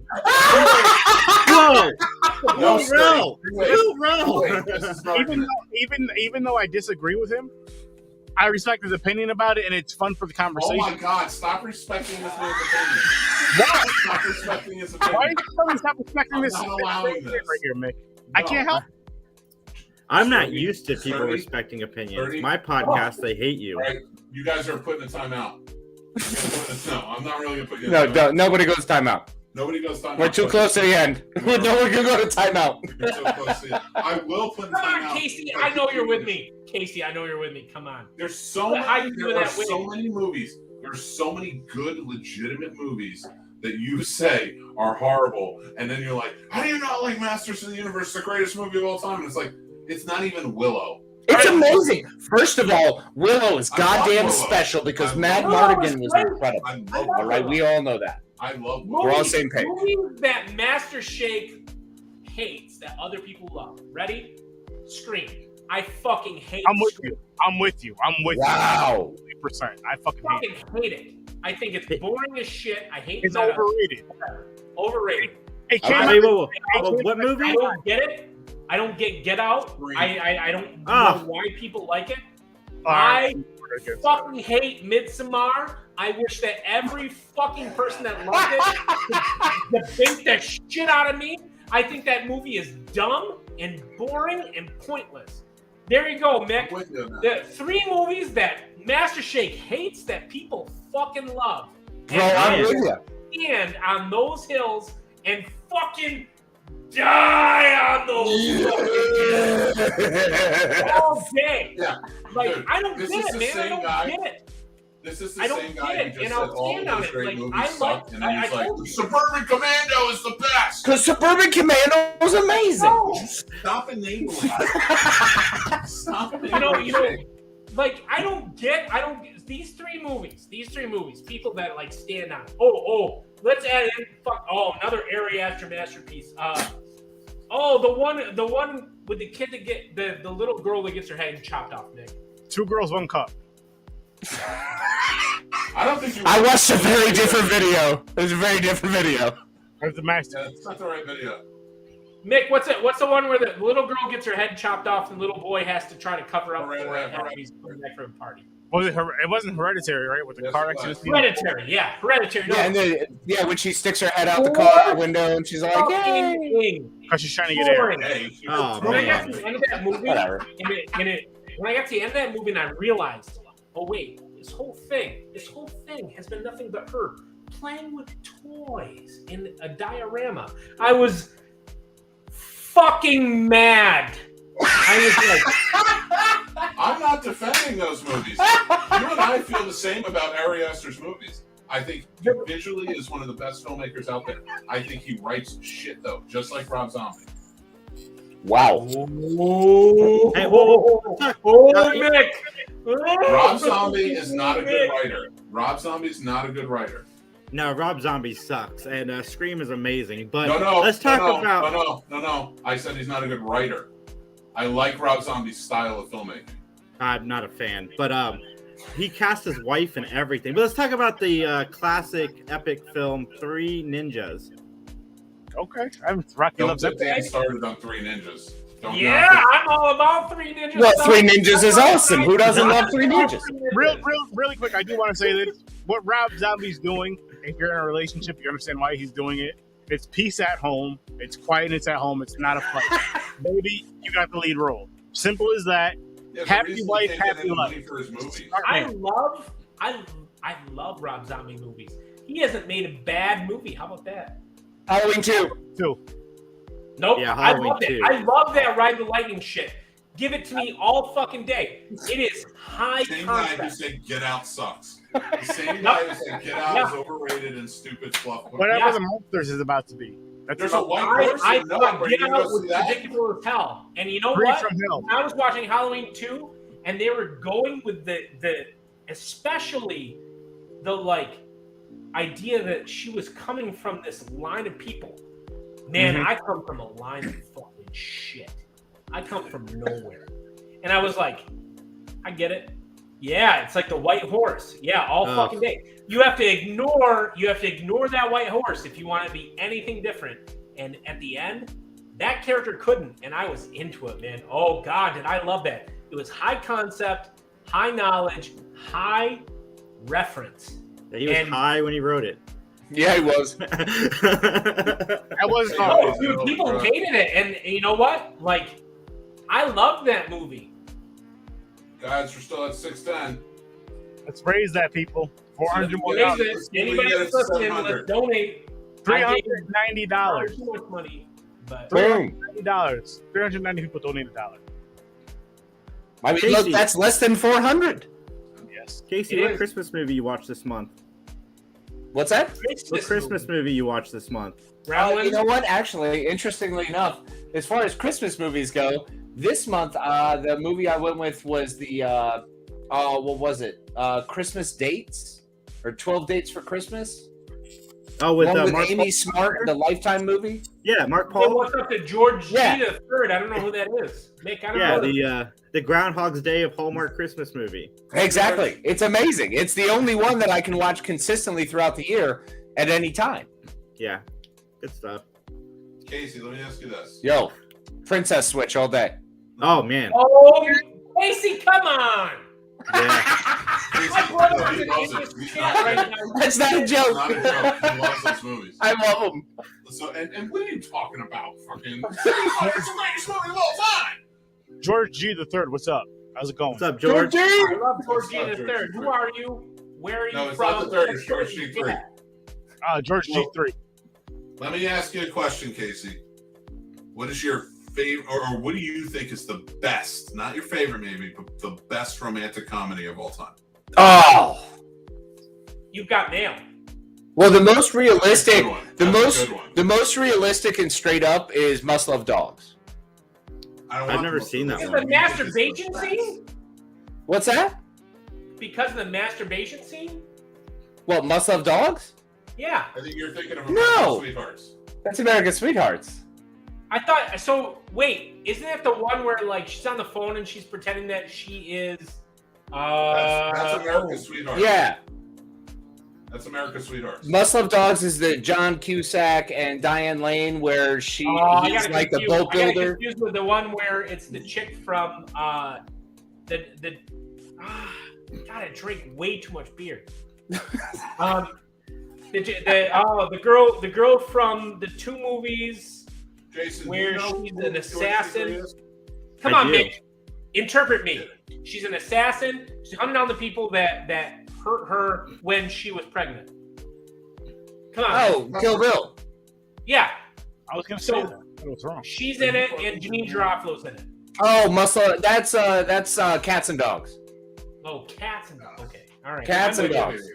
Wait. When Harry Met How many Sally's years mine. did you have that you don't remember Kill Bill, but you remember Janine Garofalo was in Cats and Dogs? Listen, He's been guys. He's been I drinking am beer. way in. I have seen This this. is, Dan, I love you, but you blanked on one of Quentin Tarantino's best movies of all time, and you're like, Rob Zombie's the best. I love every movie he's ever done. The Monster's just gonna be a goddamn cinema fucking masterpiece.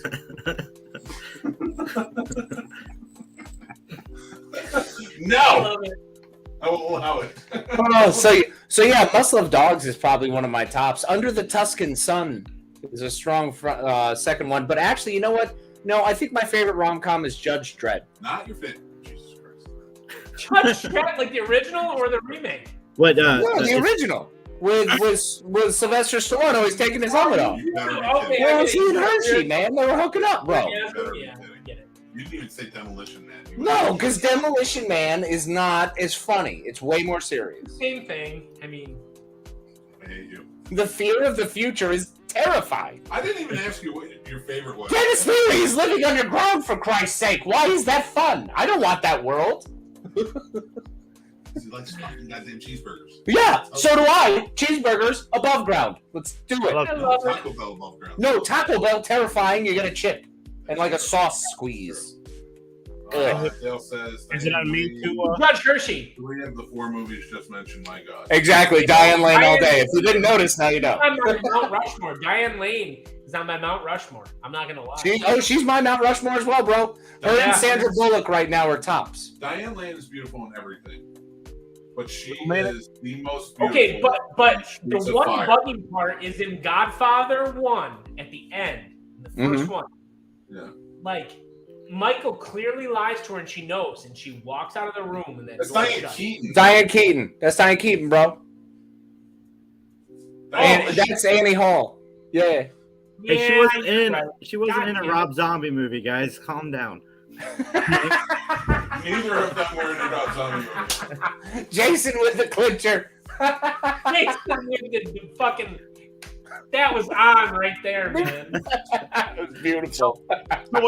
Sorry, Jill and I have been unpacking the house tonight and trying not to live in boxes anymore. My studio is active, but not truly set up. Are you trying to like butt in?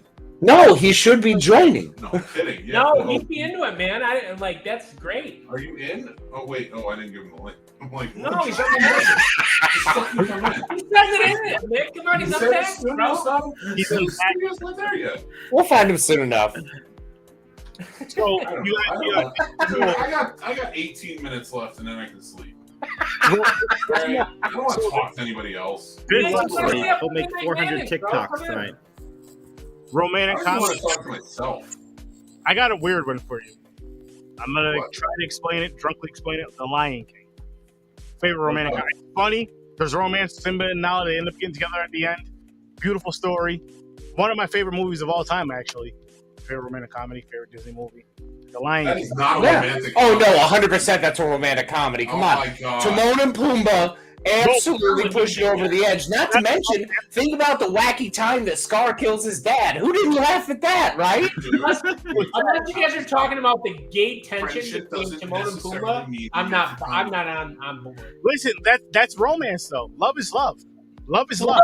I agree. Love is love, but I mean, there's nothing between. You know what I'm talking about. You have Simba and Nala eventually at the end when Simba figures everything out. You know, we take a while to figure shit. Yeah, but at the same hold on. But sturdy. At the same token, Simba and Nala are not sitting in a diner having fake orgasms. You know, they're running out trying to actually kill hyenas. They're talking about death and murder the whole time. I don't know if you've seen that. I got one. Return to Me. Has anybody seen that before? Which one? Return to Me. Oh my gosh. I have not. Jesus, it's not that good. Wait, no. Who was in Return to Me? Hold on. Mini Driver. No, not Mini Driver. It's Mini Driver. David Duchovny. David Duchovny. Yeah. Yeah, Mini Driver, David Duchovny. Oh, that's right. Yeah. You know what's a Great good one? movie. You know what's a good one? Just Like Heaven with Mark Ruffalo. Just Like Heaven is fantastic. You my next one, Nick. You son of a bitch. I love that versus the volcano. Starship Troopers.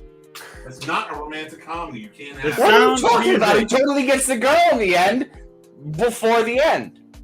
The Sound of Music. Sleeps with another girl. But that's the girl. It was the right girl the second time.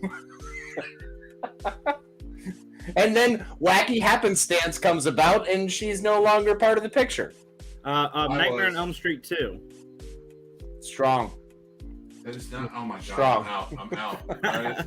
I can't even get out on my own. If Casey's here. A movie that gets downplayed. Nightmare 2. Yeah. Like every part of it, man. Like I like that movie a lot. It's enjoyable. Nightmare 3. It's not Nightmare 3. Nothing. First of all, Dale, she porks him. She takes control.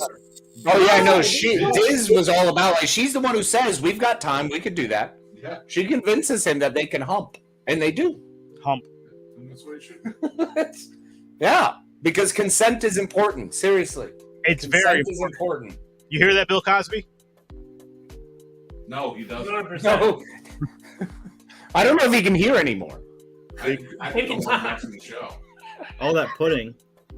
Last thing I need is Bill Cosby signing up for Patreon. Are you kidding me? That'd be phenomenal. We're on a show right now, Nick. I will have a conversation with Bill Cosby and how disappointing, as somebody from the 80s it was, to find this shit out. Yeah, that he was just a piece of garbage. Like, unfortunately, a larger. He's America's dad, dude. He was America's dad. No, he changed it. He was. Yeah. Al Bundy is America's dad. No, Danny Tanner. Danny Tanner took over as America's dad. Tanner, Al Bundy, Bill Cosby, all three of them. Like, I feel like what's his name? George C3 were at 6'10". Al Bundy's just more realistic. That's what I was gonna say. Al Bundy is way more. Al Bundy is the dad I had, so yeah. It was real. That was real. I wish I had Bill Cosby. Right? Well, that's the reason we wish for the other ones, because we're like, wait a minute, but this guy's just sitting around with his hand in his pants, having a beer and yelling at everyone. Let's say you wish you had Heathcliff Huxtable. Not Bill Cosby, but Heathcliff Huxtable. That was amazing. Yeah. Al Bundy was spending time touching himself, not other people. That's true. Right. Well, he was very touched the entire time. You know, he was touched by the angels. The subtlety. Oh, no. The subtlety with what he just said. That was dope.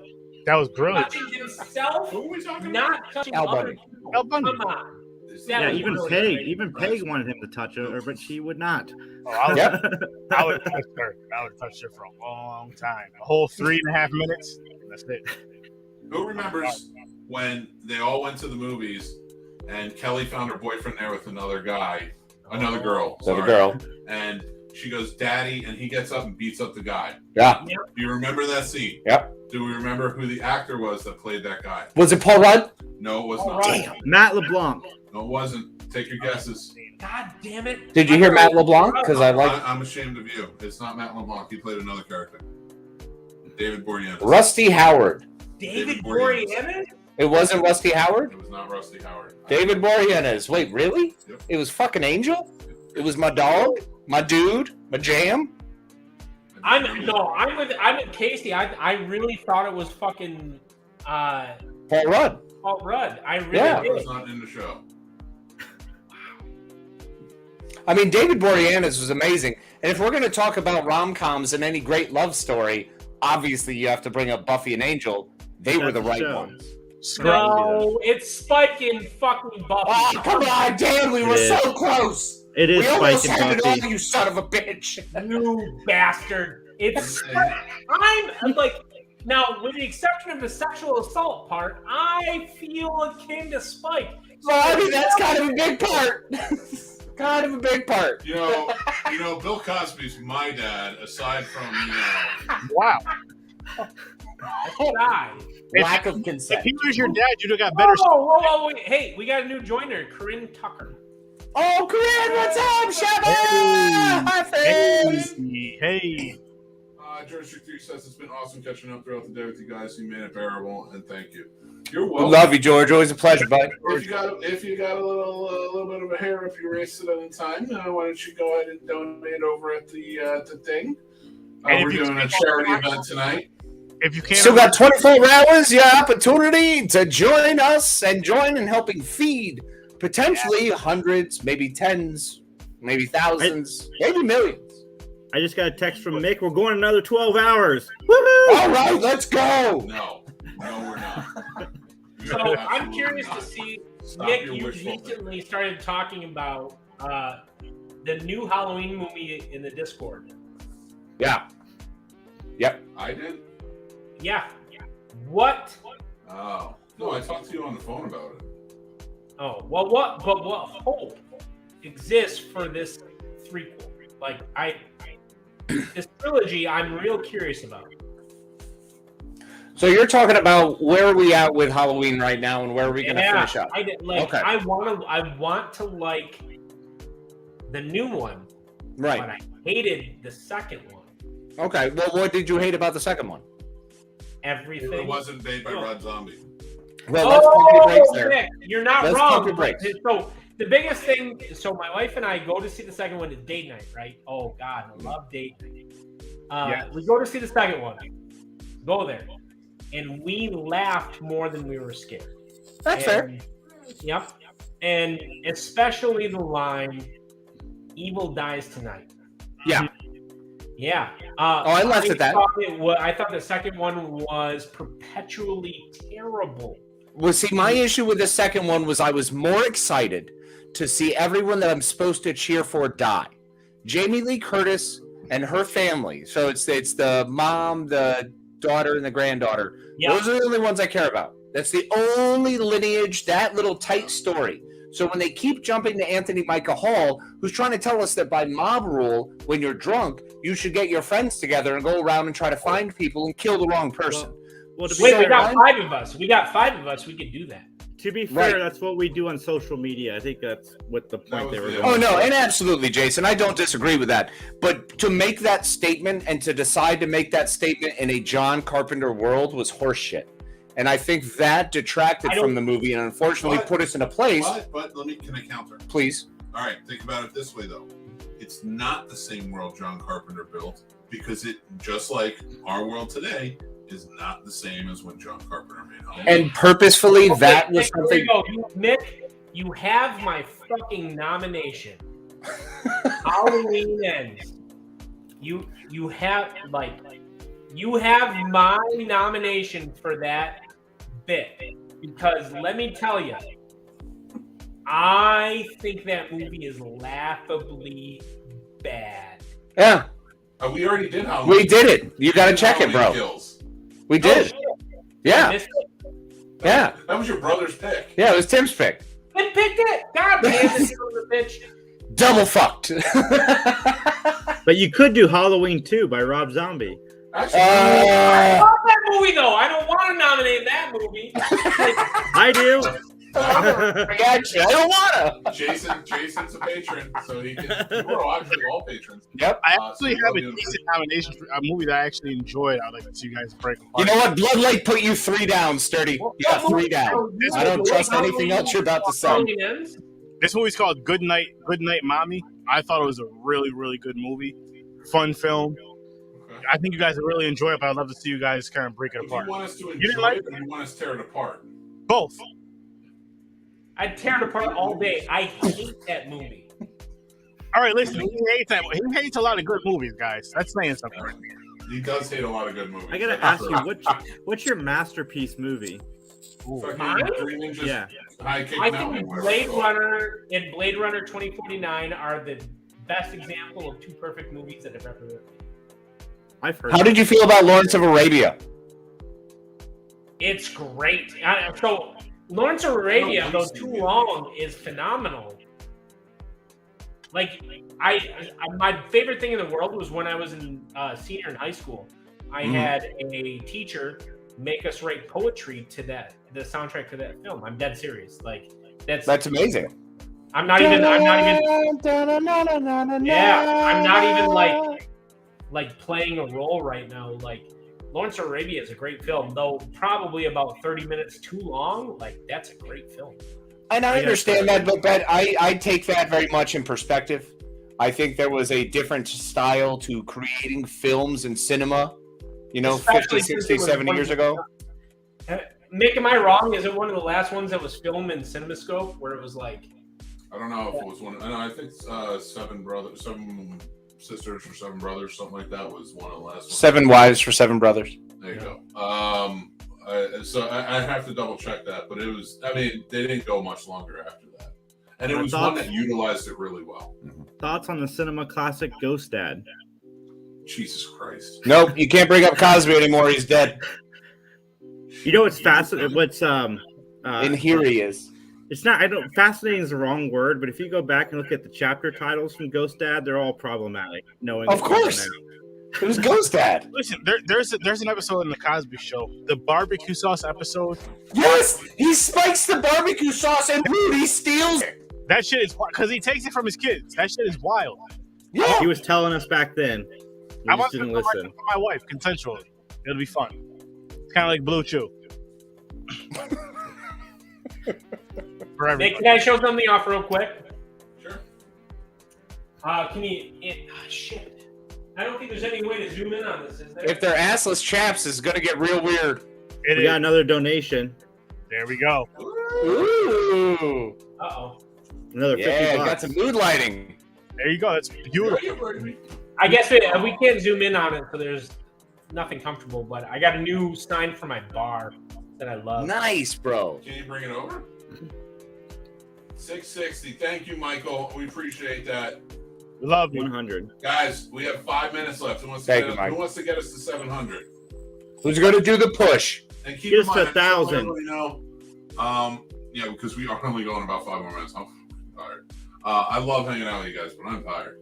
I'm just want to let you guys know, thank you so much for everything with the Charity Day, helping us out, doing everything you could, all of the shows, all of you here tonight, everybody who watched, supported, shared, everything is truly fantastic. All of you donated, thank you so much. This is being donated to the 2 charities. It's running, the GoFundMe will be running through Sunday, so we're going to try and get to our $1,000 goal. But we are, at 660 right now. It is fantastic. We love you for it. We are donating this. We're not pledging it like Amber Heard. They're getting their money. Just saying. But no, it's been truly fantastic. We had a great time. We really love you. We really appreciate you. We can get back to talking. I just wanted to say that. Casey, you want to say anything? Yeah, we absolutely appreciate the amount of effort and the amount of just fervency that was taken to help us and put this together. And everyone is fantastic. Everyone was able to take part, whether if you took part sharing, if you donated, if you were part of our shows, this all part of this 12-hour experience. We're so grateful, and it was so wonderful to hang out with you all. Some wonderful people. Hopefully, we exposed ourselves to you, and you were able to expose yourselves to us. And we were all able to expose to each other, and it felt good at the end of the day, because that's what's important. So we appreciate it. Thank you so much. Remember to be kind to yourselves, be kind to each other. We're going to get back to this crazy conversation here, but at any point, we could just disappear from this point on. So we love you and thank you. I'll tell you guys what, though, because after this stream is over with, I'm going to be hopping onto Internet with my stepdaughter, and I will put the link for this charity in the description so you guys can keep donating. The marathon continues. I don't know how long I'm going to be on. It could be 5 minutes. It could be a half hour. It could be an hour. I don't know. I'm unpredictable. But it's just the thing. 3 hours, yeah, that's about right. And I do have another podcast tomorrow called Popcorn and Pints. I'll add the stream with that, so you guys can tune into that and still keep donating, because this is a very important cause. Let's help people. We always talk about we want to help. Let's help. If you can help by donating cash, donate that money, and then share. If you can only help by sharing, that's a beautiful, huge, wonderful thing. It's just as important. Hit that share button, because that's all that matters, is helping each other. Helping And don't forget, sharing is caring and donating is important. Very true. Very true. And that's three things I don't share my receipts. Things Get Out sucks. I love it. Looking at the screen, by the way, I love look it. at this screen. We got Sturdy, Jason, and Dan. It's 3 of my favorite human beings, personally. I'm pretty drunk This is right now. fantastic. This is the right crew to end this with. The And everybody watching hills right are now, too, alive. like Dale, George G3, AJ, Corinne, Hey, like you guys. like in 2 minutes, the Midnight Marathon goes live. I would love to see Cosme. I would love going it. to sleep. I'm going to go downstairs. I'm in the bar right now, but I'll go downstairs in the basement. I'm going to be part of it. You be part of it. I'm gonna Everybody should be part of it. Just because I'm that type of person, I'm going to challenge them to copy this link for this charity and bring it on with their amazing show they're about to do at midnight as well. So no matter where you go, Horror Research 30 or with them, you can still donate and keep this beautiful thing going, and let's help these people. Let's get fucking weird. For it's no, never. No, never, no more. That is a movie crowd. He knows. He knows. You know what I should put up here? I should put my Last Samurai sword. Yes, so we could totally have sword fights. I have an There you go. prop sword from the Last Samurai. That's going to end poorly, guys. I'm not gonna go well. Once the sword's up, no more power hours. Because it's one of the show swords. So it's All right, actually fellas. like. I'm out in a potty, and then I'm All going right, to hit brother. up. Have a good one. I fucking love you. You're amazing. And I'll Let's talk hear about it. Cheers. Let's connect, Master Shake. Let's do something. Thank you. Night, brother. Love you, Shake. All right. Everybody It was that's awesome. viewing this, Yeah, or however 3 Geeks will be doing this, promoting the heck out of this on Sunday too. Yes, All we the are. And you know what? descriptions and Everybody everything. tune in to 3 Geeks on Sundays, all right? Because they're freaking awesome at noon. Popcorn and Pints at 9 p.m. 3 Geeks on Sunday at noon Eastern time. Both check them out. We love these guys. They're I'm amazing. even, it's not going to be like every single weekend, but I'm even bringing back the late night shows how I started this podcast. But they're going to be live. And this Saturday, technically Sunday morning, we're reviewing the movie Ramp. My brother and my boy Matt live. So Nice. tune into that. And again, I will have clarity connected with that. So let's keep this shit going. Let's help these people out. Yeah, if your grandparents like podcasts, I host the Matlock podcast too, people. So definitely check that out. I'm Oh, turning do it not into miss. propaganda. Yeah, it's pretty good. Do not miss the Matlock podcast. It's freaking money. Get stars on Matt, the show on there. Matt Talk. Yes. Thank you. We're gonna have We you guys tried on to as do a guests. Tales from soon. the Crypt one. It didn't work out well. We recorded an episode and we planned We've got one. the next Two. We two, recorded 3 or 2 4 episodes. dates. I did, yeah, 2. I can't do it anymore. I got too much. I got so much. Maybe it's just me and Jason then. Everybody that You know what? donates, I don't. I'll produce it. everybody I that can't watch, be on it. everybody that watch, no matter how long or how short you watch this, thank you guys so much because it's very important. Share with your friends, your family, your enemies. Share with everybody. Strangers. This is something stranger danger, not an issue. If you could donate, donate. If you can't, hit the share. If you can, hit the share. Let's just share. Whatever you can do, do. Whatever you can't do, Don't do learn how to do it better. There you go. We love and appreciate you. We are super grateful. Sturdy, Jason, radical, righteous evening. Thank you so much, gentlemen. It is a pleasure, as always, 2 of our favorite human beings. I believe it is time for us to gracefully exit stage left. Thank you, everyone, for your support. Hit Thank that you, subscribe. everyone, for being a part of this. Thank you so many people who did every little bit. If you spent time or money, we appreciate it one way or the other. And thank you so much. And hopefully we'll see you in the future. Until then, be kind to yourself and be kind to each other. Casey's carrying Mick to bed. Yes, I just want to say thank you, everybody. Thank you very much. We really Love you guys. Great show. Thanks for watching and listening, everybody. I'm the Scene Snob, Mick Manhattan. You can check out the Scene Snobs podcast live every Tuesday at 9 p.m. Eastern on our YouTube channel or all podcast platforms afterwards. Also on our YouTube channel, you can check out great shows like Real Combat, the ultimate debate show for movie lovers, mixed movie picks with new recommendations every week, Geek Fest Live every Sunday night, and new movie reviews and news all the time. Like and subscribe, then hit the notification bell so you know when all of our new episodes drop. Thank you so much to all of our amazing Patreon supporters, with whom this would not be possible. They help keep the lights on and support us in such big ways. If you would like to become a supporter on our Patreon and take advantage of all the perks like monthly giveaways, early access, and so much more, head on over to the Scene Snobs Patreon page and just sign up on one of our 2 tiers. Join our awesome community of geeks, movie lovers, and so much more, and join up on our Discord. The Scene Snobs Discord is now live, and you can head over to thescenesnobs.com for links to there and more. The Scene Snobs merch store is now open with original and fun designs that are available on all different types of merch and apparel. Check out thescenesnobsmerch.com. Make sure you like, follow, and subscribe to all of our social media accounts like TikTok, Twitter, Instagram, Facebook, and so many more. We have fun updates, topics, we talk about collectibles, and so much more on there. It's a great time. You can find all of our links to everything on thescenesnobs.com or on our link tree, which are down in the descriptions below. Thanks again, everyone. Stay tuned and stay geeky.